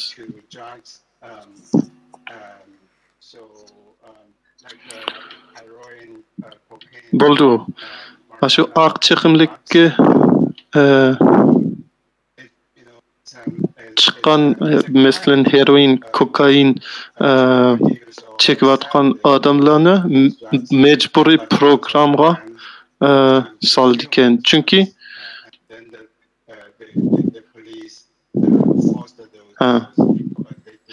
shundoq oq chiqimlik setish yoki ishlab chiqarish bir jinoyat bo'ldi, lekin uni ishlatish jinoyat emas. Shundoq bo'lsa-mu, ularni majburiy davomlash o'rniga solyapti. Rahmat sizga. Yana ikkinchi savolim. other things. I was never quite sure what they were. Lagerda yatqan adamlarningki deyishicha ulargami doğru bergen idi. U qandaq doğru bo'lgan bilimsiz. Lagerda yatqan adamlar demsiz, ha men shuni anglagan. Lekin men pek aniq bilmayman qandaq doğru ekanligini. Force detainees to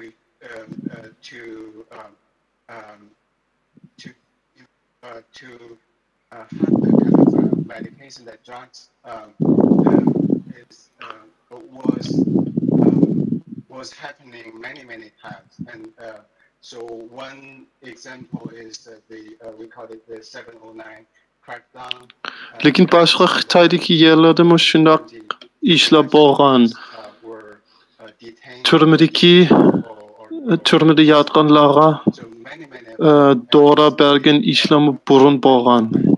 Close friends, and they were forced to have the drugs and during their detention, and some of meniki yaqin do'stlarimning orasida shundoq ish bo'lgan. Falun Gong yoki advokatlar tutib olgan vaqtda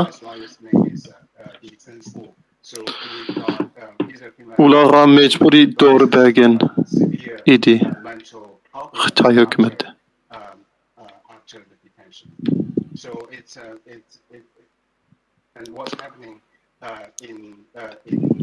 Bir do'stimninki uningdan keyin ig'ir psixik masala chiqqan edi.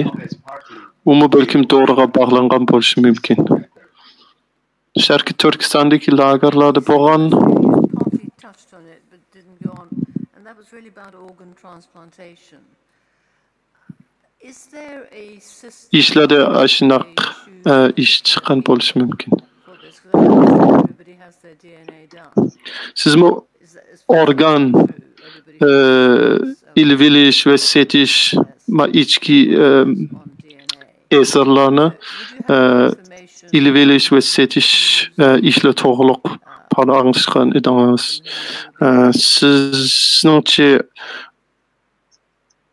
uni tanlash, odamlarni tanlash, organlarni ilvilish uchun odamlarni tanlashninki qanaqa sistem bo'ldi bilamsiz? Chinese government forced qisqa deganda Xitoy hukumati to transplant their organs, and without their consent. So they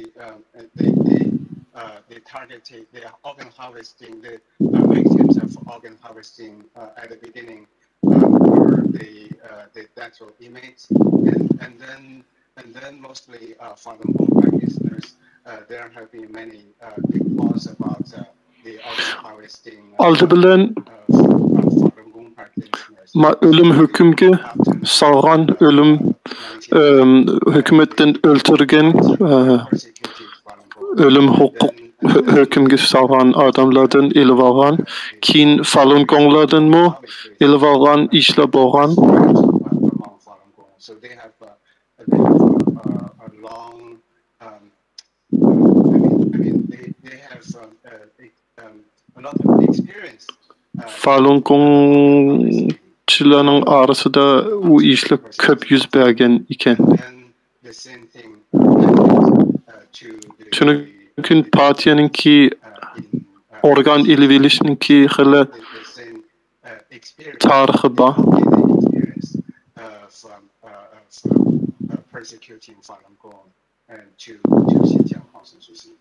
Onu keyin Şarkı Türkistan'da mı işletken bo'lishi mumkin. Ma Şarkı Türkistan'daki lagerda. Yeni bir sualım var. How much do the Chinese public know about what's going on. Xitoydagi medialar bek kontrol qilingan, shundaqmi? Shuning uchun Sharqiy Turkistonda bo'layotgan ishlar to'g'riroq. Boshqa o'lkadagilar Xitoylar nimani bildi ya bilmaydi. Menimcha ko'pinchisi ko'p bilmaydi. Asosan bilmaydi Sharqiy Turkistonda bo'layotgan ishlar to'g'riroq. Some of them will speak out, and I remember a Chinese activist Han Chinese activist. Eğer onu bilse, menimcha bezla gap qilishi mumkin. Disclose the information in Xinjiang, and several months ago, many Han Chinese people. Mening esimda bir Hanzu aktivist, bir Xitoy aktivist 4 yilga kesgan. Chunki u Sharqiy Turkistonda bo'layotgan ishlar to'g'riroq gap qilgan edi. Chinese like me, of course, support the Uyghurs and the Turkic people. So not many. Bir appda bo'lgan bir necha parang bor edi aşağıda. Ba'zi Hanzularmi shu ishlar to'g'riroq paranglashgan, bo'libmi sirtda bo'lgan, chet elda bo'lgan Hanzular, lekin ko'pinchisi bilmaydi. Hem ular ma'lumot oson topolmaydi, hem shuni to'g'riroq paranglashdan qo'rqadi. Obvious, House Christians, Falun Gong, and so on. But more recently, that to one to include entrepreneurs, Jack Ma, Alibaba, actors, sports people, almost anybody. Communist Partisi pek ko'p gruplar kontrol qilayotgan. Yaqinda tentarbiyachi, tijoratchilar yoki boshqa shu film, kino yulduzlardan iborat bo'lgan ularni tutib olgan, ularni kontrol qilgan. So the propaganda and the brainwashing, the media censorship. Ular Hanzu bo'lgan. Sizningcha nima uchun Uyg'urlarga shuncha eg'ir bo'lgan? Nima uchun Uyg'urlarda boshqa yerlardan eg'irroq bo'lgan edi? Rahmat. Men medialarning tashviqoti hamma yerda bor. Kontrolmi hamma yerda bor, lekin Sharqiy Turkistonda bo'lgan ishlarninki boshqa yerda bo'lgan ishlarning farqi o'xshamaydigan yerlar. Sharqiy Turkistonda odamlarni ko'pligiga tutib olgan, 100 minglarni tutib olib, solab, aşağıda mengisini yuygan, u boshqa yerda shuncha ko'p odamlarni tutib olganligi bo'lmagan edi. Ikkinchi cho'ng farqi, menimcha Sharqiy Turkistonda bo'layotgan ishlarninki niyati o'xshamaydi. Chunki Sharqiy Turkistonda bo'lgan partiya qilayotgan ishlarining niyati Uyg'urlarninki madaniyatni yo'qotish bo'ldi. Shuning uchun u yana boshqa Xitoydagi yerlar bilan o'xshamaydi.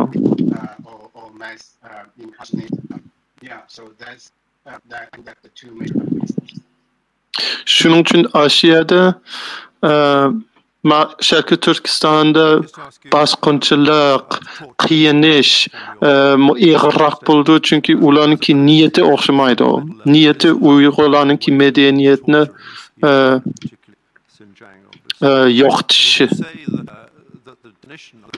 başka yerlerde niyeti siyasi buldu.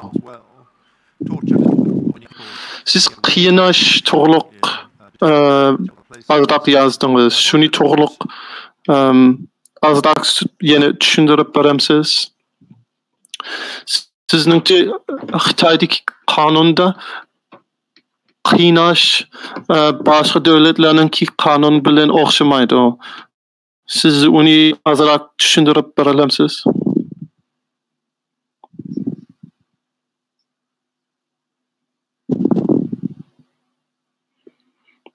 Xitoyda mo cho'qim resmiy qiynash qonunsiz bo'lishi kerak. Shundaqmi? Hukumat unda bo'lsa qandaq hozir bo'layotgan Sharqiy Turkistondagi qiynashni uningga qandaq yo'l berdi?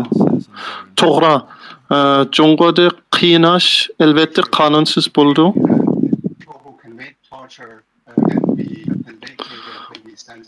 Qiynash qilgan saqchilar yoki boshqalarmi albatta türmege solish kerak, jazolash kerak. Lekin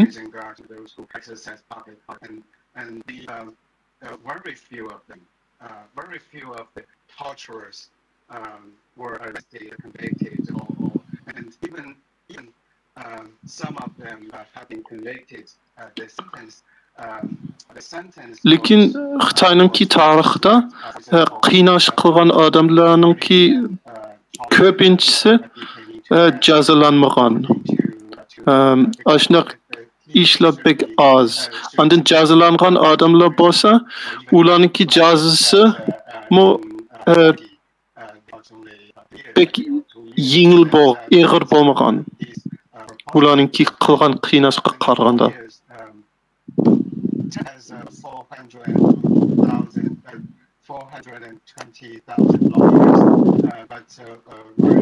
Qonun bo'yicha qiynash qilgan saqchilar ömürlük türmege solishi mumkin yoki balki o'lim hukmga tortishi mumkin.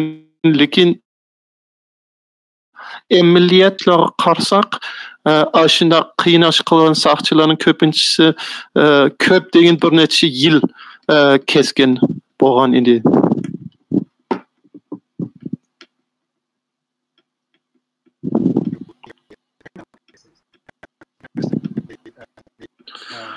Onun içindeki bir çoğu meselesi advokat tapmak pek tez buldu. Çünkü köpinçi cinayetçiler yoki şu sota tatkan belkim cinayet bo'lgan adamlarninki advokati yo'q bo'ldi. Çünkü shunday odamlarga yordam bersak, advokat bo'lsak, bizgimi xatarlik bo'ldi. Shuning uchun ko'pincha advokatlar shunday odamlarni shunday odamlarga yordam berish qo'rqitishdan qo'rqadi. Sizga ko'p rahmat.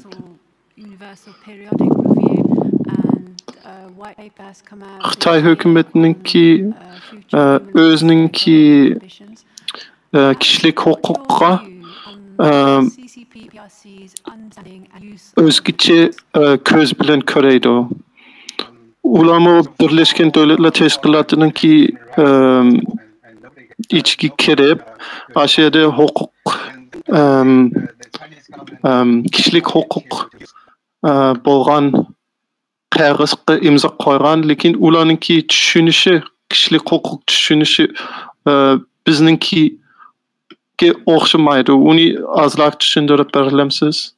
Bo'ldi. Xitoyda pek uzun kişilik huquq to'g'riliq hech kim paranglashmagan. Hech kim shuni to'g'riliq paranglashni petinolmadi. Lekin keyin Junggo hukumati, Xitoy hukumati uni o'zininki tashviqoti uchun ishlatishninki niyatga kelgan.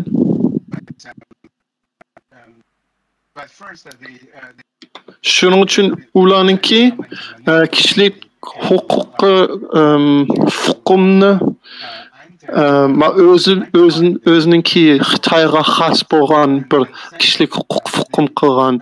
Uninki eng muhim bo'lgan yerlar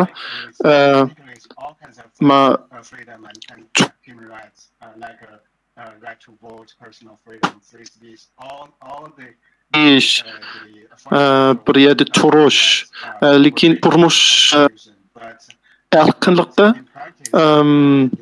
yoki masalan diniy erkinligi shuning ichiga ancha kirmaydi. Ya muhim bo'lmaydi. Because the number one priority of the Chinese government is to maintain its one-party rule, and China has ratified at least 24 international treaties, but they really manipulate the human rights treaties. Partiyanınki eng muhim bo'lgan ishi partiyaning bir partiyalik huquq hukmni saqlanishi. Ular bir necha 20 necha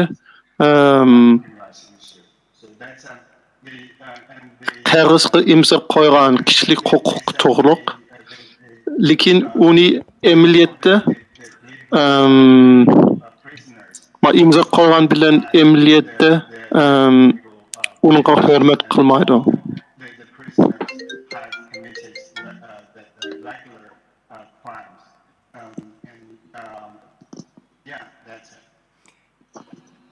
Professor Tang, I have two short questions, and they must be short because we are short of time. They concern record keeping. Imagine a hospital visit. There's a reason recorded why you go in. There's a record of your entry. There's a record of the reason for your discharge and of your discharge. Do you know, or do you have an opinion? Mesela bir doktorxonaga kirsangiz, there is a record of why they go in. There is a record of the plan for their treatment. Chiqish vaqtida uni yezyapti.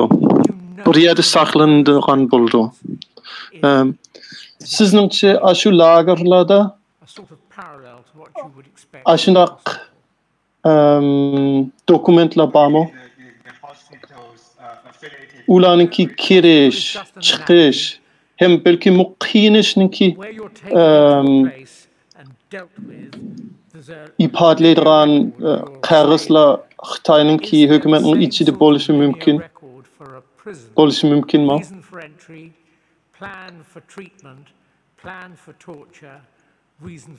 Siz doktorxonani demsiz? Ya doktorxonani misolga oldim. Doktorxonaga kirsak, cho'qim shunday dokumentlar qog'oz bo'lishi kerak.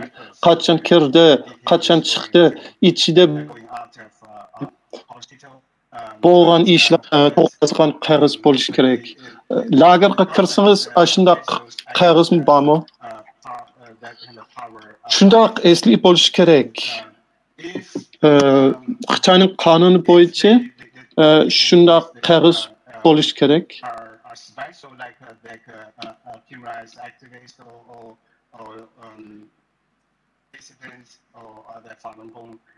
Lekin hukumatning kuchi, ishlayotgan kuchi xohlagancha bo'ldi ekan.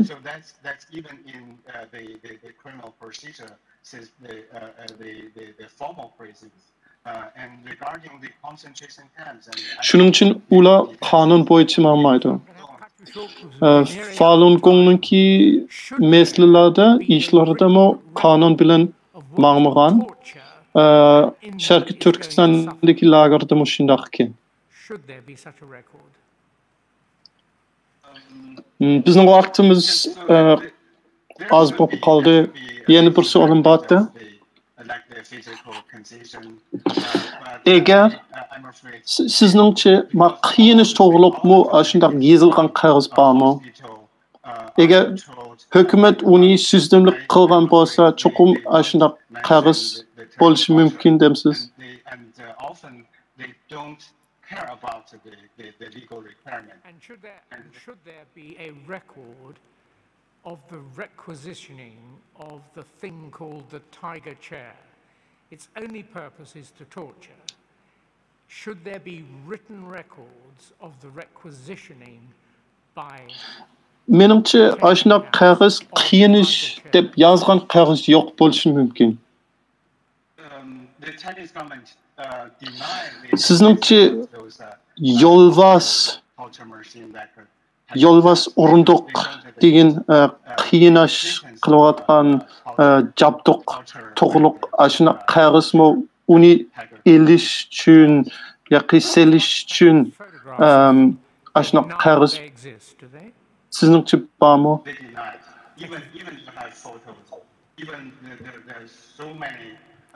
Hükümetin öz deyişçe aşınaq işler yok. Mr. Sabi, any questions? No further question. Many thanks, Dr. Diao. Professor Tang, thank you very much for coming or being available to give evidence. Hükümetin deyişçe aşınaq orunduqlamı yok. Lekin biz köp resimler ko'rgan aşını orunduq shundoq bekchiq lagerda yotganlarmi uni to'g'liq parang'isgan deb berganlik u yo'q deb turdi. Sizga ko'p rahmat, sizningki guvohliklaringizga ko'p rahmat. Sizga rahmat. Yana guvohlik beradigan Abdul Hakim İdris Efendi. Idris was born in Batan City, educated in Islamic religion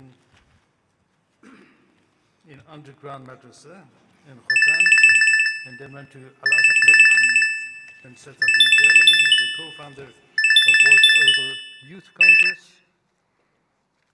and he's the executive director of Center for Uyghur Studies and a general inspector of World Uyghur Congress. Mr. Idris is the author of the book called Menace, about the China's colonization of the Islamic world and Uyghur genocide. Welcome to Uyghur Trial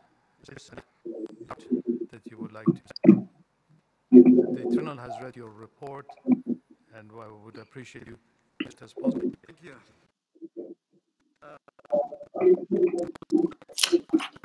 Economic might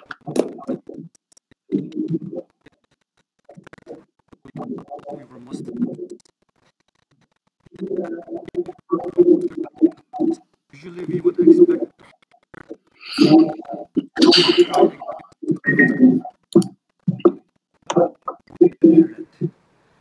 still in Turkestan they were happy of transparent mosque.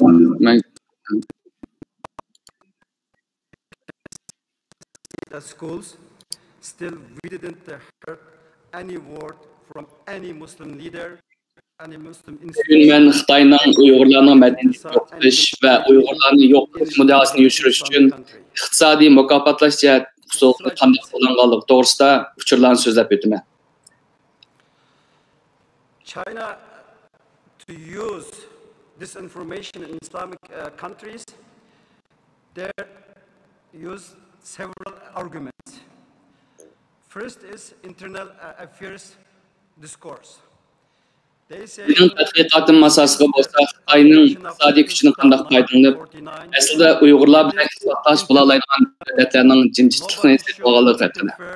Ularning asosiysi musulmonlarni asos qilgan davlatlar. Odatda biz Sharqiy Turkistondagi Uyg'ur, Qozoq va boshqa millatlarning irqiy qirg'inchilikka Olubmu İslam dini münasebet siyasetleri karşı güç avazını anlaşıp alayımız. Lakin azıcıkça biz bunda farklı avazını anlap bakmadık.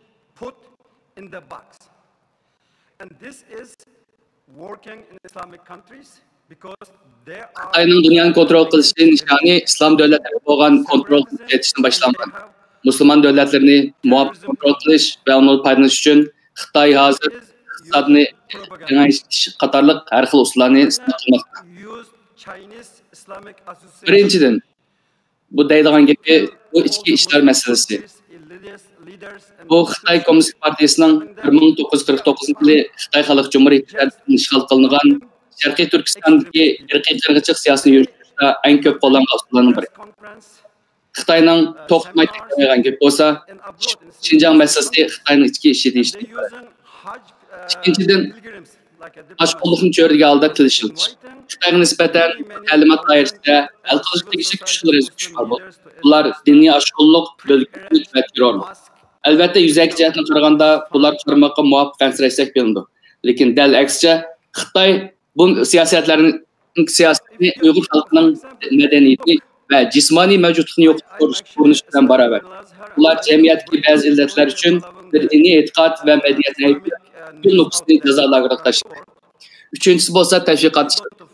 Davomda aytgandek, bugun O'rta Osiyo, musulmon davlatlar va boshqa davlatlar Uyg'ur qiyinchilikqa sal qarmoqda. Chunki xalqaro jamiyat bo'libmi musulmonlar Xitoyning necha milliard dollarlik tashviqot mexanizmining qurboniga aylandi. By the Chinese embassy, news from China will every day like a miracle solved for the Egyptian people.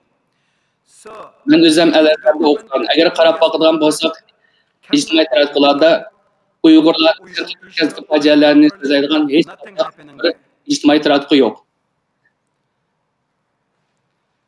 Masalan, Al-Akram Misrdagi bir axborot tarmoqi.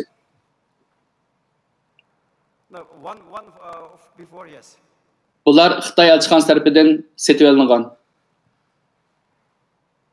And the CCP using vaccines and the mask diplomacy to get those countries under Chinese influence. For example, it was in Turkey a more outcry about this Uyghur genocide by the opposition parties. The Chinese delayed to distribute its vaccine to Turkey. In the Lebanon is a very sectarian countries. There is a Hezbollah. They working like a branch of CCP, but there is a Sunni. Xitoy Kommunist Partiyasi vaksina va maskani qilish qatorliq usullarning payida diplomatiyani sotib oldi. And Chinese government delayed vaccine distribution there. Masalan, Turkiyada bo'lsa, many countries around the world to bring under control. Bu diplomatiyaning qaron tarafini Livan va Turkiyada misolda ko'rib olib bo'ldi. 15 minutes slide and I'm ready after that to answer your question. Next slide please. So as you heard before, many colleagues. Masalan, nurg'ulg'an davlatlarda chunki hukumat Xitoyga qarshi so'z qilmaganlik uchun va like a colonial threat. I was born there. Men shu o'limni bir vaqt mazda 15 years closely analyzing, studying their decisions, their implementation, their education system. Belki anlığınlardek built a Bingtuan in our country. Menadın o'zgan do'stlarimiz semi-military company, like an East Indian company, were built by the British in India. And they're controlling almost 90% of Türkistan'da tug'ilgan, yerda o'qigan roads, waters, energy, any sources. So they can bu jarayonda ularning siyosatini ma'rif sohasida qanday ilib borganligini o'zlaydi. One version of the Bingtuan in Islamic countries. They have really nice name.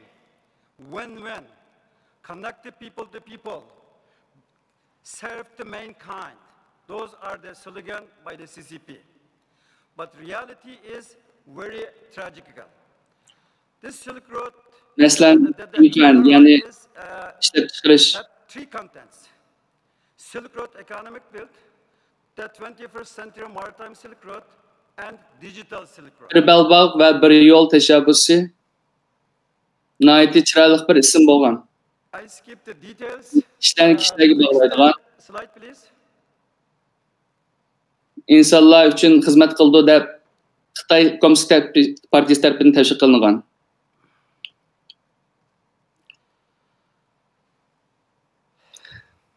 BRI yani bir belbağ ve yol teşebbüsü 3 noktadan terkip Birincisi İpek Yolu tarafı. İkincisi 21. asır deniz yolu İpek Yolu ve üçüncüsü Efendilik İpek Yolu. Ben bu yerde tafsilatının çünkü vakit kısa başka. As you know, Iran's Islamic Republic of Iran, their constitution, the one, second, third paragraphs are to be about the Muslim worldwide, to protect them, to serve for God. But if you look what the Iranian regime did with China, you can see it. Especially Iranian Supreme Leader Ali Khamenei, when he was president of Iran, he was once president, he visited Kashgar. He went to Eitka Mosque. He prayed there.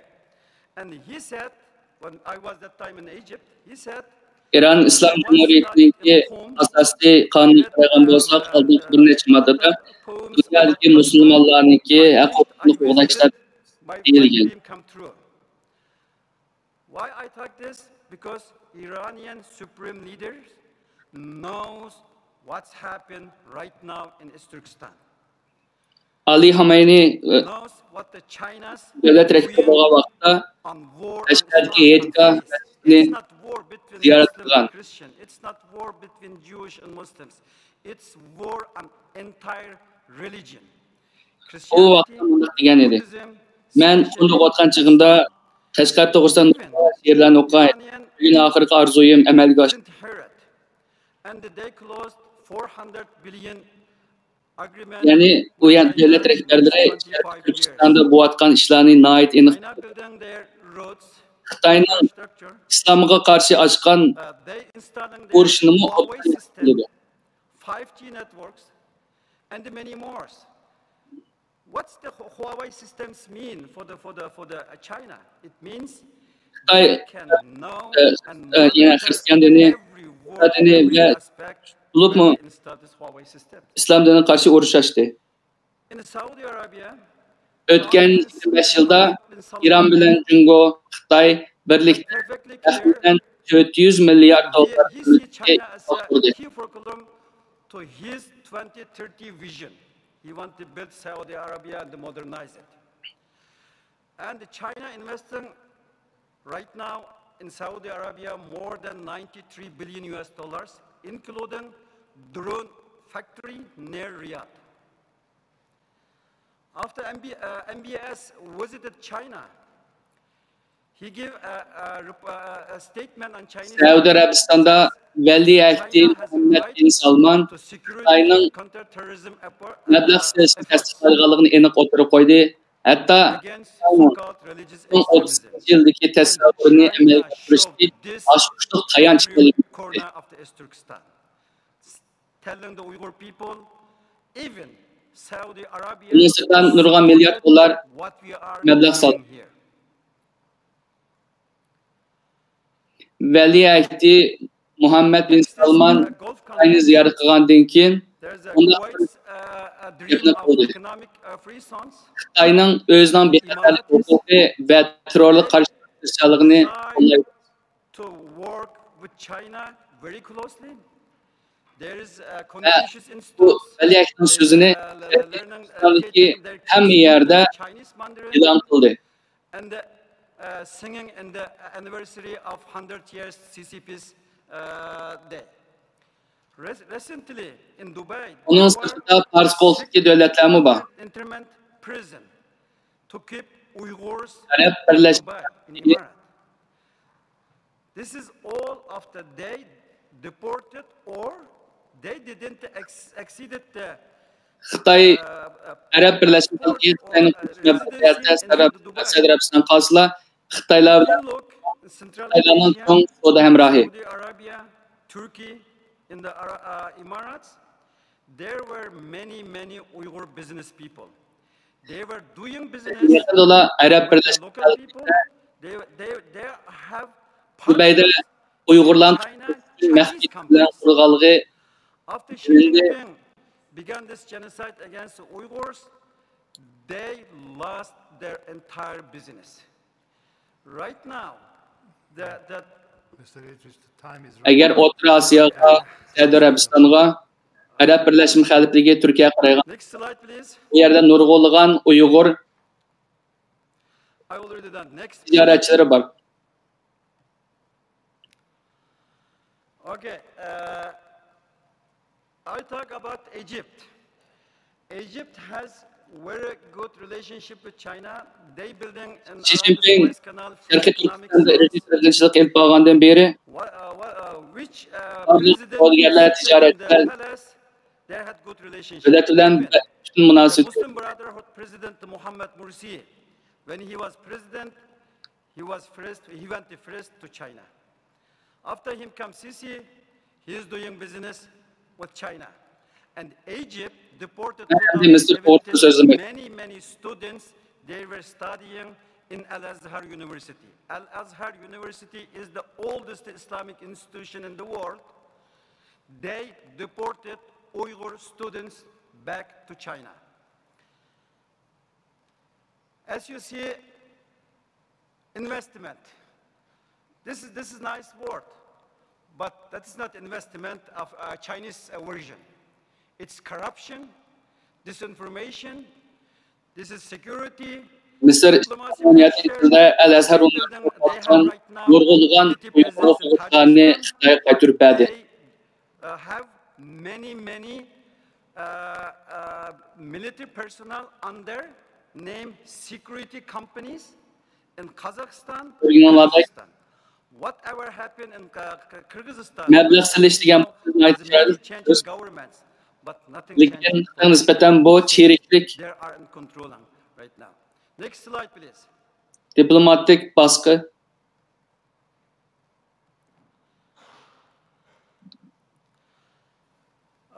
I should talk a little bit about Afghanistan,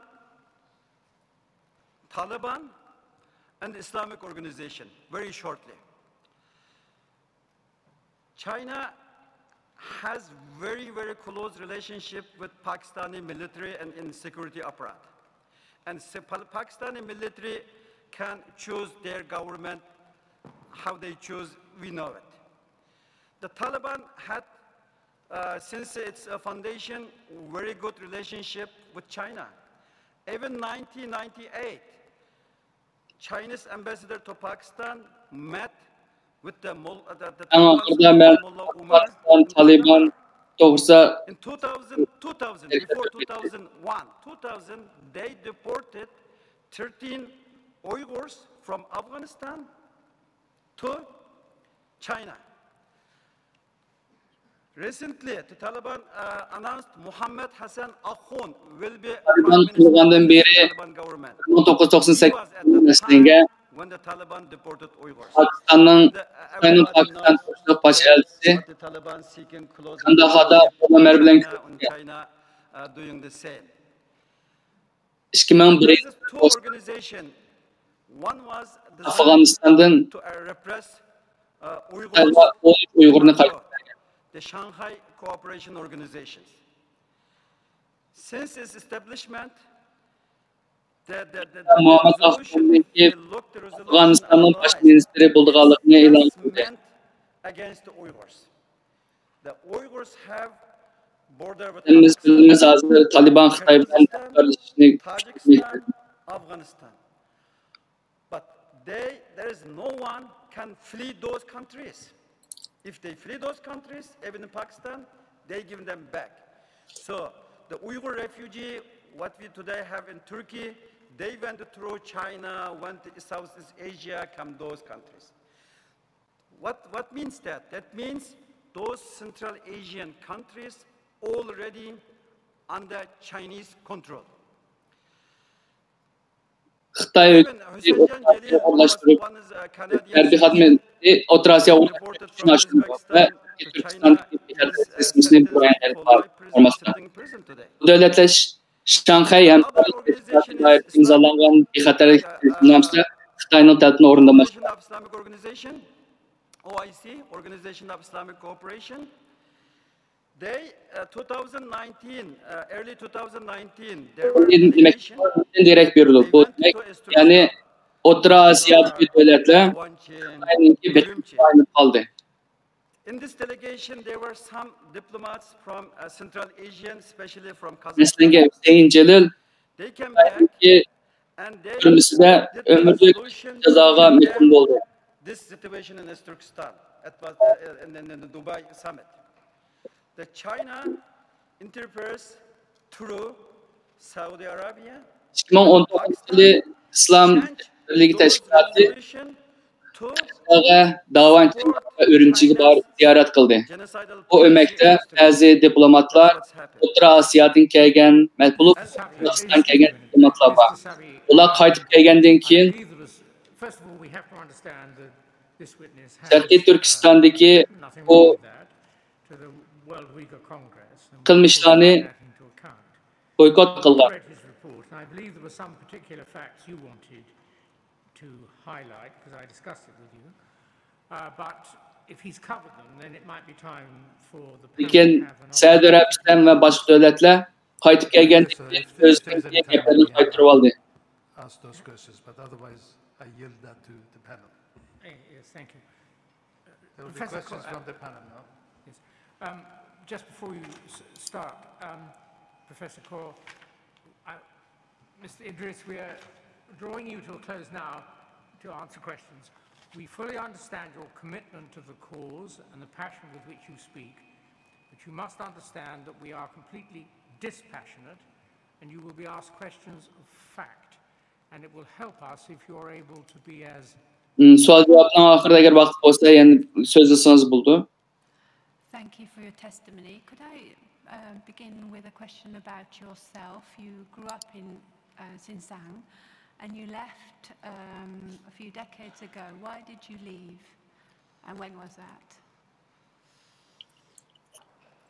As you know,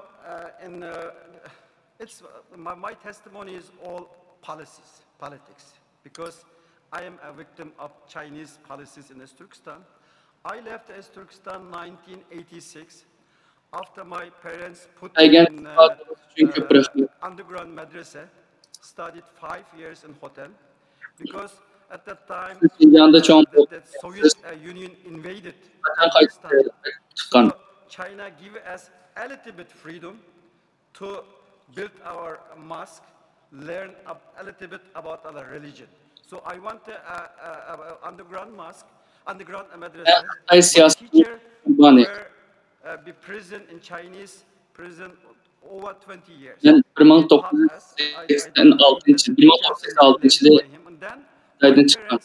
Actually, that was my wish, because if you sit in madrasa, read the books, you know, first to come in the mind is Al-Azhar, Cairo. Al-Azhar University in Cairo. This is every Muslim's desire to Bu vaxtlarda Xitay ma'lum jihatda mesaj qatorliqlarga yo'l qo'ygan. Men madrasada o'qigan. Because we couldn't go back to Turkestan. So then we immigrated to Europe. I came to Germany. Men madrasada o'qigan chog'da o'ylasak, hamma musulmonlar Al-Azharga berib o'qishni xohlaydi. Shuningdek, ota-onam from Egypt we went to Hajj to Saudi Arabia. Men Misrda 4 yil o'qidim. There were many people from Turkestan came to Hajj, but with them was Çünkü Sharqiy Turkiston know him in our city in Onun keyinden and he was very close 1990'da men Germaniyaga in Arafat more than 17 students from Pakistan at time and from Egypt, and he told us, you know what, we did big mistake. 1986 yılı Hacı için Saudiya Arabistonga bordi. Bu vaqtda Shariatdan nurg'ulg'an odamlar hajga One is you will teach true religion in our country. You will put in the vaqtda olimimiz bor edi. our people never benefit from you. Ve şundaqla o kişi o'quvchimizdan yaqin edi. With Chinese government, and that is in that case our people will never benefit from your studies, and maybe you will go to hell. And it was like a stone in our heads. And we figured out almost 1 year. At that time, the Soviet Union were still there. And we decided, okay, we have to go to West, to Europe, to Australia, to America, O vaqtda o alimimiz bizga mandaq degan.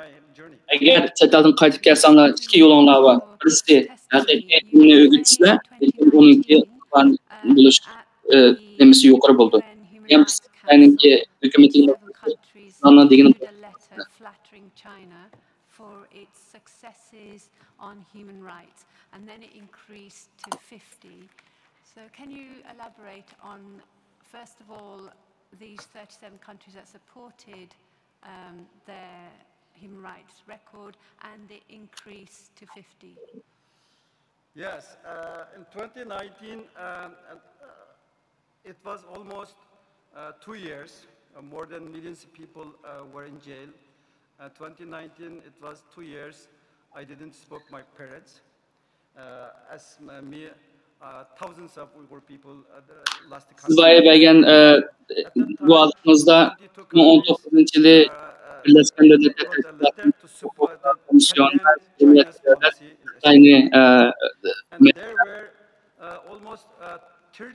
sözlügen. Dolayısıyla hareket verelimiz. It increased almost 50 to 57. I think one is withdraw his signature Qatar. The rest are the 50 countries. 19 yılı mağatanına görüşmekle 2 yıldan artık bağlı vaktiydi. Ellemesi uygulama alakışamaydı. Urgulgan devletler bu vakıtta aynıki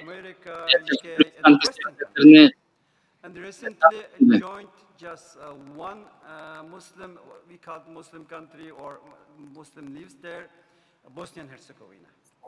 The rest of them o vaqtda 50'den kendi 57'ci dönemde Xitay'nınki bu Türkistan siyasini tanqidlagan ekende belki Qatar bo'lishi mumkin. O'zininki atgan imzosini qaytarib olgan.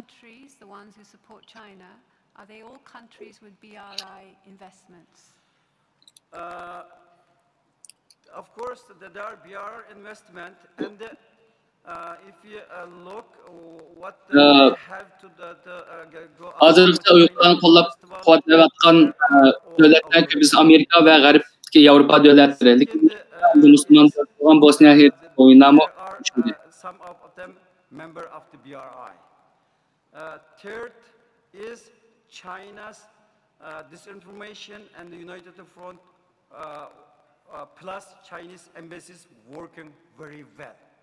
And so they get the support through this initiative. You talk about these countries exchanging blacklists. Bu Xitayni qo'llagan davlatning yo'l projektidagi davlatlar, davlatlar. Agar uning sirti qaraydigan bo'lsangiz, bu davlatlar o'zi yani diktator davlatlar. Xitayning chetdagi elchi konsullarimi bilan ko'rishadi.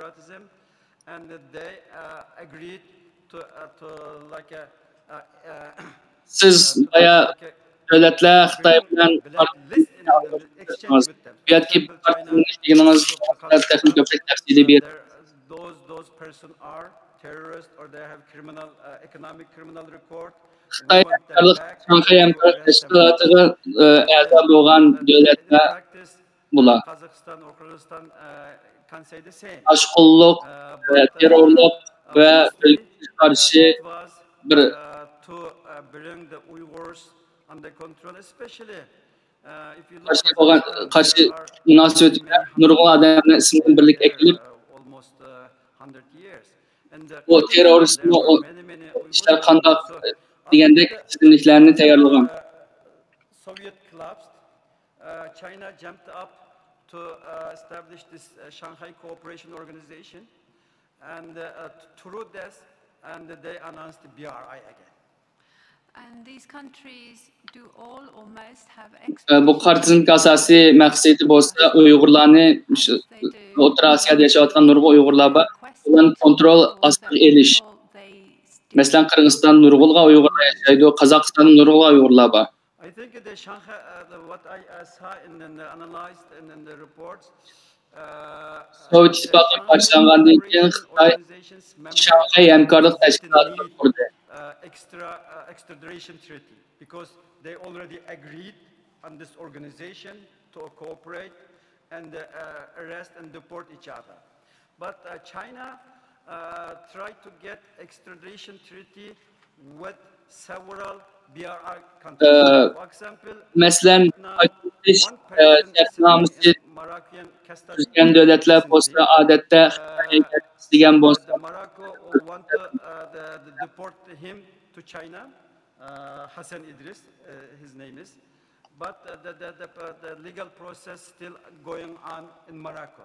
And Morocco had 2016 extradition treaty with China. So, for instance, in the Morocco case, in Morocco itself, they are going through legal procedures regarding the person in question. So that person may not be extradited. That is that Mesela yakında Marrakeş'te Uygur ismi Hasan İdris o hazır şu yerde tutuluyordu. Kanuni resmiyetle Marrakeş'te elip verildi. Neçe yıl ilgili Marrakeş Xitoy bilan imzaladı. Are very cooperative with the Chinese government, and the Central Asian countries are, of course, binding their hand in the Shanghai Cooperation treaties, and even Egypt has deported many Uyghurs. And in Saudi Arabia, there were belki Marrakeş'te başka yol buluşu mümkün, Orta Asya'da ve başka Suudi Arabistan'da mesela Arap Birleşmiş Devletleri Xitoyga ait cho'ng hamkorligi bor. Orta Osiyodagi devletlar bo'lsa-mu Xitoy Shanghai hamkorlik tashkilotiga beqinda olindi. Misr Muhammed bin Saud Arabistan'da nurg'ulg'an Uyg'urlar Makkada yashaydi. Ular ko'pincha uyatqinlik ijozatnomasini o'tkazdi. Elchixonasi ularning pasportini uzatib bermadi. Ular ba'zi kishi Uyg'urlar Arabistondan Turkiyaga va boshqa yerlarga qochdi. Xitoyniki nazorat sistemasi, kuch sistemasi orqali Uyg'urlarning ham chet eldagi yashayotgan Uyg'urlarningki asosiy uchurlarini egallab bo'ldi. Masalan, Saudiya Arabistonda yashayotgan Uyg'urlar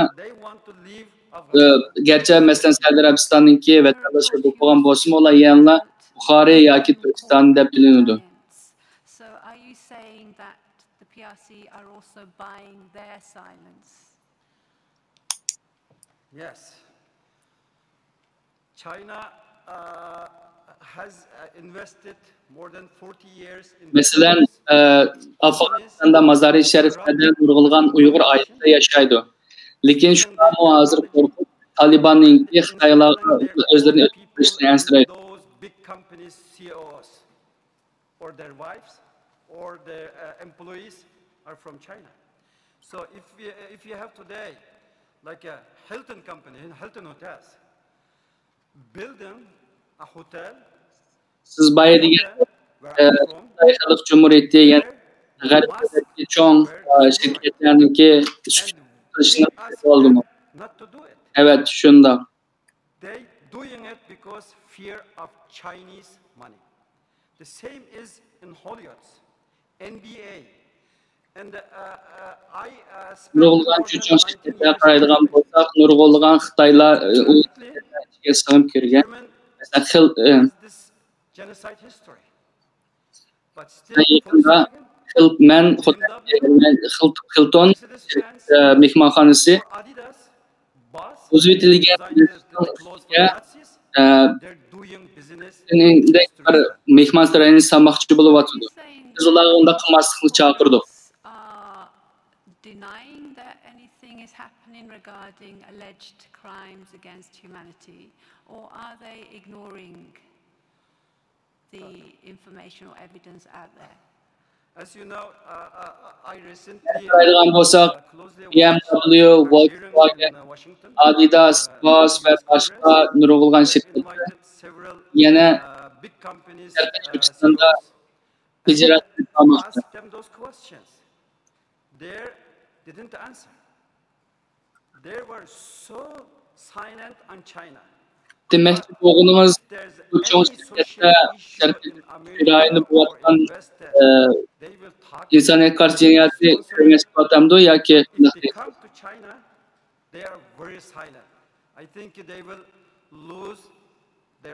yakında Amerika Kongresi'nde stat anlaşmaları biz onlardan şu sorularını sorduk. Ular Xitoy ustidan ait cho'ng tushdi. Odatda Amerikada yoki G'arbda, Yevropada biror ish bo'lsa, ular shomon so'zlaydi. Lekin Xitoyga kelgan chog'da ular gap qilmaydi. I'm so happy you are asking me this question. Look, 2008 there was a Beijing Olympic. Belki şu ularningki sukutni sezib olgan bo'lsa kerak. From that time on, they said, okay, 2022 qish kelish oldi.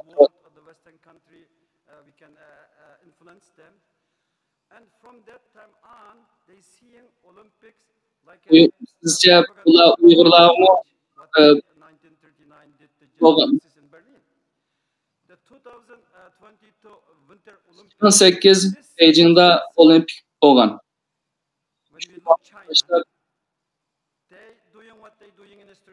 Biz taraqqiy qildik. Bizning yo'limiz bor. G'arb davlatlarga ta'sir qila olamiz.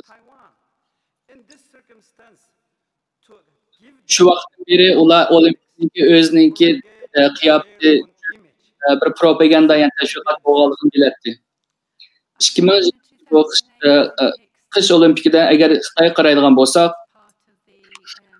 ular Sharqiy Turkistonda qilayotganlarini to'xtatmadi. Tibetdimi shundoq, Mo'g'ulistonda shu. Hatto Hongkongda yashayotgan Xitoylarga shundoq muomala qilmoqda. Bu xil ahvol ostida ularga 2022 qish olimpikni berish ofatdan iborat.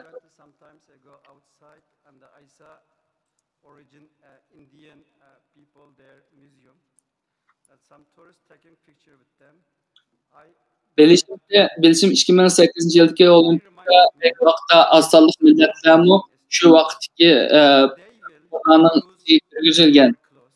Sizcha bo'lgan olimpiyada asal qatnashishi mumkinmi?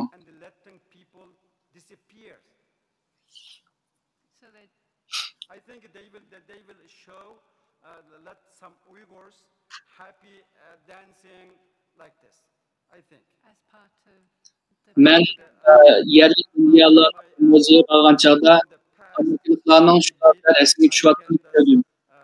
Men ular bilan rasm tushib hozir biz bo'layotgan narsa ayni vaqtda shular bo'lgan. Hozir Xitoy hukumati madaniyatni va xalqni yo'qotadi. Albatta, olimpik mezgilda usulni o'ynayotgan Uyg'urlarni ko'rish mumkin. Tashviqot. Bu deyishimga sabab, yani burun bo'lgan ishlarni va hozir boshqa ishlarni on what appears to me like a contradiction. Yes, I'm very surprised that the UN didn't say anything about this argument, because it is the China's signatory on many UN agreements, and if China's foreign ministry Wang Yi says this code, it shows. Tashqi ishlar ministri Wang Yi davlatning ichidagi kishilik huquqlarini shu kishi davlatning ichidagi kishilar belgilaydi, har tashqi davlatlar emas degan. Xitoy qaraydigan bo'lsak, u nurg'un xalqaro aktlarga imzo atgan davlatning birisi. To'g'risini qaraysiz. And when he says this, where he says in Central Asia, with the meeting with the Iranian, Saudi Arabian countries, they right now, you know, we cannot go through the Chinese internet web, or Chinese people are not free to join world internet system. They have own firewall internet system. They proposing to authoritarian countries like Iran in Central Asia. Wang Yi dünyadaki universal erkinlik kıymet karşı allaqachon vaqtdan o'tdi degan. Iranian dissident will be not able to talk their loved one in Iran. This is common. And I'm for your question, you know, this is the reality. It shows China's policy.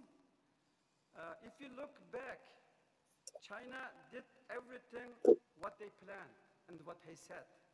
But in the liberal wars or free wars, never took them serious. Just imagine if we do business with them, if the middle class grow up, they will become like us. But from that time on, when the Deng Xiaoping began to cheat Western countries in the 70s, yeah, they had planned 5 years plan, 6 years plan, 7 years plan. They did it.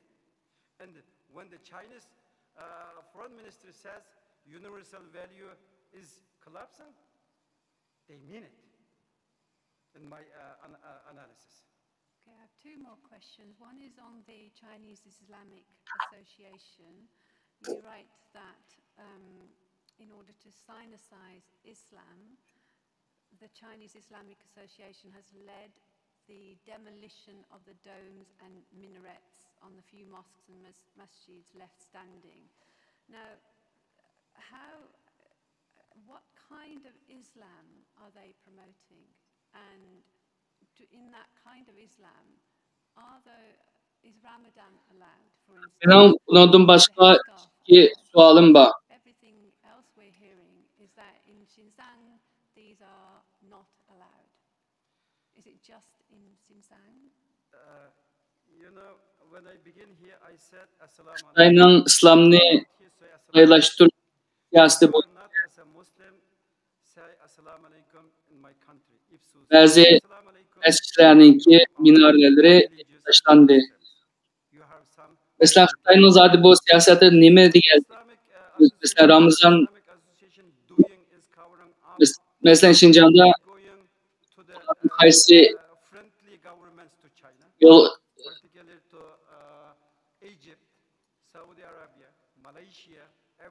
men baya mesela degandek bu yerda men assalomu alaykum deyapman. Lekin Turkistonda agar assalomu alaykum desangiz bu sizni oshqun deb qaraydi. 2 weeks ago, I live in Virginia. There is a Adam Center as a big Islamic society in Virginia. They have 10 to 20 mosques to run. And Ay mesela Malayziya, Mısır, Saudi Arabistan'a kelaga voy biz degan islomni cheklaymiz deydi. so-called Hoi Scala Muslim,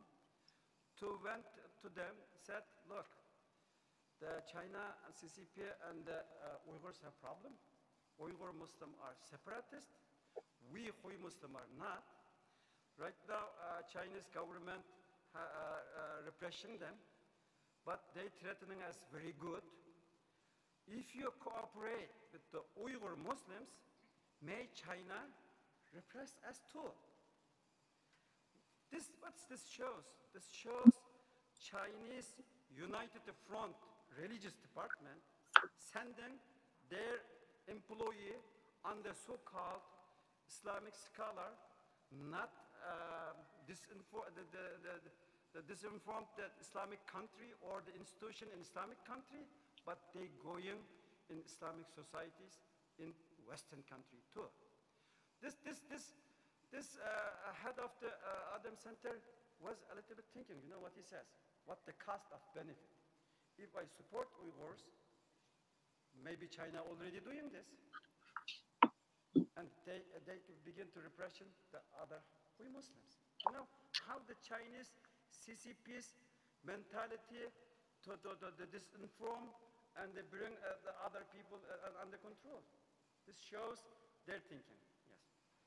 So to return to the BRI, we are in Europe, and I need to just, I know you were asked to look at the Middle East and Central Asia, but there are countries, particularly Greece, Italy, Hungary, and of course this country and several others. Are you also proposing that the PRC are buying the silence of such countries in Europe? We are here, the UK were one of the EU before, right now anymore. If you look in EU, one of the 7G countries is Italy. Italy bankrupted by the CCP. If you look by Proton, there are many Chinese companies. They producing their goods and product in China, bringing to Italy those special economic zones to get just, you know, stamp made in Italy. Through that, they destroyed Italian mid-sized economy. They were very good in home goods and furniture and cloths. They're all gone. They built highways in Montenegro, in Middle Europe. Right now, Montenegro cannot pay the cost, and maybe China will take over, or Brazil pay for it. And if you look, Indonesia, they are under the Chinese influential right now. Similar to Malaysia, the former Prime Minister Mahathir Mohamad from Malaysia, he went to Beijing because the former government of his cabinet or government already had the treaty with China about the BRI, Silk Road project. And Mahathir told the Chinese, look, this is not good for us. The project given in China, the project will take the Chinese company. The Chinese company will build the project. Chinese employer working there, and their money will pay by the Chinese company. What we get? Just the debt to pay it? And then he came back, and as you know, in Malaysia, there are many Chinese origin Malaysians. They had small parties. They checked their support from Mahathir. Mahathir lost his cabinet. So China, it says, I'm not interfering in your government. Already doing is in Malaysia. And when we look in Sri Lanka, the ports were beautifully built. Sri Lanka couldn't pay it. China took it for the next 100 years. And when we look in the Gwadar port in Pakistan, leased for 40 years for China, and China can deploy their military there. Because China has this law, every big China company must collaborate with People Liberation Armies. It means any investment deal or any deal with China is deal with People Liberation Armies. Thank you for your evidence.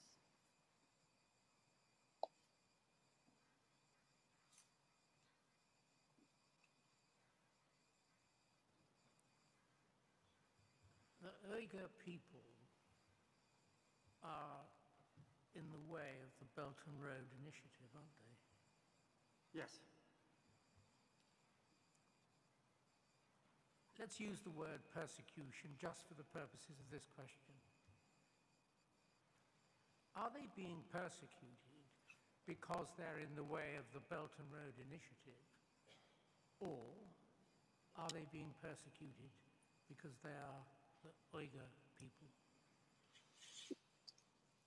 They are persecuting, I think in my analysis, because the Uyghur people knows from their heavy paid experience how to warn other countries coming danger from China.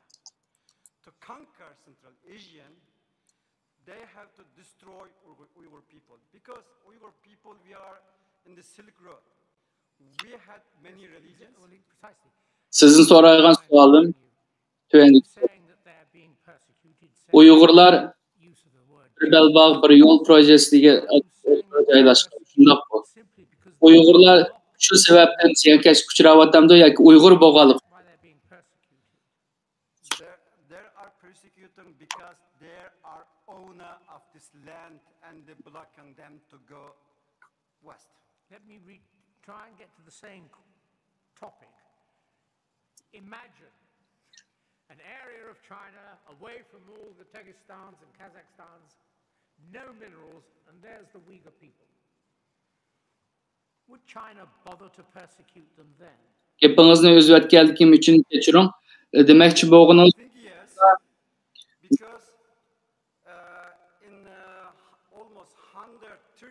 mushu rayonga joylashganlik uchun ziyonkashga uchrayaptimi?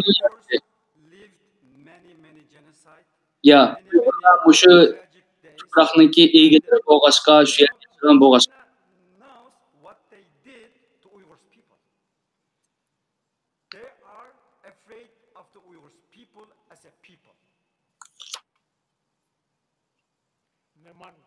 One question of detail. You spoke of successful efforts by the PRC to extradite people back into China. What happened to them when they were returned to China? Do you know? Xitoyning Sharqiy Turkistonga egalligida 136 yildan ichida Uyg'urlar nurg'ulg'an qirg'inchiliklarni peshidan nurg'ulg'an zulm.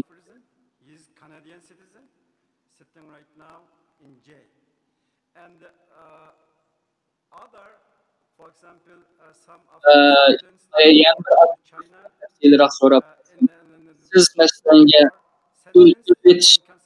o'tkazib berish shartnomasi to'g'risida so'zlab o'tdingiz. Ular o'tkazib o'tilsa, qaytarib o'tilsa, hojat mumkin.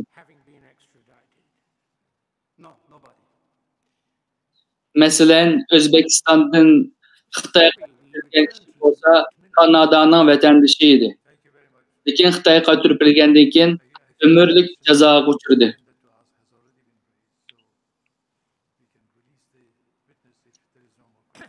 Ular qaytarib etilsa, ya bo'lmasa jazo lageriga ketadi, ya bo'lmasa turmaga solinadi.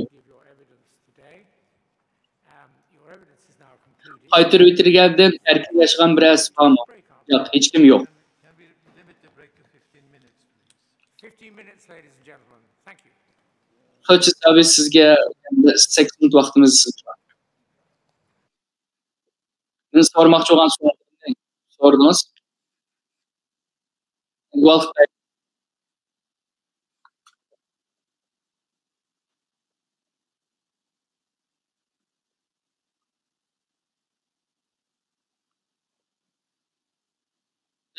aramalımız.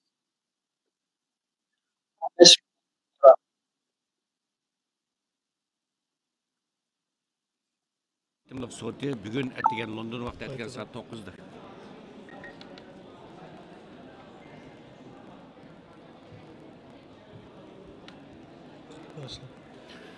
Assalamu alaikum ekran oldidagi Sharq Turkistonlik aziz qarindoshlar.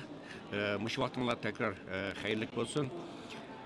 Dünya Uyg'ur Qurultayiningki tashabbusi bilan qurilgan Xalqaro Uyg'ur Sud Ligasining ikkinchi qatimliq soti bugün London vaqti etgan saat 9'da boshlangan. Mana oxirgi tunji kundagi sud nihoyat muvaffaqiyatli bir shaklda davom qilyapti va hozir qisqa bir dam olish chiqdi. Uningdagi ikki chet ellik mutaxassisninki guvohligi bilan bugungi sud shuning bilan muvaffaqiyatli oxirlashgan bo'ldi aziz qarindoshlar. Shunga mushu sudga ko'ngil bo'lib, hozirgacha zerikmay, terikmay ekran oldida bu naq maydon programmamizni ko'rayotgan bütün qarindoshlarimizga alohida salomimizni bildiramiz. Bo'lib aziz qarindoshlar, biz avval qatam ba'zi imkonsizliklar sababidan chet elliklarninki, chet ellik mutaxassislarninki guvohliklarini biz tercüme, Uygurcaga tercüme qilish imkoniyati bo'lmaganti.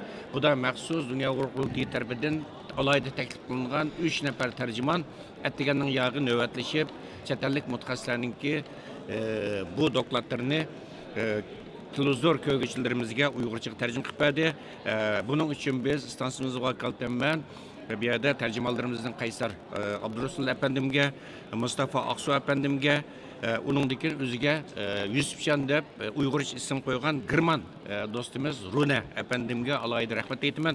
Bo'libmi bu yerda Girman do'stimiz Runa, ya'ni Yusufjonga rahmat aytish bu hammamizningki milliy burchi deb, vijdoniy burchi deb qarayman, chunki bu yerda Yusufjon xili Uyg'urlar qarg'a vaqtida nihoyat mukammal bir Uyg'urchani biladi, nihoyat mukammal darajada sizlarni oldingi boy tarjimonlik qilgan vaqtida bugun ba'zi Uyg'urlar o'zining ona tilini yo'qotishga yuzinayotgan shundaq bir paytda bizningki Uyg'ur ona tilimiz nihoyat zo'r bir yo'qolish xavfiga duch kelayotgan shundaq bir paytda mana Yusufjonga o'xshaydigan Girman do'stlarimizning bu yerda Uyg'ur tiliga ishtiyoq bog'lab bu darajada Uyg'ur tilini shundan Baxtiyor apandim nihoyat mukammal bir shaklda bu yerda ügünüp çıkışı ve bu şundaq çoğun xalqaralıq sotlarda tercümanlık qiladigan bir seviyeге yetishi bu hakikaten hemimizni gururlandırdıgan, oylandırdıgan mesele. Şuna bir yerde özümüzün ana tilini saqlab qilish, qo'g'dab qilishga ahamiyat berishimiz kerak ve özümüzün ana tilini davamlı kuchaytirishga, uni beyitishga, ravolashtirishga ahamiyat berishimiz kerak deb o'ylaymiz qarindoshlar. Xo'sh, hurmatli televizor ko'rguvchilar, sizlarni ko'rdinglar, atdiganda keyin kirgan qarindoshlarimiz balkim qayta eslatib qo'yishni zarur topdik. Chunki texnik sabablar tufaylidan tushdan burun atdiganda biroz texnik sabablar tufaylidan biroz egizmaslik bo'lgan. Uning ustiga bizning Baxtiyor apandim bilan ikkimizning ko'z oldida hozir 4-5 tane ekran bor, bir muncha kamera qarab turdi. Zehnimiz bir tas yig'ishma biroz taskan. Shundan Baxtiyor apandim to'g'ri tushuninglar aziz qarindoshlar. Hammamizning o'zimizga tushliq qiyinchiligimiz, dardimiz bor, ammo sizlarning duoyinglar bilan Janob Allohningki madadi bilan, kuchi bilan mana bu sud Xitoyning shunday qattiq besimiga, hujumiga qaramasdan nihoyat muvaffaqiyatli shaklda bir boshlandi va nihoyat yuqori saviyada davom qilyapti aziz qarindoshlar. Qarindoshlar, biz oldi bilan bu ishni chet ellarda turib bu mushu sud naq maydon programmasini kuzatayotgan bizning ba'zi qarindoshlarimizga bir bog'lanamiz, ularning bir qarashini olaylik aziz qarindoshlar. Tuvanda biz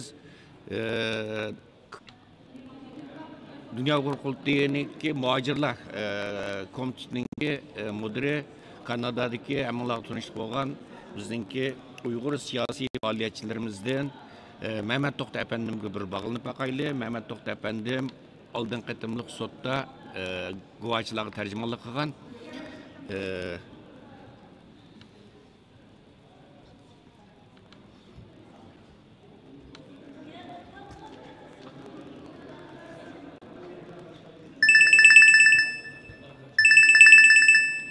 Aziz qarindoshlar, biz hozir Kanadadagi siyosiy faoliyatchilarimizdan Mehmet To'xta apandimga bog'lanyapmiz. İnşallah bog'lanib qolamiz.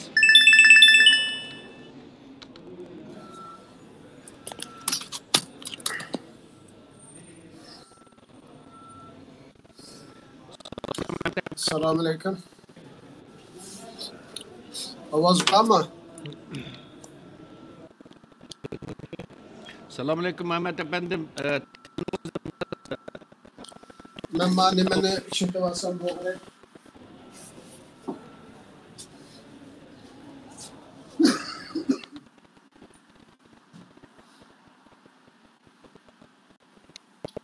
Mayna.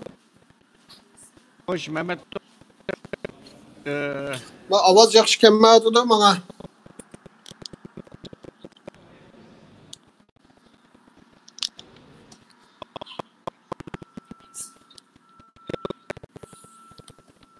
Enak nima quloqlar bormi?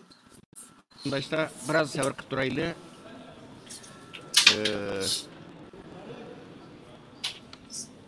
Belki hozir bağlanıp qilishimiz mumkin. Ovoz bormi?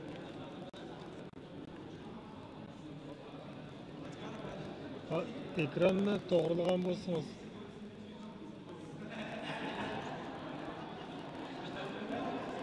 Aziz qarindoshlar, hozir Sizning ovozingizni anglayapmiz. Uyg'ur sud kollegiyasiniki ikkinchi qatimliq sudninki tunji kuni bugun hozir oxirgi bosqichga kirdi. Ya'ni ikki chet ellik mutaxassisninki guvohligidan keyin bugun sud oxirlashgan bo'ldi aziz qarindoshlar. Bu sudni Amerikadagi bizning yosh aktivistlarimizdan, fidokor yigitlarimizdan Mustafa Aqsu afandim sizlarga tarjima qilib berdi hozir.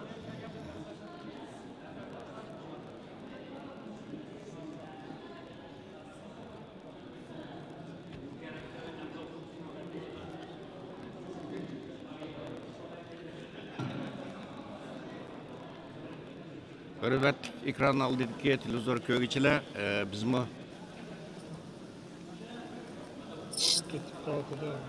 Hello. Ettiğimli yağı erketimlik bu sot arlığındaki demilişlerde, kısa demilişlerde ve çüşlük demilişlerde bizler kaysi ellerdeki siyasi faaliyetlerimiz bilen, tadqiqatçılarımız bilen, mutaxassislerimiz bilen Uygur.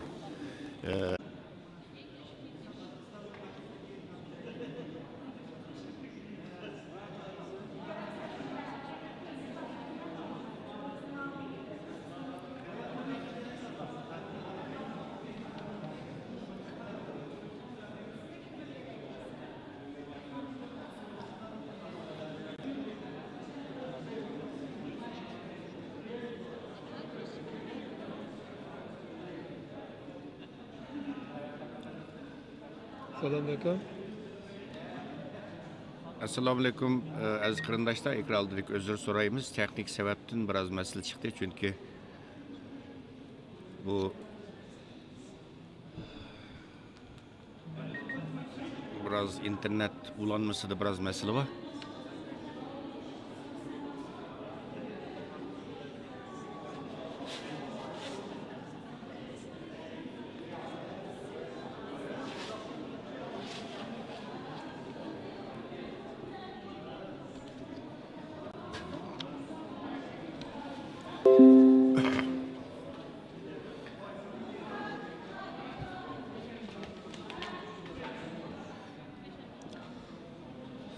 Bu Church House'niki ta'minlagan kompyuter uzundayoq ishlatmagan kompyuter bo'lgan ekan. Qayta sistemini yangilaydi ekan. Oraliqda nurg'un qatam uzilib qolishlik sabab shu hozir 4-qatim bo'ldi. Kompyuter o'zini o'zi yangilab qayta qo'zg'alib ketib bordi. Shuning bilan yana programmani qaytadan boshlashga to'g'ri keldi, kechiringlar. Özür sorayımız hürmetli qarindoshlar, çünkü bu sud ichilayotgan zal, yani Church House sarayiningki texnik bölümü bu Xitoyninki Xitoy hakkerlarininki hujumning oldini olish uchun buyaninki simliq internet bağlantısını uzib etgan. Uningdan keyin bizningki Dunyo Uyg'ur qurultiyi tor televiziyasininki uskullarini, kompyuterlarini buyaga akirishga ruxsat qilmadi. Uning uchun bular faqat bulardan kira olishimiz kerak ekan va kira oldik va bu kira olgan kompüterlarga programlarni qayta yüklashga majbur qoldik. Hozirgacha asosda yaxshilanib ketyapti inshaalloh. Ammo atgan tushdan burun biraz qiyinchiliklarga duch keldik.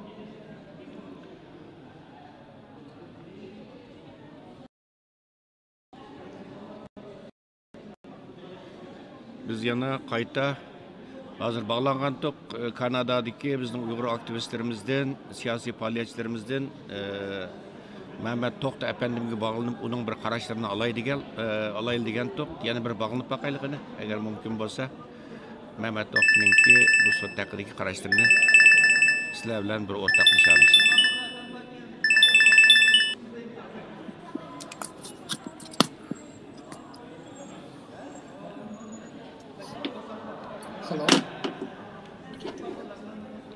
Assalomu alaykum Mehmet To'xta efendim. Ovoz bek bo'sh kelyapti sizlardan.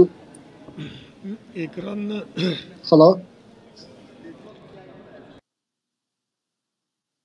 Uzun sig'imi? Ekranni o'zgartgan bo'lsangiz Mehmet To'xta.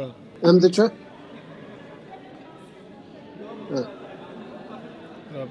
Bunday bo'lsin mayli. Xo'sh, Allohga shukr. Mehmet To'xta efendimga bağlandık. Men anglayaptim ovozinglarni. Men ovozni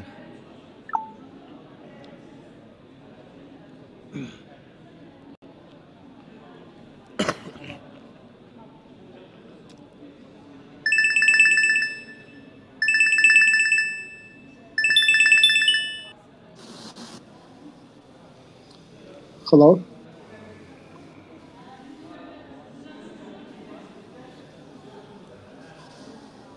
Hello. Assalomu alaykum. Ovozni chiqarib qo'ysiz. Men anglayaptimi? Ovoz yaxshi chiqyapti bizning.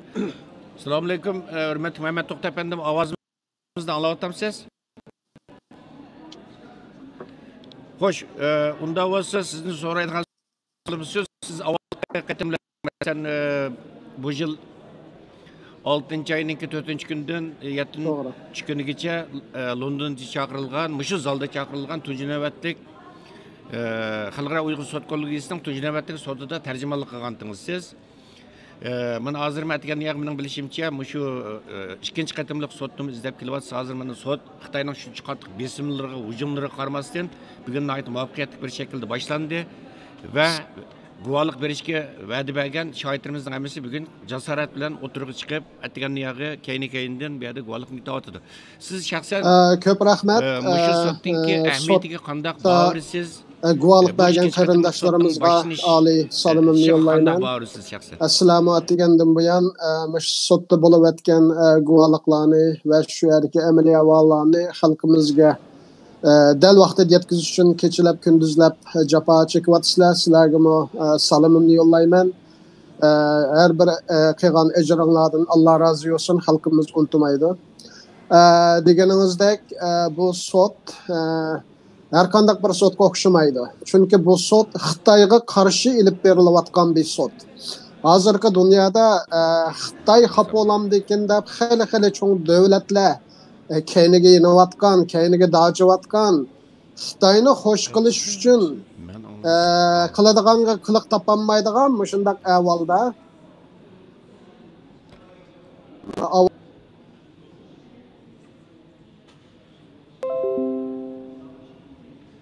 kechikib kelgandikan. Sizlarga salomimni yo'llayman.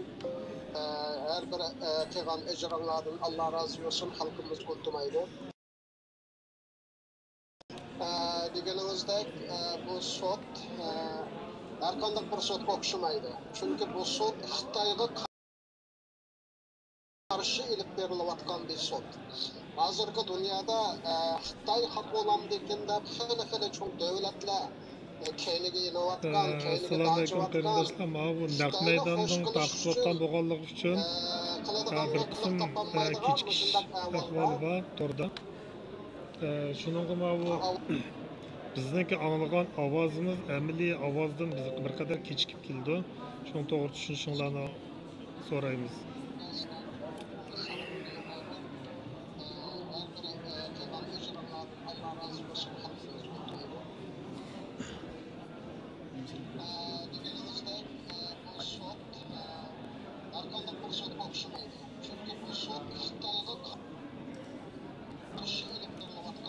Doğru yaşmaz mı?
Hürmet.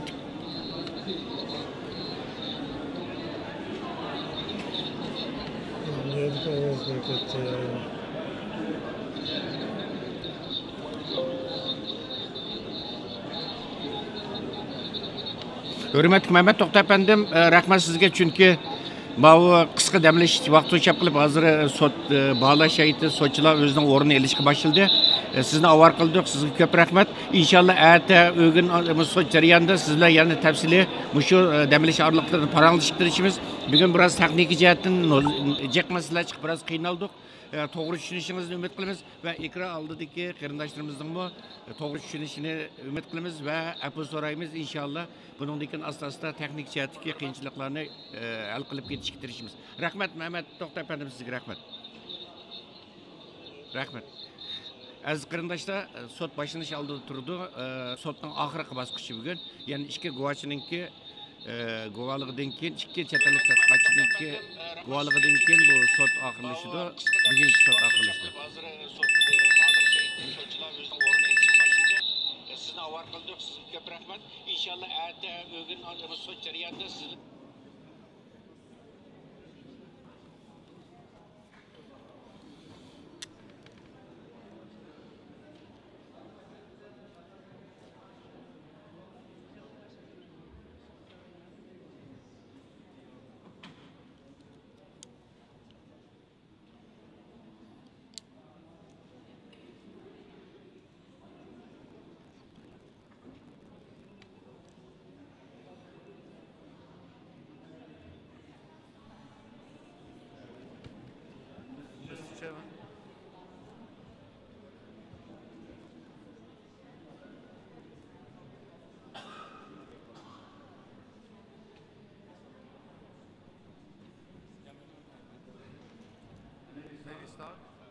Of course, Mr. Sabi. I'm very sorry to have been a little late on parade.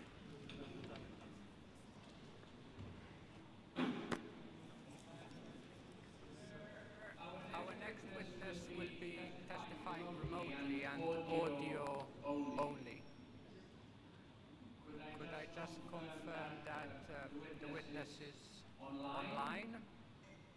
Yes. The expert witness is a senior China researcher at Human Rights Watch. She has researched China's human rights situation for over a decade. And she has served as Human Rights Watch's principal investigator on the abuses in Xinjiang since 2016. Her statement includes a list of Human Rights Watch reports relating to China that she has authored. In particular, her research on the Integrated Joint Operations Platform, or IJOP, used for predictive policing in China, revealed the questionable criteria this mass surveillance system was programmed to flag. Criteria such as practicing of Uyghur religion or practicing of Uyghur culture. Some of these behaviors are listed in the Aksu list, a leaked list of over 2,000 detainees from Aksu Prefecture in Xinjiang, China, and the witness will also be speaking briefly about that. So, with that in mind, could I now invite you to briefly present your report to members? I remind you also that members have read your report and therefore to be brief and not longer than 10 minutes. Thank you. Thank you very much for the opportunity to testify today and for the introduction. I think that the introduction basically very well outlined the specific piece of evidence that we will be discussing today. I would just say that the Aksu list was published in December 2020, and which was a leaked official list of around 2,000 detainees from Aksu Prefecture. And it was actually the third report that we have published discussing the Xinjiang authorities' use of the big data system called the Integrated Joint Operations Platform, which the police used to surveil the population in Xinjiang. The way it works is that the IJOP aggregates data about people in Xinjiang from various sensory systems in the region and flags to police and officials those that it deems potentially threatening. Some of those flagged are then interrogated and sent to political education camps and prisons. So we have more evidence about the IJOP system. But as to the Aksu list itself, I think the evidence also that we submitted also discussed how we extensively verified the list, and I'm happy to discuss that. The verification includes an examination of all the identifying information that is on the list, including mobile phone numbers, ID numbers, as well as the geographic coordinates of the various pieces of information that was sent to us. Sent by the source that submitted the information. And I will talk a little bit about what the Aksu list shows. It shows that the authorities are examining, or the IJOP system flag people's relationships, their communications, and their movements. Ve başka elementler arkalık bunu ispatlap çıkaryanını sözleyimiz. Ve şundakla Aksu tizimdekilerin nimballıkını sözleyimiz. Forgive my interrupting you. I just wondered if you could speak just a little slower, because although the sound reproduction here is good, it's not perfect. And so sometimes at the present speed, it's just a little difficult to hear every word. Sorry to interrupt. Sure. No worries. So the examination of the Aksu list suggests the authorities consider the following behavior suspicious, such as practicing Islam in ways that are not authorized by the authorities, such as studying the Quran.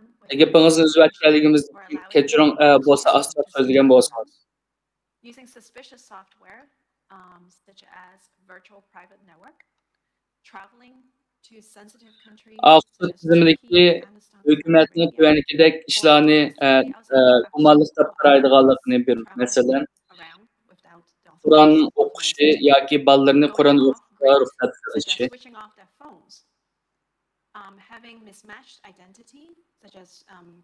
Ve şundakla Türkiye, Afganistan, Suudi Arabistan qatarlıq dövlətlərə seyahat qılış. Ve ruhsatsız Aksu'nun sırtında etrafında seyahat kılış.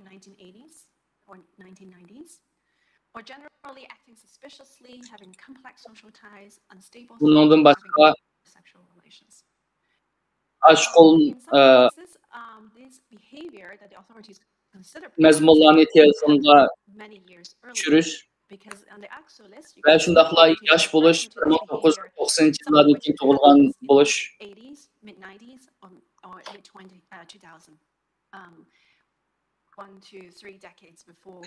Bazı misallarda dostlar. Hatta nurgul yılgılar ilgili mesela 1980 yıllarda 90 yıllarda kılga işlerini özgür alıyordu.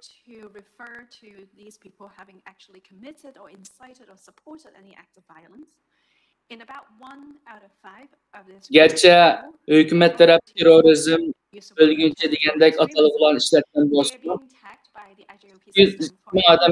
200 adamda tizimlikdiki. Bula hiç qandaq bir iş qilgan yoki bir zo'ravonlikqa qatnashgan emas.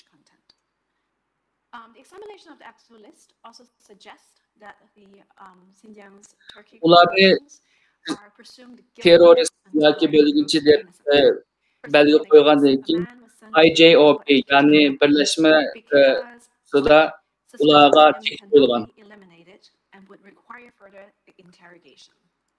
Aksu tizimdeki teşhis jarayonida yana shuni ko'rsatib berdiki,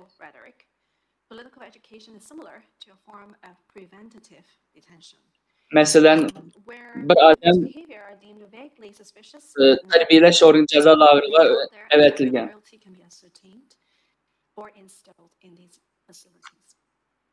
So that is my discussion of my description of the Aksu list, and I'm happy to answer any questions.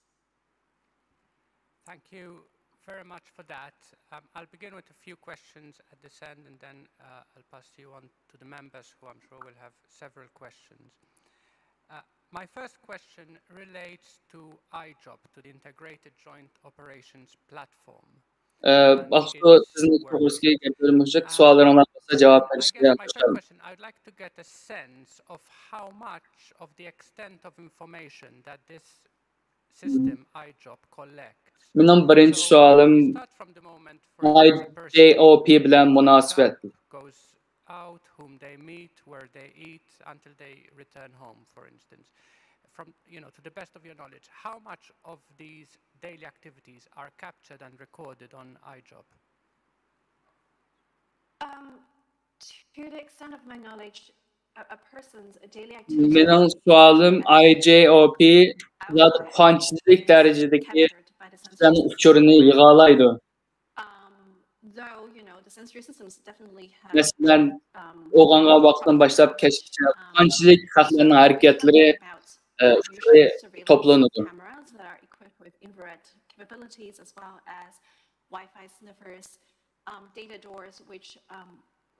Onların ki bilallah hemme hareketleri yani göz aparatları arkalık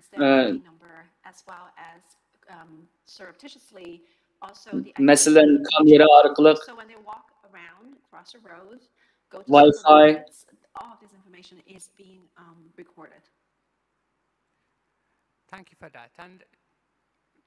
Katarlık mesela bilen ve şunu ID numarını yığış göz perdesini sağlaş Katarlık bunlar arkalık yığıldı.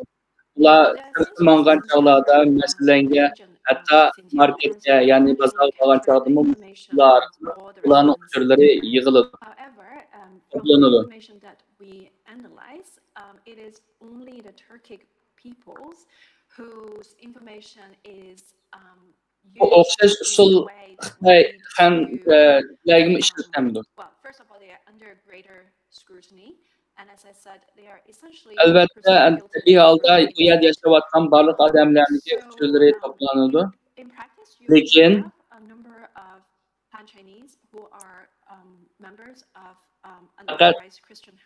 Türkiye halklarla bu yerde yaşayan halklarla texmo köprek nazaret aslı sistemine eğleniliyor.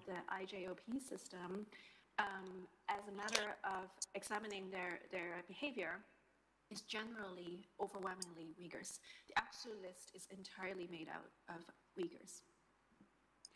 Thank you. And could I ask you to expand slightly about this point you made, therefore, that on the basis of the system and the policies, Uyghurs are presumed guilty until proven otherwise, and how that operates? Ağustos tizimligi bulup nurgulgan kişilerin hem siyasetin uygun.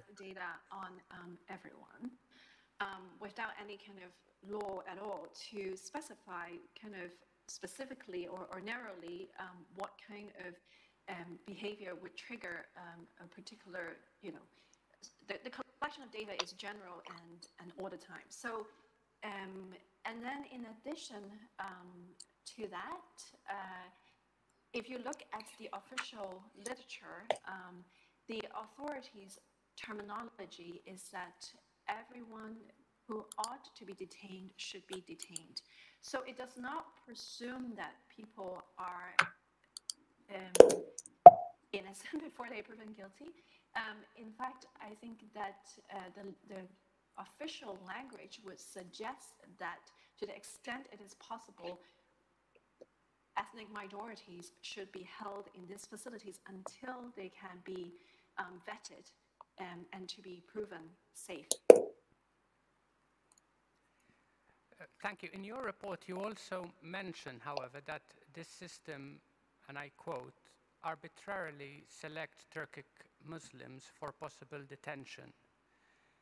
And could you very briefly tell us what you mean by arbitrarily, and why you think the system arbitrarily focuses or has a bias towards Uyghurs and Turkic Muslims? Well, first of all, the implementation of Doklatınızda mındak deptikensiz. u yerdagi Türkiye Müslümanlar xalagancha tutup solanganda. Nemish bu sualim nemishqa bu faqat bu sistema Uyg'urlarga Türkiye Müslümanlar qartilgan. And then second of all, the term arbitrary refers to the fact that much of this behavior under surveillance. Masalan, Türkiye xalqlar tekshirish punktlarida uzun o'chratib turgan chog'da Xitoylarga bundaq bir shart qo'yilmaydi. Xohlagancha tutish bo'lsa, say that traveling outside of the Aqsa region or going to Afghanistan or Turkey is against the Chinese law. So all these Xitoy qonunda masalanga WhatsApp ishlatsan yoki boshqa narsalarni applan ishlatsan qonun xilof degan gap yo'q. Masalan, Aqsuning sirtiga chiqib başqa yerlarga borgan bo'lsa, bu qonun xilof. Shuni bular shuni tushuntirib beraladiki, garchi ba'zi narsalar qonunda bo'lmasa-mu, ishlarni qalayimqon tutganlik uchun bu yerda ishlarni qolgancha tutdi deb deyalaymiz. What's the purpose of targeting, of designing a system that targets specifically these minorities? Yes, I agree. I mean, the word arbitrary refers mostly to the fact that it is completely outside of the law, both in terms of the workings of the mass the mass surveillance system and also the use of political education system. Yani bir sualım, bu yerdeki alayda bo'lgan, yani özellikle Uyg'urlarni nişan qilishning maqsadi nima? Their deviant thoughts to transform them into loyal. Şinjan'da hazır elip berilayotgan zarba berish hazır yuz bermekte. Hamda bu nayeti aniqki Uyg'urlarni nishonga olganlik. Turkic minorities and Uyghurs in Xinjiang is a leg in a broader plan towards total of these minorities in the area. It would appear that this is part of the Chinese government's plan to force assimilate minorities under the rubric of kind of Han-centric view of Axırkı sualım bolsa, Uyg'urlarni, Türkiye Müslümanlarni nishonlagan bu harekatniki axırkı maqsadi bolsa, ularni yo'q tutish bilan shundaqmi?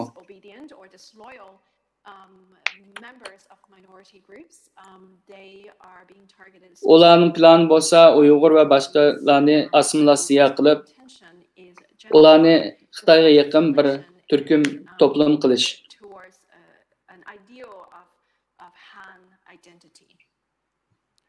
And my final question, and with that, what you've just said in mind, therefore, for an Uyghur person in the area, in order not to be flagged by the system as being suspicious or even potentially criminal, the main way of not being flagged is essentially Bunun asosiy maqsadi, ya'ni assimilyatsiyalash va Xitoyga yaqin bo'lgan bir ideyani barpo qilishdan iborat. It is, but beyond that, you have to essentially prove, with all the biases in the system that is set up against you, that you are safe, and that require much more than just even proving that you have abandoned your identity.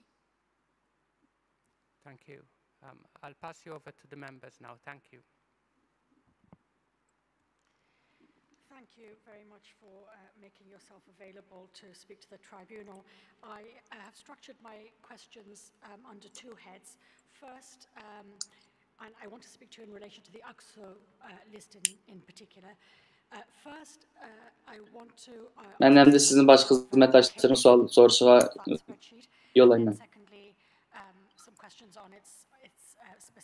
Sot kollegiyaga so'zlab berganingiz uchun ko'p rahmat. Sizga bir qancha savolim bor. When you received the document, presumably your first step was to think about how you might check and satisfy yourself as to its veracity. Can you tell us what steps you took to do this? Yes, absolutely. So we received this list from an anonymous. Sualım, siz bu Aksu tizimlikini qo'lingizga olgan chaqda In fact, it was sent to the Radio Free Asia's Uyghur service. siz qandaq qadamlarda bo'ldingiz bu tizimlikni tekshirib isbotlash uchun? Biz Aksu tizimlikini 2018-yili noma'lum bir kishilar tarafidan olgan edik. So we shared the list with the Uyghur diaspora community from that region, a specific area of Kishilik huquqni ko'zatish tashkiloti tizimlikdagi uchurlarni tekshirib bekitish uchun monolarni qildik. Biz avval Uyg'ur diasporasidagi ziyolilar bilan aloqalashib, Ondan keyin ular 80'den ortiq o'zining tuqqanlarini topaladı.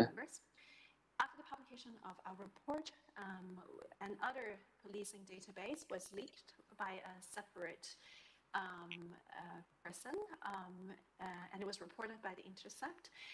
We checked all the 200 IDs as well on this database, and onun sırtında kimlik numarasının bir qanchisini biz onu tekshirib aniqlay oldik.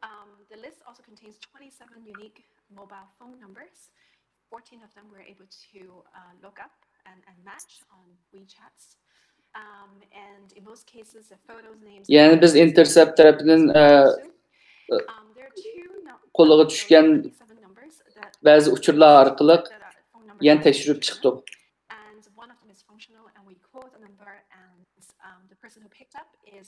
O yerda uning sirtida mandaq telefon nomeri bor edi. Shu telefon nomeri orqali bu uchurlarni tekshirib bekitdik. And finally, the source who sent us this Aksu list also attached a few other pieces of evidence. We were able to perform. Bunun sirtida 27 nomer ichida bu 2 nomer chet eldagi nomer edi. Biz hatta shu nomerga telefon shuni sinab baqdik.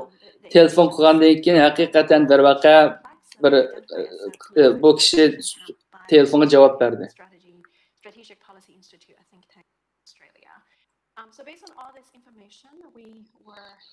Biz uchurlarga nisbatan analizlarni elib bordik. The Aksu list is an authentic list of detainees that are held in a facility in a particular part of Aksu, and I'm obscuring some of the details, numbers, to protect the identity of the source. Thank you. ASPI, yani Avstraliya Strategiya Tadqiqot Markazi va boshqa barliq bo'lgan ochiq manbalik uchurlarni ishlatib biz buni tekshirib bekitdik. Considered whether you might be experiencing a certain degree of confirmation bias, or whether indeed your mind was open to the veracity of the document? I think in general, I think at Human Rights Watch we take the evidence with a high level of skepticism. We take into account of the authorities' counter-arguments. So I think in this case of the Aksu list, we did very extensive steps using all available information to verify the list. Having said that, obviously, I think bias does exist. So we we have discussed very extensively and very carefully about what the list shows. Biz Aqsud tizimligini topshirib olganimizda nihoyatda kengri doirada buni tekshirib bekitish uchun erishdik. Academic opinion from outside of the PRC been expressed as to the document status as a genuine spreadsheet? The Chinese government, I believe, have never cast any doubt on this Aqsu list itself. We would welcome any specific feedback. We have presented the list in its original form to two specialist experts on Xinjiang, both of which confirmed that the language and the terms used in the list are consistent with what they know about Xinjiang and specific crackdown. Biz Aqsud tizimligini ikki mutaxassisga ko'rsatdik.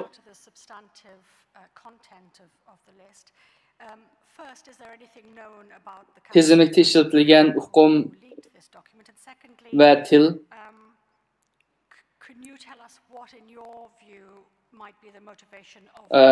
shuni qaratib mutaxassislar u yerda bo'layotgan qirg'inchilikka qarshi so'z qilgan. I'm afraid I can't describe very much of the source, obviously, and would have to stick very close to what we have published. It would appear to have come from sizce bu Aqsud tizimligini avatayotgan oshkorlagan kishininki maqsadi nima edi? I believe the person has some capacity as a worker in that facility, and there's no message attached to any of these information. But I believe that it is possibly that the person thinks that this has to be exposed. Belki bunu aşkarlığa adamınki şu yerdeki terbiyeleş ceza lagerlerinde işleyen tecrübesi bab oluşu mu mümkün?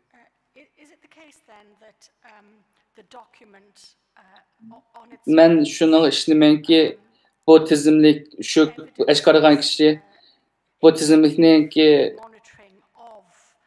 bir yerliğe payısı bo'lişi mümkün deb o'ylagan bo'lishi mümkün deb o'ylayman.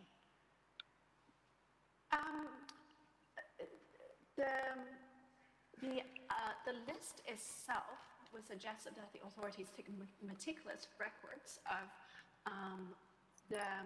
the process of detention.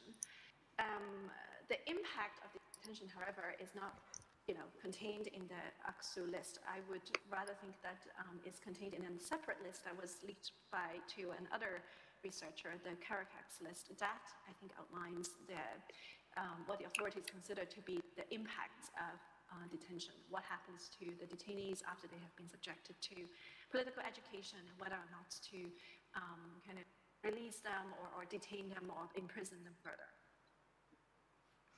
So that column you've just referred to, I take it that's a specific column in the spreadsheet. Is that akin to, we've heard described elsewhere, a management category, a column that says, that indicates the level of management that should be attached to that given individual?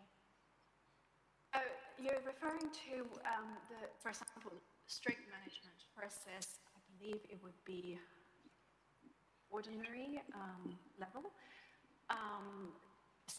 That in some cases is indicated that some people are subjected to more strict management than others. Can you confirm for us whether, to the best of your knowledge, everyone whose name is contained on that list is Uyghur? Yes. Thank you. Can I ask then, to what degree in your assessment the list, the AXU list, is integrated with other Sizni ham bir so'rab boqsam, Aqsu tizimiga kirgizgan ham odam Uyg'urmi? Ha, shundoq. In other words, is the spreadsheet and the iJob system, are they integrated with each other? Could they be envisaged as living independent lives? Could they exist without each other, or are they necessarily intertwined? They are intertwined in the extent that the AXU list is a list of 2,000 people who have been flagged by the IJOP system and detained for Sizce bu Aqsu tizimideki bilen iJob yani birleşme meşgulat supusideki uçurlar bir-biriga zich bağlanış mı?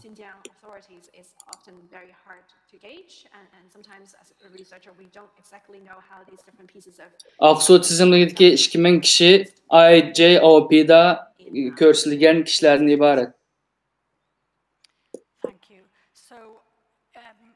We don't know a great deal about the authors of the list, but what we can presume is visible to us here is administrative micro-mechanics, the mechanics of how people are administered through a penal and a quasi-penal system.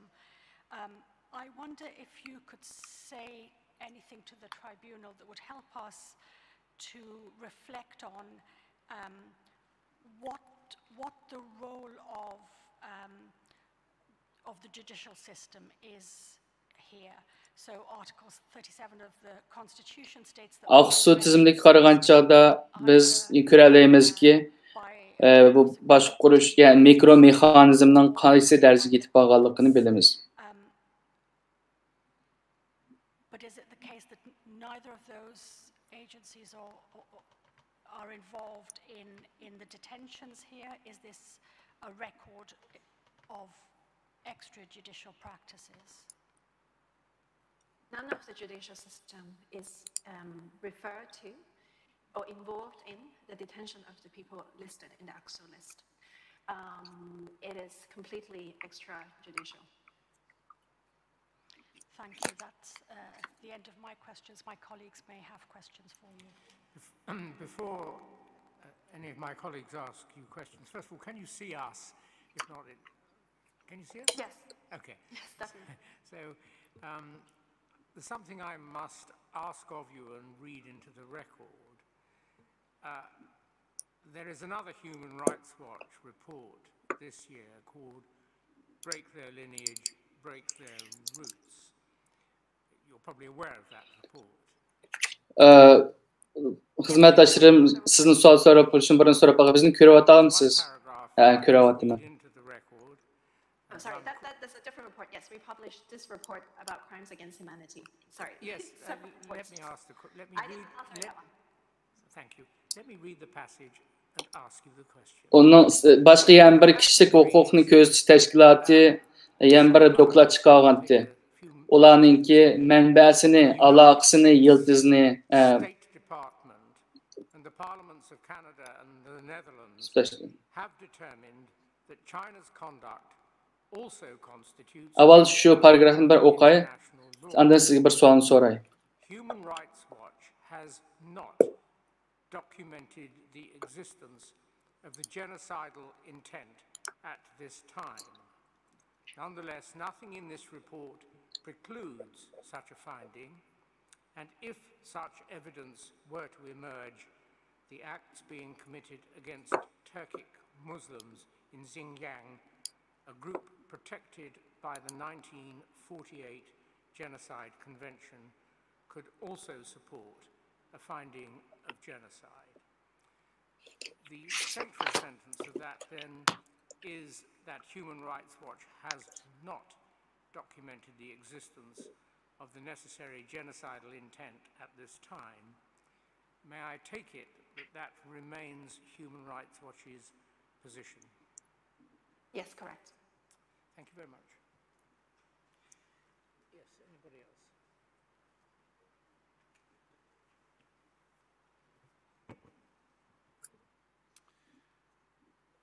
We've heard wide-ranging evidence, opinions, as to the intent and the motives of the state in regard to its treatment of its minority populations in Xinjiang, and inter alia, and it's not necessarily an exhaustive list,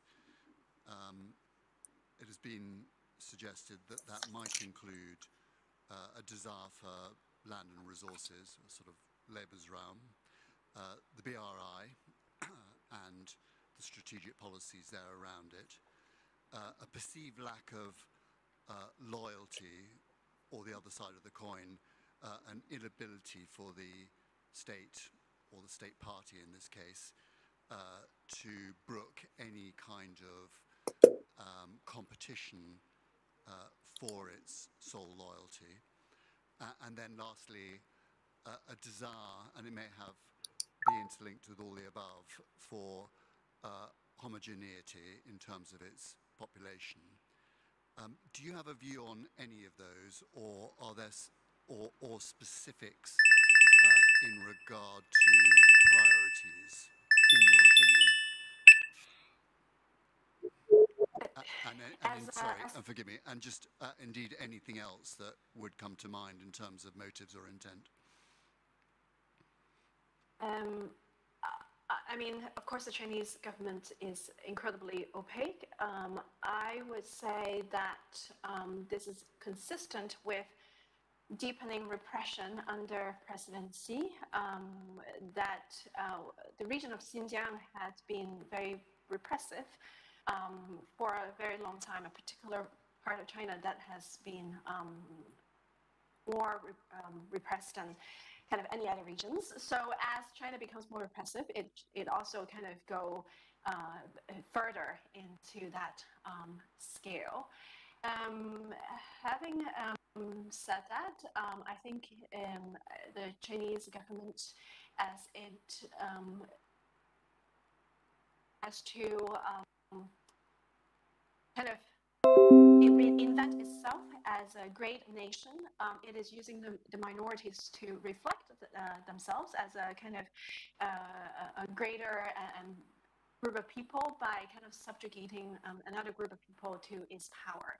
So I think that is the general purpose of the crackdown, general reason of the crackdown.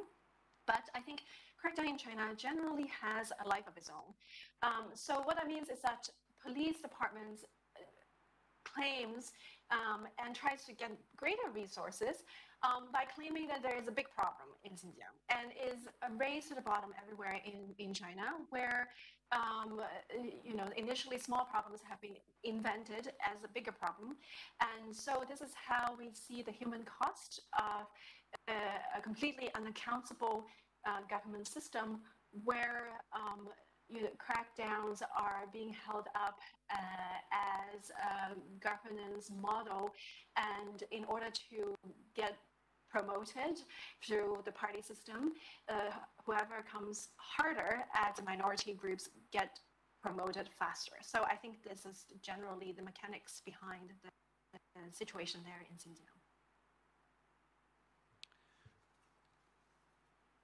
Can you throw any light? So it's been suggested that the region has essentially become an open-air prison, and indeed IJOP, the IJOP, is an important component of that in terms of being able to survey its entire population. Is that something you would recognize? In other words, the difference between incarcerated between four walls, as we would conventionally understand it, and what actually occurs in the region is narrower than it would be in the United Kingdom or the US or where else? Of course, being imprisoned in Xinjiang is, probably a pretty difficult experience. Having said that, I think that the description of open-air prison is probably quite accurate. I think one aspect of the crackdown in Xinjiang that hasn't really received as much attention is the variable levels of movement controls that are being made possible by the IJOP system. People are flagged in the system not just for detention, but for different restrictions on their movement. Some people are labeled to be only allowed to move around in their village or in the town where they reside. If they have to go from the village to a town to go for work that day, they have to seek permission in order to commute. Other people are only allowed to be in that prefecture. They're not allowed to move out of the prefecture or go to Urumqi, the capital. Yet most Uyghurs have their passports confiscated, so they are not allowed to leave China. So these are different levels of movement restrictions that are accorded to different people depending on their relationships and their level of threats to the authorities. No other government, I think, in the world or in history has been able to have such a kind of categorizing people according to threats implemented across a region that is so large in landmass. So I think the significance of Xinjiang also lies in the ability of the authorities to exert such fine control over such a large population of people in such a short time. Thank you. And last question. In your experience, and you've been researching this issue in this country for many years, is it conceivable in your mind that the policies that are being enacted at regional level could have emanated anywhere other than at the center of the state, Beijing? The general policies, no, I don't think it could have originated anywhere, but with Beijing's explicit approval. Having that, of course, the specific, designs of the system probably also has quite a lot of local variations. So yes, the general policy would have to be directed by Beijing. I'm going to ask a couple of questions before my colleagues, and I want to position NGOs such as Human Rights Watch in the world order. NGOs like Human Rights Watch and Amnesty are major important components of the modern world order. Do you accept that? I would say so. I hope so. If we care about human rights, yes. Indeed, so much are the big NGOs part of the world order that they find themselves from time to time criticized for being Başka hizmetdaşlarım, sizin sual soraşdan burun men sizge yana bir sualını sorsam. NGO'lar, yani hükümetsiz teşkilatlar, mesela Amnesty, Xalqaro Kechirim Teşkilatı ve kişilik hukuk gözetiş teşkilatları bu hükümetsiz teşkilatının bir kısmı şundaq o. Elbette şundaq. Rarely name witnesses, and more often, or perhaps nearly always, maintain the confidentiality and anonymity of witnesses in footnotes where a witness is referred to in some way as witness or interview or something like that.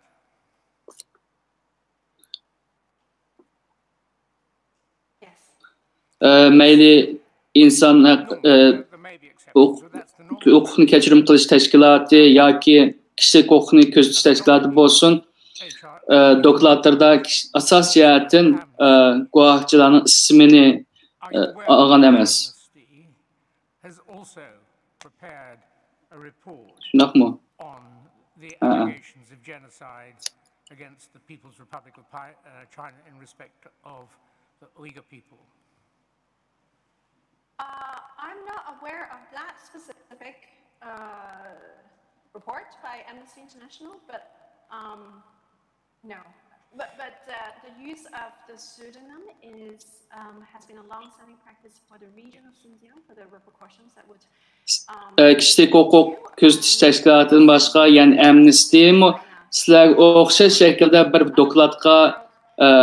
dokladni işleyen, yani Uyg'urlarga qarshi elib berilgan irqiy qirg'inchilik to'g'risida. Bundan xabaringiz bormi?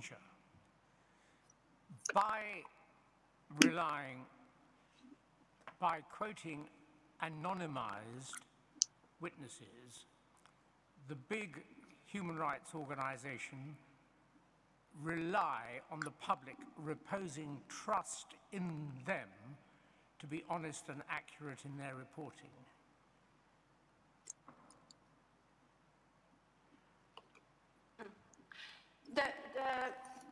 However, that would be a part of the reporting, because as you might be able to see, that a large part of that reporting relies on official sources, which have been openly and publicly available, including much of the documentation about the Integrated Joint Operations Platform. Yes, I'm dealing only with the evidence coming from individuals and their anonymization. Are you aware also of two? Eğer köp dokladlardaki tafsilotlarga qarsangiz, nurg'unlagan isbotlar, guvohlar, ya'ni rasmiy manbalardan kelgan. Human Rights Committee dealing with allegations of genocide. I have to say that I have not seen others specifically on the issue of genocide. Very well. Let's return then to the generality of the way in which Human Rights Watch and Amnesty prepare their reports. Bunun bu dokladlaringizning sirtida yana ikki doklad bor. Bu to'g'risida anglab boqqanmi? Masalan, birsiga London Advokatlar Jamiyati, yana birsiga Britaniya Kishilik huquq komitetiniki. Bu to'g'risida bilgingiz bormi? Rost gapni qilsam, bu to'g'risida bilmaymanman. Human Rights Council by Justice Kirby from Australia, retired judge of Australia's top court, Mr. Darisman and Sonia Biserko. Are you aware of that report? I am aware of it, but certainly I don't study North Korea, so I can't be. Yes. I've not studied it. Are you aware that to prepare that report, Justice Kirby held open public evidence hearings with witnesses giving evidence? 2014 Birleşken Devletler Teşkilatı'nınki Kişilik Hukuk Konsulda Şimali Koreya bilen münasebetlik bir doklad verilgen. Bu to'g'risida xabaringiz bormi? To'g'risida anlatdik ama. Justice Kirby was changing United Nations practice, which was rather opposed to such openness. No, I haven't been following that. No, that's fine. This tribunal, as you know, is hearing evidence in public with witnesses almost all appearing with name and image available for the public to view. Do you accept that in the modern world, this form of tribunal Bilginizdek bu sot kolgiyasida açık aşkara anlıyor aldı. İspat anlaş elip beriyapmiz. Mesela resim ve onun sırtında şahitler degandek.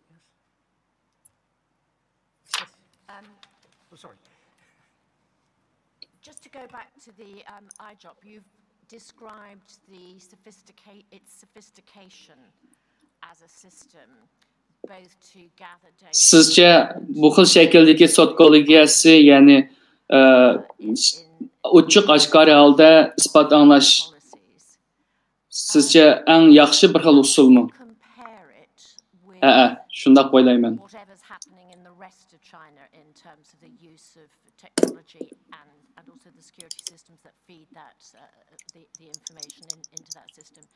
Is it much more advanced? Is it similar? Sorry, I would just first by starting to push back on the idea of these systems being sophisticated or advanced. They are intrusive. They are full of problems because one cannot possibly say that the use of WhatsApp is any valid indication of terrorism. So the only Mening sualım bolsa IJOP bilan seliştirganda Xitoyning boshqa yerlarida ishlatilgan texnikalarni qanday selishtirasiz? Variables are even used to valid indicators of a particular crime. So let me just start with there. The Xinjiang both reflects the use of mass surveillance systems elsewhere in China, but also differ from the use elsewhere in China. Nowhere else in China, as far as I know, that the mass surveillance systems are directly kind of plugged into the detention system.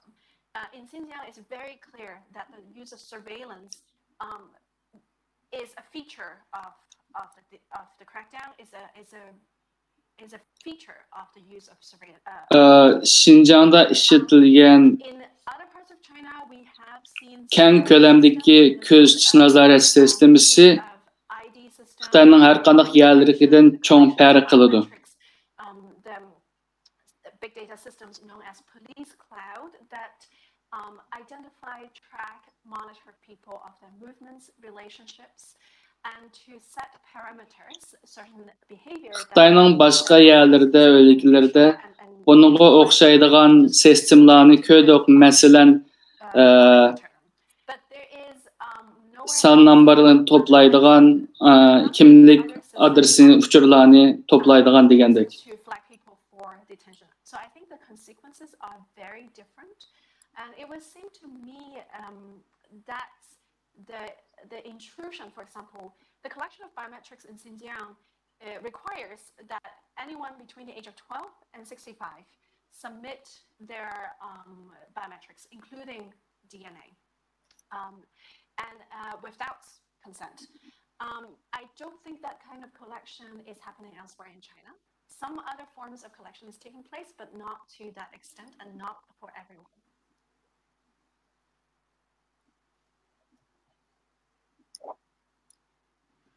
Perhaps I might just follow on from that.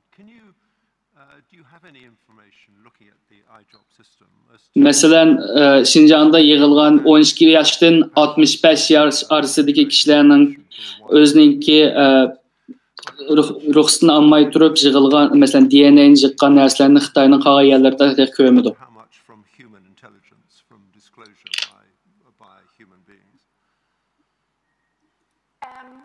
It would seem to me that it's a mix of automatic sensory system inputs as well as humans, primarily police officers, but also kind of low-level officials. IJOP sistemisindeki uçurlarniki qanchiligi texnikalik usullar orqali toplanadi.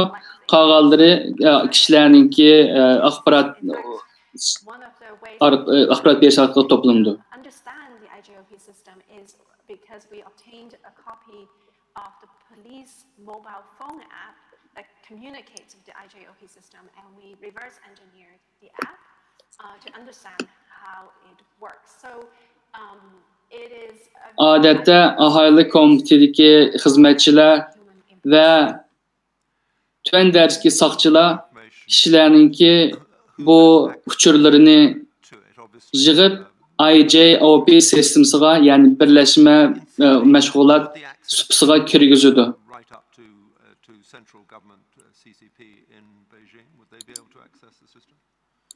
IJOP sistemasi nurg'unlagan kishilarning elingan axborotlarni talab qiladi.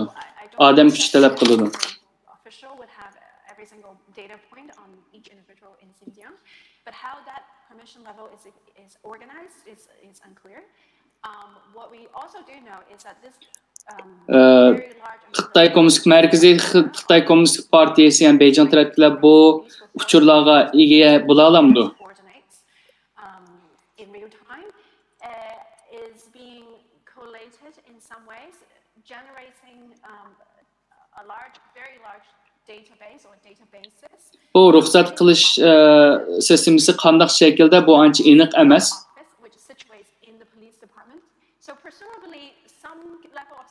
Lekin bu uçurlar IJOP sistemasiga kirgizilgandan keyin soqchilar tarafidan nazorat qilinadi.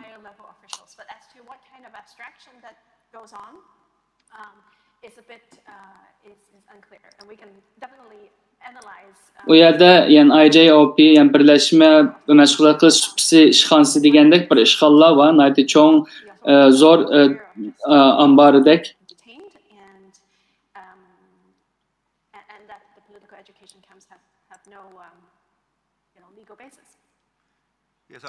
Lekin pay degandek hukumatning qanchalik darajada bu yuqori darajadagi amaldorlarning bu sonliq ma'lumotlarga erisha oladiganligi to'g'risida pek aniq emas.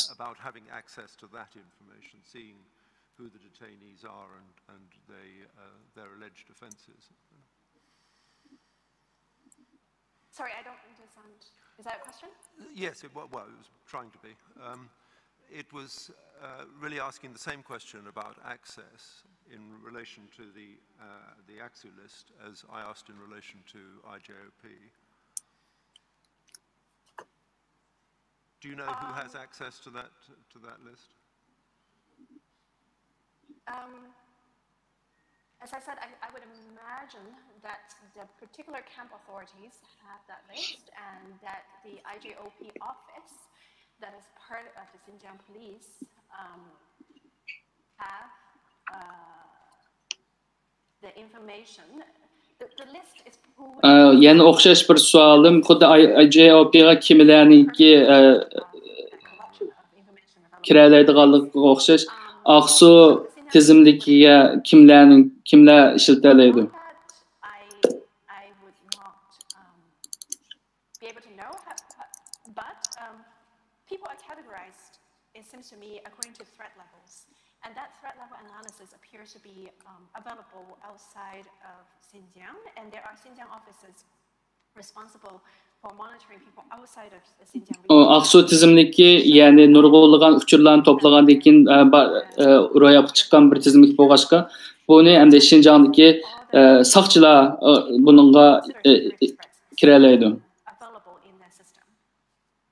Okay, I understand. Thank you. One last question.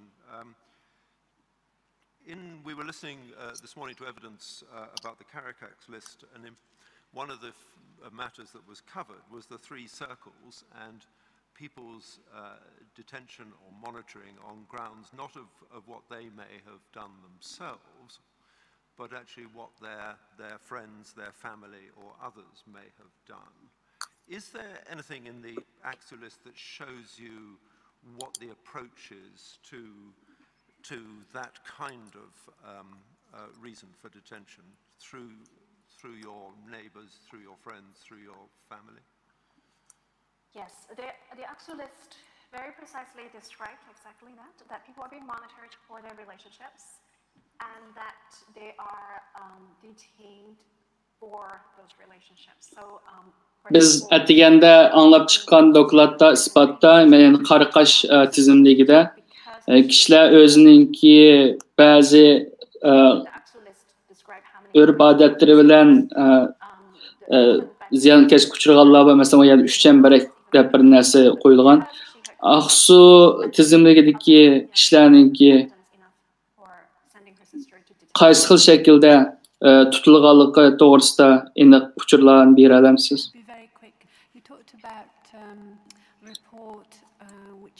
On reverse engineering a police mass surveillance app. In that examination with experts, was there anything in the workings of that app that pointed to parallels in other? Mesela Aqsu tizimligida esaq mesela chet eldagi qarinishi telefonda qanchalik ardı, qancha qatim so'zlashdi deganga o'xshash nimalar bor. Albatta, o qiz qarinishi bu telefonga javob bermadi. Agar javob bergan bo'lsa, bu qizni yana boshqalarga ko'tarib ketishi mumkin. Excuse me for not remembering the full name. I think it's China Electronic. That is in our report. That is a state-owned enterprise. It's a military conglomerate with many research institutes. And I believe CTC own Hikvision, which is surveillance companies that manufactures, well known for its surveillance camera manufacturing, as well as having footprint across the world. And I think Hikvision, according to and other researchers' work, Hikvision is responsible for much of the hardware that is part of the IJOP system. Yeah, so CTC, as I said, is owned by the state.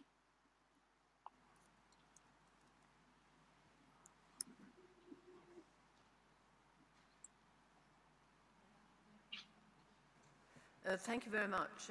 Can I just ask, just continuing really with, I think part of my question has been answered, but not entirely. It's about the list.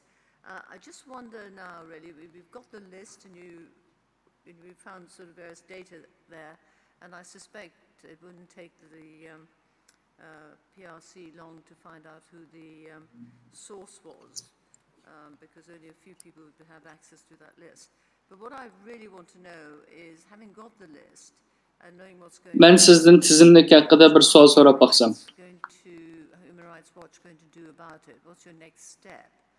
And also corollary to that is, what has been the implications of the list on the relatives of the people whose names have been published? Thank you. Benim bilmekçi boğunum. We have not shared the list itself for precisely the reason to Bu Aksu tizimdeki kolonlarga düşkenden keyin qadamlar qaysi qadamlardan iborat? Information and also very poor at analyzing. So we continue to keep that document and share it with only very selected researchers. Biz elbette bu tizimlikning o'zini ismlarni oshkorlamadik. As to the families, there are only some that have identified their immediate family members, and because the information in there is not, it doesn't give information. Biz faqat bu tizimlikni bir nechalar tanlangan mutaxassislar bilan, tadqiqotchilar bilan o'rtoqlashdik. Little bit of extra information to the family members who, have seen the publication of the report.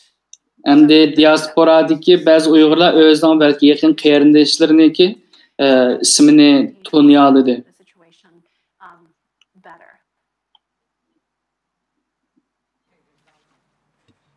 Faqatla bu tuqqanlarningki to'g'risida uchurlarni ta'minlayoldi bu tizimlik. Keyin qadam bo'lsa, yana davomli bu bo'layotgan ahvolni to'g'ri tushunish, to'g'ri yaxshi tushunish uchun bir qancha mutaxassis tadqiqotchilar bilan bu tizimlikni o'rtoqlash bizningki keyin qadamdagi vazifamiz hisoblanadi. On the question of genocide and other crimes arguably committed by the PRC against the Uyghur people, the three reports of MacDonald from Essex Court Chambers, of the Human Rights Bar Watch Committee, the Bar Human Rights Committee, and Amnesty have all been subject of requests that authors should present those reports, and in each case they have declined. It's not exactly as you mentioned. Declined, I wanted to use a neutral word. We invited Ms. MacDonald to give evidence. She did not refuse, but she said, I cannot add anything more than my statement. And the others, we have not requested the sources. Well, no, I'm afraid that's not correct, Mr. Sabi. One was certainly at one stage willing to attend, and in the event neither of them has been willing to attend? As Ms. MacDonald said that because they haven't done any factual investigation, so the report is purely legal issue and can be read, and there is no need for her to give any further evidence. Yes. As to the other two, they have both been requested to attend, and neither is going to do so. Neither has accepted. Thank you. Next witness, please.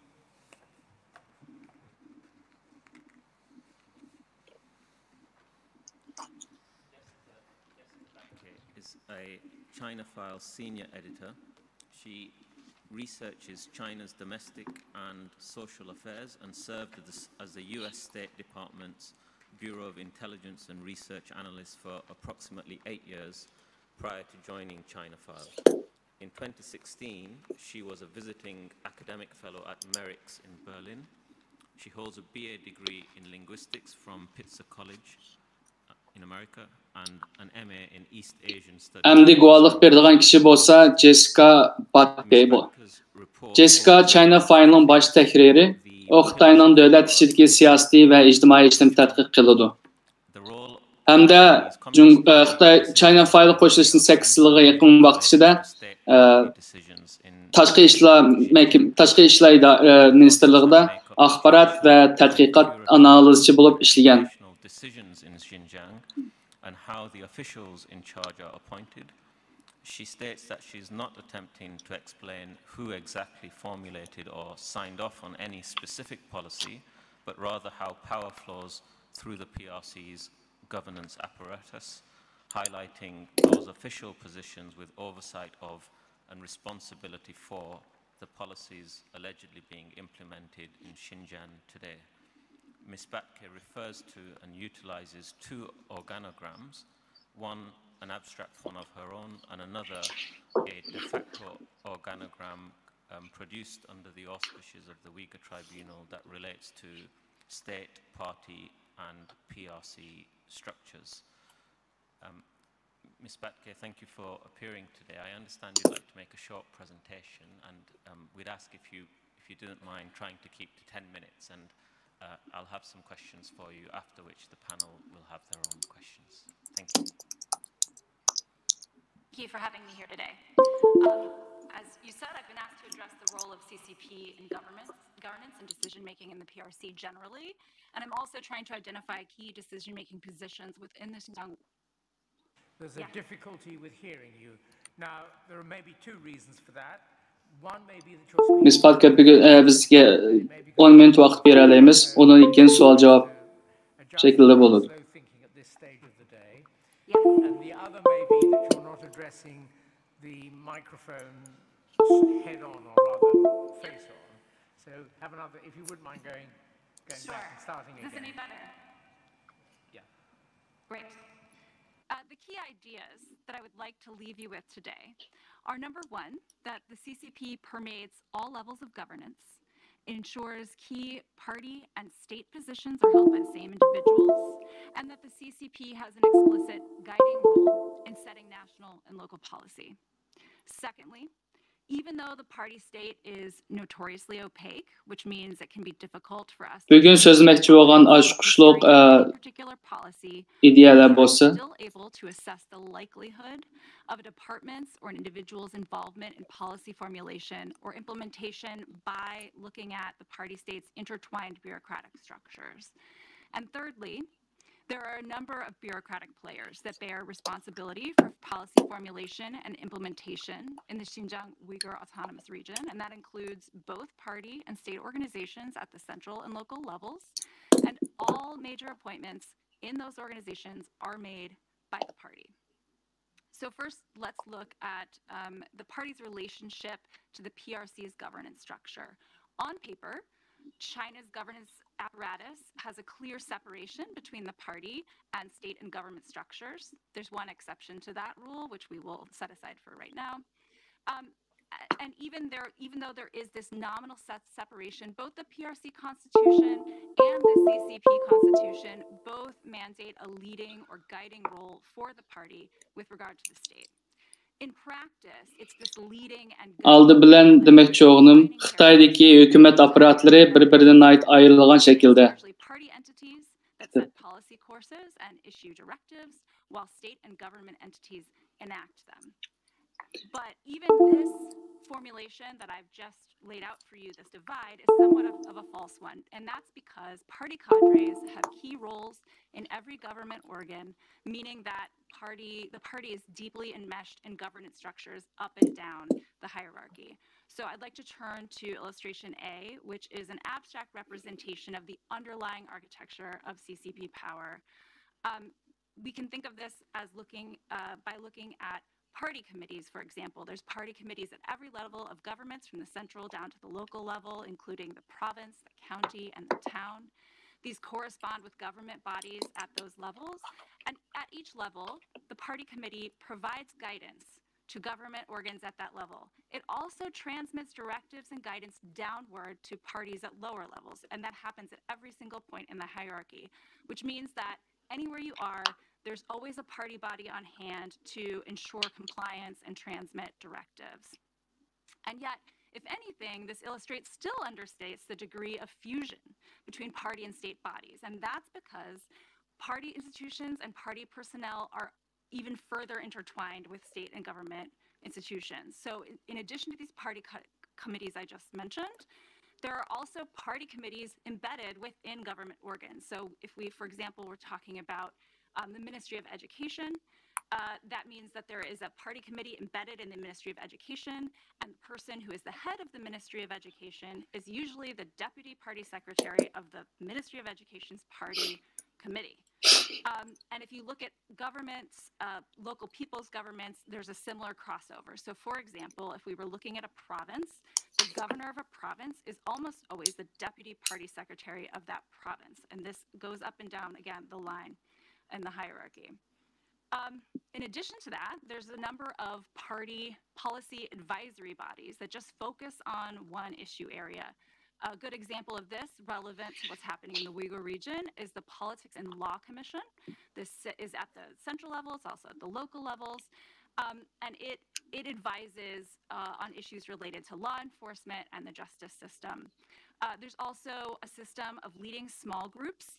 The one relevant to us here would be the Xinjiang Work Coordination Small Group. That is a party policy advisory body. And it brings people together from all sorts of different state and party organs to formulate and advise what people should do with regard to policy in the region.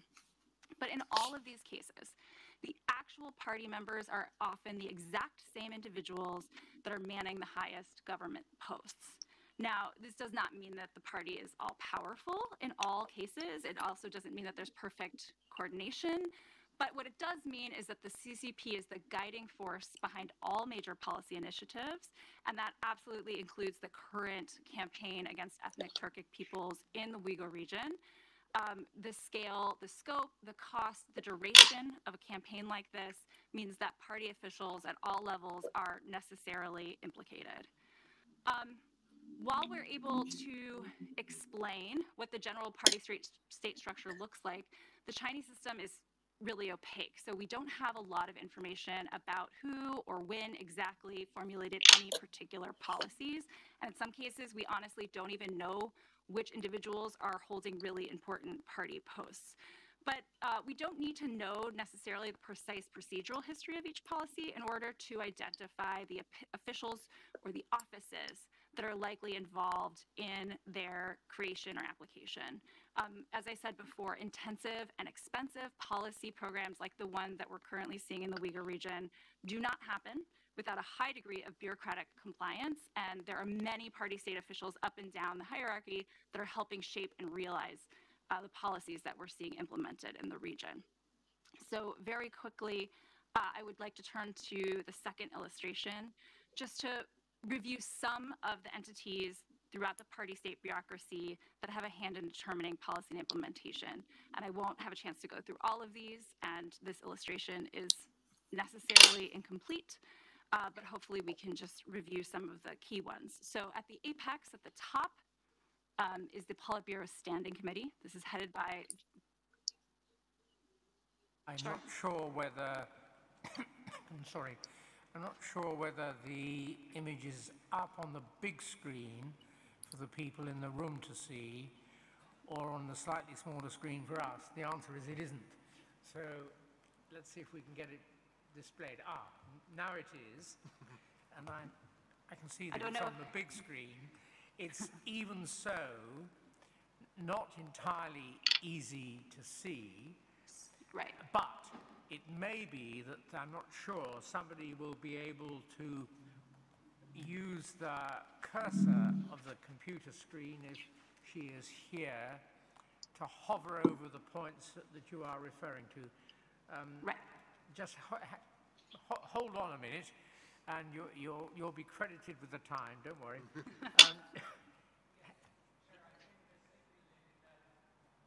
Your microphone, please. Pointing at the relevant part. Right. So if you could, thank you very much. If you could have in mind that everyone in the room, apart from us, is seeing this for the first time, that we can barely see it because it's such a complex diagram that we've seen it in different formats, but it's still quite a long way away. And somebody is going to be pointing to the bodies or individuals to which you refer with nothing more than the cursor. It might be a good idea to go at a reasonably cautious speed. So off you go.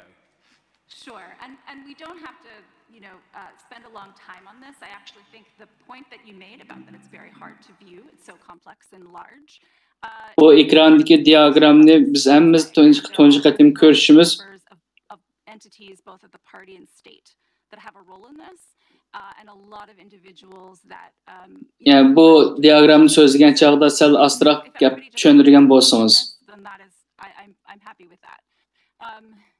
But I'll just very quickly point out a few entities and then turn it over to questions. So, as I was saying, at the very top in the middle is the policy. Bu diagramda devlet ve partiyaniki nurg'ulg'an aparatlarini ko'rsatib bergan narsalar bor. There's no way that this could happen without the approval of the top leadership. And similarly, again, kind of reinforcing the idea that a lot of structures are echoed at the central levels and at the local levels. If you go en üstündeki diagramdan en üstü oturukisi bolsa CCP standing committee. So this is bu partiya politbürosununki komiteti. Yani Xi Jinping baş reisi. And it will have similar sort of oversight and responsibility for policies in the region.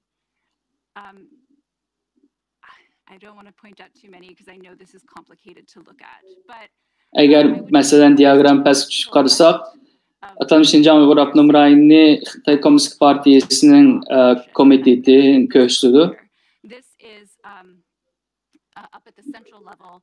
This is a body that oversees Siyaset belgilashki kishilarninki tartibimi asos jihatini o'xshab ketadi. Representing Ministry of Public Security, the court system, the procuratorate, the Justice Department, the people. Masalan, sol tarafga qaragan bo'lsak, Siyosiy va qonun komissiyoni ko'rsatdi.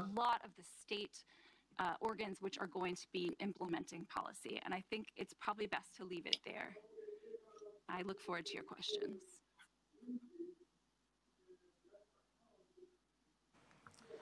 My first question is that you've stated that the party state system in the PRC is opaque and it's difficult to ascertain who exactly makes decisions in respect of alleged repression and repressive policies in Xinjiang. Can I ask, with what degree of certainty could you say, if at all, that the Politburo or other central bodies would have formulated these specific repressive policies? Oh, I would need a specific example of the policies. I would say on any specific policy. So, for example, let's take the quote-unquote re-education facilities. I cannot say with high confidence that that was formulated at the Politburo level. I can say with extremely high confidence that it was approved of and signed off by at that level. I cannot speak to where exactly that was formulated, whether that was at the provincial level or whether that was above. Be a little bit more precise. Could the Politburo have given broad policy direction or provided, for instance, approval, tacit or express, for the commission of crimes to fulfill those policy goals? Absolutely. And the way that policy generally works in China is that higher level party organs will issue broad directives, broad policy goals, and at the local levels, it is up to leaders there to determine the best way to actually formulate on the ground policy that will lead to the realization of those goals. So that is exactly how power works in the PRC.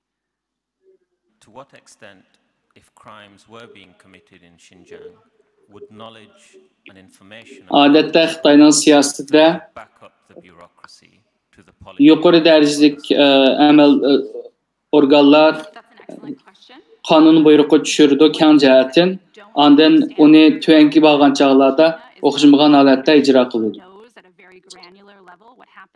There's a lot of incentives all the way up and down the chain to only transmit positive news back up. However, with a campaign of this magnitude and one that, again, as we just clarified, is obviously at the behest, at the approval of central leadership, there's no way that they wouldn't know the contours of what's happening. The CCP is the guiding force behind all major policy initiatives, including the campaign against Uyghurs in Xinjiang, stating that, and I quote, "The scale, scope, cost, and duration of which necessarily means party officials at all levels are necessarily deeply and directly implicated." I have three questions in respect of that. My first question, how possible is it for people lower down the hierarchy to resist or refuse policy direction from above? Each one in turn, if I may. Sure, thanks. Again, I can't speak to any specific person or any specific level, again, because of the opacity, both of the Chinese state and in particular to what is happening in the region. But I think that it would be very, very hard for anybody, let's say at the provincial level or below, to Benim 3 sualım var. Birinci sualım, tüven dərəcədəki rayonlardakı kişilərin, əməldarlarınki yuqorunun buyruqlarına qarşı turuşu qaysı xil dərəcədə? And they were then also themselves sent to camps or to prisons. So it is not an easy task to openly defy such dictates. And how possible is it for people lower down the hierarchy to take actions on their own initiative, such as the commission of crimes in pursuance of broad policy? Again, it depends at what level of specificity we're saying. If we're talking about, let's say, a prison guard, I'm sure that there's some latitude in their day-to-day life to commit abuses against inmates in a prison. But in terms of larger policy campaigns or directives. So again, let's talk about the camp system. It's hard to imagine that that entire system was thought up and executed without higher level approval. So it really depends on how minor or micro we're talking about abuses. But large scale abuses that require planning and cooperation for execution will not have been completely independently generated, or maybe a better way to say it is they won't have occurred without higher level buy-in. Is there any evidence of directions being given at any level of hierarchy to stop the commission of alleged crimes in Xinjiang? I am not aware of any, but I also, again, don't have access to all of the policy directives that the center is giving down to the regional level. And my final question before I hand you over to the panel, can you explain why Han Chinese cadres rather than Uyghurs serve in the highest level party positions in Xinjiang, and to what extent do Uyghurs themselves have autonomy to shape their own policies in Xinjiang? That's a great question. As far as I know, this is not explicitly stated anywhere. We just know that this is what happens because people who track Chinese leadership have noticed over time that it is Han officials holding the high party level position. Bir sualım var. And Uyghurs that are Nemşqa hükümet oralarında işleydiğen Xitaylar, yukarı orun işleydiğen Xitaylar Uygurlardan köp. It's actually a slight reversal on the Russian practice, which is how the Chinese government used the Russian system as the Soviet Union system as its model. So there is no explicit statement of why this is. My interpretation is that the Chinese government views these individuals as less trustworthy. They don't view them as the same as them. Bu uzun zaman vakitten beri bu atkan bir hadise. When they have quote unquote one of their own in the position. There was a second part to that question which I've now forgotten. Bu doğrusu pek bir eniqlama yok. Lekin benim düşünümce Xitay hükümeti bu kişilerini yani Uygurlarını işençlik emas deb qaraydı. Özlerininki siyasi ko'rsatmalarning vaqtida ijro qilishni xohlaganlik uchun Xitoylarga bakrak ishindi. Once you are in the government system, particularly higher up, so like looking towards the top of the regional government, to Şinjandagi Uyg'urlar qaysi darajada o'zining avtonomiya huquqidan foydalana oladi? Nihoyatda az darajada. But if we're talking about regional policy, it would be very, very difficult. If I might hand you over to the members. Before Professor Osler asks questions, Mr. Sabi, can you confirm two things, please? The larger document referred to by this witness was the document also referred to by Dr. Tobin this morning.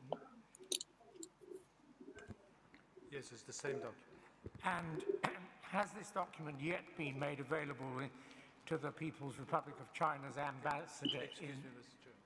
If I might clarify, Dr. Tobin was referring to the, sorry, bear with me, he was referring to the de jure organogram, and yes. Ms. Batke is referring to the de facto organogram. Well, thank you for that clarification. So that because Dr. Tobin didn't need the other document, that has yet to be displayed in public. Thank you. We better put that right at some stage and in some way, if not today, soon. Both documents could be provided to the People's Republic of China via their ambassador for verification or comment. Has that been done yet? Not yet, sir. But it can be done so that they can, if they choose to contribute to these proceedings, they can identify error or confirm accuracy in the time between the end of these proceedings and the time when judgment is delivered. Thank you. Ms. Batke, thank you for your report on policy and power structures and power flow. I'd like to begin by asking you, in your opinion, has Xi Jinping's thought on socialism with Chinese characteristics for a new era and the linked cult of personality, has that impacted on policy in Xinjiang? I would not attribute policies currently being enacted in the region directly to Xi Jinping's thought on Chinese socialism with Chinese characteristics, or to any sort of makings of a cult of personality. They're not completely separate. However, the issues that the Chinese... Sizden sormoqchi bo'lgan sualim shuki, Xi Jinping'ninki Xitoycha alaylik, Jungo alaylik ega sotsializm shuari Xinjiangdagi siyosatga ta'siri bo'ldi. Would view as more authoritative than the Chinese Communist Party. And in this case, they are very concerned that Uyghurs and other Turkic peoples' ethnic identity or their own sense of ethnicity or their religion constitute something that they believe in and has more authority than the Chinese Communist Party. And I think that is the root of what's happening, and not as much Xi Jinping's publicity campaign. Okay, but can we assume then that President Xi has overview and oversight of policy as it's developed in the region? Absolutely. Thank you. And in relation, following from that, could you say a little bit, please, about what the specific contribution of Chen Quanguo as first political commissar is in relation to policy? Chen Quanguo is the party secretary of the region, and he is also as you said, the first political commissar of the Xinjiang Production and Construction Corps, also known as the Bingtuan. He has a lot of leeway, I would say. Onun sırtında Chen Quanguo'nun bu siyasetki bo'lgan ta'siri to'g'risida hozir so'zlab bersangiz bo'ladi. To what extent he himself formulated any given policy in the region. A lot of what we're seeing implemented, or I shouldn't say a lot, some of what we're seeing implemented mimics what was happening when he was party secretary of Tibet from 2011 to 2016. So it is likely that he has had a large influence in the particular policies here. Chen Quanguo'nun rayındaki küçük hukuki nayeti çoğun. O o'xshash vaqtda ishlab chiqarish diviziyasining komissari hisoblanadi. You refer to dual-hatted individuals with both party and governance roles. And, for example, Onun albatta siyosatga bo'lgan ta'siri cho'ng, chunki 2011-yildan 2016-yilgacha Tibet avtonom rayonida ishlagan.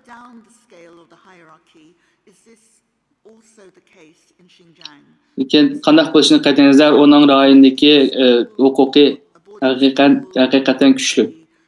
Detention center or other facility, in practice, would these roles be overlapping?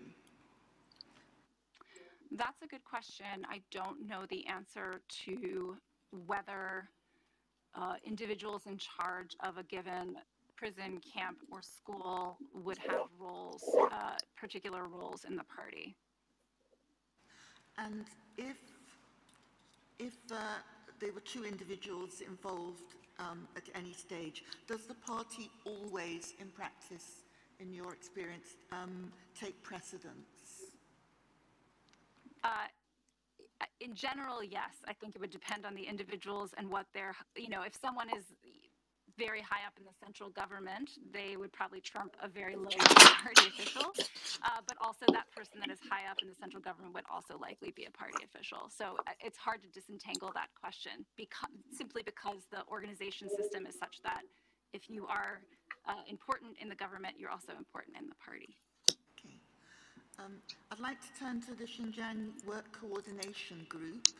And you refer to multiple organizations addressing counterterrorism and counter-extremism, and you remind us in the report that these terms cover everyday activities being labeled as extremist or as terrorist. In your judgment, is this the criminalization of Uyghur ethnicity in the region or wider in China? Yes, it is the attempt to stigmatize and, in some cases, to criminalize behaviors which are seen as traditionally associated with the Uyghur ethnicity or other ethnic Turkic peoples, and that also includes some aspects of religious faith and practice. And looking at the education, Xingtong, is this the body that is supplanting Uyghur language with Mandarin? Yes. And so the references that we find in documents to bilingual education policy, in your reading of policies, is this always a euphemism for actually ridding schools of the Uyghur language? All the cases I am aware of, yes. Okay. And with relation also to young people, you talk about boarding schools as designed to hold children whose parents both have been sent to re-education camps or prisons. Could you say something about how, because we know across China there are boarding schools and an emphasis on increasing boarding schools. So could you tell us how you understand these boarding schools in the region to differ from elsewhere in the country, first of all, and secondly, how they might differ from what are labeled orphanages? Right. I'll first say that this is not my area of expertise, so I may not be able to address to your satisfaction, particularly the second part of your question. But from my understanding, these are different in as much as, first of all, these schools, these boarding schools are for children both of whose parents have been detained in this campaign. And as far as I am aware, there are not boarding schools elsewhere in China specifically set up for children both of whose parents have been swept up in a campaign in this manner. Secondly, again, from what I know, one of the explicit aims of these boarding schools is to break generational transmission of Uyghur language and culture, and instead inculcate a strong sense of identity with China, as opposed to with the Uyghur or other ethnicity, to ensure that the children speak Mandarin first, and that they have fully understood and enact the behaviors that the Chinese Communist Party believes make you a good citizen. You refer also to the 2017 Xinjiang de-extremification with leading small groups. Is this the body with overall responsibility for the observation and monitoring of the population in Xinjiang? I don't believe it is. I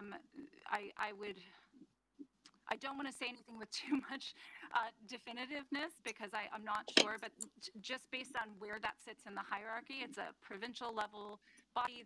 These small groups are usually policy advisory bodies. They're not usually sort of day-to-day implementation bodies. And perhaps as this incredibly complicated chart shows, there would be a number of different institutions that would have some hand in surveillance, although I believe the vast majority of surveillance is undertaken by public security officials. I'd be happy to have someone else tell me that's incorrect. Thank you.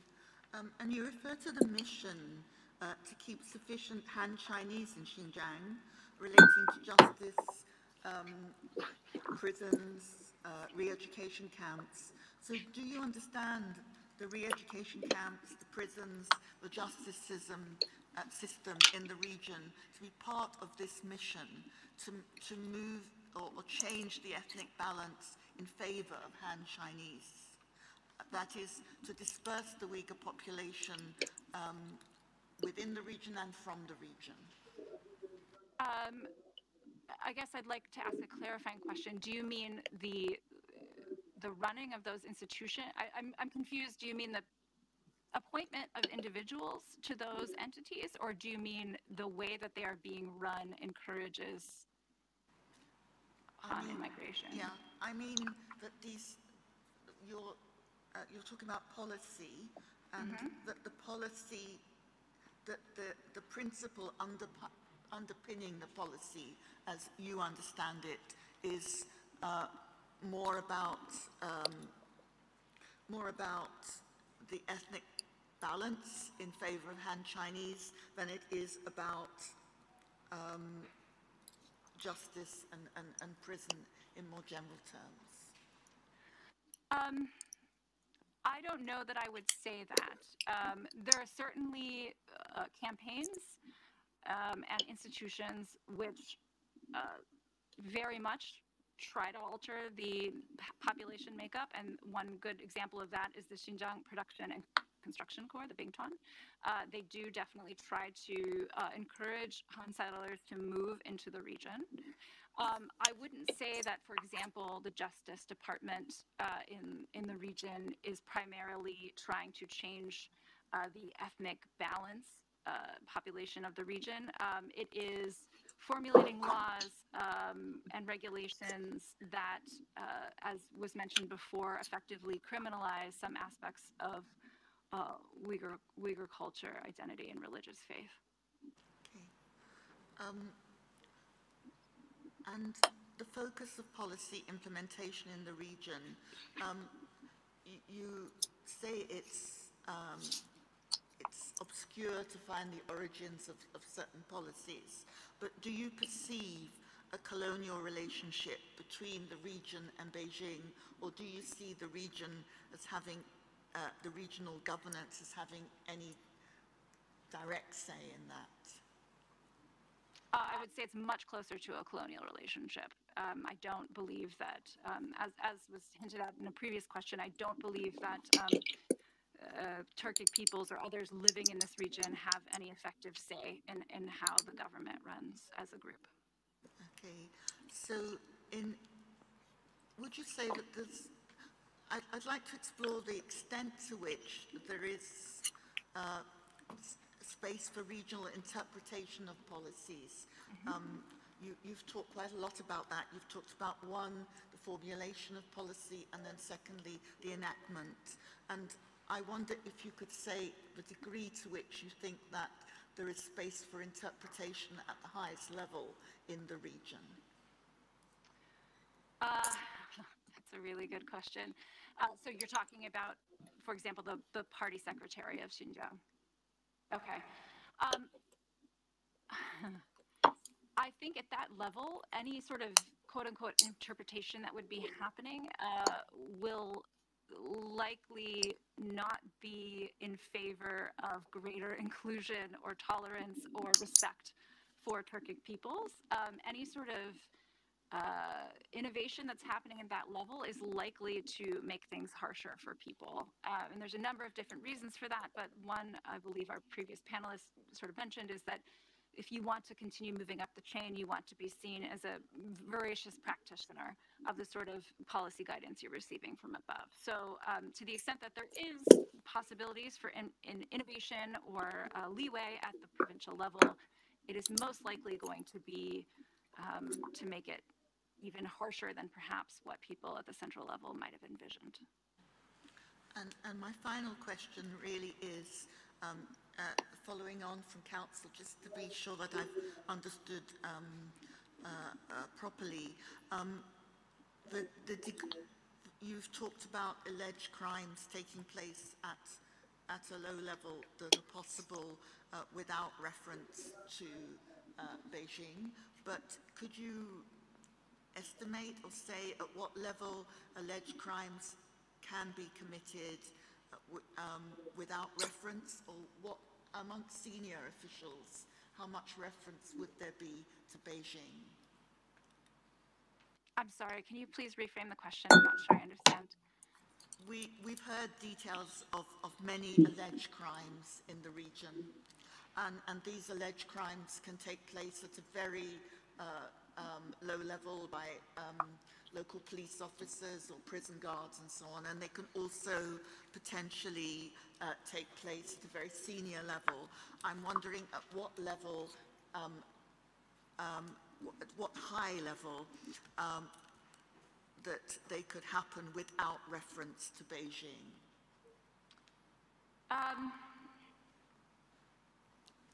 In terms of overall, again, large-scale policies such as opening up a camp or sending people to factories, I don't think that sort of high-level policy would happen at any level without reference to Beijing. But again, if you're talking about really specific implementation in terms of, okay, this village, we're going to round up X number of people and send them along, they may not be saying, Beijing told us we had to round up 20% of the township and send them to camps. But they would be saying, we're getting directives from above to make sure that we are, I think the quote is, locking up everyone who needs to be locked up, if that makes sense. It's a matter of specificity. Okay, thank you.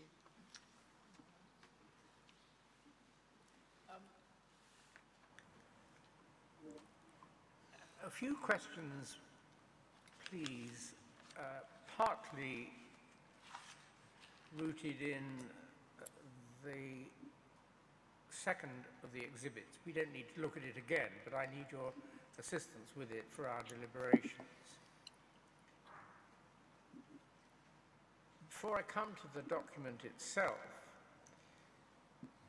would it be sensible for people assessing how things work in China to avoid altogether drawing comparisons with Western democracies? There is no comparison, nor need there be. No similarity, nor need there be. I mean, it's hard to say that you can never draw any comparisons between any governments at all, but generally in terms of how the party is embedded in state organs, it doesn't have a parallel that I am aware of elsewhere in Western democracies. Western democracies are often inheritors of states organized and led by omnipotent monarchs. And the democracies came from that, and they have linear lines of control from a president and a cabinet, or a prime minister and a cabinet, down through the lines of control. And to that extent, are relatively easy to imagine conceptually, visually, or however. And that simply doesn't apply in a communist state like this. I'm not an expert on the history of Western democracy, but no, I do not believe it applies. And so, when that diagram, first of all, suggests there are three pillars: state, government, and party, you accept that there are three distinct pillars of that kind? As specified in the PRC Constitution, yes, that is de jure how those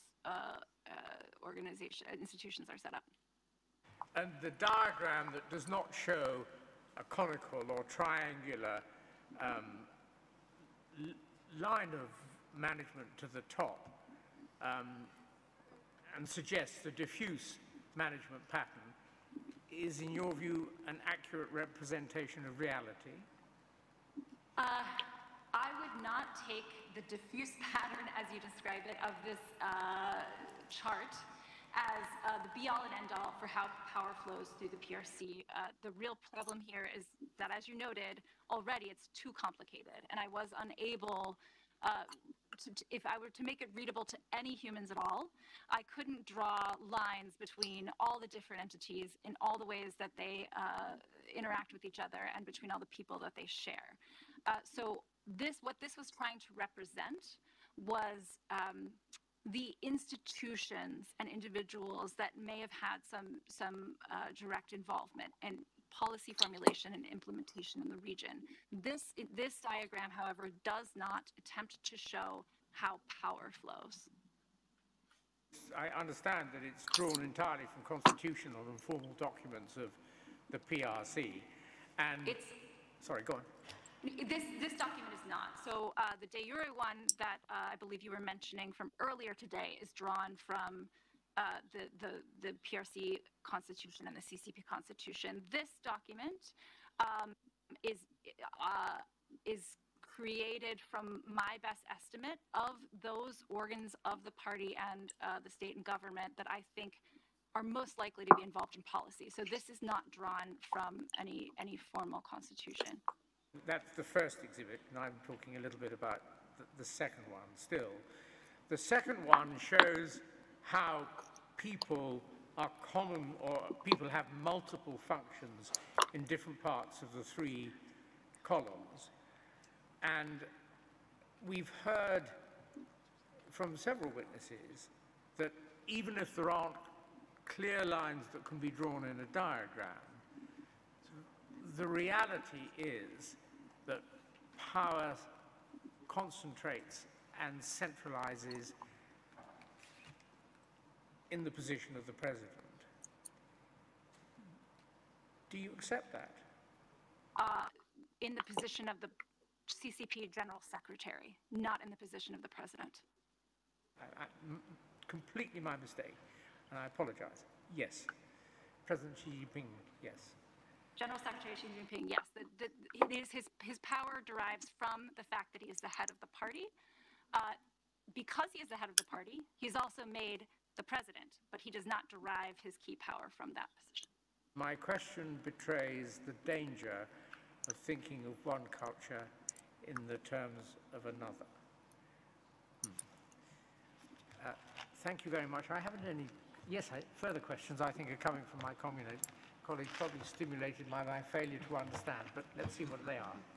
Can I just ask you one question about the Binh Tuan, which you use that formulation, a state within a state. We heard from another expert today who took the view that since the advent of President Xi, it's actually been much more formalized and institutionalized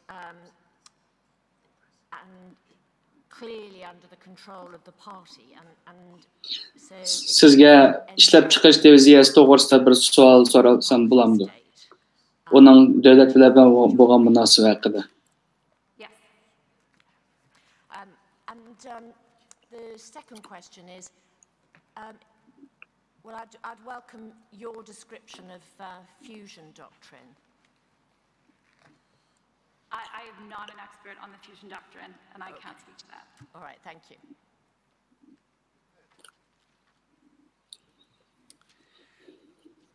Do you have any sense in regard to political policy being subverted to some degree to motivations driven by personal gain and enrichment? So it could be by the appropriation of land and property or benefiting from forced labor. I mean, put simply, is Chen Quanguo getting rich? I don't know, is the short answer. I do not know if Chen Quanguo is personally enriching himself from this. I think it would be less likely than in the case of his predecessor. Wang Lequan, who's in power for a very long time, has long been suspected of making a lot of money from what was going on in the region. I think that it's certainly not impossible that he is getting rich off of this, but I would assess that his primary motivations are not personal gain, and they are political in nature. Certainly, there are a number of other people throughout the system that I'm sure are getting rich. One thing that is not shown in this chart and that we haven't talked about are state-owned enterprises which function in the region. I'm sure you've heard from others about so-called poverty alleviation programs, which aim to employ Uyghurs and others and pay them well below market rates. So those sorts of institutions would be well poised to find monetary gain in what's happening. But I would assess that for higher level leaders, their goals are political. They are not personal enrichment. Thank you. You use the metaphor of water filtering through this organogram, which I found quite helpful, but I need more clarity in terms of who's making certain decisions. So we've heard from various people about their experience of detention. Would that body, who made that decision, would that body be the Department of Public Security? I've got 4 categories. This is the first. That made what decision to detain someone in particular? Again, this is really difficult to know, and it may be different in any given situation. I've heard, I'm sure others can speak to this in more detail than I can, but I've heard from Radio Free Asia reporting that in certain areas, local leaders will give them quotas of people that needed to be sent to camps. Whether that was the public security officials that were going over lists and deciding who that was, whether that was the local party committee or whether that was someone else, I don't know. Certainly, I do not believe that public security is in charge of the camps themselves. They're in charge of initial detention stations, but I believe it is the Justice Department that is running the camps. So in any given individual's situation, depending on where they were and who was making that decision, it could be someone from any of those bureaucracies. Okay, so if someone was to go to prison, from your knowledge of this system, which body would be immediately responsible there? For someone going to prison, that's going to be the procuratorate and the court system, because they're the ones that are trying them and then making a decision about their jail sentence. So they would go to court? For the formal prison system, I believe that's the case. There may be instances now in the current campaign where perhaps people are being sent directly from camps to prisons, but my understanding is that in general, if you're going to a prison, you do have some sort of trial through the formal justice system. Yeah. So third category is which body would be making a decision regarding labour, whether it's forced or described as voluntary? I don't have a good answer for that. I think that in the case of these poverty alleviation programs that we spoke about, or that I just mentioned, that's a larger government policy, and from what I understand, although I am not an expert on poverty alleviation, the poverty alleviation campaign in particular, work teams go to individual villages and attempt to convince people to go to factories and things like that. That's only one aspect of forced labor. Another aspect is people who were put in camps and then sent to factories. So in that case, it may be the justice officials. I think, again, it really depends on what forced labor you're talking about and where. There's so many ways that it is permeated throughout the system. Would it be a similar answer for my fourth category, which is the death sentence? It's a court, but it could be someone else standing in for the court. For the courts, I mean, if you're getting a formal death sentence from the court, it will be the court. Yeah. Okay, so we've heard testimonies where they talked about death sentences, but there wasn't mention of court. So in the cases that we're considering, is it the same system that's followed in Xinjiang as in the rest of the PRC?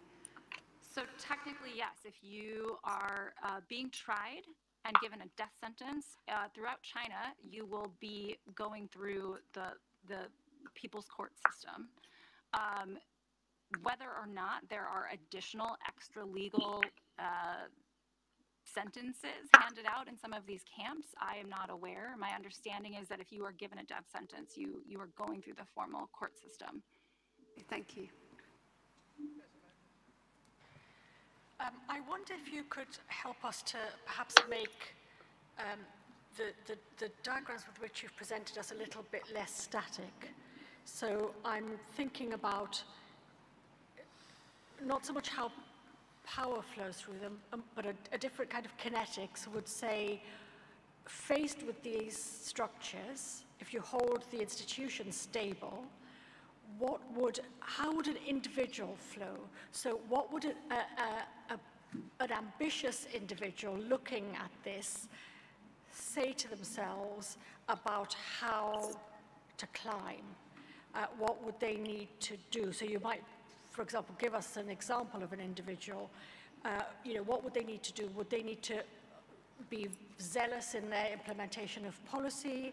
Would they need to show off excellent work in relation to poverty alleviation? What sorts of things cause people to climb up? And might they climb up might they be cross-posted as a way of climbing? So might they leapfrog, for example? This is a very good question. Yes, so there are a number of different ways that you can climb up, and your question about leapfrog gets right to the point, which is there is a system by which, as you climb up the ladder, there are ceilings on your age. So if you want to get up to a certain level, you have to be younger than a certain age to be able to take that post. And there really isn't a good way, if you start at the very bottom of the ladder, during one's natural lifespan, to work your way all the way up to the top. And so people who are at very high positions in the central government generally have leapfrogged. There's two mechanisms by which they do that. I won't go into it in great detail, but I can talk about it more if you like. One is through the Communist Youth League, and one is simply by being associated with other leaders that have moved up and they bring you along with them. That's similar to almost any place in the world. The way that you would get in a position to be able to be leapfrog in such a way is indeed, like you suggested, you need to show performance on measures that the party and state have decided are important. I'm not up to date on the exact percentages of each category of performance measure, but I know, for example, that local leaders are judged on economic growth in their area. They are judged on poverty measures. How much of, have they brought people out of poverty? More recently, there's been other measures that have been added in terms of, pollution or other environmental factors. Certainly, leaders are judged on how much unrest occurs in their area. So it's things like that that would mark you out as, being a star. And then, you would basically slowly work your way up the chain. At some point, you would get noticed, and then maybe you could leapfrog up to a higher level. But you would almost never make it all the way up to the top without some sort of leapfrog mechanism.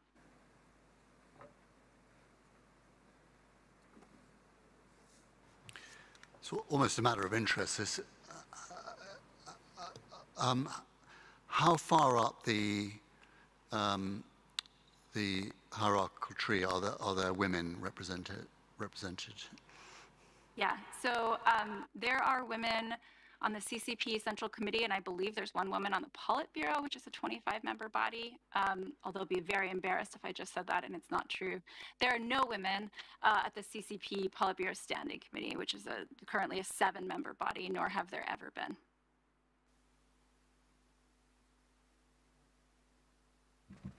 Two other things, make sure I've understood it correctly. The question, looking at your first example of the parallel CCP and, for example, state government entities, if you were hungry for power, would you choose the left hand or the right hand ladder?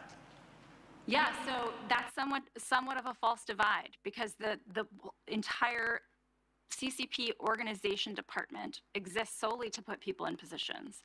And usually when you are assigned a position, it goes along with a state position. So if you are deputy party secretary of your province, you are going to be governor of that province. And so you don't, in many cases, you do not choose. You are given positions on both sides. As I was wondering how anyone would choose the left-hand ladder. So no. They've normally got, I understand that. I'm reminded that at the beginning of your evidence, you may not remember this, and I'm not sure I did, but I was reminded that you said there's something you'd set aside and might come back to. Can you A, remember what it was you set aside, and B, would you like to come back to it? We can. I don't know that it's particularly germane here.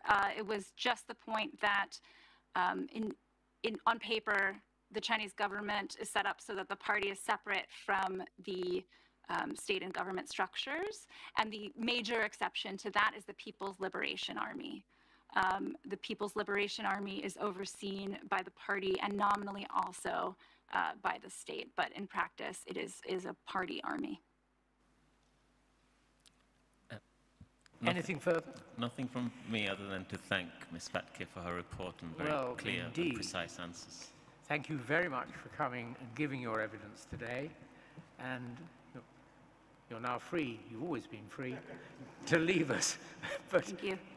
There we are. Mr. Sabi, before we break, and hopefully before people leave the room, because this affects them, I want to deal with tomorrow's timetable. But before I do, there's something I omitted to say this morning that I think is correct, and you'll correct me if I'm wrong. All expert witnesses giving evidence to this tribunal are doing so pro bono, aren't they? Yes.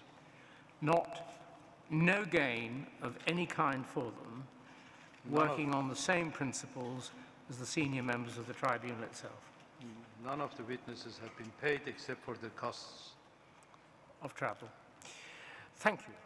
Now, as to tomorrow, I just want to check on the timetable, there was a slot which was to be filled between 10 and 10:40. It is still vacant, yes. At the moment it's still vacant, but things may change. Unlikely. Right.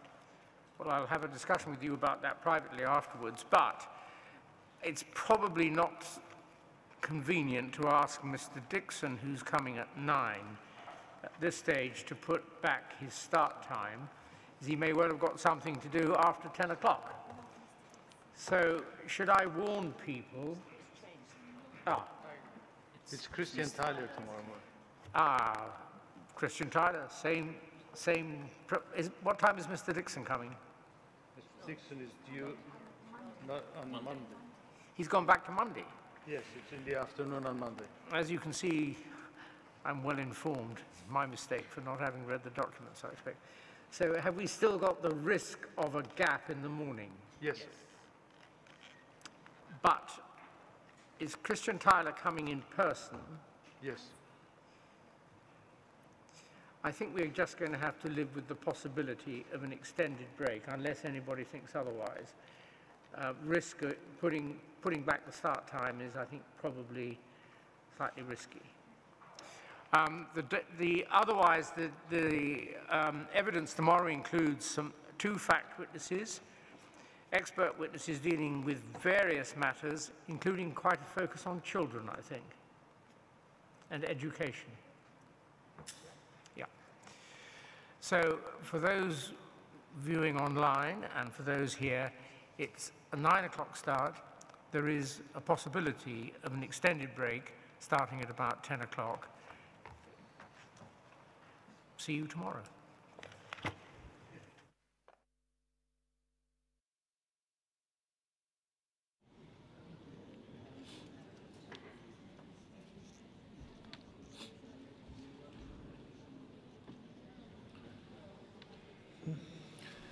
Assalamu alaikum ekran oldidagi Sharq Turkistonlik aziz qarindoshlar, aziz ko'ruvchilar, ko'rayotganlar Dunyo qurultiyi to'r televiziyasi.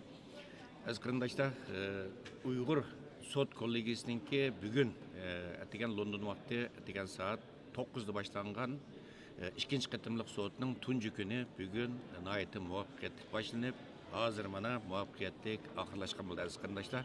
Sizlarga ma'lum, bu ikkinchi qatimliq sud bugundan e'tiboran 4 kun davom qiladi. Ya'ni 9-ayning 10, 11, 12, 13 kunlargacha davom qiladi. Biz har kuni Dunyo qurultiyi to'r televiziyasi bu sudninki amaliy ahvolini mushu sud zalidan naq maydondan taqdimiz. Erta yana sud atgan London vaqti atgan soat 9 da boshlanadi, ammo biz Dunyo qurultiyi to'r televiziyasi sotdan bir taxminan yarım saat burun yana sizlar bilan yuz ko'rishtirishimiz, bizning taqmaydan programmamiz taxminan 8:20 atrofida boshlanadi. Evet, ko'rishaylik aziz qarindoshlar, mushu ekran oldida zerikmay, tirikmay bizni qo'llab o'ltirib bergan, buni ko'rayotgan bütün qarindoshlarimizga tekrar minnatdorlik bildiraman.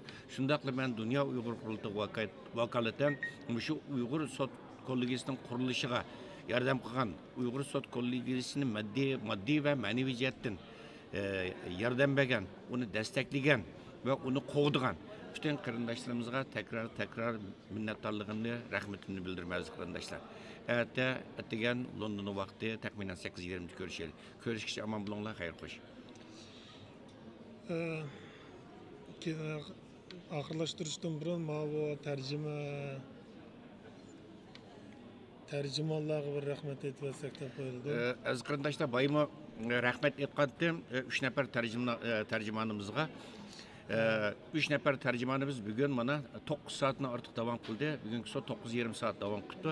Bu 9:20 saatgacha bizning 3 nafar tercümanımız Dunyo qurultiyi tarafidan taklif qilingan mushu naq maydon programmasida mushu bu qatimki bugungi sotda guvohlik bergan, doklad bergan chet ellik shohidlarninki, tadqiqotchilarning, olimlarninki bütün dokladlarini tarjima qilib Uyg'urchaga tarjima qilib berdi aziz qarindoshlar. Bularga tekrar men minnatdorligimni bildiraman. Ya'ni bulardan masalan Shvetsiyadan atoydan bugun mushu sudga kelib tarjimonlik qilgan bizningki Uyg'ur ziyolilaridan Qaysar Abdurrasul efendimga rahmat aytaman. Shundaqla Amerikadagi yosh jangovar fidokor yoshlarımızdan Mustafa Aqsu efendimga rahmat aytaman. Yana shundaqla o'ziga Yusufjon deb Uyg'urcha ism qo'ygan Germaniyalik bizningki do'stimiz Sharq Turkiston xalqining suyumli o'g'loni deyli Runa efendimga tekrar minnatdarlığımı bildirmen. Atigan London vakti tahminen 8:20 görüşürüz. Aman bulun.